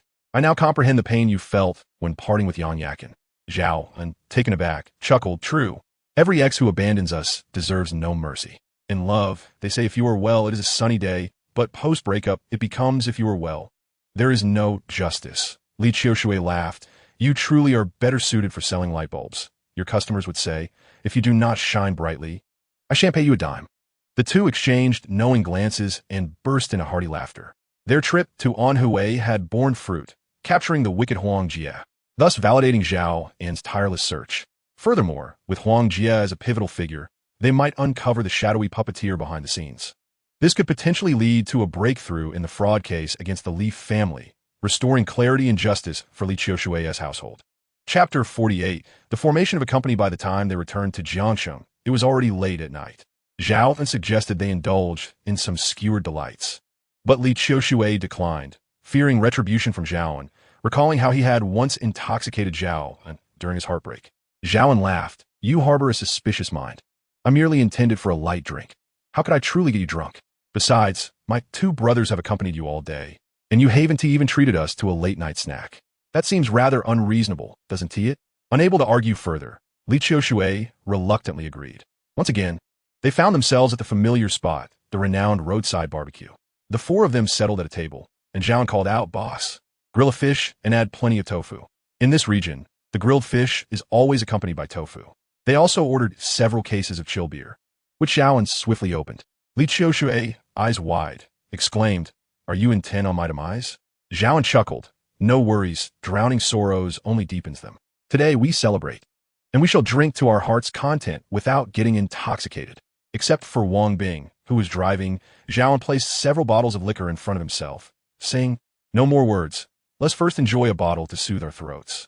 Li Qiushui, no longer refusing, raised his bottle and downed in one go. After finishing, he let out a satisfied belch and declared, Refreshing. Wang Bing went off to order food, while Zhao An instructed, Order whatever you like. But make sure to give me a few more skewers of squid. The grilled squid here is quite good. He then exchanged a knowing glance with Wei Xiong. Wei Xiong immediately understood, raising his glass to Li Qiushui and stating, Brother Shui, it's our first meeting. I look forward to your guidance in the future. Li Qiushui reluctantly clinked glasses and downed one. Little did he know, after this glass, there would be two more, and after those, three more. The effects of the alcohol began to take hold, and his words flowed freely, predominantly revolving around Huang Jie. His discourse was rife with resentment, regret, and numerous curses directed at Huang Jie for her deceit. Zhao An, feeling slightly tipsy himself, noted that Li Ziyuan was absent and decided to retire early for the night. The following morning, Zhao An awoke naturally and went to Li Qiushui's room, finding him still fast asleep, reeking of alcohol. After some contemplation, he decided to use a healing spell followed by a clarity spell on him. Could this be the fabled DF double spell? Zhao An found it somewhat amusing and quietly closed the door behind him. Zhao An smiled and remarked, I know, she sells seafood. Li Ziyuan, perplexed, replied, How could she sell seafood? She clearly is. In the presence of her beloved, Li Ziyuan found herself at a loss for words, feeling both shy and anxious.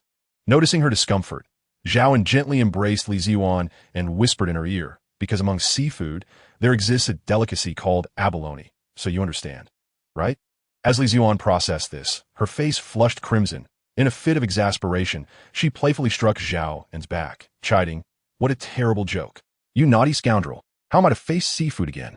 Zhao An laughed. No worries. If it comes to it, our family simply won't eat seafood anymore. And I'll be the only one indulging. Li Ziyuan, feigning disgust, retorted, Pa, how vulgar. Zhao An shifted the conversation, inquiring, What is the status with Huang Jie? Has she revealed the mastermind behind this? Li Ziyuan frowned and replied, Huang Jie is quite resilient. We interrogated her all night, yet gleaned no valuable leads. Furthermore, Zhao An interjected, Furthermore what? Li Ziyuan continued, In the early hours, there was a car accident on the XX highway, resulting in the immediate death of the driver. According to local police reports, the deceased was Zhang Jian, a Class B wanted fugitive, and it has been temporarily ruled out that this accident is related to any criminal case. Zhao An furrowed his brow. inhaling sharply. So, if there are no breakthroughs with Huang Jie, does that mean all leads have been severed? Li Ziyuan nodded and remarked, "This is indeed the current situation." I interjected, "You too. Could you perhaps tone it down a bit so early in the morning?" Just then, Li Qiushui, who had just sobered up, appeared in the corridor on the second floor and couldn't help but comment as a person wounded by love. "I cannot bear to witness others flaunting their affections at this moment." Zhao An scoffed.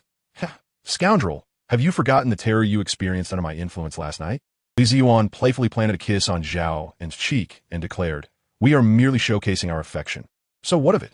You, my dear, are not even worthy of a single hand's worth of my strength." Li Qiushui shivered, looked up at the sky, and swallowed hard, saying, "I am famished. Is there anything to eat?" Zhao An opened the refrigerator, rummaged through it, and retrieved a few bags of frozen dumplings, shaking them in his hand as he said, "This will have to suffice for now. I will go out to procure more supplies by noon."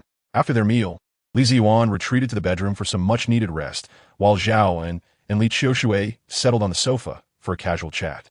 Li Qiushui lounged on the sofa, his entire body sinking into the soft leather, nonchalantly stating, "Since all leads have run dry, let us consider this matter concluded." Zhao An chuckled. "You are so easily willing to give up? After all they have done to you, do you not wish to uncover the puppet master behind it all?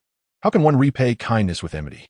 Zhao An expressed genuine surprise. "Is it truly that formidable?" Li Qiushui offered a bitter smile, "Of course. We only have a single factory for contract manufacturing. After this incident, we have lost at least 60% of our business, while the Han family's factory is merely the weakest link in their operations." He continued, "Moreover, they also run hotels, logistics fleets, and automobile dealerships. The BMW I own was purchased from them, which is how I came to know Han Shiji." Zhao An's curiosity deepened. So the Han family is indeed impressive, with a contract factory, logistics, and hotels, all seemingly unrelated. Li Qiushui scoffed, "Indeed, but the Han family's business is thriving. The Victoria Grand Hotel, a chain in Jiangcheng, is theirs." The name Victoria Grand Hotel resonated with Zhao An, stirring a sense of familiarity. With narrowed eyes, he inquired, "Are you certain it is the Victoria Grand Hotel?" Li Qiushui affirmed, "Absolutely. There was a time when Huang Jie and I even patronized it." Zhao An silently lamented, "You must have gone for a live broadcast." Initially devoid of any clues, Zhao An was on the verge of giving up, but now he sensed that the Victoria Grand Hotel could serve as a significant breakthrough. However, it was still daylight, and he decided to wait for the evening to seek an opportunity. Li Qiushui expressed excitement. "You intend to start a company? Are you serious?" Zhao An replied with a smile, "I am indeed serious. During my recent trip to Myanmar, I discovered a unique aptitude for mineral resources. I have decided to establish a mining development company. Given the current unrest in Myanmar, we will first focus on domestic development to accumulate experience. And when the time is right, we shall venture abroad. What do you think? Are you interested?" Zhao An's keen vision required a substantial amount of good fortune to upgrade, and he felt that amassing hundreds of billions in wealth domestically seemed an arduous task in the short term. Since he discovered the ability to exploit the true vision bug, his mind was incessantly occupied with the idea of seeking out a nation with a favorable exchange rate to extract a substantial amount of low-value currency, all in pursuit of enhancing the true vision. How unfortunate that, despite the generous invitation to become a senior partner, his thoughts drifted towards such petty schemes. The general framework was subsequently established, with Zhao An contributing 95% and Li Qiushui 5%, culminating in a total investment of 100 million. Each acquiring shares proportional to their contributions, to form a company primarily focused on the exploration and extraction of high-value minerals. Ultimately, they found themselves increasingly engrossed in the mining endeavor. However, this was of little concern, for as long as they could generate profit, legitimately and ethically, without infringing upon the interests of others while also creating societal value, then mining it would be. Moreover, the act of mining for treasures, unearthing the buried gems of the earth and revealing their worth, is not such a beautiful endeavor? Yet, it became apparent that this fellow was, like himself, astutely aware of many matters, yet profoundly ignorant in others. Thus, only the broad outline was established, with the finer details to be considered gradually. It was truly a mystery how this individual managed to attend university. Chapter 49, Recruitment or Headhunting. During midday, Zhao An took Li Qiushui to a nearby supermarket, where they procured some rice, flour, cooking oil, meat, eggs, sugar, milk, and various other essentials. Since they intended to reside in Jiangcheng long-term, It was prudent to prepare the necessary household items, lest they find themselves too lazy to venture out for supplies when a need arose. Upon returning, Zhao An took to the kitchen with Li Qiushui assisting, crafting a simple yet delightful meal of 4 dishes and a soup. It is often said that the children of the less fortunate mature early, and Zhao An certainly knew how to prepare basic home-cooked dishes. After rousing Li Ziyuan, the trio joyously shared their lunch, though the afternoon stretched out in dull monotony. Zhao An declined an invitation, stating, "No, I've given up on League of Legends. My account was banned for a year." Li Qiushui inquired, "What did you do to get banned for a year?" Zhao An chuckled. "Last time, feeling rather low, I left my character unattended and vented my frustrations on teammates, which led to my report and subsequent ban." This incident referred to that occasion when he learned of Yang Yakin's case while at an internet cafe, receiving news about Li Ziyuan.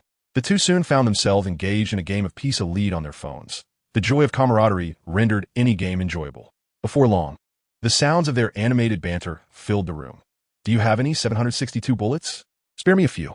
Need an 8x scope? I have an extra. I don't even have a 98K. What do I need an 8x scope for? Damn it, I'm down. Quick, smoke me up and come revive me." Finally, enduring until nightfall, Zhao An inserted a true vision device into the Victoria Hotel.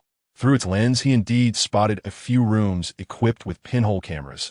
Yet the specifics of any illicit activities remained undiscovered. This was rather awkward. The salacious affairs of the hotel were not what Zhao An wished to witness. If he were to indulge in such sights, he would prefer the high-definition spectacles from the islands. Li Qiushui, perplexed, remarked, "I haven't heard of this. If it exists, it's likely just normal business competition. Besides, I'm not well-versed in these matters. I'm not familiar with the elite circles of Jiangsheng and lack sources for such gossip. It appears that your endeavors as a wealthy heir have been rather unsuccessful." Zhao An sighed and inquired, "Are you aware of the Han family's residence?" He continued, "Never mind. We shall take it one step at a time. It is only when Huang Jie speaks or the unseen puppeteer takes action again that we might uncover any clues." The night passed without a word. The following morning, as Li Ziyuan went to work, Zhao An asked her to gather information regarding the Han family's public presence in Jiangxing. Meanwhile, he took Li Qiushui to register a company, also inviting Wang Bing and Wei Xiang to accompany them to the Industrial and Commercial Bureau. Upon their arrival, they were informed that while most procedures were manageable, a registered address was required. Various forms were acceptable, including an apartment, factory, office building, or managed address. However, Zhao An and his companions were utterly ignorant of such matters. One was a spoiled heir, another a suddenly wealthy individual, Wang Bing a long-time government employee, and Wei Xiang a petty scammer, colloquially known as a shovel in southwestern dialects. None possessed the knowledge necessary for starting a business. Li Qiushui scratched his head and suggested, "Why not have my father free up a few rooms in the factory for us to use as an office? That way, we would have a registered address." Zhao An shook his head, responding, "I initiated this venture with you because I see your aversion to working for your father. I also wish to avoid entanglements with third parties. I will devise a solution for the registered address later. Our immediate priority is to recruit. Let us head to the talent market and find a financial officer." With no other options, the group meandered to Jiangsheng's talent market. Upon arrival, they were met with a bustling crowd of young individuals clutching resumes, likely recent graduates or university students seeking internships. Those who spotted suitable recruitment booths eagerly approached to submit their resumes, with some popular companies drawing long lines. Zhao An, having been introduced to his job by Li Qiushui, had never encountered such a scene and felt somewhat at a loss. He approached a slender middle-aged man passing by and asked, "Excuse me, do you know where we might set up a recruitment booth?" The man, with a square face and a middle-part hairstyle, donned a name tag and smiled, "Young man, are you seeking talent? May I inquire which company you represent?" Zhao An scratched his head and replied, "Our company has yet to be established. We are looking to hire someone with expertise in finance or human resources to oversee the registration and establishment of our company, along with related matters." The middle-aged man chuckled. "Then I fear you are in the wrong place. You require an experienced employee. Here, you will primarily find recent graduates, making it challenging to locate the talent you seek." What should we do?" Zhao An felt increasingly bewildered, realizing how little he understood about this domain. The man rummaged through his clothing pocket and produced a business card. Handing it to Zhao An with a smile, "I am not particularly distinguished, but I work at a headhunting firm. Perhaps you could consider using a headhunter? Our company has access to various types of talent from major enterprises nationwide. If you entrust me with your requirements, I will do my utmost to procure the talent you desire, though the fees may be somewhat steep." Zhao An glanced at the card, which read Zheng Gaojia, senior consultant at Sino-German Human Resources Company. Zhao An casually pulled out his black card and remarked with a smile, money is not an issue. As long as consultant Zheng is reliable, everything can be discussed. Zheng Gaojia, noticing the black card in Zhao An's hand, brightened and responded with a hearty laugh. Well said. Why don't we retire to my office for a more detailed conversation? Zhao An readily agreed. Upon arriving at Zheng Gaojia's company and entering his office, a secretary-like woman served tea to the group. Zheng Gaojia then inquired, I'm curious about the type of company you wish to establish. I could assist in identifying suitable talent. After sipping his tea, Zhao An replied, I aim to found a company centered on exploration and mining. I wonder if consultant Zheng has any suggestions. Zheng Gaojia was taken aback, pondering the audacity of today's youth. You might be unaware of the complexities in both domestic and international mining, my brother, he said, casting a glance at Zhao An. To mine resources in our country, one must first secure the necessary exploitation licenses. Do you possess such permits? Zhao An responded, that could be applied for later. Zheng Gaojia nodded and continued, additionally, one must obtain a registration document and a map delineating the mining area. You will also need proof of qualifications for the mining rights applicant, a development plan for resource utilization, approval documents for establishing a mining enterprise, and an environmental impact assessment report regarding the mining activities, among other requirements. Zhao An appeared somewhat bewildered, scratching his head and muttering, these should all be surmountable. Zheng Gaojia then queried, what type of minerals are you considering for extraction? Gemstones. Zhao An answered. Zheng Gaojia noted, gem extraction presents its own set of circumstances. It must be said, Zheng Gaojia, as a seasoned headhunter, possessed remarkable knowledge and linguistic prowess, thoroughly impressing Zhao An and Li Qiushui. Finally, Zhao An timidly inquired, if it's this troublesome domestically, what about mining abroad? Zheng Gaojia laughed heartily. The complications at home arise from the fact that our nation's resources are collectively owned and subject to state oversight. Thus, it isn't simply a matter of anyone wishing to mine. In contrast, conditions abroad vary according to national circumstances. However, they tend to be more lenient. In some countries, as long as you offer payment, you can mine without issue. Zhao An sighed in relief and said, in that case, consultant Zheng, could you assist us in recruiting one or more individuals proficient in corporate operations and international monetary settlements? Alternatively, if you could recommend other suitable talents considering our situation, we will be open to that as well. Zheng Gaojia replied with a smile, absolutely, I will keep a close eye on this. However, per our company's procedures, a portion of the payment is required up front. Would that be acceptable for you? Had Zhao An known that starting a company would be so complicated, he might have reconsidered, thinking it would be simpler to operate independently without such burdens. Chapter 50, For Whom the Bell Tolls. After arriving at work, Li Ziyuan headed straight to Li Zhengguo's office, where she found him seated behind his desk, perusing a newspaper. She approached with a charming smile, sweetly saying, Deputy Director Li, are you busy? Li Ziyuan remained unperturbed, continuing her flattery. Oh, father, I merely came here to gather some information. Li Zhengguo raplia Sulianli. What information are you seeking? Your criminal investigation team possesses ample authority. Do you truly need to consult my economic department?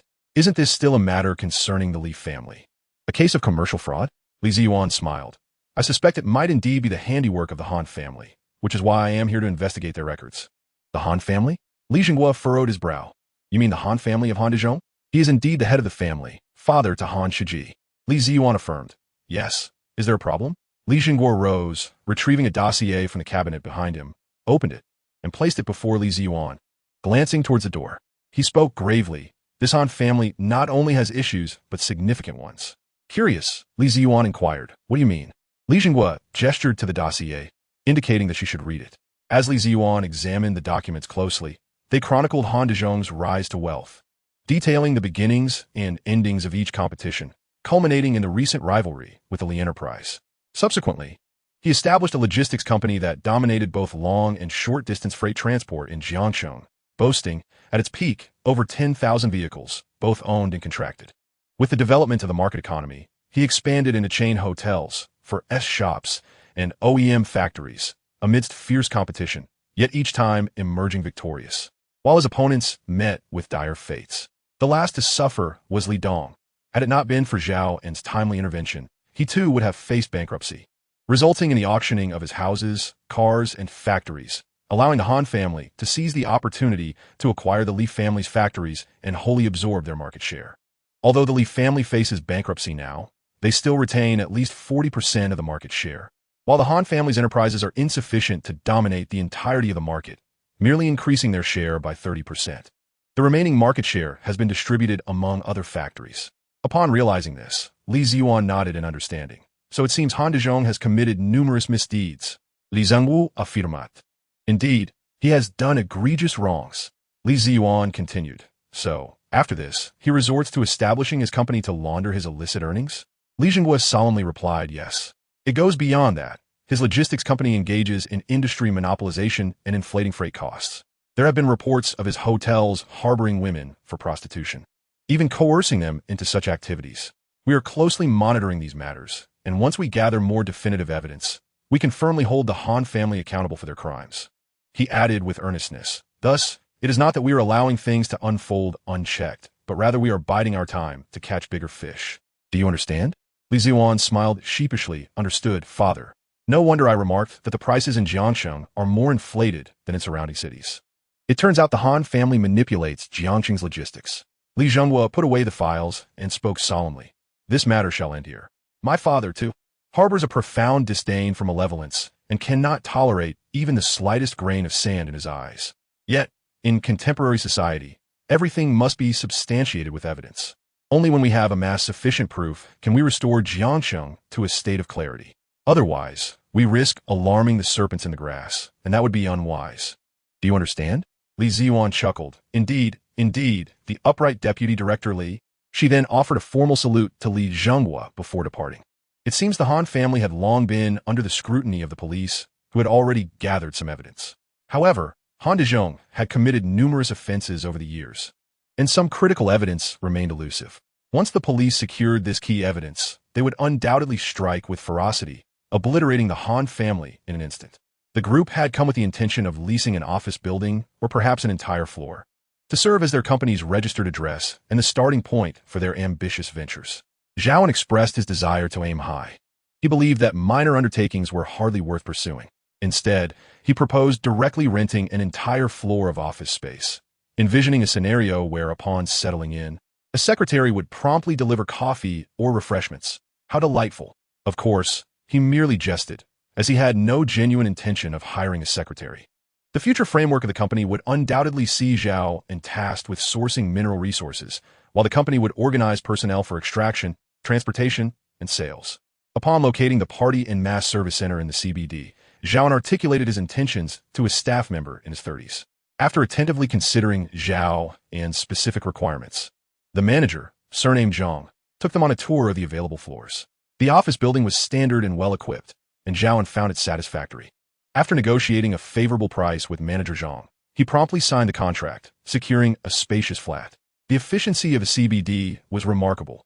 Once the contract was signed, all requisite documents were promptly prepared, neatly packaged in a file that Zhao An handed to Wei Xiang, after which the group proceeded to another location. Their next destination was a storage area, where Zhao An intended to rent a warehouse. This would provide convenience for storing bulk goods in the future, as there would inevitably be a need for such facilities. The location boasted excellent transport links, making logistics remarkably convenient, and, crucially, the annual fee was relatively modest at only a few tens of thousands. Upon arrival, the supervising personnel guided Zhao An and his companions on a tour, during which Zhao An took a liking to a modest row warehouse, measuring over 200 square meters with ample depth to accommodate 2 trucks. Inquiring about the price, he was pleasantly surprised to learn it was only $6,000 per month, amounting to just over $70,000 annually. Initially expecting a figure closer to $100,000, Zhao An was ready to sign the contract. Just then, a brash voice broke the moment. "Look who we have here, you little brats. Today, I've finally caught you." The voice belonged to Han Shiji, whose head and face were bandaged, as he was flanked by 4 or 5 dozen men wielding steel pipes and iron rods, encircling Zhao An and his companions. The individual fell victim to Zhao An's debilitating spell, injuring himself on the steps of Li Qiushui's residence. Ordinarily, one would expect a recovery within 3 to 5 days, yet the spell diminished his vitality, impairing his healing abilities. Consequently, several days have passed, and he still bears bandages on his face. Wang Bing immediately positioned himself in front, shielding Zhao An and Li Qiushui, while Wei Xiong, mustering his courage, stood guard behind Zhao, and Zhao An smirked and remarked, "What is this? Young Master Han, still nursing your injuries, and yet you're already stirring up trouble again? You're a classic fool, charging into battle despite your wounds." Han Shiji retorted fiercely, "Do not underestimate me with mere words. Today, I shall repay the injuries I've sustained to you both tenfold. I lost a tooth, and if I don't knock out all your teeth today, I refuse to believe it." "Well, we know you don't bear the surname Han." Li Qiushui scoffed. "Your surname is Li. There were many untold stories between your mother and me back in the day. When you were younger, she didn't dare speak the truth to you. Now that you've grown, it's time to seek the truth from her." Li Qiushui's words were equally cutting, devoid of profanity. They managed to insult Han Shiji and his family thoroughly. Enraged, Han Shiji stomped his feet and shouted, "Damn it, you're seeking death." He gestured for his subordinates to take action. "Hold on, young Master Han. Why not settle this with a one-on-one duel? A wheel battle could also suffice. With so many of you here, what if something gets damaged? You'd have to pay for it," Zhao An suggested, all the while scanning the surroundings. He noticed a few individuals in a corner covertly recording with their phones. Narrowing his eyes, Zhao An whispered to his companions, "We cannot engage in a fight. There is a conspiracy at play. I will take Li Qiushui with me, and Wang Bing will escort Wei Xiong. Let us break through and escape." Seeing that Zhao An appeared unfazed, Han Shiji bellowed in anger, "Charge!" Zhao An growled, "Run!" He hoisted Li Qiushui and dashed outside, with Wang Bing and Wei Xiong close behind. Zhao An forcefully created an opening and surged forth, shattering the encirclement. Despite carrying a person, Zhao An's speed remained astonishing, while Wang Bing sprinted with equal agility, pulling Wei Xiong along until they were several meters away in the blink of an eye. Han Shiji was momentarily stunned before he shouted urgently, "Why aren't you chasing after them?" The group scrambled to gather various weapons and pursued them in disarray. Yet, one was a superhuman with 20 times the physical capabilities of an ordinary person, and the other was a retired Special Forces veteran. How could this motley crew hope to catch up? Once Zhao An and the others reached the vehicle and sped away, the panting gang could only catch a whiff of exhaust fumes while staring at the rapidly disappearing taillights in bewilderment. Inside the car, still catching his breath, Wei Xiong queried Zhao An, "Boss, why do we run? Why not just deal with them like we did with Yao Xuesong?" Zhao An replied tersely, "How would you propose we do that?" Wei Xiong fell silent, grinning foolishly, while Li Qiushui inquired, "What is wrong? Did you notice something?" Zhao An nodded. "I saw several of their associates, not armed with weapons, but holding phones to record. I suspect this is a trap. If we strike and injure them, there may be a far greater scheme awaiting us." Li Qiushui deeply agreed, stating that allowing them to act freely would ultimately lead to our own detriment. Thus, escaping was the most favorable outcome. Zhao An remarked, "Indeed, I initially overlooked it. Damn, the logistics business of the Han family is vast. And with their warehousing and logistics integrated, we unwittingly delivered ourselves right into their hands. What carelessness." Zhao An chuckled, adding as men, "We must be resolute when necessary and timid when the situation demands it. If we don't seize the opportunity to bring down the Han family next time, our prospects in Jiangcheng will likely remain bleak." This incident solidified Zhao An's determination to topple the Han family and heralded their impending doom. Chapter 51. A Night Visit to the Han Family. Fortuitously, Zhao An invited the two of them to stay temporarily. After all, the over 300 square meter villa could easily accommodate a couple more guests. To his surprise, Wang Bing proved to be quite the culinary adept, skillfully chopping meat and vegetables with impressive speed. The potato shreds he produced were as fine as strands of hair, so much so that even a needle could likely pass through them. Amidst the astonished gazes of those watching, Wang Bing sheepishly smiled and said, "Please excuse my clumsiness. Once, during a military restructuring, most of the veteran soldiers retired, leaving the cooking team short-staffed. I was thrust into the kitchen for a few days, and I managed to pick up a few skills." Li Qiushui remarked, "What you possess is far beyond mere skills. It's truly exceptional. By the way, is there a strict standard for the thickness of potato shreds among our soldiers?" Wang Bing replied with a grin, "Oh, not at all. It's just that having cut potatoes so often, I've become accustomed to slicing them this thin." Curious, Zhao inquired, "What do you mean by a lot? How much is that? I doubt one could master such knife skills with merely 10 to 20 pounds a day." Wang Bing responded, 10 to 20 pounds wouldn't suffice. Our reinforced company has over 100 men, and we consume at least 150 pounds of potatoes daily. Wei Xiong interjected, "So, do you eat potatoes every day? Doesn't that get monotonous?"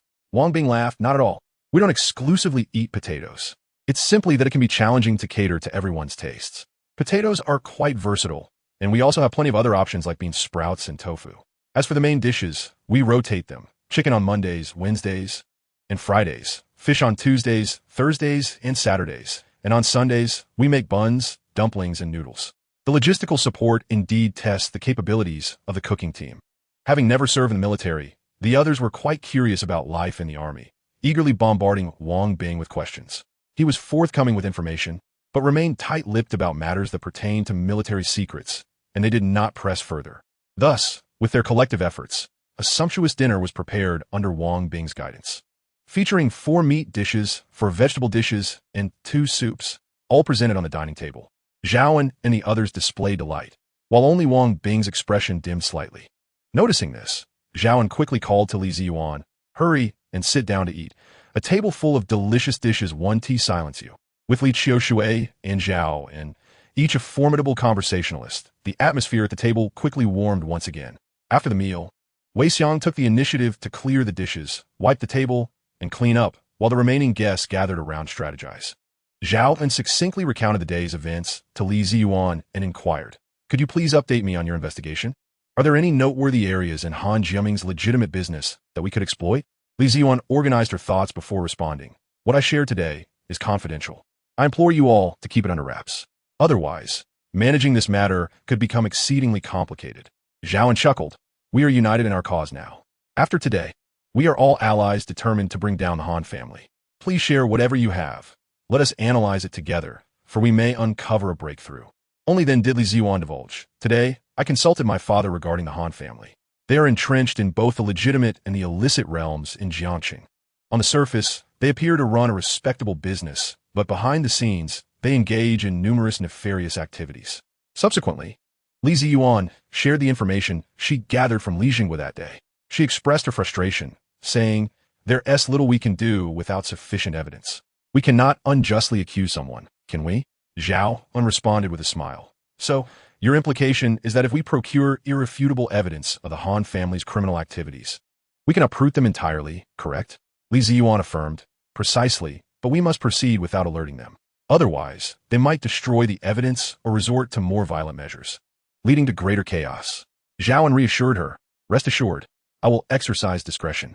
Li Ziyuan reiterated, "It is imperative that we operate in secrecy, ensuring the Han family remains oblivious to our actions. If they catch wind of our investigation, the police's efforts could become severely hampered." Zhao An replied with a grin, "Understood. I shall heed your counsel. Regardless, our conflict with the Han family is now irreconcilable. However, our current options are limited. Thank you all for your hard work today. Let us rest and reconvene tomorrow to deliberate further." Though he mentioned tomorrow, Zhao An found it difficult to wait through the night. After confirming with Li Ziyuan, he deployed his 8 surveillance devices to monitor the Han family's main residence, 5 branches of the Victoria Hotel, 1 logistics company, and 1 manufacturing plant. They meticulously observed and investigated every detail concerning the Han family. This probing revealed numerous intriguing insights.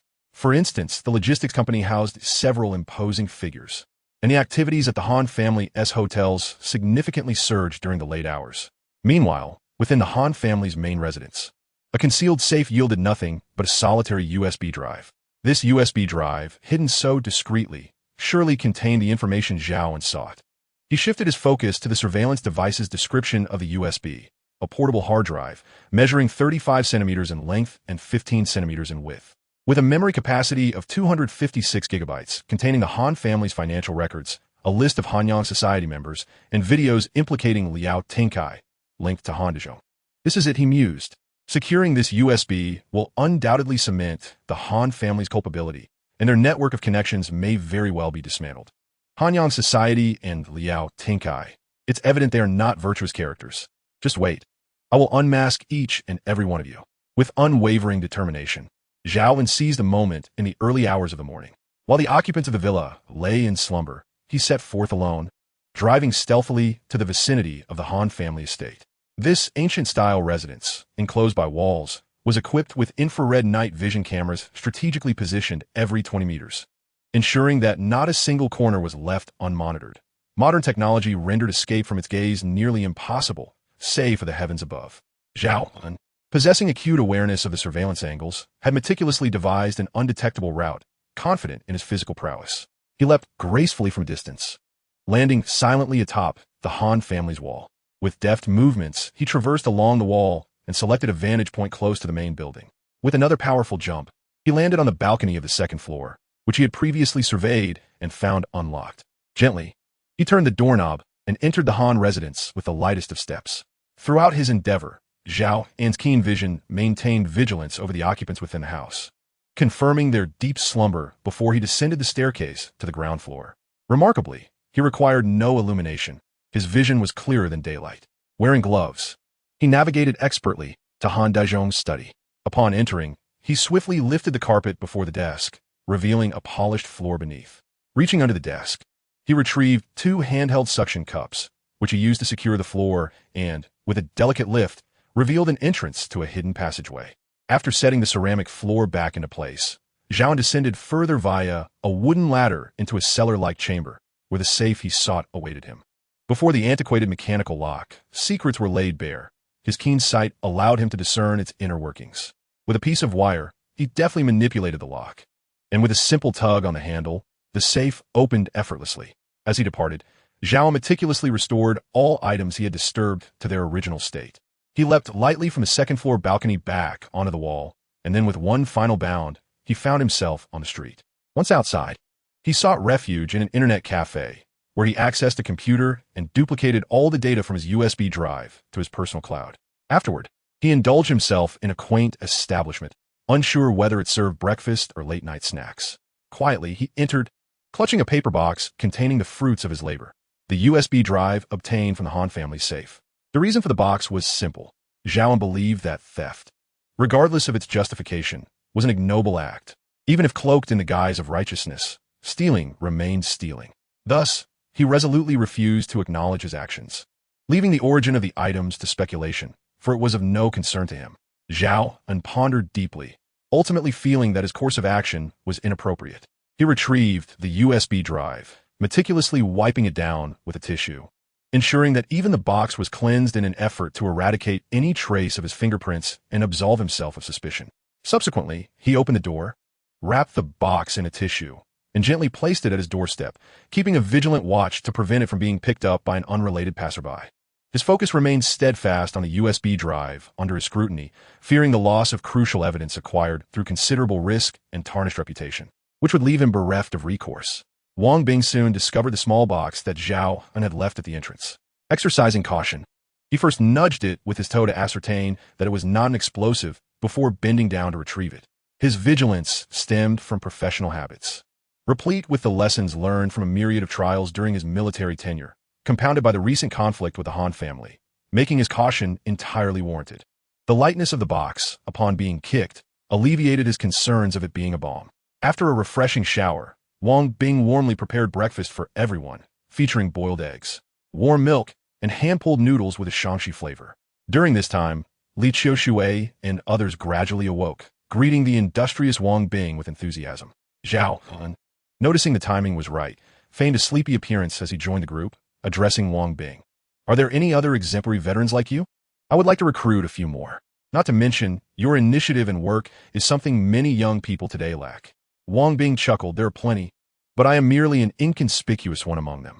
The military values uniformity, restraining individuality to emphasize collective unity. If the boss truly wishes to pursue this, I can make some inquiries." Zhao An nodded with a smile. "That sounds agreeable, but we must start with a lower salary than yours. After all, you are veterans. Once we're on the right track, we can consider a raise." As they conversed, the steaming breakfast was served. The boiled eggs and milk were rather unremarkable, but a large bowl of rich and fragrant noodle dish dazzled everyone, a visually appealing array of hand-pulled noodles, robust and enticing, generously topped with a savory sauce that wafted delightful aromas. Wang Bing thoughtfully served each person a bowl, garnishing with chopped scallions. The group eagerly indulged, and after a few bites, they all gave Wang Bing a thumbs up in approval. Seeing his plan come to fruition, Zhao An remarked, "We've only been here a few days. Who has time for online shopping? It must be yours." Li Ziyuan, feeling uncertain yet curious, hastily opened the box, holding the sole USB drive inside, and exclaimed, "What is this?" Zhao An replied, "It's a USB drive. Why would you buy an external hard drive? To listen to music in your car? His words dripped with insincerity, weaving a tapestry of deception. Li Ziyuan, still perplexed, responded, I know it's a USB drive, but I didn't buy this. Li Qiushui began, if it's not something you purchased, how could it possibly be placed at your doorstep? This implies it is indeed meant for you. Her partner was truly the epitome of a supportive sidekick. Zhao An replied earnestly, let us see what is inside. After all, examining it incurs no loss. Li Ziyuan responded with an O and hurried upstairs to retrieve her laptop. She powered it on, inserted the USB drive, and upon merely glancing at the directory, her professional acumen revealed the significance of a USB drive. She stated, although I am unaware of who placed this USB at the door, it appears to be precisely what you have been seeking. Li Qiushui exclaimed in haste, what is it? After which, Li Ziyuan withdrew the USB drive, closed her laptop, and declared, I shall forego my meal for now. I must act swiftly. Await my good news. With that, she dashed off in her Camry, urgently heading to work, leaving behind a group of bewildered individuals exchanging glances. Ultimately, Zhao An cleared his throat and remarked, it seems the Han family has numerous formidable adversaries, adept at utilizing us to eliminate their rivals. Li Qiushui nodded in agreement, regardless of the circumstances. As long as it aids us in countering the Han family, while preserving our own interests, I shall accept being used. Wei Xiong chuckled awkwardly indeed. At least the outcome is favorable, sparing us from taking the front lines ourselves. Zhao An shot him a glance and said, no worries. I shall ensure you have your chance to engage in the fray in the future. At that time, you better demonstrate your loyalty. Wei Xiong flattered. I have always been unwaveringly loyal to you, brother. Wherever you lead, I shall follow with fervor. Zhao An laughed. All right, enough of your banter. Finish your meal quickly. Help Wang Bing tidy up and let us visit the Han family. We must witness the state of the fallen. When Zhao An and his companions finally arrived at the Han family estate, a perimeter had already been established. Armed SWAT officers surrounded the premises, rendering entry impossible. Even those attempting to catch a glimpse were urged to vacate the area by the station soldiers, who warned, there are dangerous elements resisting arrest inside. Please leave promptly to avoid any harm. Though they could not personally confront the fallen adversaries, Zhao An and his companions felt no sense of regret. The evidence was irrefutable. The Han family and those associated with their case were undeniably culpable. What is done by man is observed by heaven. Wrongdoings invite consequences. Observing the police's mobilization, Zhao An mused, the heavens have decreed your demise. Han family, prepare to be obliterated. Chapter 53, Companionship. What? Yuan is injured? How severe is it? Which hospital is she in? Zhao An was greatly alarmed, setting aside all else to inquire about the name of the hospital, and promptly rushed over. As his perspective shifted, he swiftly located the emergency room, searching diligently, yet found nothing. Instead, he spotted Li Zhenghua anxiously pacing outside the operating room. Yes, the operating room. Zhao An's view turned to the interior, where the usually proud Officer Li lay unconscious on the operating table, her complexion pale. A hole had been cut into the shoulder of the upper garment on the right side, and a doctor clad in blue was diligently stitching the wound. Beside the operating table lay a tray, prominently displaying a blood-stained bullet. Adjacent to it was another tray, heaped with a substantial stack of bloody gauze. Witnessing this scene, Zhao An felt a profound sense of anguish, overwhelmed by deep remorse. Had he not suggested that Li Ziyuan take on this case, perhaps she would never have participated in this operation and would not have sustained such grave injuries. While he summoned Wang Bing to redirect their path to the hospital, Zhao An grappled with the dilemma of whether to employ the healing technique. Its advantages lay in the swift alleviation of Li Ziyuan's suffering. Yet the downside was the potential for the operating physician to witness an extraordinary medical miracle. The attending physician might very well think, goodness, I haven't even finished suturing the wound, and here it is healing on its own? After deliberation, Zhao An decided to hold off, resolving to wait until she emerged from the operating room, assuring himself that he would remain vigilant. Upon arriving at the hospital entrance, Zhao An had scarcely exited the vehicle when he collided with the hurriedly approaching Shinichio. Grasping Zhao An's arm, she inquired anxiously, how is Yuan? How could she possibly have been injured? Zhao An, feeling a wave of frustration, quickly reassured her, Annie, I just received the news and rushed over. I'm not entirely clear on the specifics. Shall we head upstairs? Yuan has such a strong constitution. She should be all right. As they ascended to the 4th floor in the elevator, the surgery on Li Ziyuan concluded just in time. She was wheeled out, and Li Zhenghua rushed forward, seeing his daughter still unconscious. He urgently questioned the doctor, how is Yuan's condition? Shinichio also hurried to the forefront, her heart wrenching at the sight of her daughter in a state of oblivion. This was her only child, her heart's treasure, now lying before her, pale as a ghost, with remnants of blood still staining her collar and neck. Tears streamed down Shun Ichio's face uncontrollably as she murmured, Yuanyuan, what has happened to you? Please wake up. The lead surgeon made a gesture for silence, removed his mask, and, looking at the grief-stricken Shun Ichio, offered words of comfort. The surgery was highly successful, and the bullet has been successfully extracted. As the effects of the anesthesia wear off, she should awaken. The patient requires rest. Please grant her some time and space. Only then did Shun Ichio manage to wipe her tears, grasping the doctor's hand as she repeatedly expressed her gratitude. Thank you, doctor. Thank you for saving my daughter. Zhao An was engulfed in guilt, and after a moment's resolve, he decided to proceed with the healing technique. After all, the application of the technique did not entail any residual motions, and even if suspicions arose, it could still be attributed to a medical miracle, could it not? Extending his left hand, he feigned a comforting pat on Shun Ichio's shoulder, saying, Auntie, do not fret. Everything will be all right. In reality, he had already directed the healing technique towards Li Ziyuan. Gradually, her complexion began to visibly regain its color, and the damaged muscles and skin beneath the gauze started to mend. However, these changes were not yet pronounced, as Li Ziyuan remained in a state of unconsciousness under the influence of the anesthesia. A few individuals assisted in bringing Li Ziyuan into the hospital room, where Shun Ichio remained to offer her solitary companionship. Zhao An and Li Zhengguo stood vigil outside the door. At long last, Zhao An seized the opportunity to inquire about the specifics from Li Zhengguo. With a heavy sigh, Li Zhengguo pondered for a moment before speaking in a somber tone. The responsibility lies with me.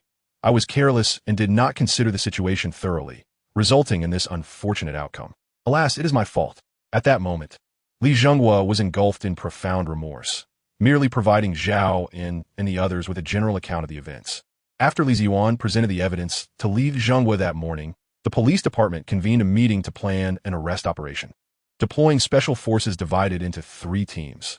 One to apprehend Han Dezhong at the Han family estate, another to detain Han Shiji and other criminals at the logistics company, and the last to capture Han Dezhong's eldest son, Han Shijun, at the headquarters of the Victoria Grand Hotel. The latter 2 operations were executed flawlessly, successfully capturing both Han Shiji and Han Shijun. However, the operation led by Li Ziyuan at the Han family estate encountered a serious setback. After Li Ziyuan read the arrest warrant to Han Dezhong, he unexpectedly drew a gun and fired at her, despite her instinctive attempt to evade. She was struck in the right shoulder, while Han Degong was shot dead by a special officer from behind. Upon hearing this, Zhao An and the others expressed their mixed feelings, relief at the fall of the Han family and sorrow over Li Ziyuan's injury. Nevertheless, Zhao An remained rational, comforting Li Zhengguo by stating, Uncle, do not worry. Yuanyuan has a guardian angel and will surely be all right. Li Zhengguo shook his head, replying, I am not concerned for myself. It is a police officer's fate to be stained by blood. I am worried about Yuanyuan's mother, who may be adversely affected by this incident, potentially hindering Yuanyuan's career in the police force. Zhao An reassured him, it will be fine. We will see Yuanyuan's wishes at that time. If she enjoys her work in the police force and wishes to continue, I will support her. If she does not, we can discuss other options. In truth, Zhao An had already noticed that Li Ziyuan had awakened, and the mother and daughter were conversing softly. He chose not to intrude, allowing them ample space. This indicated that Zhao An's healing techniques had proven effective, as Li Ziyuan appeared far less frail than anticipated. As for the clarity technique, it was no longer necessary. Li Ziyuan needed rest, and stimulating her spirit excessively would yield unfavorable results. He then took Li Qiushui to a nearby flower shop to purchase a floral arrangement. Upon witnessing this, Li Qiushui expressed her desire to buy one as well, to which Zhao An suggested, you might as well purchase a pot of clivia. It boasts beautiful blossoms and resilient, steadfast leaves, symbolizing noble character, a fitting tribute to a hero. She will undoubtedly appreciate it. Li Qiushui nodded in agreement and followed Zhao An's advice, purchasing a pot of clivia. Although Shun Ichio still harbored some worry, she felt reassured by Zhao An's presence and remarked, you have taken on quite a burden. Zhao An smiled, replying, it is no trouble at all, Andy. Rest assured, you can come by tomorrow when you have time. It will be perfectly fine. Chapter 54, A Melodramatic Tale. It was only by dusk that Li Ziyuan slowly regained consciousness. During this time, Zhao An had asked the nurse to change the foredrip 4 times and had personally assisted Li Ziyuan with the bedpan 3 times. Upon noticing that Li Ziyuan had awakened, Zhao An set aside his phone and, with a warm smile, said, "You're awake, my great hero. Are you hungry? I had Wang Bing's specially prepared chicken soup and barley porridge, along with pig liver and red date pudding. I shall feed you each dish, one by one, if that pleases you." Li Ziyuan responded with a sweet smile and a nod. Zhao An washed his hands, then opened the thermos, taking out the dishes one by one, and, using a spoon, fed her small bites. After the meal, Li Ziyuan beckoned Zhao An to come closer and, her cheeks flushed, whispered in his ear, "Could you call the nurse to help me remove the catheter? It's quite uncomfortable." Zhao An looked at her with a puzzled expression, noticing that her face had turned even redder. Suddenly, it dawned on him that she was still a patient and, having undergone his treatment, should be able to take care of herself without causing unnecessary trouble. Thus, he went to the nurse's station and summoned a nurse, who swiftly pulled the curtain and efficiently completed the task before exiting. Li Ziyuan rolled her eyes and recounted, "You have no idea. At that moment, I was boldly declaring, 'Han Dezhong, I hereby officially arrest you on behalf of the police.' But who would have thought that this old man, lacking any honor, would draw his gun and fire at me? It was sheer luck that I managed to evade a fatal shot." Zhao An chuckled lightly. He probably realized that he could not escape his crimes and, in his final moments, sought to take someone down with him. "Fortunately, the special police behind you fired in time. Otherwise, I might have had tears in my eyes recounting this. Li Ziyuan, Blaifi Shida. I know you're worried about me, but I'm fine now. Just a few days of rest, and I'll be all right." Zhao amused. "Had I not administered my treatment, you might still be in a coma. Have you thought about how you'll repay your savior?" Just boasting. However, such words remained unspoken. The existence of true sight was Zhao An's greatest secret, one he intended to take to the grave. Even if some might suspect he possessed extraordinary abilities. Modern society demands evidence and legality. One cannot simply drag a person for dissection due to mere suspicion. Theoretically, as long as Zhao An did not recklessly flaunt his extraordinary powers, he could still navigate through this reality.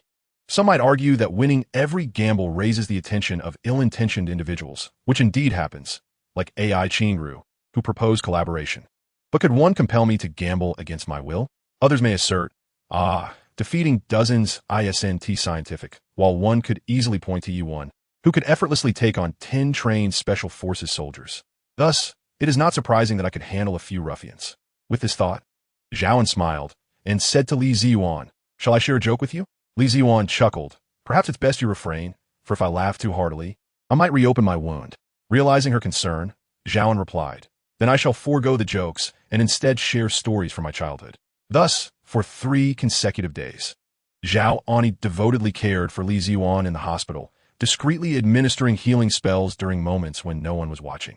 After 3 such sessions, Li Ziyuan's wounds began to heal rapidly, approaching the scabbing stage. Even her attending physician couldn't help but express astonishment at Li Ziyuan's remarkable metabolic capacity, which truly surpassed that of ordinary individuals.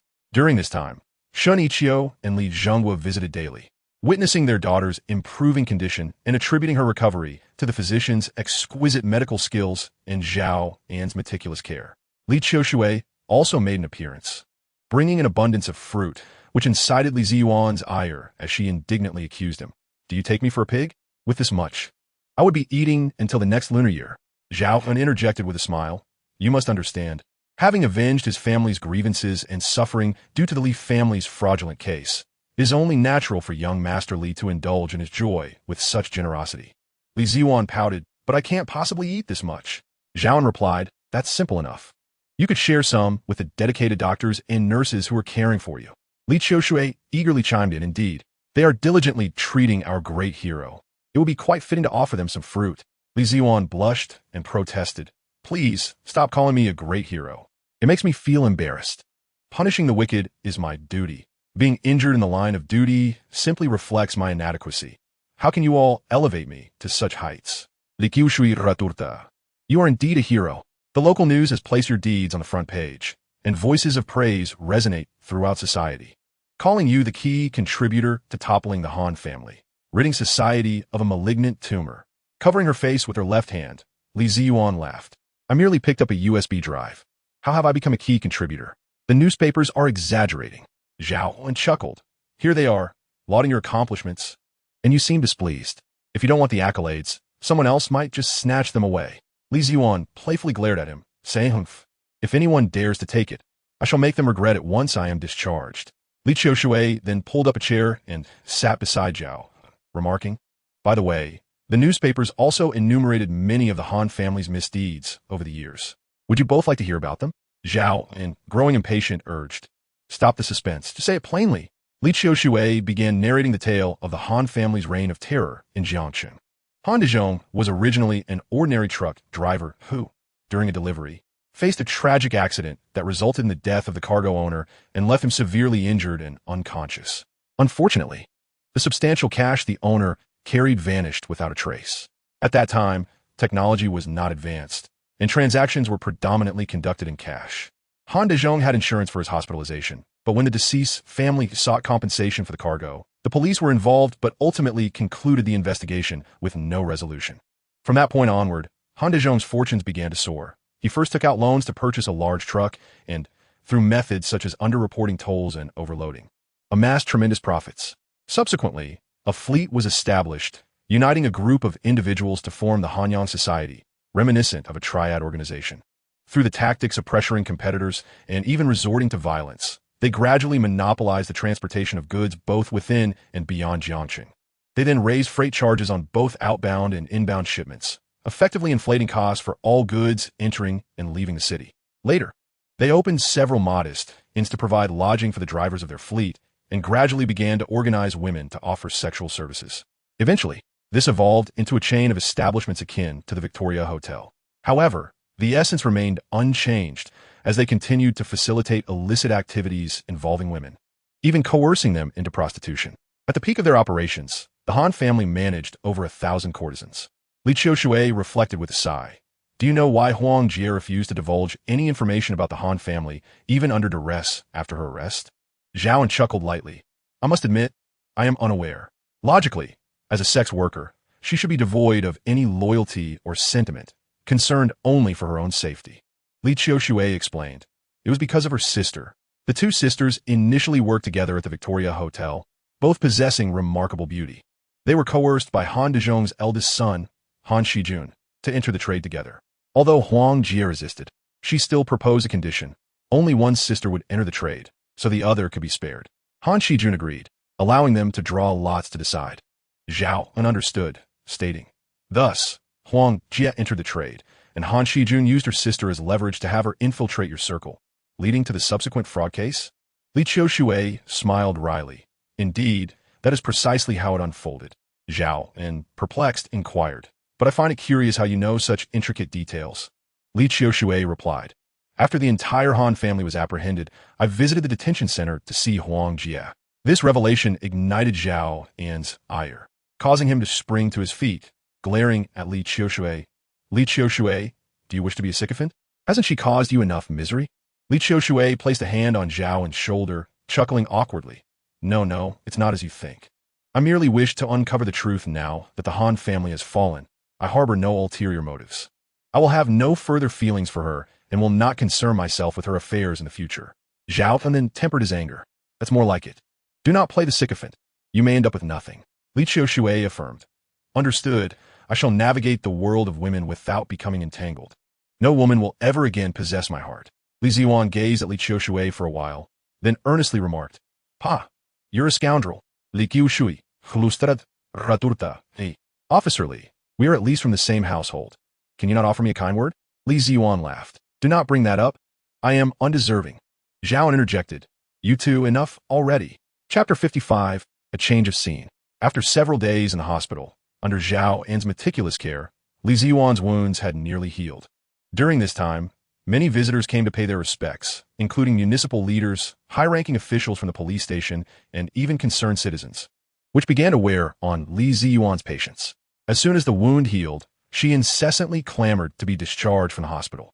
Zhao An concurred with her desire, primarily because so many had suffered at the hands of the Han family over the years. Each day brought fervent citizens eager to seek vengeance, visiting her in droves. The hospital, being a public venue, left no room for refusal.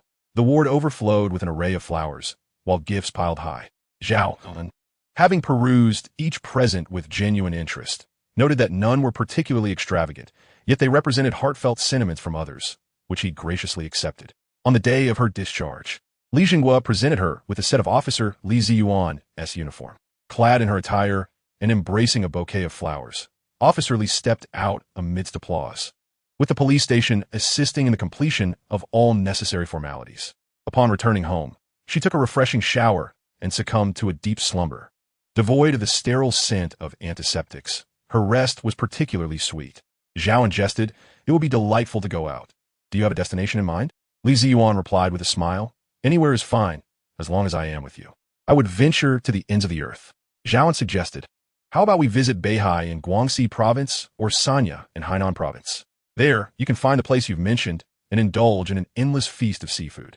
Li Ziyuan shook her head. "No, I fell for you because of your seafood, and every time you mention it, I am reminded of that seafood merchant selling abalone, which gives me quite a shadow." Zhao An chuckled. "Then we shall steer clear of the coast. Let us embark on a spontaneous road trip to the northwest. To be honest, I am quite eager to taste the lamb from Ning Province and the roasted whole lamb from the grasslands." Li Ziyuan shranchit her adorable no se. "All you think about is eating, besides food and drink. Do you male creatures have any other passions?" Zhao An responded, "Confucius stated 2 millennia ago, food and desire are innate to our nature. We eat to sustain life, and in the absence of certainty regarding immortality, reproduction becomes an instinctual drive for every living being. It is inscribed in the very genes of life. The pleasure derived from procreation is merely a byproduct of this biological instinct." Li Ziyuan laughed. "I have never heard anyone articulate lewdness in such an elegant manner." Zhao An grinned. "Now, ponder carefully where we should go. I am amenable to anywhere you choose. This is what they call harmonious companionship." After a moment's contemplation, Li Ziyuan declared, "I wish to visit Tanzania in Africa. It is currently the dry season there, coinciding with the great animal migration, and I am truly eager to witness it. Furthermore, during my school days, I was particularly enchanted by Mount Kilimanjaro, but I have never had the chance to go. Africa," Zhao An mused, "is indeed a marvelous place. Moreover, the currency exchange rate in Tanzania should be significantly lower than at home." A quick check on his phone confirmed that it was over 360 times lower, presenting an opportunity for an extraordinary experience. Zhao An felt a surge of anticipation as his abilities approached levels 8 or 9. With this thought, he teasingly remarked, "I did not realize you possessed such a fascinating taste. Shall I invite Li Qiushui as well?" Li Ziyuan responded playfully, "It's up to you. You take the lead." Zhao An remarked, "Recently, his emotions have been fluctuating greatly. It would be beneficial to take him out for a change of scenery. Then you should gather your belongings. We shall depart today. Once we arrive, we can opt for a visa on arrival, and by tomorrow at the latest, you will behold the vast African savanna." Li Ziyuan joyfully embraced Zhao An, planting a fervent kiss on his lips. "You are the best. I shall go upstairs to pack," she exclaimed, rushing up the stairs with fervor.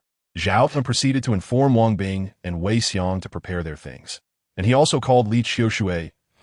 Without a moment's hesitation, agreed. This individual had never enjoyed staying at home, and with recent events weighing heavily upon him, he had not engaged in fishing or shrimping for quite some time. His eagerness to unleash his wild spirit was palpable. Upon hearing of the trip to the African savanna, he was filled with excitement, longing to take flight immediately. Over the phone, he declared, "You all better wait for me. I've already committed to this, and if you don't let me go, I will be quite upset." Before their departure, Zhao An contacted Zheng Gaojia, who indicated that he had identified suitable candidates for Zhao An and was actively pursuing them. It was anticipated that within a week, Zhao An would secure the specialized talent he required, allowing for the establishment of a company with a professional manager in place.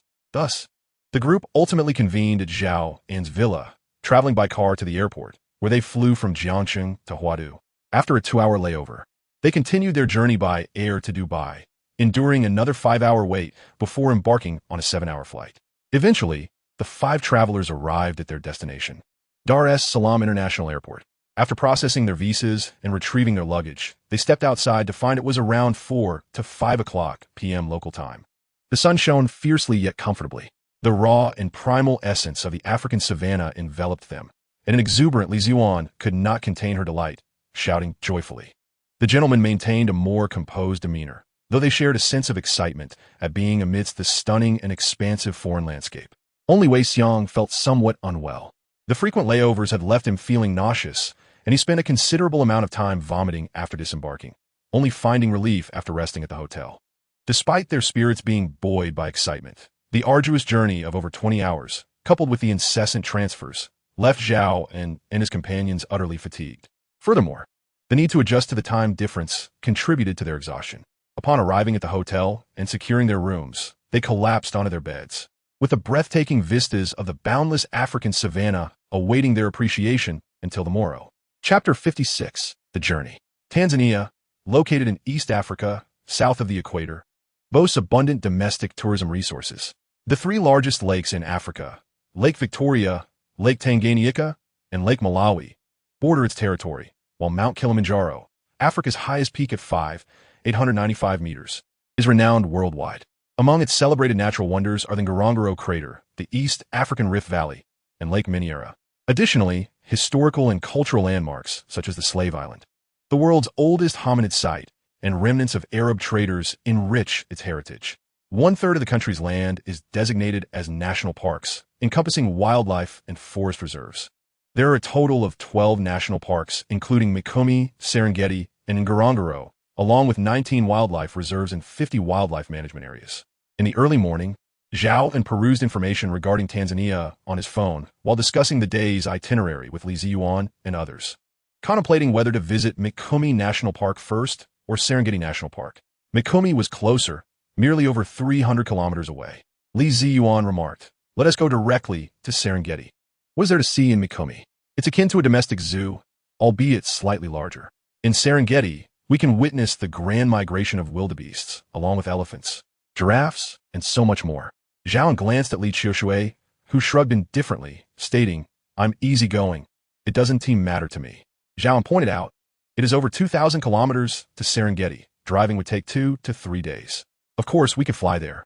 What do you all think?" Li Ziyuan responded, "I think that is feasible. We could fly to Dodoma or Kilimanjaro. Let us go to Kilimanjaro first to see the majestic African mountain, and then rent some off-road vehicles to head to Serengeti, enjoying the stunning natural scenery of Africa along the way." Li Ziyuan referred to Dodoma, the capital of Tanzania, rather than Dar es Salaam, although the latter is the largest city in the country. Wei Xiong, upon hearing they would need to fly again, grimaced and said, "Actually, driving there is also an option." Li Ziyuan shot him a glare, asserting no way. The journey would be too bumpy. You'd still end up feeling nauseous. Thus, the group packed their belongings and proceeded to the airport, redirecting their journey to Kilimanjaro. Around noon, their connecting flight landed at Kilimanjaro International Airport. Although labeled as an international airport, it was quite small. Situated in the Kilimanjaro region, encompassing the cities of Arusha and Moshi near Mount Kilimanjaro, it connects directly to the international tourism industry, including Mount Kilimanjaro, Arusha National Park, the Ngorongoro Crater, and Serengeti National Park. Upon exiting the airport, numerous off-road vehicle rental services were available nearby. Zhao An suggested that purchasing a vehicle would be more convenient than renting one. The off-road vehicles here were all modified, reinforced to protect against wild animal attacks, and included models from Japanese, European, and American manufacturers. After discussing with his companions, Zhao An decided to purchase 2 vehicles and also hired a Chinese guide. The guide, surnamed Liu, with the Chinese name Lu Chongling, had been in Tanzania for over a decade. The tourism and mining industries in the region were significant pillars of the economy, and the corresponding services had seen marked improvements. During peak seasons, a substantial influx of domestic tourists would visit, ensuring Lu Chongling's business remained steady. After filling the vehicles with fuel and equipping each with an additional jerrycan, as well as acquiring some other supplies, Li Ziyuan instructed Lu Chongling to lead the way to the base of Mount Kilimanjaro. Even from the airport, the magnificent silhouette of this African sacred mountain was visible from afar. As they approached the base, Zhao An and the others were profoundly awestruck by the grandeur and majesty of Mount Kilimanjaro. Mount Kilimanjaro, situated south of the equator, boasts 3 principal peaks, all of which are dormant volcanoes. At its heart lies Uhuru Peak, soaring to an impressive height of 895 meters. The perpetual snow that crowns its summit has earned it the moniker of shimmering Golden Mountain. The gradual transition of diverse vegetation from the peak to the base further enriches the stunning panorama of Kilimanjaro. While many associate Africa with wildness, Kilimanjaro stands apart. Li Ziyuan murmured, "In my middle school years, I read Hemingway's The Snows of Kilimanjaro, and I became enamored with the description of its flat-top summit, vast and boundless. towering magnificently in the sunlight, its whiteness almost unbelievable.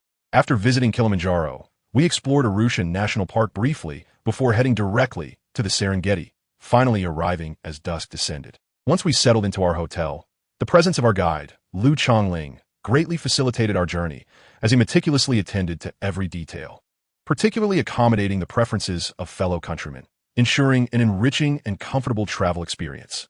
The following morning, Li Zuan arose with urgency, knocking on each door to rouse everyone, exclaiming, "Hurry up! I must see the wildebeest cross the river today. If we delay, we might miss it." Despite her enthusiasm, the group leisurely enjoyed breakfast before embarking to Serengeti National Park. Upon entering the park's gates, we were still quite distant from the reserve. The morning breeze was refreshing, the sky a pristine blue, and the grasslands were dotted with weathered granite boulders, silently standing amidst the verdant and golden grasses, exuding an ancient and timeless aura. In the distance, a lioness ascended a massive rock, her amber gaze surveying the expanse of the plains. Lu Chongling noted, "Typically, there are more lionesses on the plains, while male lions are quite rare." Li Qiushui interjected, "This reflects the laws of the animal kingdom. The strong and fierce males can possess multiple females. A polygamous arrangement I find appealing."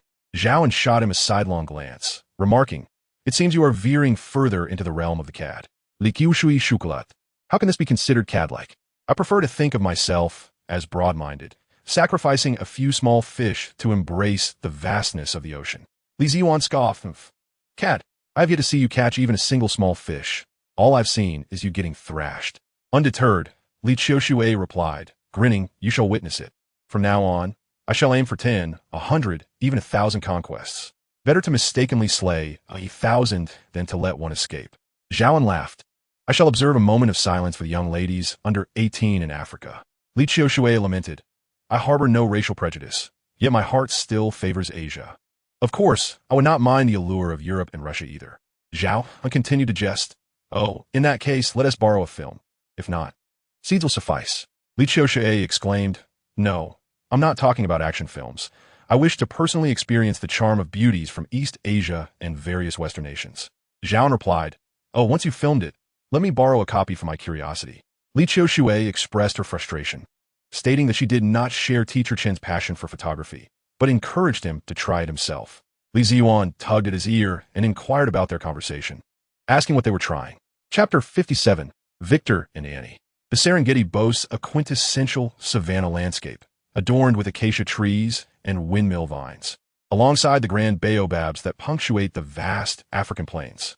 Li Ziyuan excitedly dashed to the base of a magnificent baobab tree, eagerly requesting Zhao An to capture her photograph. The enormous trunk complemented Li Ziyuan's petite figure, achieving a harmonious blend of humanity and nature. Around midday, the off-road vehicle ascended a gently rising hill. Li Ziyuan retrieved a blue and white checkered tablecloth from the vehicle, while the others assisted in unpacking the prepared meals and beverages. Zhao An washed the fruits with the water he brought, slicing them with a small knife and arranging them on a plate. Each person took a fork and indulged in a delightful lunch amidst the African savanna, sharing laughter and conversation, entirely at ease. Lu Chongling mentioned, "If we traverse the large boulder ahead and continue for another 2 hours, we should catch up with the migrating wildebeests. However, it is still early, so we might miss the spectacle of the wildebeests crossing the Mara River." Li Ziyuan furrowed her brow, but remained silent. Indeed, she had traveled to Tanzania specifically to witness the wildebeests crossing the Mara River, and the guide's unexpected remark about it being too early surely left her feeling disheartened.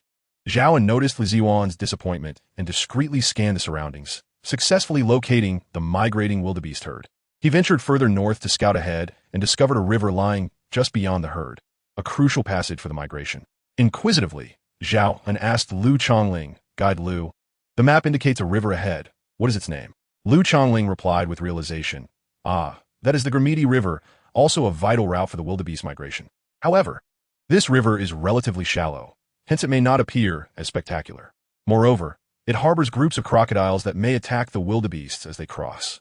Zhao An chuckled, "That will suffice. Let us hasten our meal so we can pursue them without missing this opportunity." After satisfying their appetites and tidying up, the group resumed their journey. Lu Chongling proved to be an exemplary guide, continuously sharing intriguing tidbits about African travel along the way. The expansive savanna made it challenging to spot animals hidden within the grassland with the naked eye. However, a simple and effective method was to look for clusters of parked off-road vehicles. A gathering of cars indicated the presence of something noteworthy. Indeed, ahead, 3 desert-camouflaged off-road vehicles were clustered beneath a sprawling tree. Li Ziyuan eagerly urged Zhao An to drive closer, her curiosity piqued, wishing to see what fascinating spectacle the others were observing. As she approached, Li Ziyuan stealthily exited the vehicle and, circumventing it, beheld a group of 7 or 8 Caucasian men and women seated on small stools resembling camp chairs, observing a solitary tree over 100 meters ahead with long lenses and binoculars. "Hello," Li Ziyuan greeted them in English. "Excuse me," she continued, raising her own binoculars to gaze into the distance. Indeed, beneath the acacia tree lay a pride of adult lions. Among them, only one was a male. The rest were females. The pride was lounging, with the male positioned at the forefront, nestled at the roots of the acacia, which offered the coolest shade in the vicinity, while the lionesses sprawled in various other places. It seemed that the blazing midday sun of Africa was truly formidable, compelling most animals to seek refuge under the trees. Even the regal African lion was not exempt. As Li Ziyuan became engrossed in the scene, a middle-aged Caucasian woman softly inquired, "Chinese or Japanese?" The woman, with a hint of surprise, exclaimed in broken Chinese, "China, friends, hello." Li Ziyuan chuckled and replied in English, "You might as well speak in English. We should be able to communicate."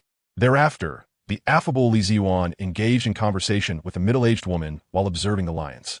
Through their dialogue, she learned that the leader of the group was a white male, approximately 50 years old, memorably named Victor, while the woman's name was equally charming, Annie. The remaining individuals were their bodyguards and staff. They hailed from England and had settled in Tanzania many years prior, managing several mines while frequently visiting the Serengeti to observe and appreciate the local wildlife. Their light-hearted exchange lasted throughout the afternoon, until the lions eventually roused themselves to hunt or seek prey. Li Ziyuan remained animatedly conversing with Annie, who, with exaggerated expressions, laughed heartily. "Oh my God, hippos. I absolutely dislike hippos because they are so foul-smelling. Wherever you detect a horrendous odor, there will surely be a large congregation of hippos. Ha ha ha." Li Ziyuan responde cheerfully. "That's all right. I have never seen a wild hippo before." Annie chuckled. "It's best to avoid them. Hippos are among the largest animals in Africa and are social creatures. Although they are generally docile, they can be quite dangerous when provoked." With the lions having departed and the spectacle diminished, Li Ziyuan bid farewell to Annie and her companions before driving away. This area was considered the heart of the Serengeti, and, along the way, Zhao An had a keen eye, seemingly possessing extraordinary vision, continually alerting Li Ziyuan to various concealed animals, eliciting joyful exclamations from her. Li Qiushui was equally exhilarated, feeling a profound connection to nature for the first time, as he tirelessly captured precious images of the wildlife he adored with his camera. Once again, they drove through a series of stops, with Lu Chongling leading the way into a tent-style hotel situated in an open expanse. The hotel featured a restaurant with sofas and a bonfire outside, where the group savored Tanzanian-style grilled meat while watching the sunset, marking yet another fulfilling day. As dusk approached, another convoy arrived. When the vehicles came to a halt and the passengers disembarked, Li Ziyuan recognized the British gentleman, Victor, and his wife, Annie, whom she had just met. With a delighted exclamation, Li Ziyuan greeted them and invited them to join for dinner. Annie politely declined, explaining that they had already dined in the wild and had merely come here for a place to rest. Elated by encountering like-minded foreign friends, Li Ziyuan could not contain her excitement and engaged in light conversation with Annie by the bonfire. Zhao and Li Qiushui ventured to the hotel to procure several boxes of beer, joining their newfound British friends in revelry. In Chapter 58, To Be a Man with Minds, Li Ziyuan expressed a regret, saying, "What a pity it is.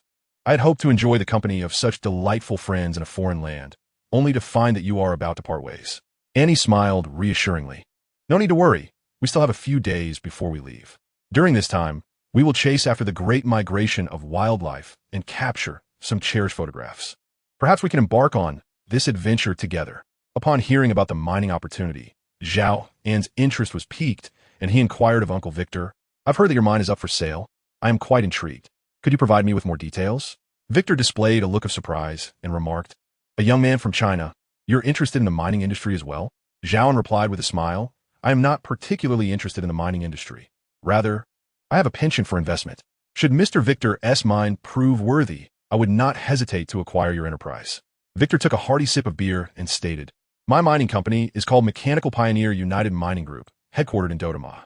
It has been in operation for over 50 years, a legacy I inherited from my father. The company is currently performing well. However, I began considering selling it only due to a recent decline in my health." After such lengthy explanations, Zhao An interjected, "And what comes next?" Victor continued, "The company presently owns 5 mines, 2 for tanzanite, 2 for sapphires, and 1 for gold. We employ over 600 individuals. What do you think? Are you interested?" Zhao An responded, "I have heard of sapphires, but what exactly is tanzanite?" Victor regarded Zhao An with a knowing glance, thinking him somewhat naive, and then explained with a gentle smile, "Tanzanite, also known as zoisite, is a gemstone unique to Tanzania. Its value is slightly lower than that of sapphires. However, due to its exclusive origin, it holds a significant place in the world of gemstones. Its distinctive violet-blue hue is particularly favored by affluent individuals in Europe and North America." Zhao An nodded, indicating that he had gained new insights. He said, "Mr. Victor, you may retain your right to sell the property. I will have my manager arrive within a week, and then we can conduct a thorough examination and discuss the investment acquisition. What do you think?" Victor smiled and replied, "No problem, young man. We still have several days to enjoy in the Serengeti. Let us combine our upcoming itineraries. This place is like my backyard, and I am an excellent guide." Zhao An chuckled, "Very well, let us toast." The group continued to drink and chat until the late hours of the night, thoroughly enjoying themselves. Staying in a tent hotel for the first time was a unique experience. Surprisingly, there were no mosquitoes, yet the hotel provided mosquito nets for each bed. Africa's industrialization is minimal, resulting in remarkably pure air. Zhao An lay on the clean wooden bed, embracing Li Zuan, gazing at the vast starry sky outside the tent, lulled to sleep by the gentle sound of the night breeze rustling the canvas. At 6 in the morning, Li Zuan, filled with excitement, could no longer sleep.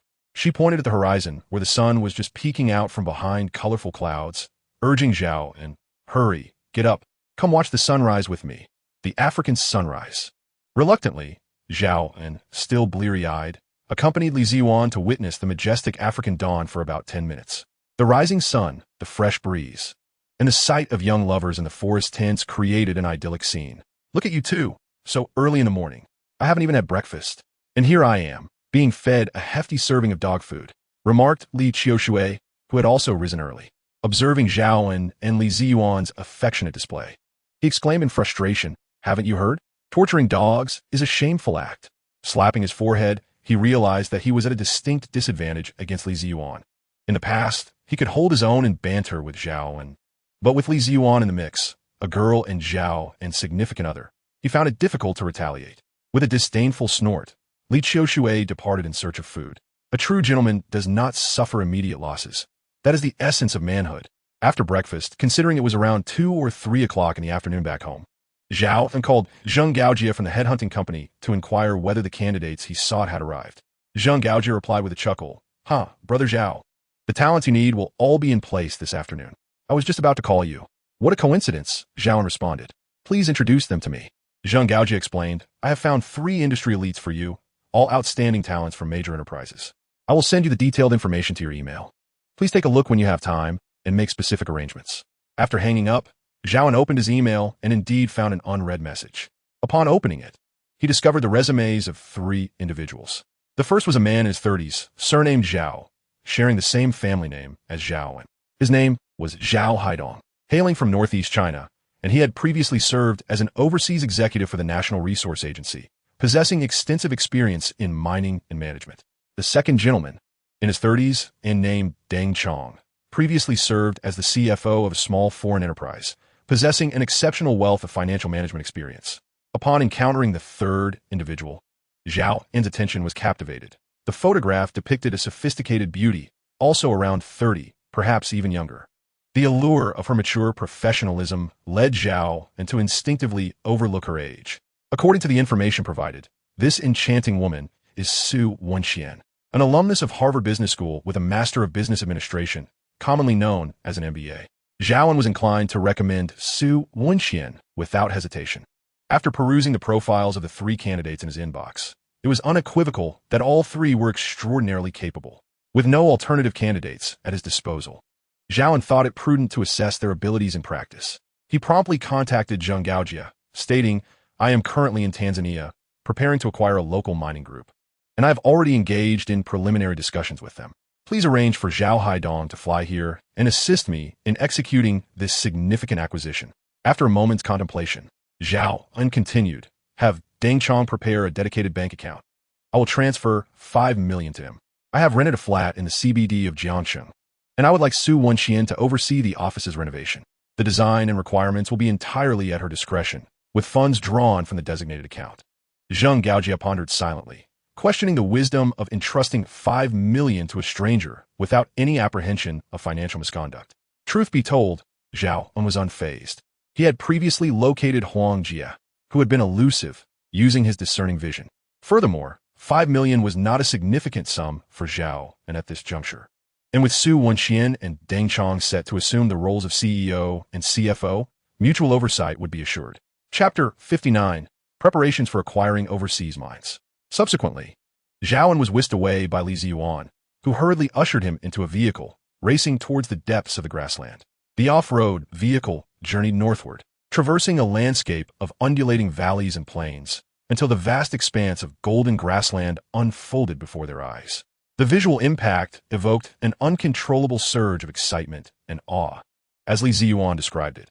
In that moment, I just wanted to tumble down and roll endlessly in the grassland. Of course, rolling was out of the question. Zhao An, utilizing his discerning vision, detected several leopards stealthily lurking in the underbrush, poised to ambush a group of black buck blissfully grazing on the wild grass. After capturing a few photographs, the group continued onward, passing a herd of antelopes. Li Ziyuan exclaimed joyfully, "Zhao An, look quickly."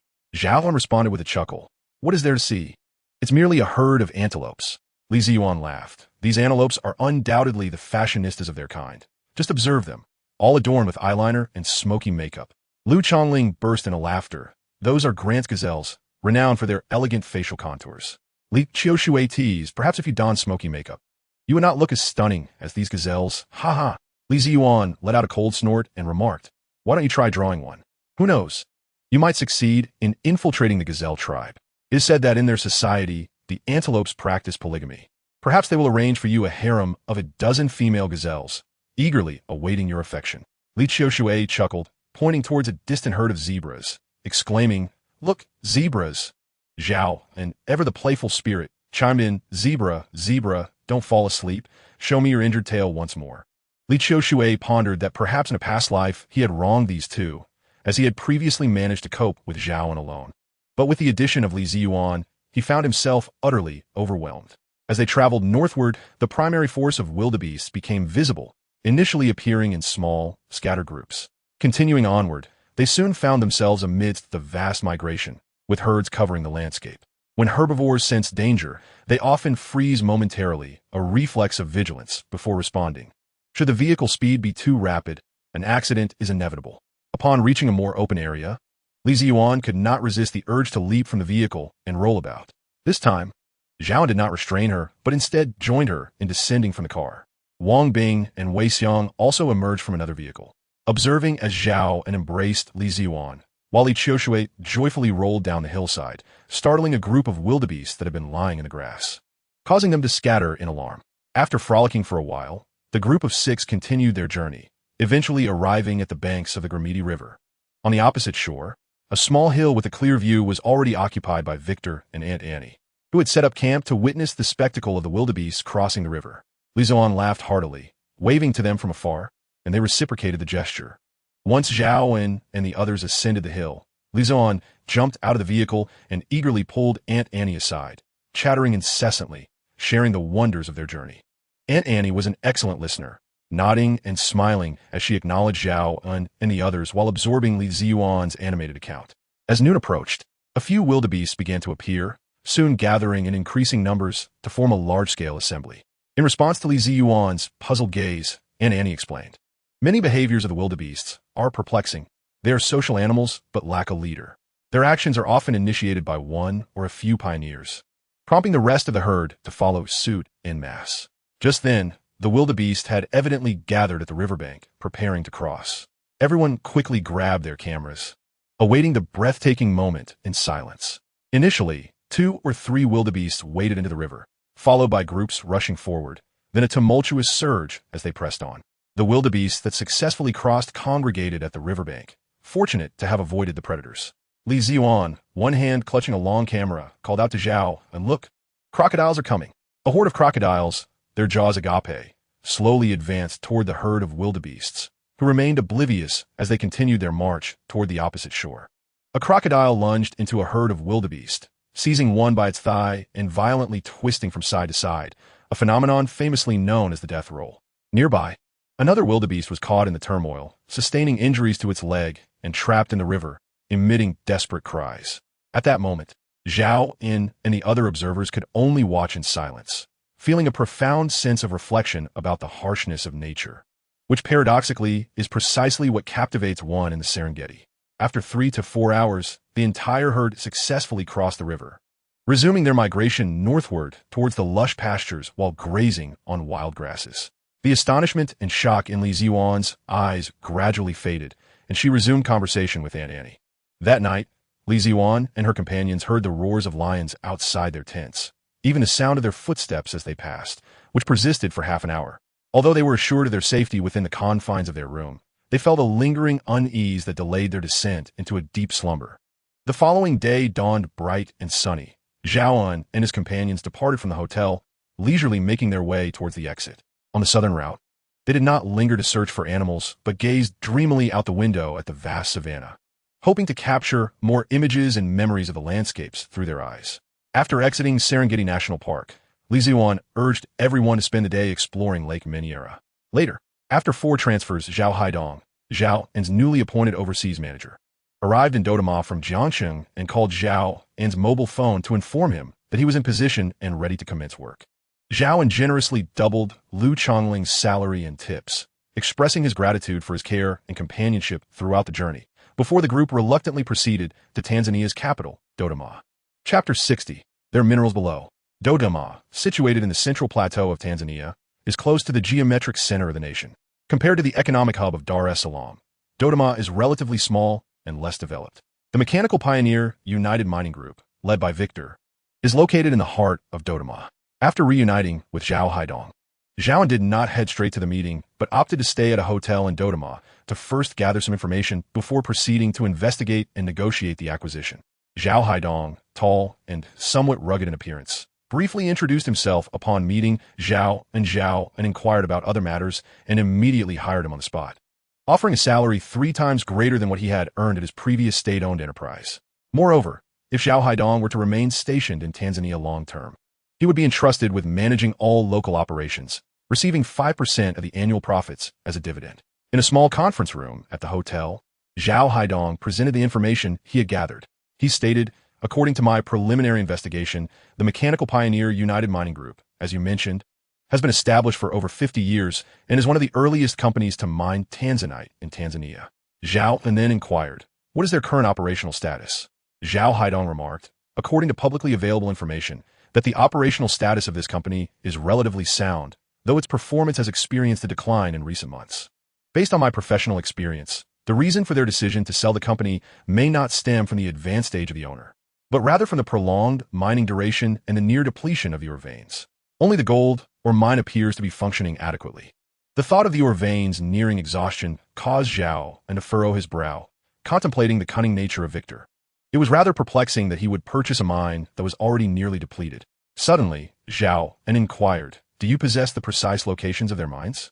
Zhao Haidong procured a map of Tanzania and indicated, "Their sapphire mine and tanzanite mine are situated in the southwestern Tamila district, while the gold ore mine is located in the Arusha district."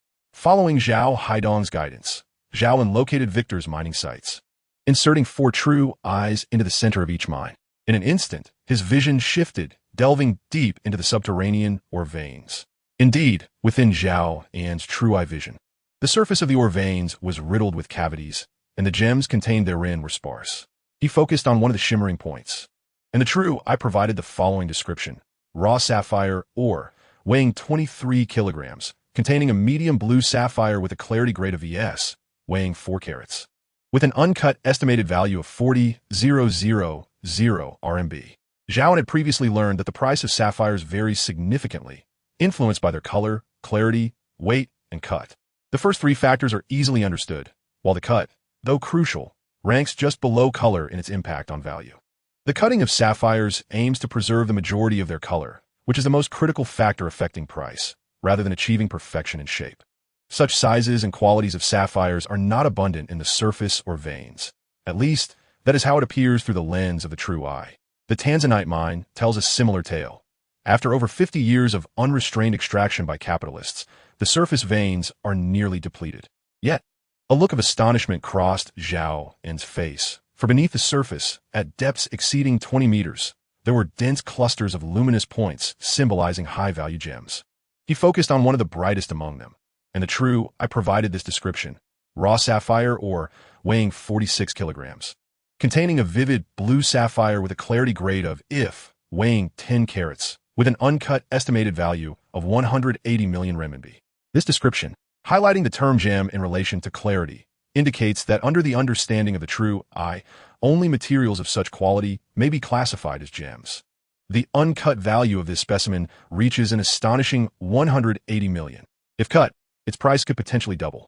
Furthermore, sapphires of such caliber are relatively plentiful within the deeper layers of the ore veins. The Tanzanite mining vein on the other side is similarly depleted. After extensive extraction, little valuable ore remains on the surface. However, beneath the surface lies a wealth of valuable, even high-value Tanzanite raw stones. Upon reflection, Zhao An formed his own conjectures regarding this phenomenon. He speculated that Tanzania's weak industrial foundation and lack of advanced geological exploration equipment, coupled with the complacency of capitalists like Victor, who engage in relentless extraction for profit without a willingness to invest further, contribute significantly to the situation. Selling the mine might be more advantageous. Perhaps age and the absence of heirs also play a role. The words of capitalists are often a mix of truth and falsehood. Who can truly know? Zhao An then inquired of Zhao Haidong. Do you believe we still have a need to acquire this? Zhao Haidong, somewhat bewildered, thought to himself that Zhao An's intentions were quite evident. Yet he still pondered the acquisition, wondering if he harbored aspirations of becoming a capitalist. Nevertheless, his professional integrity compelled him to respond. In my humble opinion, Mr. Zhao, there is no necessity for our acquisition of the Mechanical Pioneer Joint Mining Group. A faint smile graced Zhao An's face as he remarked, so, if we were to proceed with the acquisition, it appears that with the right measures in place, we could indeed accomplish it at a relatively low cost. Am I correct? Zhao An chuckled. I shall temporarily reserve your suggestion. I have my own plans. He then turned to Li Qiushui, who was engrossed in his mobile game, and said, Brother Shui, I must inform you about the situation with Victor's joint mining. Li Qiushui, absorbed in his game with Li Zuan, looked up in confusion and muttered, what? Before returning to his game, Zhao An continued, according to the principles we discussed. You are one of the shareholders. It is only fitting that I keep you in the loop. Li Qiushui, still focused on his game, replied, I am merely a minor shareholder. You contribute the majority, so the decision rests with you. Previously, our only stipulation was regarding your wife. But now, if you desire something, you may proceed freely. Suddenly, a thunderous explosion emanated from his phone. Li Qiushui jumped from his seat, exclaiming to Li Zuan, Officer Li, you are a professional. Can't you throw a grenade properly? Li Zuan, with a stern expression, retorted, I aimed at you. You must explain what you mean by being able to use whatever you desire. Li Qiushui, with a sheepish smile, responded, Oh dear, my clumsy tongue has betrayed me. Do not be angry. Please help me up. I wish to continue the fight. These two amusing characters left Zhao and both exasperated and entertained. He cleared his throat and declared, Thus, I have decided that Zhao Haidong will lead the effort to fully acquire Victor's Mechanical Pioneer Joint Mining Group. Li Qiushui and his gaming partner remained oblivious, while Wang Bing and Wei Xiong appeared indifferent. Only Zhao Haidong wore a bewildered expression. Chapter 61. Acquisition of the Mechanical Pioneer Joint Mining Group. Zhao An had no intention of considering Zhao Haidong's emotions and continued. Zhao Haidong is responsible for all preliminary investigations and negotiations. I will provide 2 million renminbi as the funding for this negotiation. You may recruit personnel at your discretion, but it is imperative that we achieve our objective. What could Zhao Haidong do? After all, the individual before him was his new employer, exuding an air of financial abundance, leaving him no choice but to acquiesce. As the old adage goes, since we are here, we must go on. Zhao An further inquired, what was their previous listed price? Without hesitation, Zhao Haidong replied, 80 million in US dollars. Zhao An nodded and stated, very well. My bottom line is $60 million. You may continue to negotiate downwards, and I will compensate you with 30% of the amount reduced. However, my stipulation is that this acquisition must succeed. Failure is not an option. Is there any issue? Zhao Haidong replied solemnly. No issues. I assure you of success. Failure is not an option. With that, he exited, preparing to embark on his new responsibilities. As for how he would accomplish this, Zhao An was unconcerned, waiting patiently for the results. Ignoring the engrossed Li Qiushui, Zhao An addressed Wang Bing and Wei Xiong, saying, as we await Zhao Haidong to secure the Victor mine, I require one of you to remain and serve as the vice president of the company. You're individuals I brought from my hometown, and I trust both your character and integrity. You won't need to manage the company. Zhao Haidong will oversee operations. Your sole responsibility will be to supervise him. Wang Bing and Wei Xiong exchanged glances, perplexed. Was this really the vice presidency? They hadn't accomplished anything significant, merely accompanied their leader on a sightseeing tour. Yet they were catapulted to the rank of vice president. Noticing their silence, Zhao An understood their hesitations and clarified, I cannot remain here permanently, and Zhao Haidong is new to this environment. We are unfamiliar with his character. However, I have complete confidence in both of you, which is why I request one of you to stay and oversee Zhao Haidong's work in the company's accounts. You need not concern yourselves with anything else. In truth, Zhao An found himself with no other options. The best candidate would have been Li Qiushui, yet he was determined to embrace the life of a scoundrel, surrounded by individuals who did not align with his aesthetic preferences. Ultimately, Wei Xiong raised his hand and said, perhaps I should stay. Since the boss has such trust in us, I am willing to remain and ensure everything runs smoothly, preventing any unscrupulous individual from taking advantage. Hearing Wei Xiong's willingness, Wang Bing felt somewhat ashamed, humbly stating, old friend, you are still young and have yet to find a partner. Perhaps I should stay instead, so as not to hinder you. Wei Xiong's laughter echoed, lightened by the familiar dialect. In truth, he had another reason for his willingness to remain. The discomfort of long-distance travel was exceedingly unpleasant. In the ensuing days, Zhao An and his companions leisurely explored the surroundings of Duoduo Ma, occasionally retreating to their hotel to indulge in games. After a few days of busyness, Zhao Haidong had visibly slimmed down, yet his spirit was invigorated. Indeed, having previously worked in a state-owned enterprise, he had been hindered by numerous constraints. Zhao An, unwavering in his approach, opted to pay directly, indifferent to all else, seeking only a satisfactory outcome. Zhao Haidong placed a letter of intent before Zhao An, stating, Mr. Zhao, we have reached a preliminary agreement regarding the acquisition. The price has been substantially settled. Here is the letter for your review. Zhao An perused the document briefly, inquiring, have we finalized the price? Zhao Haidong confirmed, yes, it stands at $55 million. Nodding, Zhao An asked, does the other party have any additional demands? With a sardonic chuckle, Zhao An remarked, that Victor is quite the cunning fox. Very well, since both sides are eager to expedite the handover. Let us schedule it for tomorrow. Zhao Haidong smiled, understood, Mr. Zhao. Rising, Zhao An patted Zhao Haidong on the shoulder, saying, once the handover is complete, you will assume the role of general manager of this company, fully responsible for the mining operations. Are you confident? Zhao Haidong, taken aback, replied, Mr. Zhao, this is rather sudden for me. Zhao An, unfazed, reassured him, do not worry. I've already arranged for individuals to oversee these mines, which still possess significant extraction value. Upon completing the acquisition, we will promptly procure a new set of exploration equipment to ensure effective output from mines. Seeing Zhao An's confidence, Zhao Haidong steadied himself and sincerely responded, rest assured, Mr. Zhao, I will not let you down. Zhao An smiled, I will only assign you one deputy. The rest of the personnel decisions will be yours to make. You must shoulder the responsibilities of the company. Understanding the implication behind Zhao An's words, Zhao Haidong nodded, understood. Mr. Zhao. The following morning, Zhao Haidong led Zhao An and others to Victor's company, the Mechanized Vanguard Mining Group. Victor, brimming with vitality, warmly welcomed them, appearing far from the frail retiree he had purported to be. During their negotiations, Victor had discerned Zhao An's financial prowess, thus his enthusiastic demeanor now seemed entirely fitting. Grasping Zhao An's hand, Victor exclaimed, my friend Zhao, it has been far too long since our parting in the Serengeti. I had not anticipated that you would emerge as such a remarkable young talent. While Zhao An smiled in response to Victor's effusive flattery, he internally mused, what a silver-tongued charmer. Next, Victor introduced Zhao An to the company's senior executives, veterans who had fought alongside him through various challenges. With the change of ownership, their futures remained uncertain. Fortunately, the acquisition contract stipulated provisions for the retirement and placement of long-serving employees, ensuring their circumstances would not be overly awkward. Subsequently, the contract signing took place. Both parties exchanged documents, and Zhao An made the agreed payment, thus acquiring the mechanized Vanguard mining group as his own. Chapter 62. Indeed, it works. Zhao An did not dwell on minutiae, for in fair transactions, mutual consent prevails. Whosoever retracts their agreement is but a coward. Though Zhao An had never held the reins of a company, he possessed a fundamental understanding of the process. After all, one does not need to have raised pigs to recognize their gallop, does one? Zhao An convened the company's executives in the conference room, and the first order of business was the announcement of an appointment.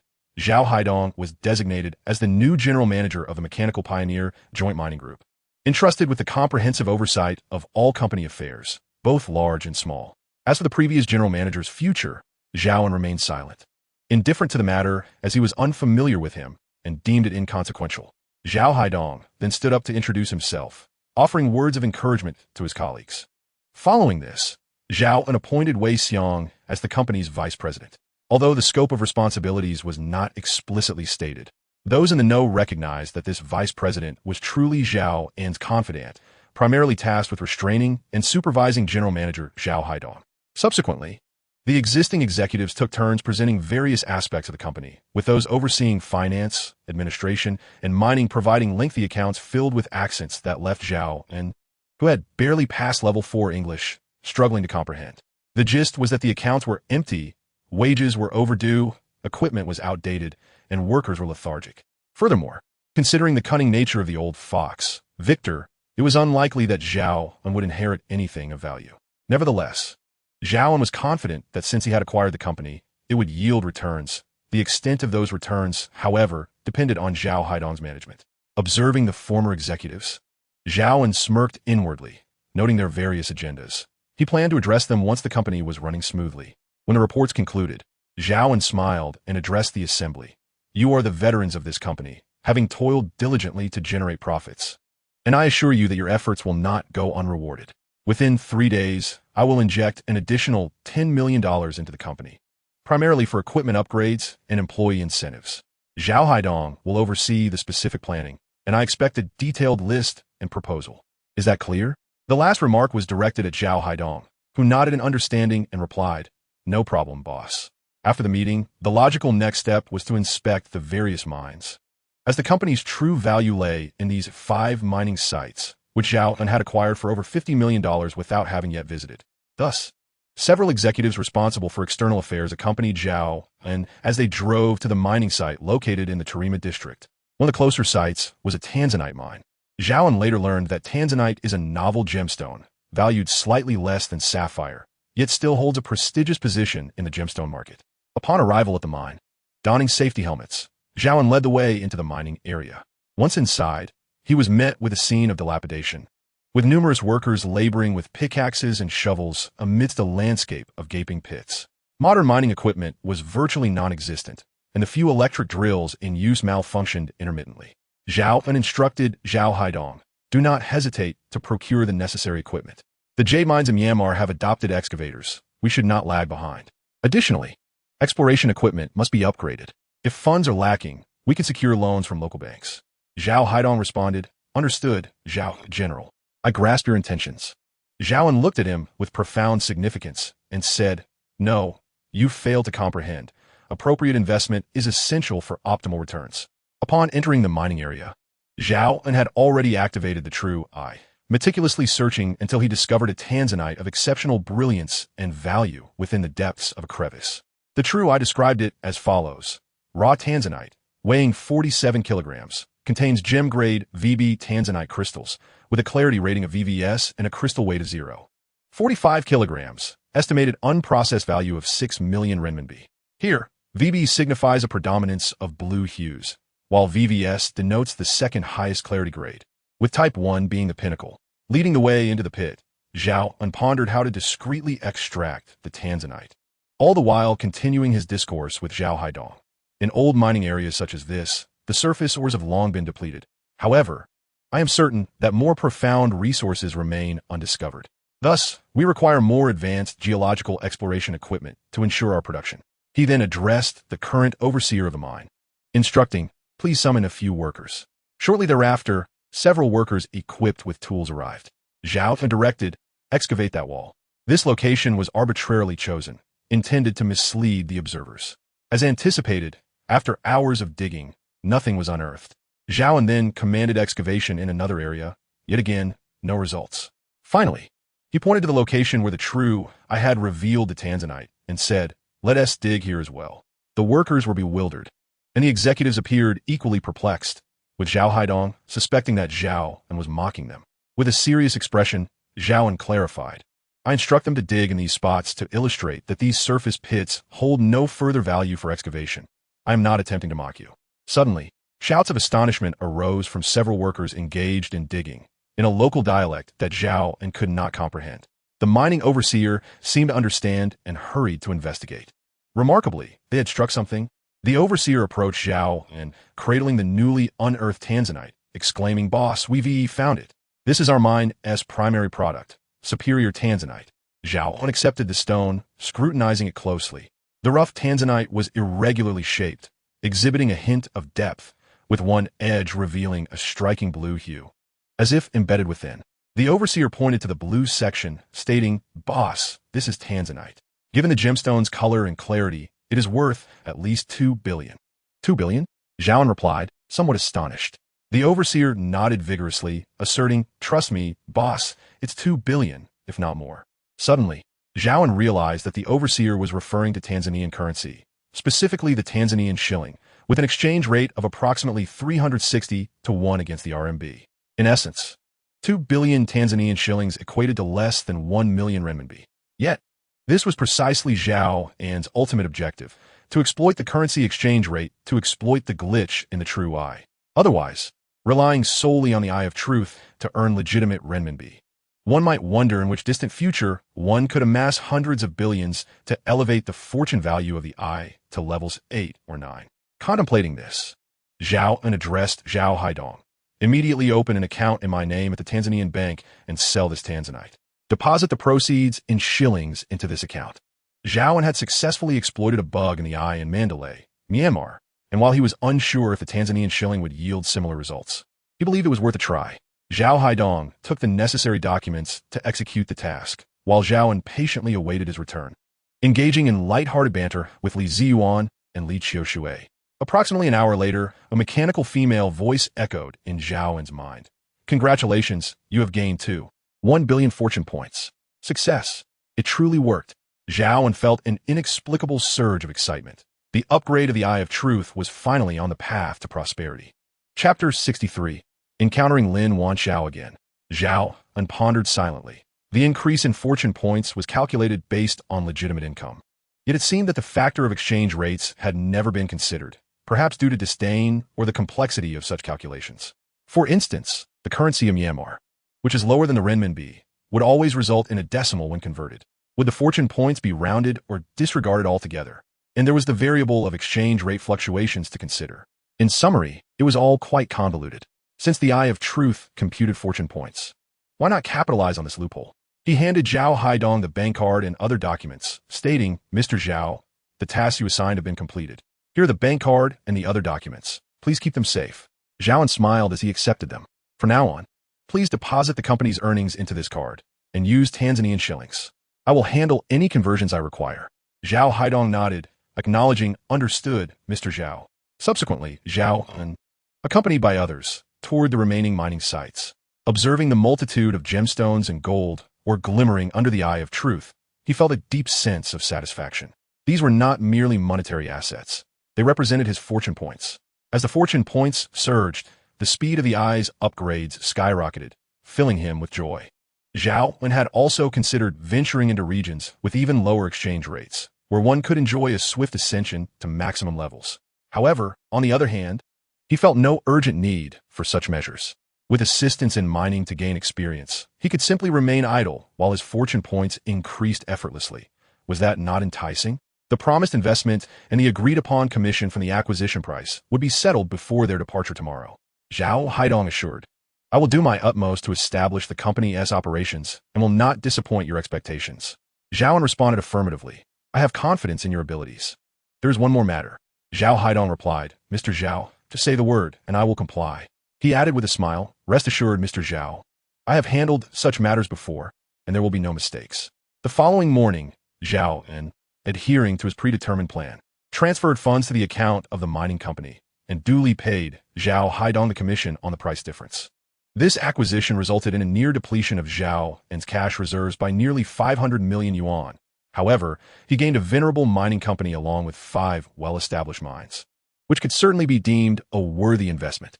Moreover, this journey greatly broadened Zhao An's horizons, both in terms of breathtaking natural landscapes and the wonders of the animal kingdom. More significantly, it fostered a deeper bond with Li Ziyuan. When the time came, Zhao An and his companions boarded the plane directly, leaving only Wei Xiong and Wang Bing lingering in farewell, as the camaraderie between the two cousins remained strong. It was not until the ground staff announced that the cabin door was about to close that Wang Bing turned and hurried up the steps into the aircraft. During a layover at Addis Ababa Airport, Zhao An encountered an acquaintance, Lin Wanxiao, the very individual who had once bound him tightly in Myanmar, only to find herself subsequently bound by Zhao An. As Zhao An emerged from the restroom, he nearly collided with Lin Wanxiao, who was preparing to enter. Zhao An had some suspicions regarding her identity, though he found it difficult to articulate them. Upon seeing Zhao An, Lin Wanxiao immediately recognized him but feigned ignorance, nonchalantly brushing past him, thwarting his impulse to greet her.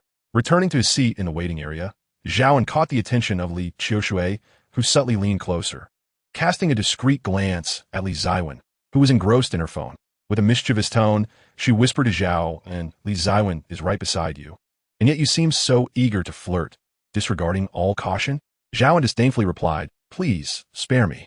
That woman is someone I cannot afford to provoke. I have no intention of entangling myself with her, for it surely brings nothing but trouble. Li Qiushui, somewhat taken aback, smirked with intrigue. Oh, so even a newly affluent gentleman like you finds someone beyond your reach? Zhao An retorted, What do I have to do with wealth? I'm merely a nouveau riche. But do you know her true identity? Li Qiushui inquired, What could a seemingly glamorous woman dressed so fashionably possibly be? Zhao An leaned in closer, their heads nearly touching, and softly murmured, I suspect this enchanting lady is an operative on the nation's covert front lines. Should you doubt me, feel free to test it yourself. A charge of endangering national security might very well be laid upon you, and even divine intervention would be of no help. So what do you say, dare to try? Scoundrel? Li Qiushui was taken aback, then seized the opportunity to interrogate Zhao An further.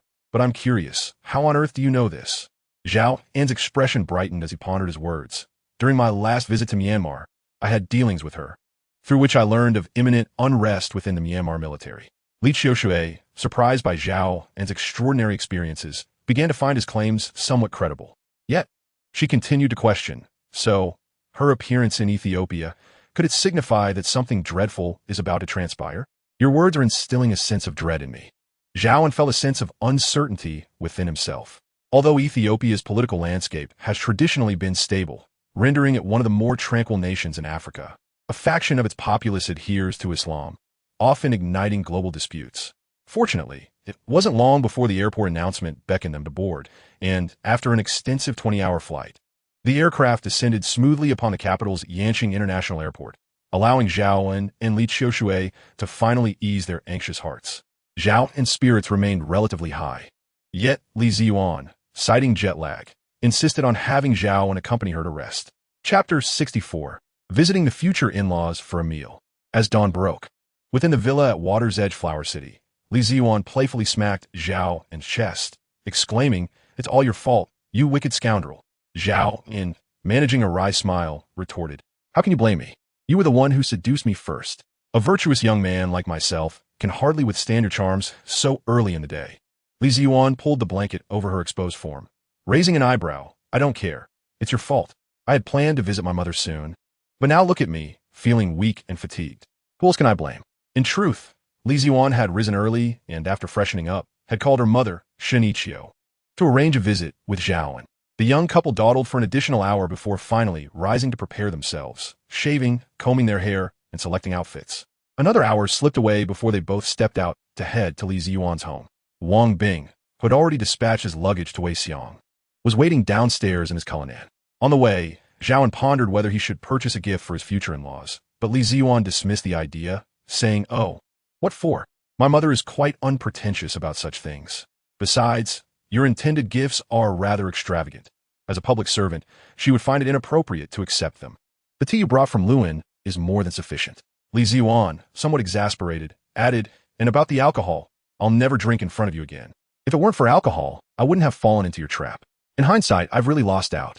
Ultimately, Zhao An persuaded Wang Bing to stop by a liquor store along the way, purchasing 2 bottles of red wine for around 20,000, which, while not overly extravagant, was acceptable to Li Ziyuan.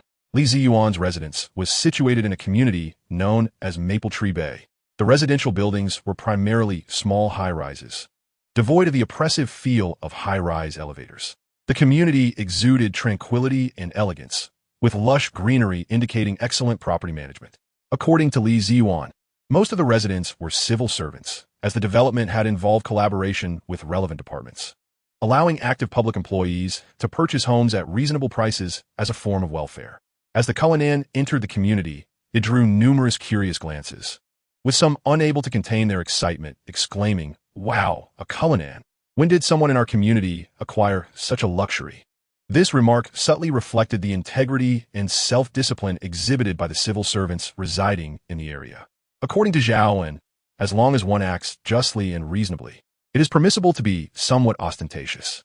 This provoked a roll of the eyes from Li Ziyuan, who retorted with your twisted logic. "I hope you can maintain such righteous indignation when you meet my mother." Zhao An chuckled awkwardly. "I stand corrected, Your Majesty. Do ensure to speak kindly on my behalf later." Li Ziyuan scoffed. "Look at you." Upon arriving at the corridor, Wang Bing drove away first. Zhao An carried the gifts while Li Ziyuan warmly greeted the residents on the same floor. "Aunt Wang, are you cooking?" "No, my mother has already prepared everything," Li Ziyuan replied with a smile. "Oh, Aunt Zhou, why aren't you at work today?" Li Ziyuan inquired. "That silly girl, today is Saturday." "What work?" Aunt Zhou, from the window on the other side of the corridor, playfully scolded. "I haven't seen you for days. I heard you've accomplished something great. Promotion soon, right?" Li Ziyuan feigned nonchalance. "Oh, that's just hearsay." Aunt Zhou glanced at Zhao An, teasingly suggesting, "Is he your boyfriend?" After they ascended the stairs, Aunt Wang, leaning against the security window, whispered, "What car was that earlier?" "It looked expensive." Aunt Zhou replied nonchalantly, "A Rolls-Royce, quite costly indeed." Upon reaching the 3rd floor and arriving at her door, Li Ziyuan took out her key and opened the door without needing to vanish inside. "Oh no, I want to have to call a locksmith to change the lock," she said. Li Ziyuan set down her belongings and rushed into the kitchen, embracing Shun Ichio, playfully exclaiming, "Oh, I missed you so much. Give me a hug." Zhao An promptly greeted, "Hello, Annie." Shun Ichio, caught in Li Ziyuan's embrace, could only smile at Zhao An. "Zhao has arrived. No need to change shoes. Just treat it like your own home." "Oh, you silly girl, let go of me. The food is going to burn." Once released, Shinichio hurriedly stirred the dish in the pot, lowered the heat, and beckoned Zhao An, "Come inside and sit. Standing in the hallway looks ridiculous." She then added with a hint of reproach, "I told you not to bring anything. It doesn't look good if people see." Zhao An, with a cheerful smile, placed his items on the table. "I only brought 2 bottles of wine. It wouldn't be proper to arrive empty-handed on my first visit to Annie's house." Shinichio graciously responded, "Well, if you brought it, then fine. But next time, don't do that. We have everything we need at home. Your presence is what makes me happy, you know?" Li Ziyuan rolled her eyes and pushed Zhao An onto the sofa, declaring, "Sir, please take a seat." She then poured a glass of water from the dispenser and brought it to Zhao An, saying, "Sir, please enjoy some water." Zhao An thought to himself, "This woman is certainly full of surprises." Feigning surprise, Zhao An quickly replied, "Oh, no need, no need. You're too kind." Internally, he mused about who would clean up, but outwardly he smiled and said, "Dear wife, I could beg for mercy." Just then, the sound of keys turning in the lock echoed from the doorway, and Li Zhenghua entered. Catching sight of the affectionate couple on the sofa, rendered momentarily speechless. Chapter 65. Setting sail into the vast ocean. Li Zhenghua cleared his throat, yet remained silent. Zhao An promptly rose from his seat, smiling awkwardly as he said, "Annie, is there anything I can assist you with? Allow me to lend a hand." Shinichio, unaware of the happenings in the living room, would not truly permit Zhao An to do much, replying, "There's nothing left to assist with. It's nearly finished. Laoli, please clear the table and wash your hands. It's time for dinner." Indeed, shortly thereafter, the sound of the exhaust fan in the kitchen ceased, and Shun Ichio emerged with a plate of steamed wuchang fish, placing it at the center of the table. Zhao An hastily helped set the table with dishes and utensils. Soon, 7 or 8 delectable home-cooked dishes adorned the table, including Li Ziyuan's favorite fish-flavored shredded pork, eel with skin, pearl meatballs, rib, and lotus root soup, and pan-fried shrimp cakes. This spread, comprising both meat and vegetables along with soup, validated Shun Ichio's earlier assertion, although she was not a professional chef. Her culinary skills were undeniably comparable to those of seasoned cooks. Zhao An uncorked the red wine he had brought, pouring half a glass for each person, and remarked, "Auntie, your culinary artistry is beyond reproach. This array of dishes surpasses that of many five-star hotel chefs." Shun Ichio beamed with delight, seemingly more pleased by the compliment on her cooking than by flattery regarding her youth and beauty, though she had only dined with Zhao An once before. His attentive care for Li Ziyuan during her hospitalization had left a lasting impression, enhancing her perception of him. It truly resonated with the old adage, a mother-in-law grows increasingly fond of her son-in-law. This home-cooked meal was less formal than their previous encounter, and the atmosphere had become much more relaxed and enthusiastic. While dining, Li Ziyuan shared tales from their recent trip to Tanzania, exclaiming, "Mom, you have no idea. Mount Kilimanjaro appears so towering from a distance, majestic up close, with its snow-capped peaks shimmering like gold under the sunlight. Absolutely breathtaking." Shun Ichio scoffed. "Can it possibly compare to our Himalayas? Mount Everest is far superior." The playful banter between mother and daughter resumed, sparking light-hearted exchanges. Zhao An interjected diplomatically, "Indeed, it pales in comparison to our highest peak. Everest is surrounded by mountains, standing tall among them, while Kilimanjaro stands alone, rather self-indulgently. There's no basis for comparison." Irritated, Li Ziyuan kicked him under the table, but Zhao An remained unfazed, raising his glass to Shun Ichio and saying, "I feel an instant connection with you, Annie. You seem so familiar. Here's to you, wishing you eternal youth and everlasting happiness." As the meal progressed, the atmosphere remained lively, with Zhao An and Li Ziyuan alternating in their efforts to engage and amuse Shun Ichio, who was thoroughly enjoying herself and had indulged in several glasses of wine. Meanwhile, Li Zhonghua seemed to still be recovering from the awkwardness of their earlier entrance, scarcely uttering a word during the meal, merely responding with noncommittal sounds. After dinner, Zhao An proactively began to clear the table, but Shun Ichio insisted, "No need, just sit and relax. Let me handle this." Li Ziyuan languidly reclined on the sofa, exclaiming, "Oh dear, mother, grant him a chance to showcase his abilities." Incensed, Shun Ichio retorted, "I declare that no one shall escape my wrath. Li Ziyuan, I command you to wash the dishes this noon." With a huff, Li Ziyuan discarded the toothpick and stormed into the kitchen, clutching a bowl to wash. Zhao, an unabashed, followed her inside, whispering something to Li Ziyuan that elicited her laughter from within the kitchen. This company operated in a manner that resembled play. Zhao An merely rented a floor in a CBD office building, neglecting other matters. The manager and financial supervisor had been recruited through a headhunting firm, and he had not even met them once. He had merely transferred $5 million to the finance department, allowing them to manage renovations and hiring independently. He remained unaware of how they had transformed the company in his eyes. For instance, once stability returned to Myanmar, he could seek opportunities to procure raw stones or venture into other gem-producing countries, possibly acquiring a mine. Some might question the need for a domestic company when all business was overseas. Yet for Zhao An, this place was his birthplace, his roots firmly planted here. Life and death intertwined with this land, inseparable. Zhao An sat in the Cullinan, driven by Wang Bing, exiting the Maple Bay community. Along the way, Zhao An inquired, "Have you eaten?" Wang Bing glanced in the rearview mirror and replied, "Yes, I found a small eatery by the roadside."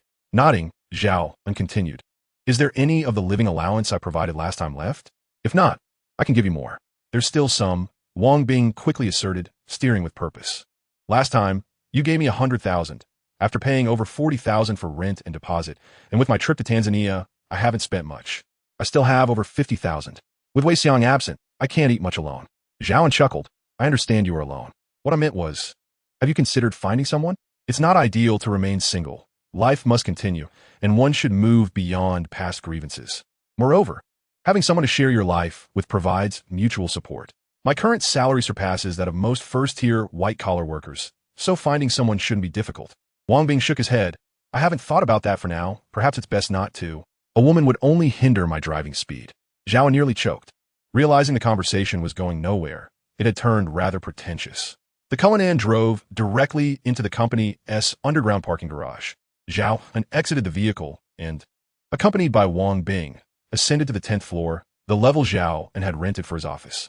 In the elevator, he dialed Su Wenxian, announcing his arrival at the company's entrance. He felt a sense of anticipation, curious about how Su Wenxian and the team had developed the company since his departure, when it had been an empty shell.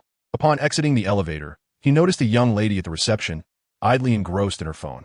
As Zhao An approached, she did not lift her gaze and asked, "Who are you looking for? Do you have an appointment?" Zhao An chose silence, disregarding her question, instead surveying his surroundings, observing what was to be his company. From the current state of the office decor, it appears quite commendable.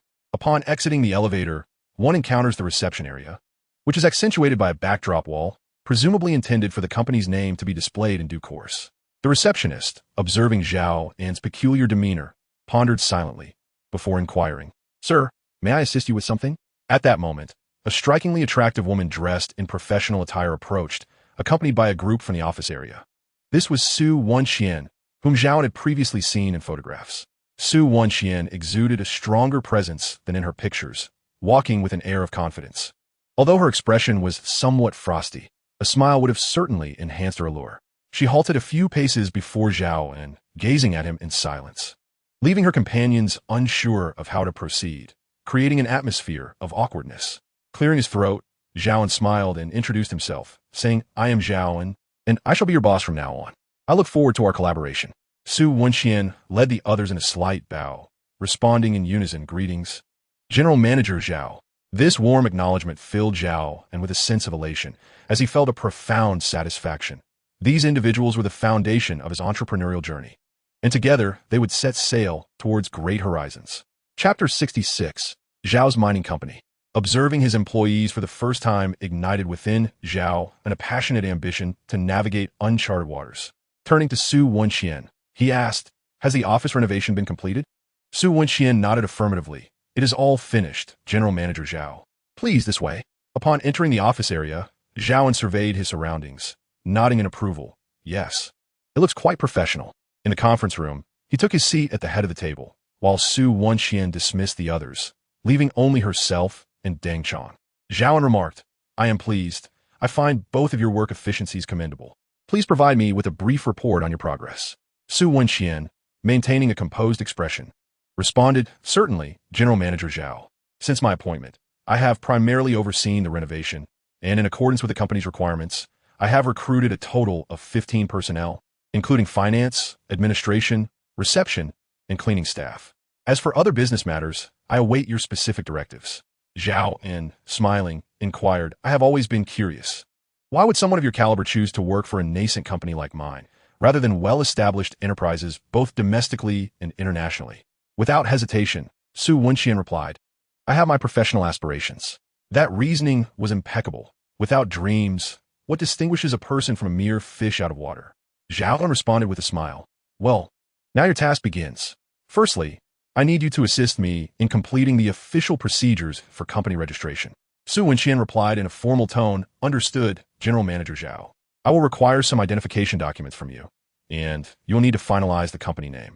After a moment of contemplation, Zhao An said, "I will provide you with the identification documents shortly. As for the company name, I propose Zhao's Mining Company. What do you think?" Su Wenxian affirmed, "That is agreeable. This task can be completed within a day." Zhao An commented, "I have no doubt regarding your capabilities." Su Wenxian inquired, "The company currently lacks a defined business scope, which hinders many operations.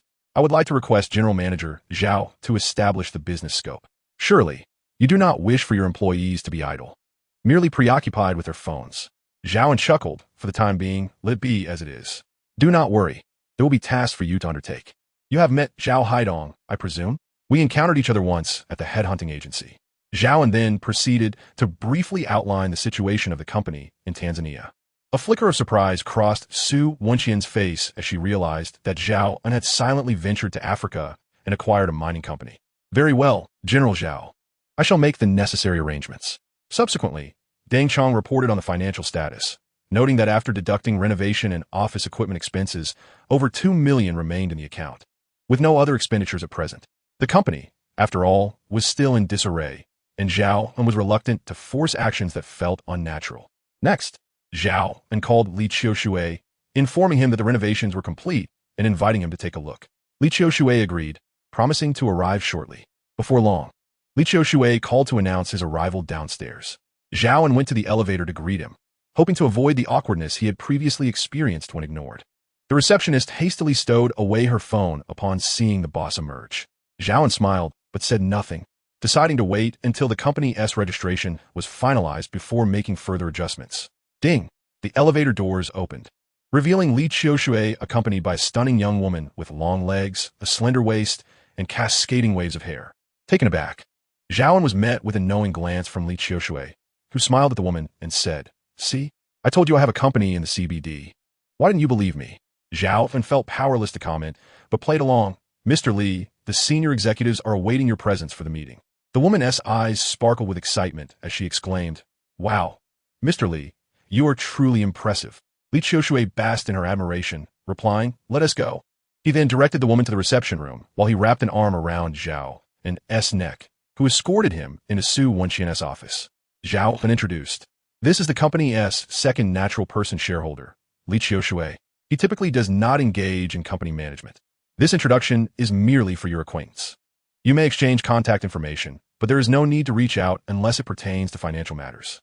Li Qiushui, slightly disgruntled, remarked, "Well, I could also be contacted for company gatherings or social dinners. I am quite fond of making friends." With a shrug, he added, "What can I say? I drove my G-Wagon around the commercial pedestrian street, and this lady hopped in, claiming she needed a ride."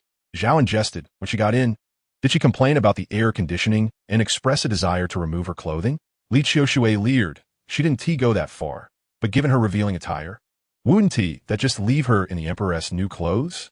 Zhao An laughed. "How base." Li Qiushui chuckled. "This afternoon's atmosphere has been perfectly set. I have practically savored this woman. Tonight, it's a home run." Zhao An retorted sharply, "Vulgar, scoundrel." Li Qiushui responded with a mischievous grin. "How can you criticize me? Aren't you the same? Your home banner remains unfurled while colorful flags wave outside." Zhao An, somewhat annoyed, replied, "Were my colorful flags? Ever since I got together with Li Ziyuan, I haven't pursued any other women." Li Qiushui's eyes gleamed with intrigue as he slowly remarked, "What about that jewelry-loving female boss? Isn't there some ambiguity between you two? And you've not only recruited a CEO, but also such a lovely beauty." "Zhao An, you've turned rogue." Zhao An defended himself. "My relationship with AI Qingru is purely professional. It's not as sordid as you imagine. Moreover, Su Wenqian was not recruited by me. She was sourced through a headhunting firm. Just look at her. She has an icy demeanor that is far from my desired style." Li Qiushui waved his hand dismissively. "No need to explain. Explanations are merely veils for concealment. I understand, I really do. I have matters to attend to, so I'll take my leave." Zhao An caught him with a laugh. "Make sure to take proper precautions. Learn from past mistakes." Li Qiushui, in frustration, retorted, "Drop dead," and stormed out. He poked his head back in, brandishing a golden invitation card before Zhao An. "Guess what this is?" Chapter 67. Ultimately, there are consequences. Zhao An snatched the gilded invitation. "What is this, shrouded in mystery?" Li Qiushui chuckled playfully. "I have no idea. My cousin Qindong gave it to me to pass on to you. Remember to bring me along." Curious, Zhao An opened the invitation, which was inscribed in elegant script. "Dear Mr. Zhao An, we are hosting a super jade exhibition centered around imperial green jade. On XX year, XX month, XX day at 10:30 a.m. in the Golden Ocean Exhibition Hall of Shenzhen. This event aims to provide a platform for enthusiasts of jade and jadeite to engage, learn, and collaborate. We sincerely invite Mr. Zhao An and his friends to attend and exchange. Sincerely, I Kingru." The event was scheduled for a week later, and the handwritten invitation bore a signature Zhao An recognized as AI Qingru's, matching the elegant script perfectly. Zhao An shot a glare at Li Qiushui. "Did you not claim ignorance? How can you say you haven't seen this?" Li Qiushui chuckled awkwardly. "I only caught a glimpse. Just remember to invite me along." Zhao An remained silent, and Li Qiushui pleaded again. "Oh, I understand your intentions. I assure you, once there, I will absolutely refrain from speaking out of turn and will maintain your esteemed image. Is that satisfactory?" Zhao An thought to himself that this was more acceptable and replied to Li Qiushui, "I intended to take you along, but if you start babbling nonsense, I will toss you into the Yangtze River to feed the fish." Li Qiushui shivarat, understood. There is one more thing I need to tell you. Zhao An, Growing impatient with Li Qiushui's antics, urged, "Spit it out. If you have something to say, just say it. Hurry up, or beware for your well-being." Li Qiushui spoke with a serious demeanor, stating that the police had completed their investigation into the Han family case, and the prosecution had formally filed charges. As the aggrieved party, the court had summoned them to attend the proceedings. Although Han Dezhong had already passed away, the majority of the members involved in the Han family gang had been apprehended. "Would you be interested in joining me?" he inquired. Moreover, it would be quite gratifying to witness the tragic fate of the Han family, especially since Han Dezhong, in his final moments, shot and injured Li Ziyuan. With a smile, he continued, "This is indeed a positive development. When is the hearing? Be sure to include me. I have long wished to see the despicable Han Shiji, reviled by all. Meet his just end." Li Qiushui chuckled in response. "In 3 days, I shall come to fetch you." After this exchange, he took his leave. Li Ziyuan was left at home by Shanichio, while Zhao An had little to occupy his time, so he arranged for a cleaning service to tidy the villa. Feeling too lazy to cook, he opted for takeout and retired early for the night. In the following 2 days, Zhao An visited the company daily to monitor the progress of the tasks he had assigned. The registration for the company was successfully completed, and the signboard was now proudly displayed. The golden letters Zhao Mining adorned the backdrop of the reception area, lending a semblance of legitimacy to Zhao An's fledgling enterprise. 3 days later, Li Qiushui arrived in his car to pick up Zhao An and Li Ziyuan, and together they proceeded to the courthouse to attend the trial against the Han family's criminal activities. Upon their arrival, they found that the proceedings had just commenced. 3 judges, 2 adjudicators, and a presiding judge were already seated, and the prosecution was also in place. The public gallery was nearly filled to capacity, reflecting the community's keen interest in the Han family case, likely due to the many families who had suffered at their hands over the years. The sight of the Han family facing public trial brought smiles to the faces of the onlookers, who welcomed this moment with joy. After much effort, Zhao An and his companions managed to find seats just in time to hear the prosecutor enumerate the various criminal acts attributed to the Han family.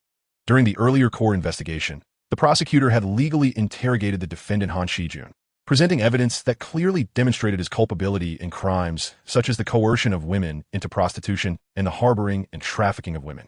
The evidence was undeniably compelling, and he was to be held criminally accountable for his actions. This was the trial of Han Dezhong's eldest son, Han Shijun.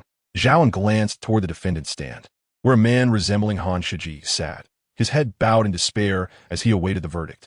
Subsequently, the prosecution sequentially charged the various defendants involved in the Han family's criminal syndicate, including Han Shiji, Li Qiushui's former girlfriend Huang Jie, and another individual known to Zhao An only by name, Liao Mingkai. Liao Mingkai, a bald man in his 40s, was revealed during the trial to be a loyal henchman of the Han family, notorious for handling their unsavory affairs and burdened with several lives lost on his conscience. When the proceedings reached Huang Jie, Zhao An could not help but sit up straighter, his gaze fixed upon the direction of the defendant's stand. In truth, she too is a victim, coerced by Han Shijun into the murky depths of the underworld, subsequently threatened with her sister's safety to partake in the fraudulent schemes against the Li family. Such circumstances, alas, resonate with the majority when detached from the situation. One's demeanor remains unblemished, yet when confronted with the reality, one's countenance shifts dramatically. The Han family's case involved as many as 40 to 50 individuals, the proceedings enduring for 7 to 8 hours before concluding.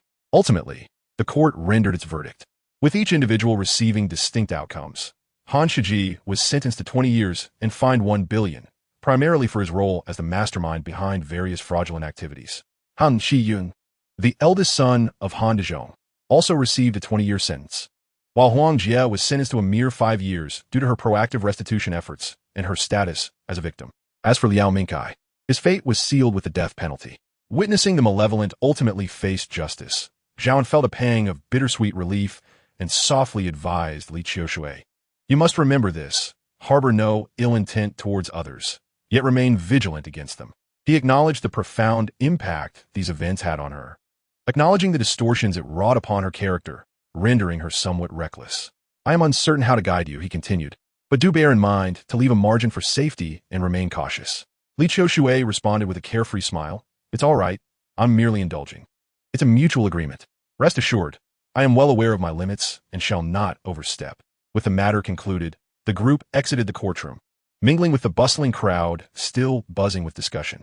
A middle-aged man vociferously lamented. That wretched Hondejong got what he deserved. Had it not been for his relentless pressure, I would never have had to sell my truck at a loss, costing me tens of thousands back then.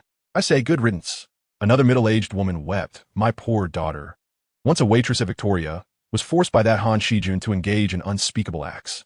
When I discovered the truth, I nearly lost the will to live. The joys of life may be uniform, yet each individual's suffering is uniquely their own. Ultimately, good and evil shall meet their reckoning. Chapter 68. Application for Mining License. Li Qiushui chuckled. Oh, fret not. I shall keep a watchful eye on him, ensuring he has no chance to stray. Li Ziyuan retorted fiercely. I trust him alone. It's your presence that causes me endless worry. You scoundrel. At the entrance of the villa, watching as Li Qiushui's car faded from view, Li Ziyuan playfully clung to Zhao An's arm, pouting, I'm so hungry, I feel like I might faint. Zhao An responded with a smile. What would you like to eat? I shall prepare something for you. Li Ziyuan giggled. I want to eat you, is that possible? Zhao An glanced around, ensuring no one was in sight, and teased. That's a conversation best left for after dark. It's broad daylight, and indulging in Tang Sung's flesh might attract other unsavory creatures. Zhao An's playful banter elicited peals of laughter from Li Ziyuan as they strolled hand in hand into the villa, making their way to the kitchen. Preparing a dinner together was a simple delight, stir-frying meat, boiling soup, and steaming eggs, culminating in a cozy little dinner shared by the couple. Zhao An uncorked a bottle of red wine and poured half a glass for Li Ziyuan. Li Ziyuan raised an eyebrow and shot him a knowing glance. Zhao An chuckled softly, remarking, You really ought to practice your tolerance. If you keep succumbing after just one glass, you might find yourself making headlines one day. He continued, A modicum of social grace is essential, don't you think? Li Ziyuan tilted her head, a smile gracing her lips as she retorted, Regardless of how you put it. Why say I want tea drink, I simply want tea. Who could possibly compel me otherwise? Zhao An gave her a thumbs up, expressing his admiration. You are formidable. I respect you, my valiant lady. To show my esteem, I shall drink, while you may indulge as you wish. Such banter at the table delighted Li Ziyuan, causing her to laugh heartily, her charming face blooming like a flower. When flowers are ripe for picking, one must seize the moment. When it comes to wine, intoxication is a personal affair. The following morning, Li, now promoted to vice captain, drove her sleek black Camry to work. At the cusp of her promotion, she had led a successful operation against the Han family's organized crime and fraud ring, sustaining injuries in the process, and thus earning her commendation. It is noteworthy that many public servants retire merely as section chiefs, yet here she was, a 20-something in such a pivotal role within the criminal investigation team. With a bright future ahead, Zhao An awoke leisurely, the sun well above the horizon. After a hasty breakfast to satisfy his hunger, he settled onto the sofa, dialing a number. First, he called Lu Xiufan, inquiring about the property purchase in his hometown. In truth, he longed for home, yearning for a simple glance into his past.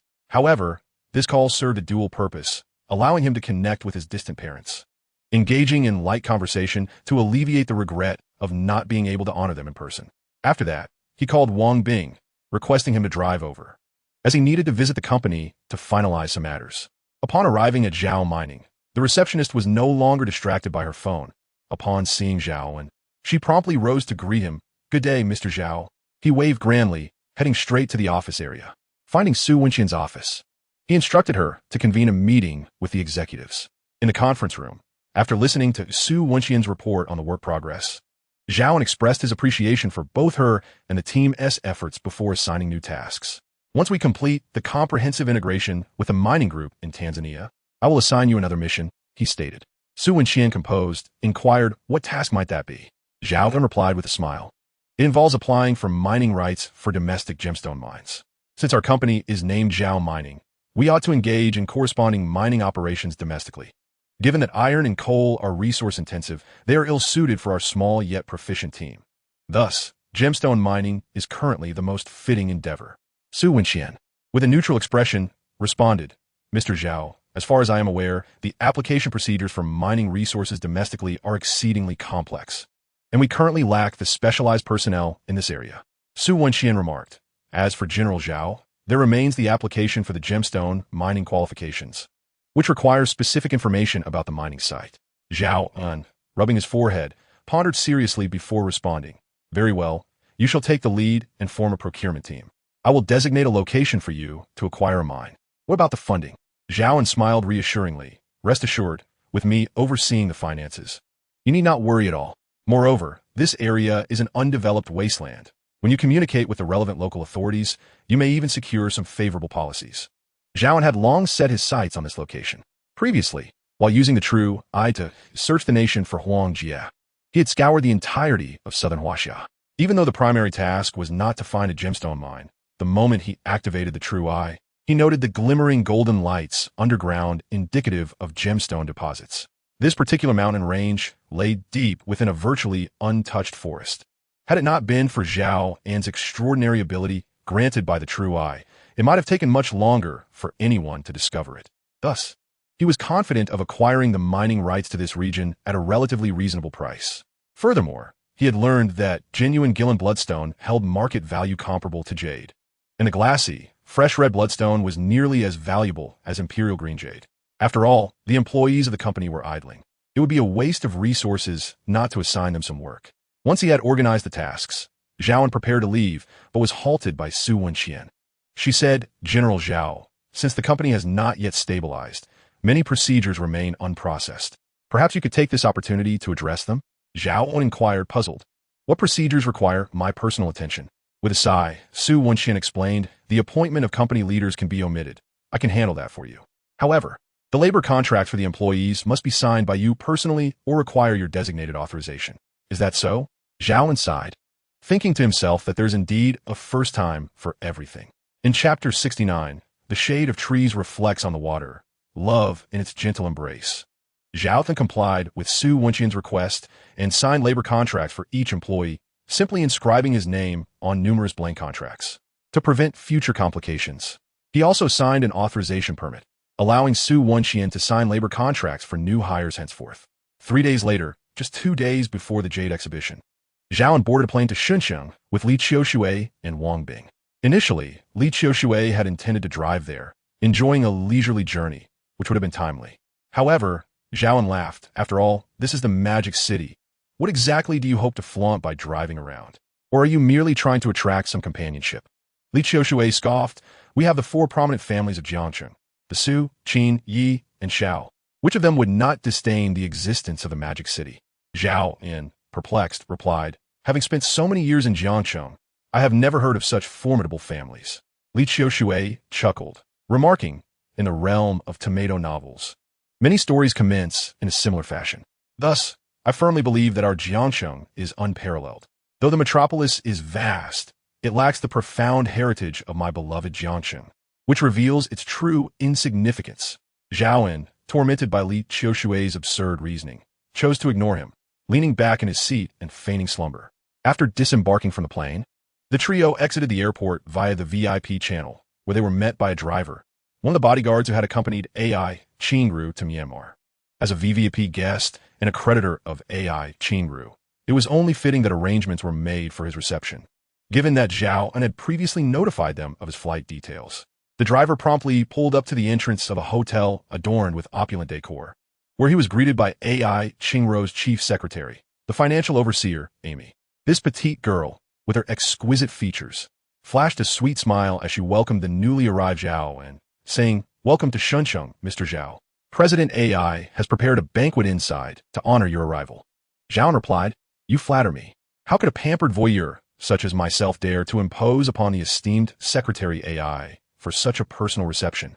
Upon hearing his reference to the harsh words he had uttered upon escaping Myanmar, Amy's expression darkened, though she restrained herself, bitterly responding, Mr. Zhao, you truly have a knack for jest. Please, allow me to escort you inside. Instantly, Amy felt a wave of embarrassment, her cheeks flushing crimson, wishing desperately to find a crevice to hide within. As Zhao An entered the private room, AI Qingru was still engrossed in work, with several of her secretaries reporting to her. The sultry Bobby held a document and was updating AI Qingru, saying, The jade that has already been pre-sold has been entrusted to a master sculptor, who is crafting it according to the client's specifications. AI Qingru smiled and inquired, Has everything been arranged for the sculpting? Bobby replied, Most of it is nearly complete. As per our agreement, once our exhibition concludes, the clients will be able to take their pieces home. AI Qingru responded with a smile, Excellent. Shan, how is the security arrangement progressing? Shan, her short hair impeccably styled, chuckled. "Oh dear, you inquire about this daily. Rest assured, we have hired personnel from 2 security firms to ensure they keep each other on their toes. Should anything go awry, they will share the responsibility. You should focus on countering AI Lianye's retaliation." AI Qingru replied, "I have no concerns regarding other matters. But security is paramount. You must ensure everything is meticulously overseen. Any negligence could lead to irreparable consequences." Just then, Bobby signaled AI Qingru with her eyes, prompting her to turn and notice Zhao An at the doorway. She quickly rose, smiling. "Mr. Zhao has arrived. I apologize for not greeting you in person." Zhao An smiled back, saying, "No need for apologies. President AI is busy with her duties. It is already a privilege for me to share a meal amidst her hectic schedule." AI Qingru laughed. "How is it that after just over a month apart, Mr. Zhao feels so estranged? Are you implying that I have not been attentive enough?" Li Qiushui interjected from the back. "Do not blame him for being distant. My brother is quite under the thumb of his girlfriend. She instructed me to keep an eye on him to ensure he does not stray." AI Qingru chuckled lightly and inquired of Zhao An, "And who might this be?" Zhao An rolled his eyes and pulled Li Qiushui forward, saying, "This is the notorious scoundrel of Jiangsheng, Li Qiushui. While I laboriously strive to ascend, this rascal has been dragging me down." Laughter erupted as AI Qingru observed the 2 lively characters undermining each other before her, unable to contain her amusement.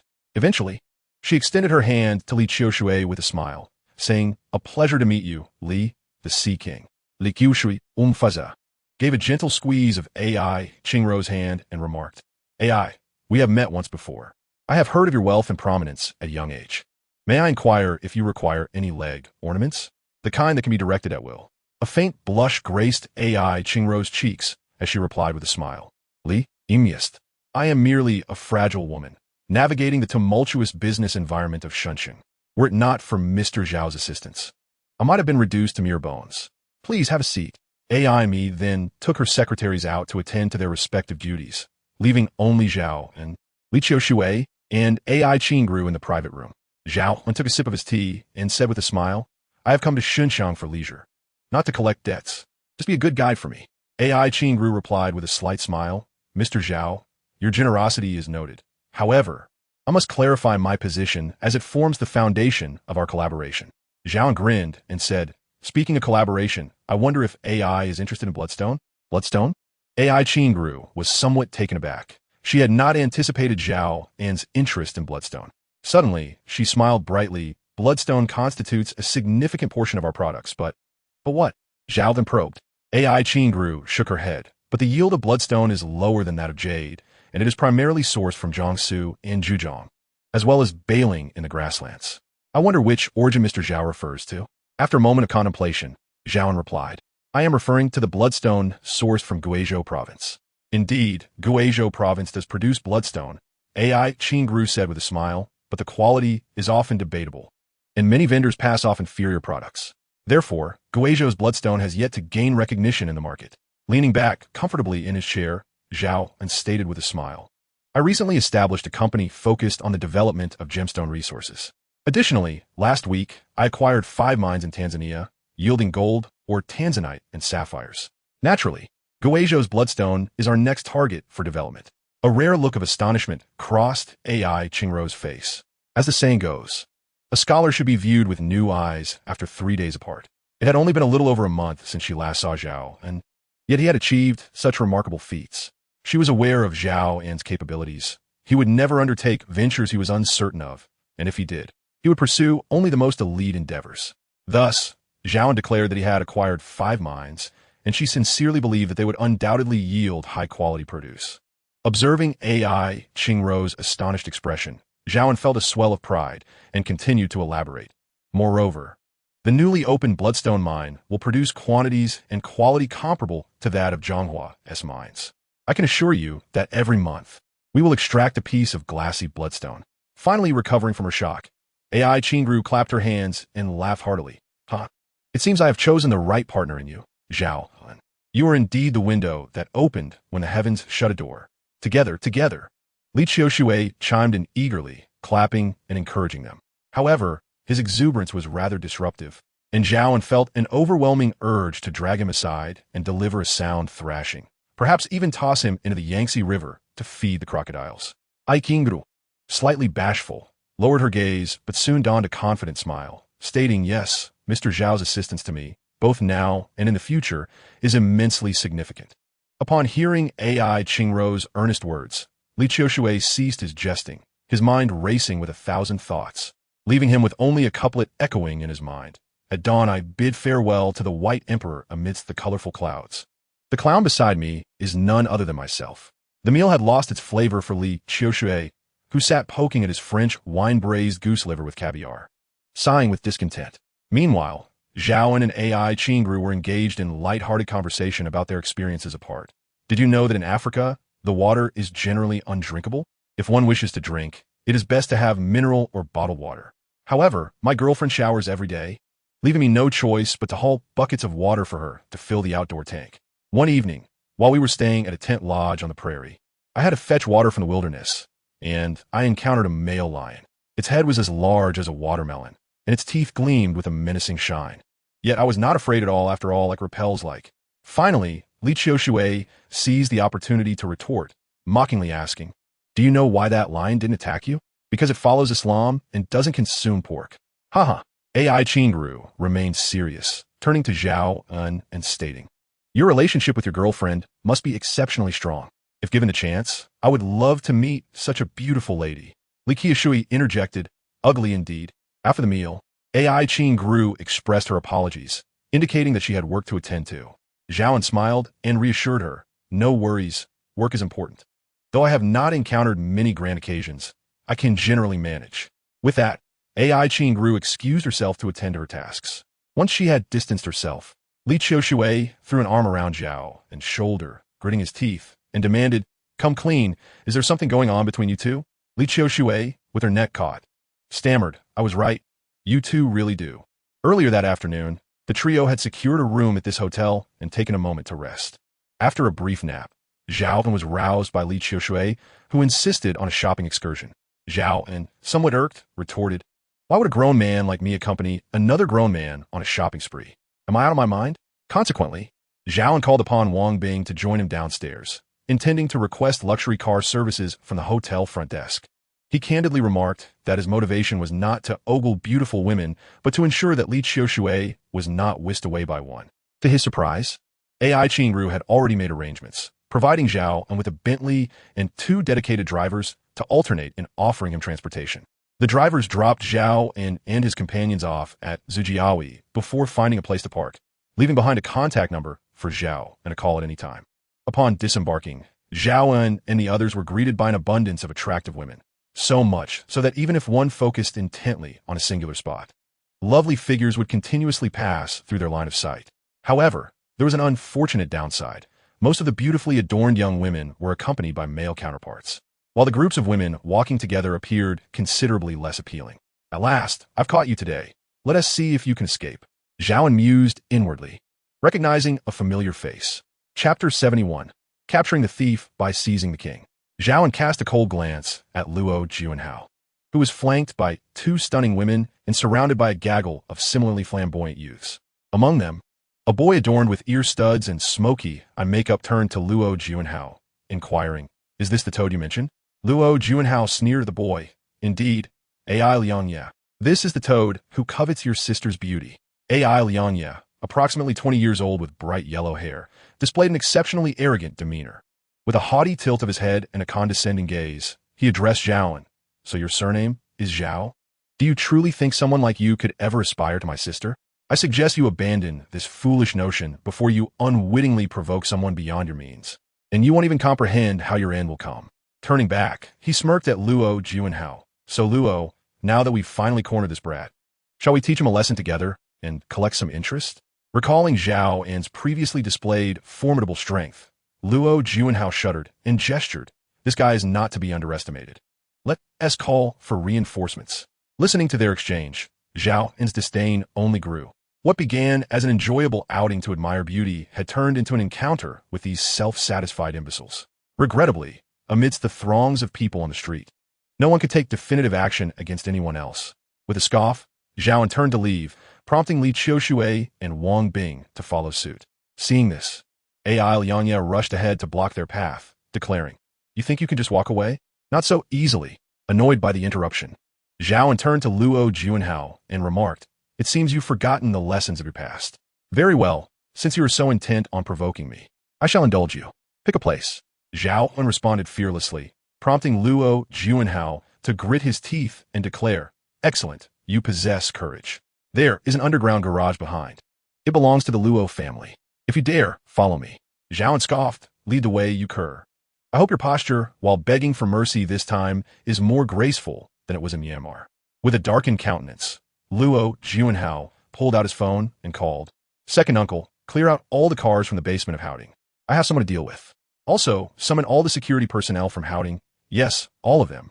Do not concern yourself with anything else." After ending the call, buoyed by newfound confidence, Luo Juanhao boasted, "Let us go, kid. If you have the guts, follow me." He then strode toward a nearby building. AI Lianya, equally arrogant, shoved Zhao and taunted, "Come on, now you know, fear coward."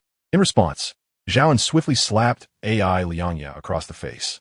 AI Lianya, clutching his cheek, cast a venomous glare at Zhao and before darting off in Luo Juanhao's direction. Zhao An snickered, turning to Li Qiushui, "Shall we pay a visit to the local tyrants?" Li Qiushui's face paled. He was uncertain of Zhao An's combat prowess. And, given the evident numbers against them, he voiced his concerns.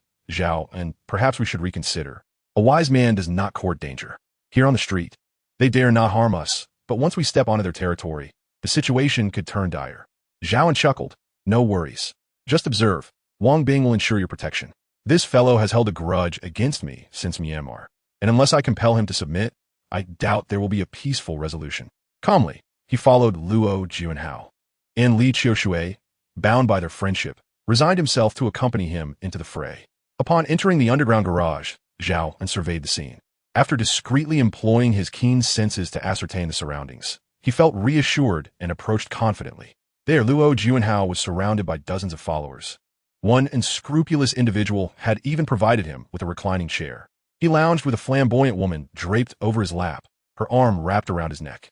With a wave of his hand, the henchman encircled Zhao An and his companions, further emboldening Luo Juanhao, whose gaze turned increasingly lewd as he proclaimed, "Zhao, you truly have guts.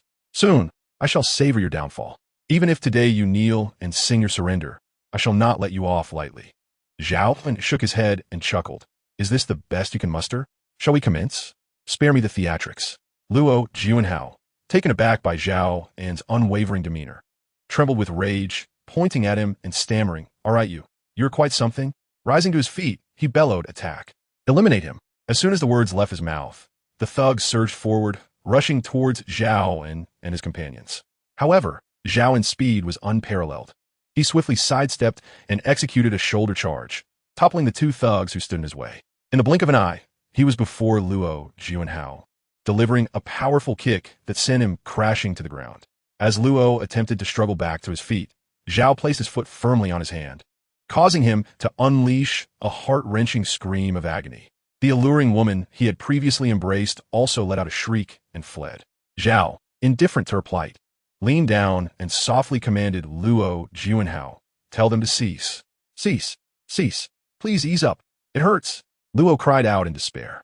In truth, the entire confrontation unfolded in mere seconds. Aside from the two thugs initially knocked down by Zhao, the others had only just begun to engage with Wang Bing, who had already dispatched several of them. Li Qiushui remained unscathed, albeit startled by Zhao's formidable prowess. Zhao, keeping one foot firmly planted on Luo's fingers, shifted slightly to pull a chair closer, settling himself down with an air of authority, then placed his other foot upon Luo's back. With an icy gaze fixed upon Luo, he remarked, "I recall you stating in Myanmar that our waters do not cross. Have just a few days caused you to forget?" Luo, sprawled on the ground, grimaced and retorted, "Release me. Do you even know where you are?" Noting Luo's continued defiance, Zhao applied a hint of pressure with his foot. It hurts. You're killing me." Luo shrieked in anguish. "Let me go, or I will not spare you." Zhao chuckled, beckoning Wang Bing and Li Qiushui to join him, then said, "I would like nothing more than to release you, but your persistent provocations are quite tiresome. Do I appear to be someone easily bullied?" Chapter 72, Exiting Unscathed. No matter the cost, Zhao An found himself at a loss for words regarding Luo Juanhao's arrogance. Initially, in the streets of the Myanmar gemstone market, Luo had relied on sheer numbers to intimidate, only to be bested by Zhao himself. Now, once again on the streets of Magic City, he had actively provoked Zhao and found himself subdued beneath his foot.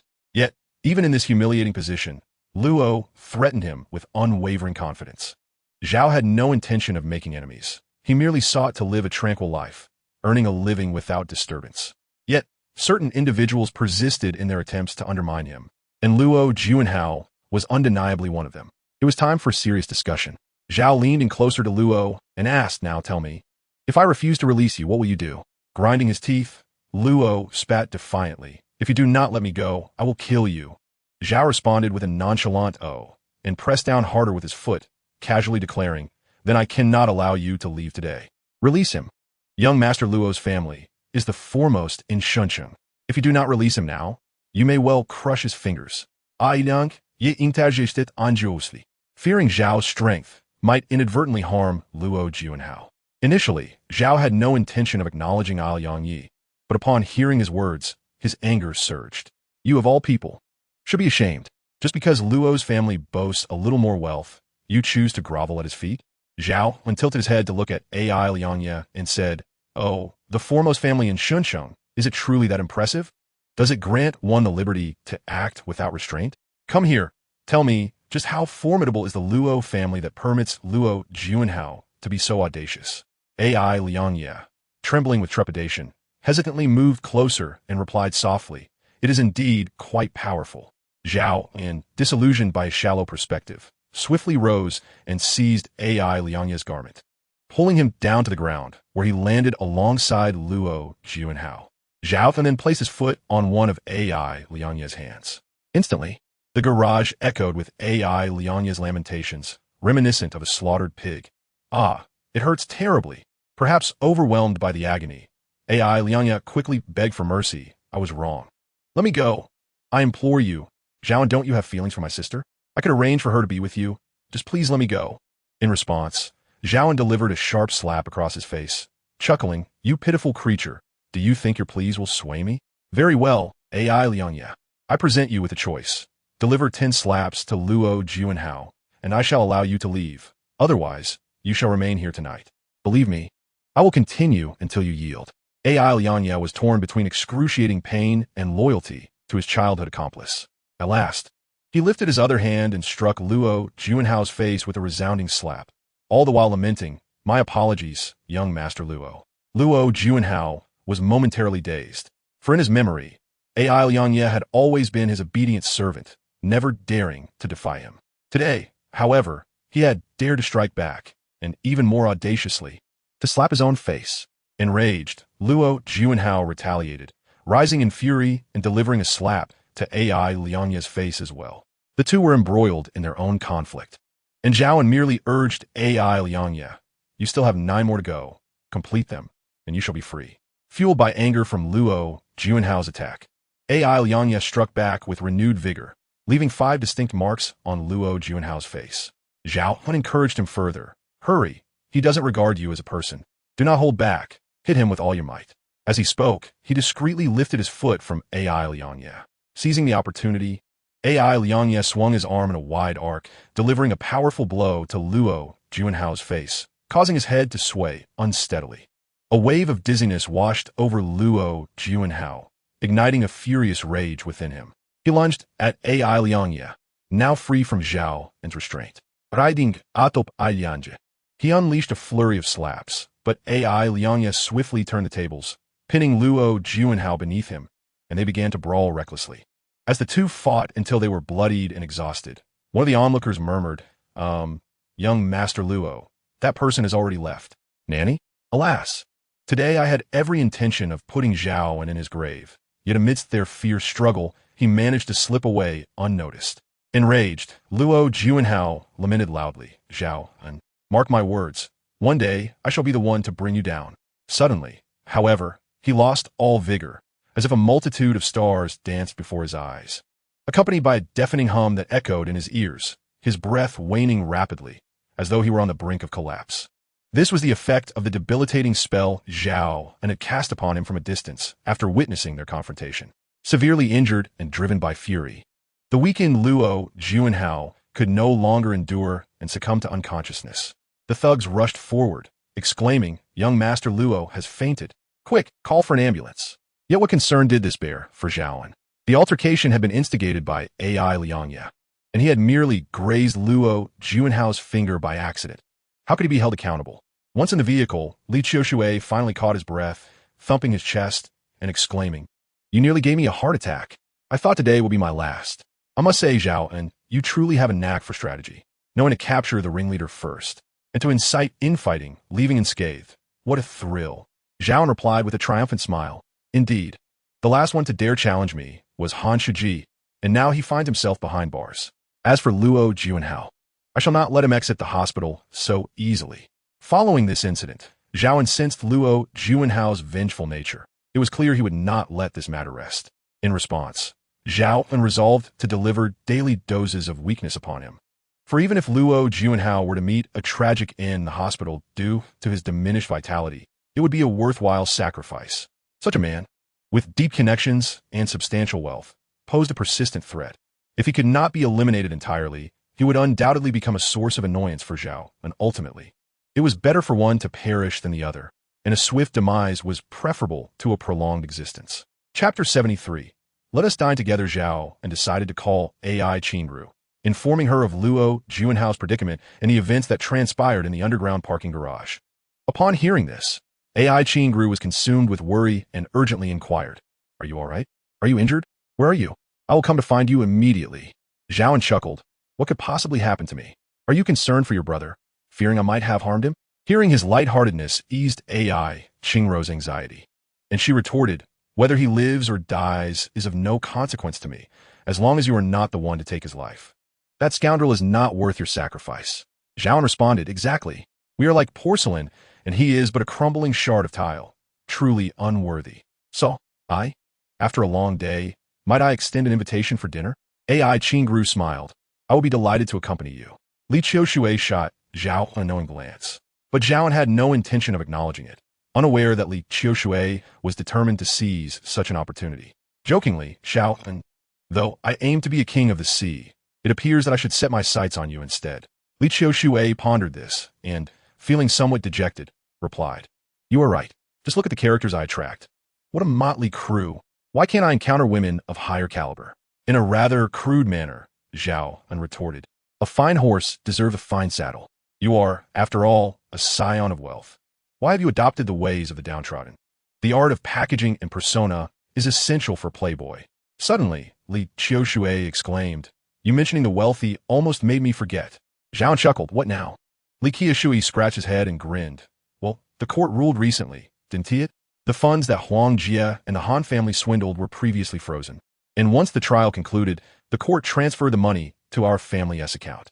Although we incurred some losses, we still regained over 500 million, which includes the 230 million you assisted in repaying to the bank. I'll transfer that to you now.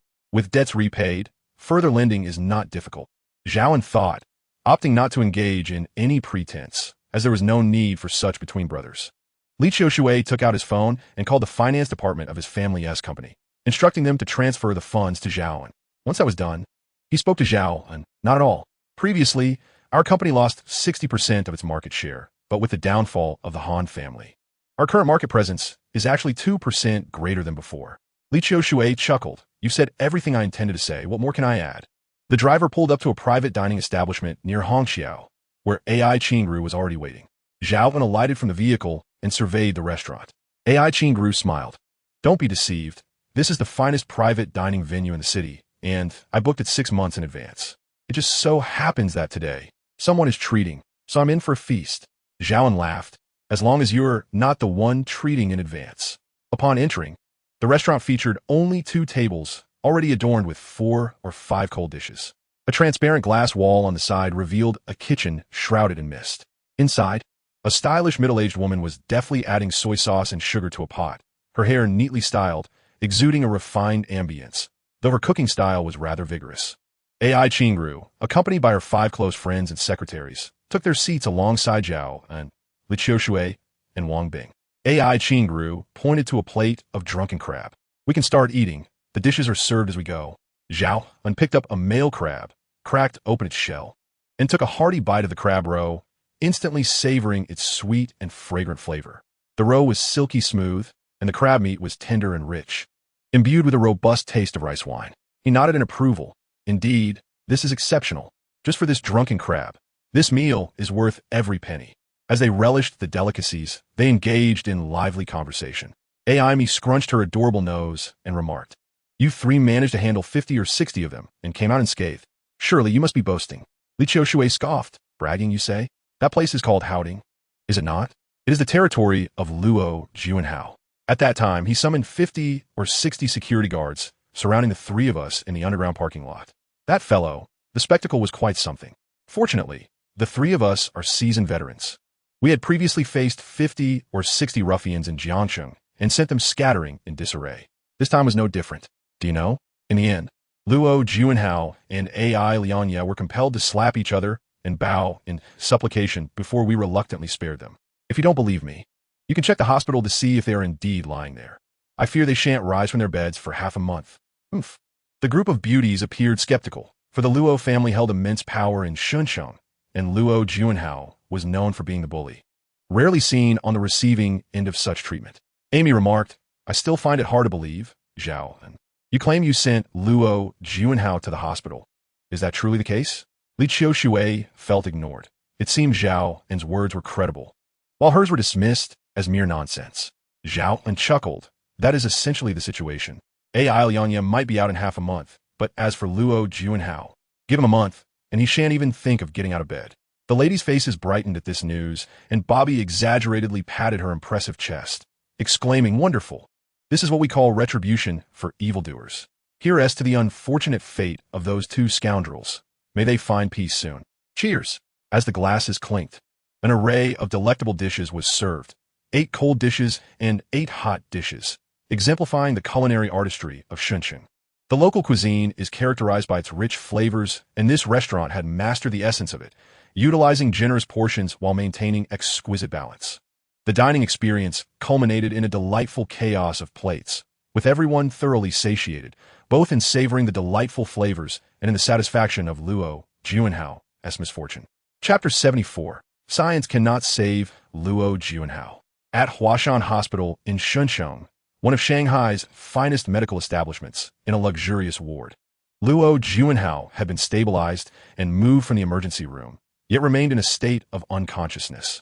His head was wrapped in bandages, leaving only his eyes and nose visible, and even those were marred by bruising. Above him hung several 4 bags, delivering medication through an infusion line. His limbs and chest were connected to a heart monitor, the instrument's readings slow and languid, a faint signal that was apparent to any astute observer. Standing by the bedside was a middle-aged woman, resplendent in her opulence, exuding an air of affluence from head to toe. Her hair was styled in an elegant updo, adorned with a grandmother emerald hairpin, and she wore ruby earrings that glimmered in the light. Around her neck rested a necklace of South Sea pearls, each the size of a pigeon's egg, while on her fingers were rings of cashmere sapphires, and her wrist was graced with a jade bracelet of imperial green. This woman was none other than Luo Juanhao's mother, Wang Yanbing, the matriarch of Shunqing's most illustrious family. At this moment, Wang Yanbing, with her impeccably maintained visage, exuded an icy demeanor, as if she could conjure frost from her very presence. With eyes like cold frost, she addressed the attending physician. "Why is my son Juanhao not yet awakened?"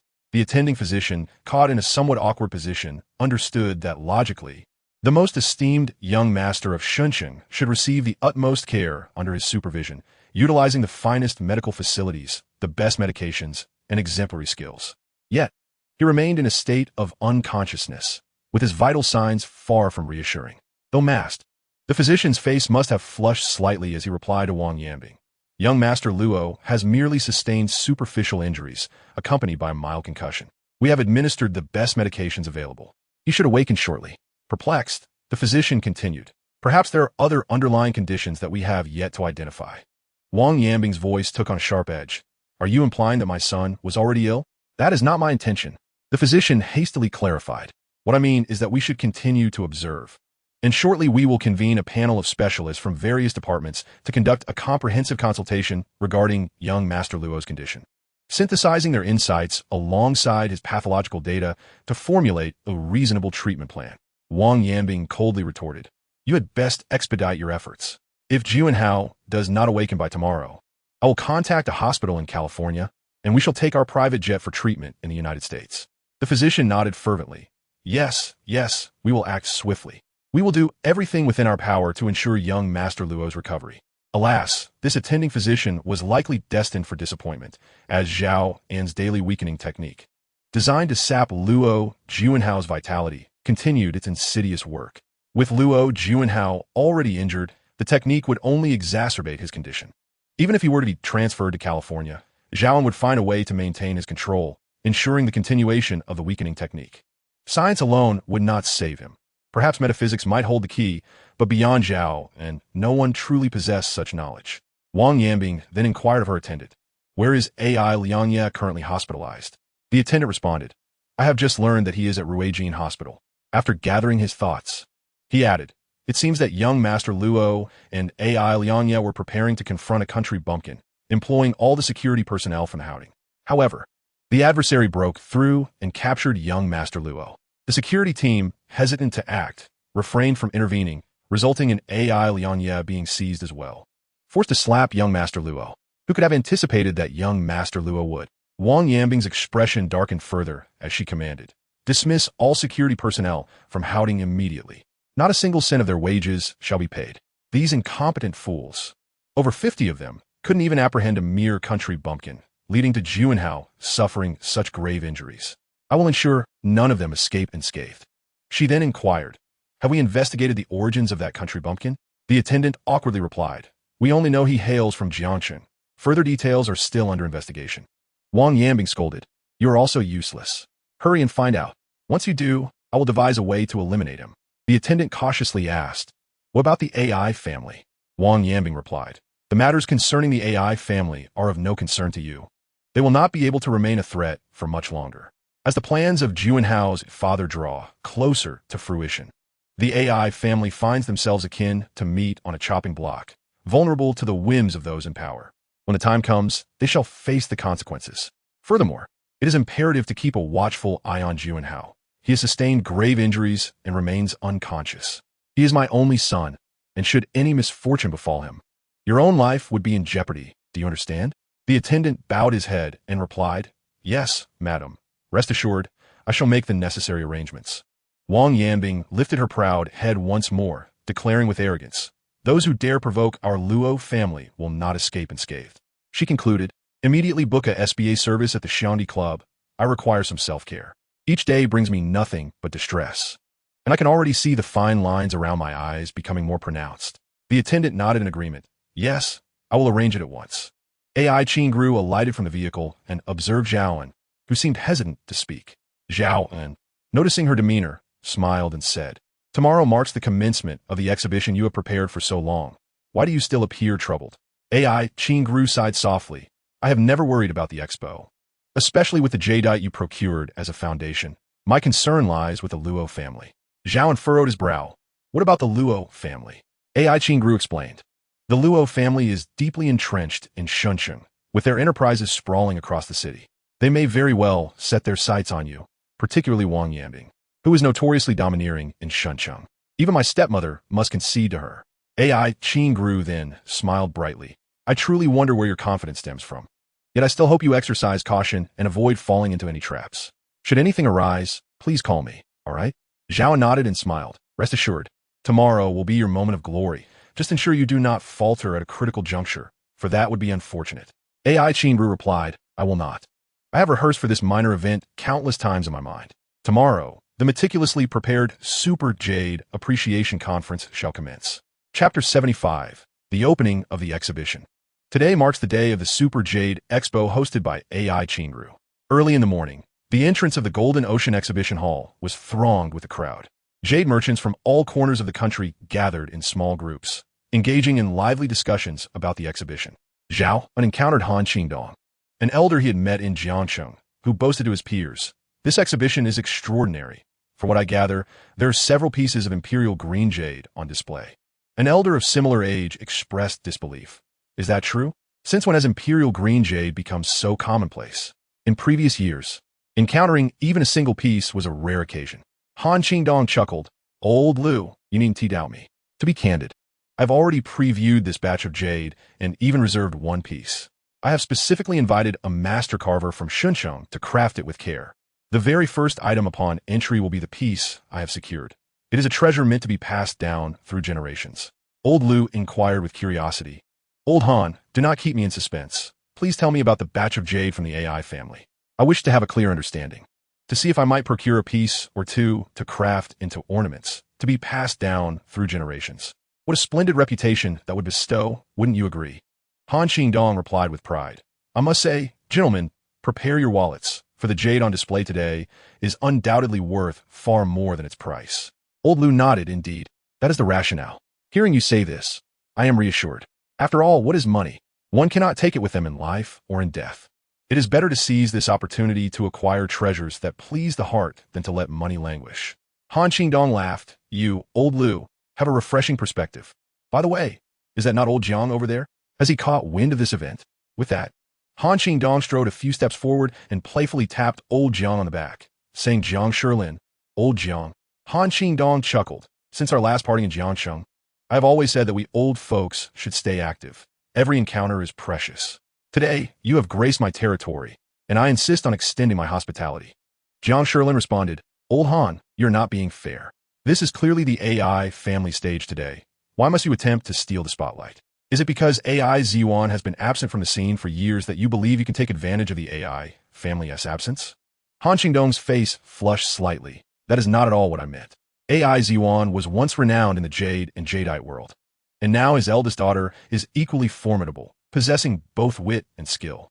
As an aging man, I kindly invite you to my home, and yet you accuse me unjustly. Old Jiang, I have come to realize that you are the most cunning of all, stirring discord. Jiang Shilin laughed. Do not try to charm me with your words. Tell me, what exceptional items are featured at this exhibition that has drawn out all these old men? Han Qingdong relaxed. Ha! You cannot hide anything from you. Let me tell you, old Jiang, you might want to prepare for a substantial expenditure. Oh, Jiang Shilin responded. Then it will depend on whether this AI niece possesses the necessary talent. Han Qingdong chuckled heartily, glanced around, and whispered, You are unaware. But I have seen with my own eyes that there are at least 5 pieces of imperial green jade. More importantly, she also possesses emerald jade. How many? I cannot say. Emerald jade? It has been years since I have encountered such raw materials. Hearing Han Qingdong's inside information, Jiang Shilin squinted, pondering something unknown in his mind. Emerald jade is a type of jade, just like imperial green and apple green, representing a specific classification of green jade. Those unfamiliar often confuse emerald jade with emerald gemstones, but they are entirely different species of gemstones. While both share a rich green hue, many tend to compare emerald gemstones with jade. From a classification standpoint, emerald gemstones belong to the category of precious stones, whereas jade belongs to the category of ornamental stones, thus their chemical compositions differ. Emerald jadeite is exceedingly rare, and as the adage goes, rarity begets value, thus rendering emerald jadeite exceptionally precious. Within the jadeite industry, many equate emerald jadeite with imperial green jadeite, asserting that emerald jadeite belongs to the realm of imperial jade. On the marketplace, due to its rich and gentle hues, coupled with its scarcity, emerald jadeite is often preferred over imperial green jadeite. Therefore, with a remarkably rare emerald jadeite in her possession, AI Qingru symbolizes the AI family's grasp of the high-end market and their formidable assertiveness, which undoubtedly merits the attention of Jiang Shilin. As the atmosphere and timing seemed fitting, AI Qingru gestured for the esteemed host Zhu Zhen, who had been invited at great expense from the Shunchang television station to commence the day's proceedings. As celebratory music filled the air, Zhu Zhen confidently approached the podium set up at the exhibition hall's entrance, smiling as he addressed the audience. Respected leaders and dear guests, good morning. It is a pleasure to serve as the host for today's exhibition opening. I am Zhu Zhen, a humble presenter from Shuncheng Television. Present here are successful figures from the business world and esteemed socialites. I sincerely hope that everyone leaves today as exhibition laden with fruitful experiences. Now, I am honored to officially declare the opening of the Super Jade Appreciation Expo, hosted by the AI Group.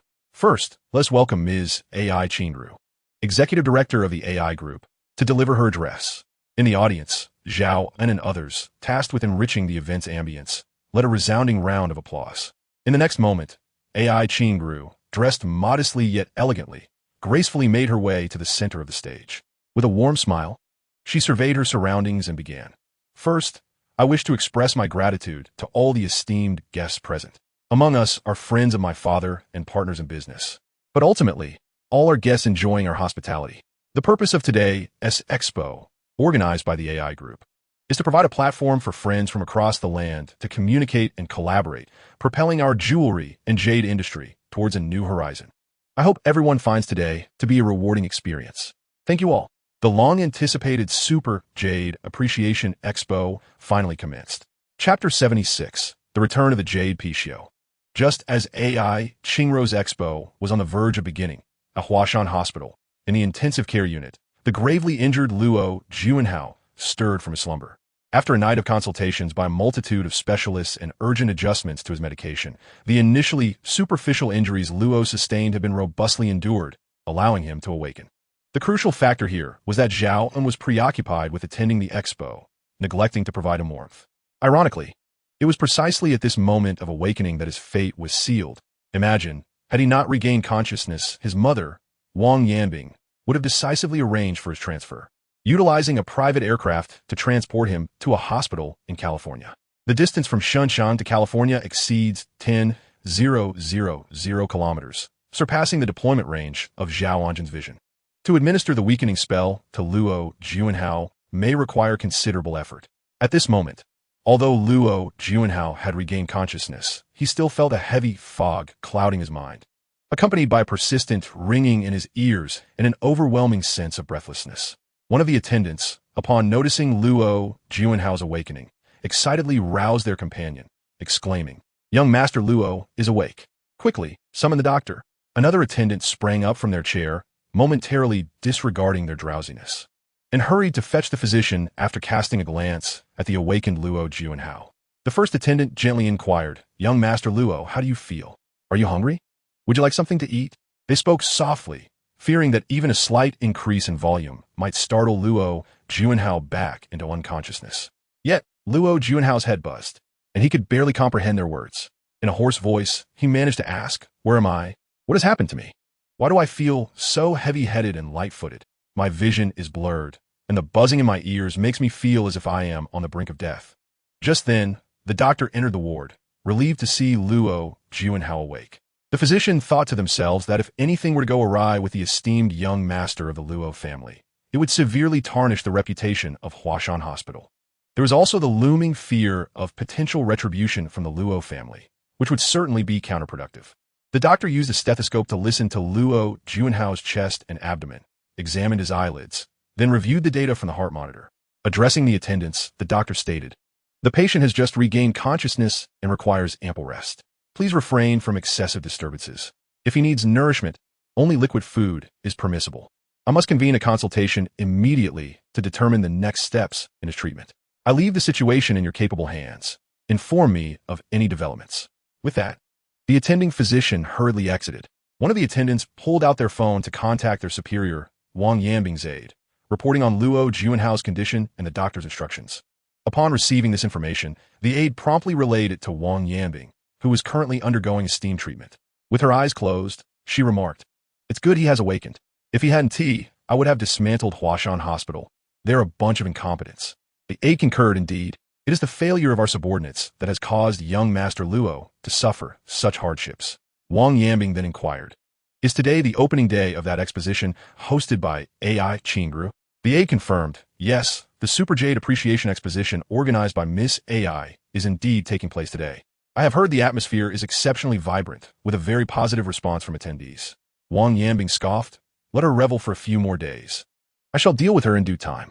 As for the exposition, it was indeed as the aide described. The atmosphere was remarkably lively. When AI Qingru invited the guests to enter, they rushed in eagerly, unable to contain their anticipation. The first exhibit upon entry took their breath away, a Show meticulously carved from imperial green jade, elegantly displayed within a glass showcase. Han Qingdong was quite pleased with the astonished expressions of the onlookers and proudly introduced the exquisite ornament, stating, "This piece is known as the Show of worldly guardianship. meticulously carved from a single block of imperial green jadeite. The renowned master Huang Daoqing, celebrated in Shanghai, dedicated an entire month to its creation, showcasing it prominently at this exhibition for your appreciation. The guests could not help but engage in hushed whispers, exchanging remarks.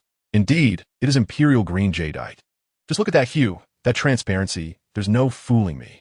Such stunning imperial green jadeite. It radiates verdant vitality, refreshing the spirit. Yet some muttered in low tones.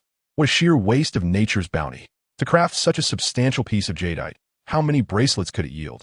That scoundrel Han Qingdong only knows how to shape it into a picio. What a travesty. Those familiar with the piece immediately recognized that the owner of this remarkable imperial green jadeite was none other than Han Qingdong.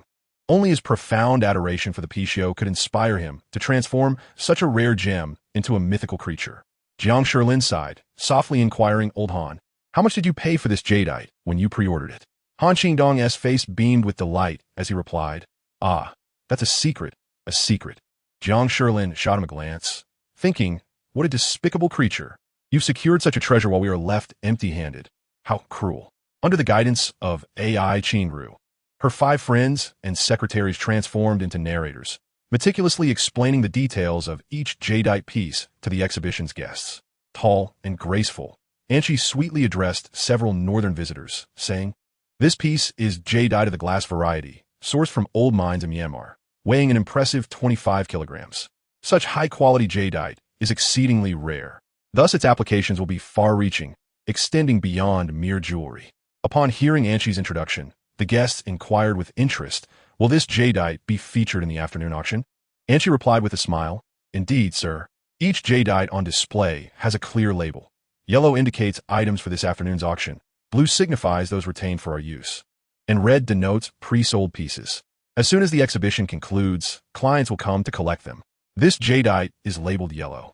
So it will indeed appear in our auction this afternoon. Be sure to keep an eye on it, so you do not miss out on your desired treasure." It must be said that AI Qingru orchestrated this exhibition with remarkable finesse. By pre-selling a small portion, she satisfied the needs of some major clients while enticing others, creating a sense of urgency among later attendees.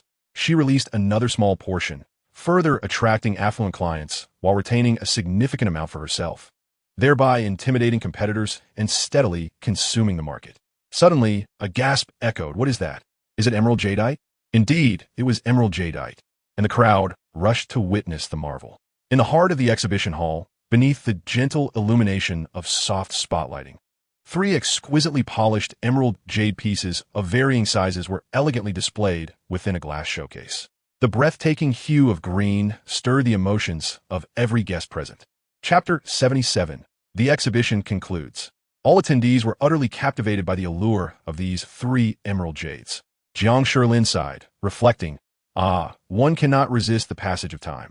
Who would have imagined that after being bested by AI Zhuan and leaving the market in Shanghai in disgrace, he would now lie bedridden? I had hoped to reclaim my former glory with modest expansion, yet I had not anticipated that he would possess such a remarkable daughter." Han Qingdong chuckled. "Last month, when I first beheld this collection, I was astonished by merely a glimpse of its grandeur. It is evident that the AI family continues to thrive. With AI Qingru in the picture, their prosperity is sure to endure for decades to come." At noon, AI Qingru had arranged for a chef from a 5-star hotel to prepare a lavish buffet lunch for everyone. Guests were invited to the dining area to indulge, and after satisfying their appetites, they could return to explore the exhibition at their leisure. Nearly 500 pieces of brilliantly polished, high-quality jade were displayed, including some that had already been pre-sold and crafted into various exquisite jade products. These jade pieces offered an extraordinary visual feast to the guests in attendance, making this exhibition truly remarkable in terms of the quantity, variety, and value of the jade presented, an event seldom witnessed in the world. In a makeshift office within the exhibition hall, AI Qingru, seizing a rare moment of respite, reclined in a rocking chair. Zhao An and Li Qiushui sat nearby, engaged in quiet conversation, while Wang Bing had dispatched him to assist with security. "Lunch is here," Amy exclaimed as she hurried in, carrying 2 large bags of takeout. Zhao An stepped forward to receive them, placing them on the desk. "Hey, it's time to eat." AI Qingru opened her eyes, blinking her beautiful gaze at Zhao An. "Do I not have a name? Who are you addressing as Hey?" Zhao An scratched his head, chuckling. "I'm called Li Qiushui." Li Qiushui shot him a glance. thinking to himself, "So, I'm just here to shield you?" AI Qingru burst into laughter. "You may call me by my given name if you wish. If it doesn't bother you, calling me Qingru is perfectly fine." Zhao An replied, "All right, I understand." AI Qingru, her eyes narrowing into crescent shapes as she smiled, said to Zhao An, "Come on, let me hear you say it." Zhao An broke open a pair of disposable chopsticks and handed them to her. "Hurry and eat, or it will get cold." He then picked up his own meal and began to eat. AI Qingru shot him an amused glance, murmuring softly enough for only herself to hear, "Coward," as she too hurried to enjoy her meal. After lunch, AI Qingru inquired of Amy, who was tidying up the remnants. "Has everything I asked you to prepare gone smoothly?" Amy nodded and assured, "Rest assured, everything has been arranged meticulously. I have contacted the major banks and dispatched staff to provide on-site banking services for the post-exhibition auction, ensuring the seamless execution of the event." "Excellent." AI Qingru smiled. "Let's commence. We should indulge in our feast, leaving behind some bones for them to stew in a soup, while observing their fervent competition over such meager offerings." At 2 in the afternoon, the exhibition concluded. Though it seemed hurried, it was anything but. The event attracted only a few hundred guests, all seasoned experts within the industry, capable of discerning quality at a glance. As the exhibition was not open to the public, it was highly targeted. With the exhibition's end, attention turned to the highly anticipated auction. This had been AI Qingru's plan since her time in Rueli, driven by the need to justify the expenses of bringing people from afar to witness her prowess. It would be remiss not to offer something substantial. The small auction venue, with over 100 seats, was filled to capacity, and many stood at the back without complaint, eager to participate, even if it meant standing. In fact, prior to the exhibition's commencement, AI Qingru had already sold several pieces, including the coveted imperial green jadeite purchased by Han Qingdong for the staggering sum of 1.2 billion. Han's infatuation with the jade was palpable, and due to the dire situation in Myanmar, his initial offer of 500 million escalated to 1 billion. And even then, AI Qingru remained steadfast. In a moment of desperation, Han soared to 1.2 billion, threatening to confront AI Qingru's ailing father, AI Zhao An, should she refuse once more. Consequently, AI Qingru, weighing various considerations, decided to present 50 pieces of jade, aiming to capitalize significantly. However, this time, only one piece of imperial green jade would be offered, while the rest would consist of other high-quality jade to round out the collection. The first item up for auction was a piece of glassy jade, discovered by Zhao An at the raw stone market in Mandalay, acquired for just over 100,000 yuan, only to be appraised at over 100 times that value. Upon the auctioneer's introduction, he proclaimed, "This glassy jade is our first item for bidding, with a starting price of 10 million yuan, and each increment must not be less than 100,000 yuan." The gavel fell, and the bidding commenced. 11 million. The paddle was raised by old LV, who had been chatting with Han Qingdong at the entrance, boldly increasing the bid by 1 million. 11. 5 million. Other guests were equally competitive, raising their paddles in response. 12 million. 15 million. The bids echoed, each call resonating within Zhao An's mind, as they represented his own finances. Initially, AI Qingru had coaxed and pleaded to secure the jade for 1.5 billion, a request Zhao An had ultimately consented to for various reasons. In the end, the glassy jade was purchased by old LV for 43 million, his delight evident as he reveled in the acquisition of a cherished treasure. Subsequently, a series of exquisite jade pieces were auctioned off, each fetching remarkably high prices, with no instances of unsold items. This phenomenon can be attributed to the scarcity of quality pieces and the undeniable allure of this particular batch, which met all expectations. Moreover, the formidable presence of AI Qingru, who possessed an extensive collection of high-quality jade, added to the competitive atmosphere. Her message was clear: should you choose not to purchase today, I shall take them to market myself, dominating the field. If you buy, there remains a chance for competition. Ultimately, the piece de resistance, a kingfisher green jade, was auctioned for an astronomical sum of 1.25 billion, acquired by Jiang Shilin from Pengcheng, albeit with a heavy heart. In the end, AI Qingru amassed a staggering total of 3.74 billion renminbi from the auction. Zhao An, bewildered, listened as a mechanical voice echoed in his mind, announcing his fortune value of XXX. Staring at the notification of funds received on his phone, he turned to AI Qingru in shock, exclaiming, 100 billion? You have given me so much. Are you truly not backing down? Chapter 78. The True I upgrades again. As Zhao An read the notification on his phone, The mechanical voice resounded again. You have gained a fortune value of 10 billion. Your cumulative fortune value for the true I has reached 13.5 billion, satisfying the conditions for an upgrade. Please choose an appropriate moment to initiate the upgrade. Zhao An was perplexed by AI Qingruo's decision to transfer such an immense sum of money without hesitation. He inquired, "Are you truly not backing down? Is this your way of supporting me?" AI Qingru blushed slightly and replied, "What do you mean by supporting? That sounds rather harsh. This is merely the repayment of your debt, along with the interest. You must return the IOU for this matter to be settled." "What interest? Are we discussing usury here? With a monthly interest rate of 30? Zhao An fished out the IOU, handwritten by AI Qingru, and handed it to her, stating, "Even so, that does not warrant such exorbitant interest. Or do you have some ulterior motive?" AI Qingru playfully reproached, "Oh, just take it and stop your fussing. Are you not a man?" Zhao An nearly choked on his own words, contemplating whether he should give her a chance to test his masculinity. "You are being rather excessive," he retorted, feeling frustrated by her personal jibe. In truth, plans for work had long been established, with Amy and others demonstrating strong execution, effectively expanding according to the predetermined strategy. Upon entering their home, AI Qingru headed directly to AI Ziyuan's bedroom. An emaciated old man lay on the bed, his condition notwithstanding. Everything about AI Ziyuan was meticulously cared for, his hair neatly combed and his face scrubbed clean. Perhaps due to prolonged absence from sunlight, his complexion appeared somewhat pale. AI Qingru remarked, "This unprecedented success is, in part, due to the internal turmoil in Myanmar, with transaction prices soaring above market value." Ai Ziyuan replied, "That is good to hear. According to our agreement, I shall no longer interfere in your affairs. You may choose your marriage freely." Ai Qingru countered, "What about the shares you promised? Must they still go to your illegitimate son?" AI Ziyuan calmly stated, "That is your brother." Ai Qing's voice suddenly rose in intensity as she declared, "I have no brother. My mother had only me as her child. Do you have any idea what that wretched he Meiwan has done to the company? It represents the culmination of my mother's and your efforts. Although my mother is no longer with us, I cannot bear the thought of our legacy being tarnished by their hands." AI Ziyuan replied, "What do you know? The real estate projects are thriving, and our overseas ventures are progressing splendidly. The real estate sector is far more lucrative than your current jewelry business. The profits come much quicker." Ai Qing retorted in exasperation, "That is merely the facade they present to you. They have marginalized me within the board, and I am now unqualified to even review the company's accounts. They are undoubtedly concealing some nefarious plot." AI Ziyuan responded, "There is no conspiracy. Even though I lie here bedridden, I have many associates within the company who keep me informed. I trust Meiwan. It seems you harbor prejudices against her, which is why you propagate these conspiracy theories." "Father," Ai Qing said, tears welling in her eyes, "you have been bedridden for years. The company has changed dramatically, and yet you remain oblivious to it all." AI Ziyuan replied nonchalantly, "I know my own limits. Now leave me." Ai Qing stomped her foot in frustration, turned, and wiped her eyes as she exited.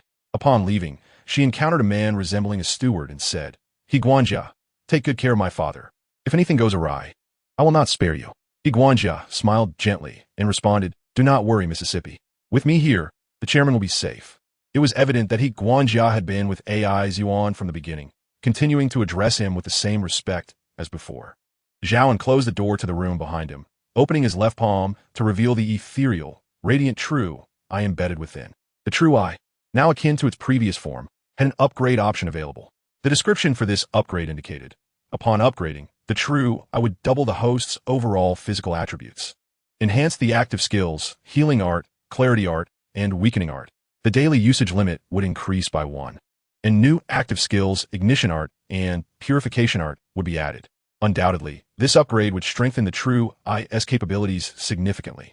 Although the specific effects of ignition art and purification art were yet to be discovered, merely enhancing the previous skills and increasing the usage limit was already impressive. This time, Zhao An was wiser. He reclined comfortably on the bed and selected the upgrade option with his right hand. As before, his vision faded to black, and he lost consciousness. After an unknown duration, Zhao An awoke, having completed his third active upgrade. There's a certain routine to all things, and one becomes accustomed to it. He nonchalantly rose, shed his garments, and entered the bathroom.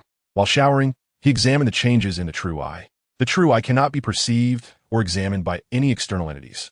It allows the host to mark essential targets as required. The true I grants the host a 40-fold enhancement of physical attributes. strengthens the effects of the active skills, healing art, clarity art, and weakening art, and increases the daily usage limit by 1. Enhance the active skills, ignition, and purification. Below is an introduction to the upgraded and newly added skills. Healing. You can cast healing on any target within the range of the true eye, significantly restoring their vitality. This can be performed twice daily. Clarity. You can cast clarity on any target within the range of the true eye, greatly restoring their mental energy. This can be performed twice daily. Weakening. You can cast weakening on any target within the range of the true eye, significantly reducing their vitality. This can be performed twice daily. Ignition. You can cast ignition on any target within the range of the true eye, continuously inflicting burn damage on the target and diminishing the healing and recovery effects they receive. This can be performed once daily. Purification. You can cast purification on any target within the range of the true eye, removing any debuffs affecting the target. This can be performed once daily. Zhao An mused. Indeed, although the luck required to level up to level 8 reaches a staggering 10 billion, the effects of the upgrade are undeniably formidable. While the basic abilities of the true eye appear unchanged, the hidden capabilities must have undergone further enhancement, such as more detailed introductions and smarter inquiries. Not to mention the 40-fold augmentation in physical attributes and the addition of 2 active skills. Gazing at the newly acquired active skills, Zhao An felt a surge of excitement. Who should he target? Ah, there it was, a ready-made nemesis. Zhao An chuckled coldly, recalling that he had forgotten to offer warmth previously. This time, he would be direct, sending him straight to hell. Chapter 79, Ignition and Weakening. The journey is not lonely. Zhao An had just completed the manual upgrade from level 7 to 8 of the True Eye, acquiring new super skills, and was eager to test them on his archenemy, Luo Juanhao. After all, he had been preoccupied with attending AI Qingrou's exhibition and had neglected to cast weakening on Luo Juanhao, who was in hospital. He feared Luo Juanhao might have awakened by now. If he recovered quickly, he might even be discharged, rendering Zhao An's boast that Luo Juanhao wouldn't leave the hospital within a month mere bluster. With this thought, Zhao An utilized several true eyes to scan prominent hospitals in Shuncheng, finally locating Luo Juanhao in a high-end ward at Huashan Hospital. Although the bandages had yet to be removed, he was able to consume food as a caregiver gently fed him porridge with a spoon. Observing this, Zhao An decided to wait until he finished eating before sending him on his way. This would be the last act of mercy Zhao An could afford, for throughout history, even death row inmates were given a hearty meal before execution. Checking the time, Zhao An noted it was already past 8 in the evening, indicating that the upgrade had not consumed much time. Dressed appropriately, Zhao An opened the door and stepped outside, ordering breakfast at the hotel restaurant while keeping a watchful eye on Luo Juanhao's condition through the true eye. At that moment, Luo Juanhao had also finished eating, and the caregiver had stepped into the washroom to clean the dishes. Zhao An silently murmured to himself, "Young Master Luo, bid farewell to this world." With a swift incantation, a fire ignition spell was cast upon Luo Juanhao, who immediately let out a tormented scream. "Ah, my head, my face, it hurts so much." Perhaps the agony was unbearable. Luo Juanhao instinctively reached for the bandages that enveloped his wounds, only to be met with an even more intense, searing pain upon contact. Another attendant hurried over, bending down anxiously to inquire, "Young Master Luo, what is the matter?" Luo Juanhao cried out in despair, "Quickly summon a doctor. It feels as if something is burning my face. The pain is unbearable. Hurry." The attendant, gripped by anxiety, dashed out to fetch the attending physician. The wound on Luo's head felt as if it were being scorched, rapidly forming blisters that burst and reformed in an agonizing cycle. It was not just the injury to his head. Luo Juanhao felt as though every inch of his body was ablaze, moisture evaporating swiftly from his skin, leaving his throat parched and raw, as if scorched by countless cigarette butts. Soon, he could no longer articulate words, only managing hoarse cries of despair. Zhao An had no intention of allowing him respite. Before the doctor could arrive, he unleashed another spell of weakness upon Luo Juanhao. Struck by this enhanced version of the spell, Luo Juanhao soon found himself unable to even scream, his vision blurring and the sensation of dizziness returning with greater intensity. In his heart, he agonized, "What's happening to me? Am I dying? Is this the feeling of impending death? It is unbearable, so painful. How can I die? I cannot die. I am the young master of Luo from Shuncheng, belonging to the most illustrious family in the city." Zhao An dismissed the significance of being the first family in Shuncheng. Since Luo Juanhao had persistently provoked him, he resolved that if he did not eliminate him, he would be driven to madness by his incessant pestering. Moreover, the upgraded skill of the true vision eye allowed him to enact his vengeance discreetly within its range, ensuring that Luo Juanhao would meet his end unnoticed, leaving only an enigmatic case behind. With a slight smirk, Zhao An cast a second weakness spell upon Luo Juanhao.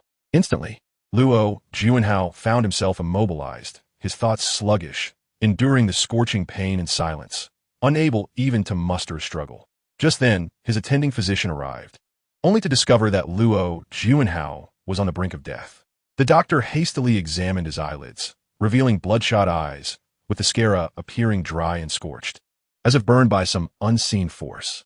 "Prepare for resuscitation," the attending physician shouted. "Adrenaline, half a dose of morphine." No sooner had he spoken than a nearby nurse cried out, "The patient's breathing has ceased, and his heart has stopped. Prepare for defibrillation." The physician shouted again. At this juncture, all efforts by the doctor would prove futile, for the fire ignition spell had another effect. It diminished the efficacy of recovery and treatment. By the time they initiated emergency procedures with unprecedented urgency, Luo Juanhao, the young master, had already succumbed to death, irrevocably lost. However, the doctor remained unfazed by the complexities of duty or identity. The essential task of emergency care must be fulfilled. As he took a bite, the crisp yet tender egg skin enveloped a semi-cooked yolk, releasing a burst of rich, flavorful essence that tantalized Zhao An's palate.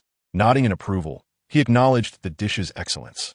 With great satisfaction, he polished off the plate of stir-fried noodles and sipped the sweet tofu pudding. Internally musing on the joys of life and questioning the need for self-destructive tendencies, he rose to call AI Qingru, only to find her engaged in another conversation. So he dismissed it and exited the restaurant to seek out Li Qiushui's room, only to be informed by the attendant that the guest had already checked out. What on earth was happening? Zhao An attempted to call Li Qiushui, but the line was unreachable. It was then that he noticed an unread text message from Li Qiushui, stating that he had refrained from disturbing Zhao An as requested, leaving only a note to assure him not to worry. Zhao An, feeling slightly vexed, remarked, "You could have mentioned this sooner. It was merely a matter of treatment, and, if necessary, I could have administered a couple of doses." In a buoyant mood, Zhao An indulged in a touch of self-congratulation. Nonetheless, he felt compelled to assist his good friend. He employed his abilities to visit Li Qiushui's home, where he found his mother. With a powerful healing spell, he witnessed the color return to her cheeks at an astonishing pace, dispelling the previous lethargy. She awoke and exchanged gentle words with her son, Li Dong. Satisfied with the immediate results, Zhao An refrained from casting another spell, leaving some room for the medical professionals to operate. Suddenly, his phone rang. It was AI Qingru. Upon answering, he heard her peculiar voice say, "Did you know? Luo Juanhao has died just moments ago at Huashan Hospital, and the circumstances are quite grim." Zhao An feigned shock, exclaiming, "What? How'd he die?" "This news is truly exhilarating. What a relief." AI Qingru giggled. "I knew you would react this way." Zhao An replied, "Will this affect your plans to show me around the city today?" AI Qingru, narrowing her eyes with a smile, responded, "I would be delighted to accompany you." Chapter 80. The Spectator. After concluding his conversation with AI Qingru, Zhao An awaited her to send someone to collect him. During this time, he contacted Wang Bing to relay his intentions, asking if any of his comrades would be willing to assist him. Wang Bing assured him he would make an effort to reach out. Zhao An recognized that the resources at his disposal were rather limited and lacking in talent. With the considerable funds from AI Qingru, he saw an opportunity to expand his team.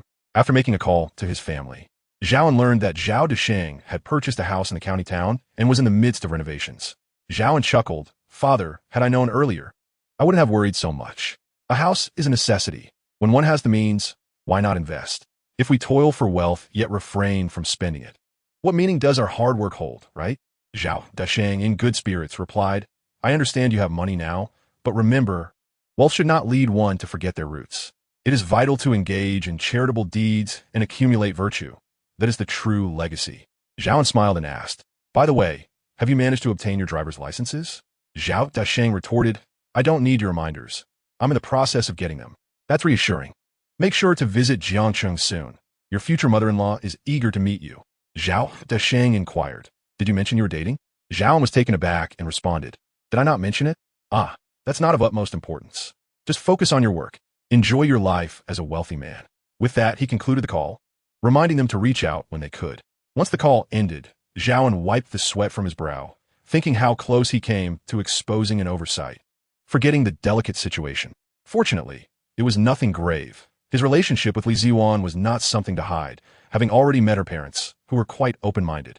In fact, he found Shinichio to possess great poise, speaking and acting with discernment, making her an excellent match. Contemplating this, he decided to call Li Ziyuan, having neglected to contact her during his recent trip to Myanmar, which had left her quite upset. When the call connected, the sultry voice of the charming police officer came through. I thought perhaps you had been captivated by the beauties of the metropolis and forgotten about someone like me. Zhao An laughed. You could just as well call yourself my humble partner. Do you believe I have the chance to marry anyone else? Li Ziyuan felt a warmth in her heart and replied, Who can say? I'd rather believe in ghosts than trust a man's fickle words. The future is uncertain. After all, Zhao An confidently asserted, I possess the ability to foresee the past and future. I can envision us growing old together. Do not doubt me. For 80 years hence, you shall still be as stunning as you are now at 18. Li Ziyuan chuckled. If I reach 80, that would be a blessing. As for whether it is with you, that depends on your actions. Should you dare be lured away by other women in the metropolis, you must prepare yourself. My fists are not to be trifled with, and I shall leave you unrecognizable. Zhao An reassured her, Have no fear. My interactions with other women are merely cordial and respectful. My heart belongs solely to you. Li Ziyuan huffed. You do as you please. Remember, no effort, no reward. With that, she ended the call. Zhao An was somewhat taken aback by her playful banter, realizing that couples indeed influence one another. Before long, AI Qingru called, informing him that she had arrived downstairs and urged Zhao An to come down. Upon descending the stairs, Zhao An discovered that it was AI Qingru herself who was at the wheel. As she settled into the driver's seat of the Panamera and started the engine, she inquired, Is there anywhere you wish to go? Zhao An chuckled. Not at all. I shall defer to your plans for today. AI Qingru responded with a smile. Very well then.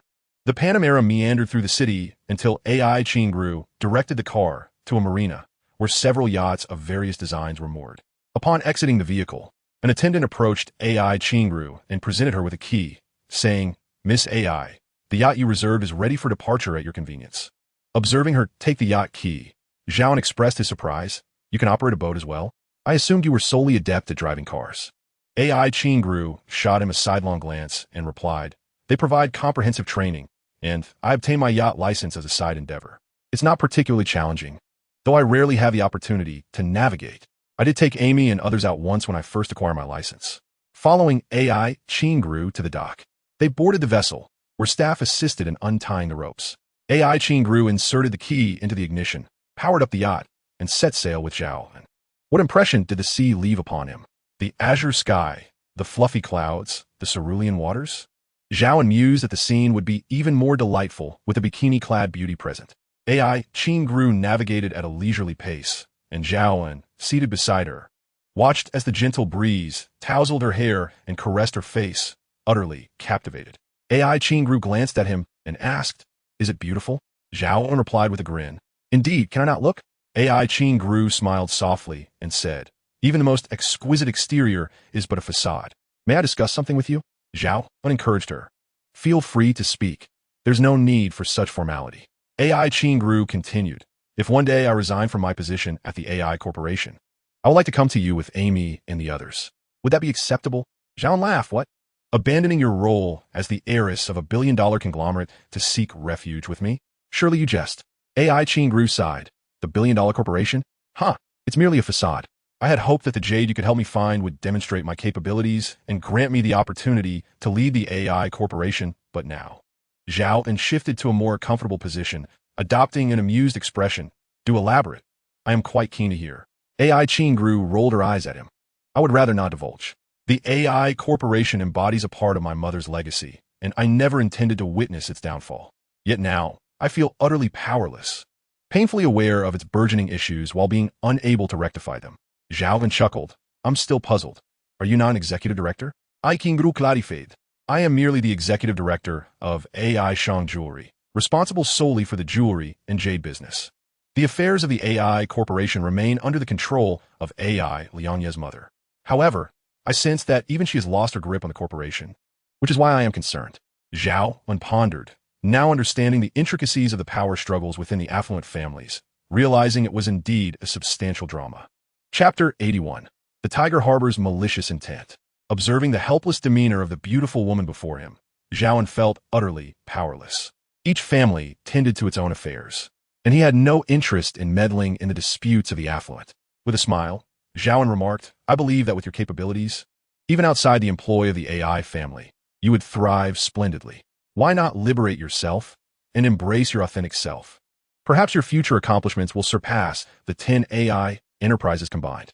AI Chingru furrowed her brow and replied, "I simply lament the effort my mother poured into this. Though she is no longer with us, it pains me to see her legacy falter at their hands. I truly cannot accept it." Zhao An countered, "I maintain that your mother's true legacy should never have been the AI group." AI Chingru, puzzled, inquired, "Oh, how so?" Zhao An elaborated, "I believe your mother's greatest investment and finest creation is you. The AI group merely served as a backdrop, a means to secure a beautiful life for you. I am unaware of your family's specific circumstances and do not concern myself with the intricacies between AI Liangye and you. From your mother's perspective, these matters would be inconsequential. What matters is your happiness, for only then can her spirit find peace. Instead of toiling endlessly for the benefit of the AI family, only to receive little in return, where the happiness of others earns you mere scraps, while their displeasure could lead to your downfall, why not seek your own path?" As AI Chingru relaxed, her brow unfurled into a smile, "I find your words quite persuasive. It feels as though listening to you is worth more than a decade of study. Please go on." Zhao An continued, "When you cannot fully grasp something, it is often wiser to let it go, for only then can you free your hands and discover the joy of self-liberation." AI Chingru's cheeks flushed slightly as she chuckled. "I always feel as though you are steering something here, yet I lack evidence." Zhao then replied earnestly, "Your current predicament with the AI family mirrors this sentiment. You toil tirelessly to save it from destruction, while they, like thieves, lay traps at every turn, seeking to force you into an unworthy marriage to secure their own gain. Is this not akin to being sold by others while counting their profits?" Zhao An added with a smile, "I am willing to assist you, but you must first acknowledge that this vessel's engine has fallen silent. Have you considered refueling?" "Refuel?" AI Chingru glanced at the fuel gauge, which pointed to empty. The once composed beauty appeared momentarily dazed, before indignantly exclaiming, "He may wan. I will not let this rest." Zhao An, still unaware of the situation, marveled at AI Chingru's unexpected outburst and inquired, "What happened?" Fuming, AI Chingru retorted, "It must be that wretched Himewan who bribed the yacht club staff to tamper with the fuel tank. Now, with no fuel, the yacht is immobile, adrift on the currents of the sea." Upon hearing this revelation, Zhao An too found himself bewildered. They had been at sea for 2 to 3 hours, aimlessly navigating, and had long strayed from their intended course. Now, surrounded by the vast ocean, there was nothing but water as far as the eye could see, devoid of any sign of life. Zhao An affixed the true eye to the yacht, locating the oil tank's position. Indeed, he discovered a hole the size of a chopstick at the bottom of the tank. This aperture bore distinct signs of human intervention, suggesting that the fuel had leaked through it. Zhao An then retrieved his phone, intending to call for help, but in a fit of frustration, considered tossing it into the sea due to the lack of signal. He turned to AI Chingru and inquired, "Does the yacht have a satellite phone?" After thoroughly searching the yacht from top to bottom, they found nothing but 2 bottles of water. AI Chingru, disheartened, lamented, "I initially promised to take you for a joyride. Now it seems we might lose our lives instead." Zhao An reassured her, "Do not worry. If Amy and the others cannot reach you, they will inevitably report our situation to the authorities after some time. Our priority now is to find a way to survive without supplies while awaiting rescue." AI Chingru gazed blankly at the meager 2 bottles of water, momentarily losing her composure in front of Zhao An. In a state of helplessness, she uttered, "I don't know how we can endure until rescue with just these 2 bottles." As she spoke, her eyes reddened and tears threatened to spill. Zhao An quickly comforted her, "Do not cry, do not cry. Rest assured, as long as I am here, everything will be all right. We will certainly be rescued." Ironically, his attempt to console her only triggered a flood of tears from AI Chingru, who sobbed uncontrollably, exclaiming, "I'm so sorry, Zhao An. It's all my fault. They intended to harm me, and I've dragged you into this." She collapsed into his arms, weeping on his shoulder. Zhao An embraced AI Chingru's delicate form, gently patting her back in an attempt to soothe her. "Do not be afraid. Everything will be fine. Please stop crying and listen to me, all right?" After some time spent comforting her, AI Qingru finally calmed down, though her eyes remained red and her expression was still one of uncertainty. Zhao An felt particularly helpless, realizing for the first time the limitations of the true IS capabilities. If only he possessed teleportation or similar abilities, the vastness of the world would not constrain him. Now, adrift with a stunning woman in the boundless ocean, surrounded solely by water, he had direction thanks to the true eye, yet the yacht was out of fuel.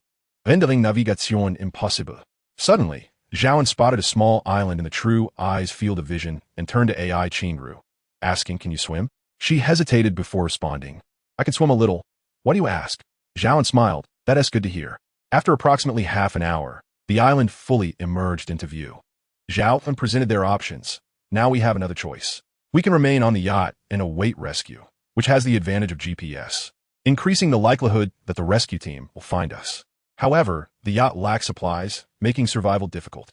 Alternatively, we could abandon the yacht and swim to the island, or at least we could devise a way to survive on land. What do you think?" AI Qingru, with determination in her eyes, replied, "Rescue seems far off. I believe we should head to the island and focus on surviving before considering anything else." Zhao An retrieved a life jacket from the yacht, and after both donned it with care, they took the only 2 bottles of fresh water they possessed and, with a splash, leaped into the sea, swimming towards the distant island. Fortunately, it was summer and the water was not overly cold. AI Qingru, having grown up in a life of privilege, was an adept swimmer, and with the aid of the life jacket, she found the journey relatively effortless. Zhao An, too, was untroubled. Having previously showcased remarkable aquatic skills in Myanmar, he was well prepared. Yet, this was merely the beginning. The ocean was not akin to a swimming pool or the gentle rivers they were accustomed to. It was fraught with waves and currents. Their struggle for survival had only just commenced.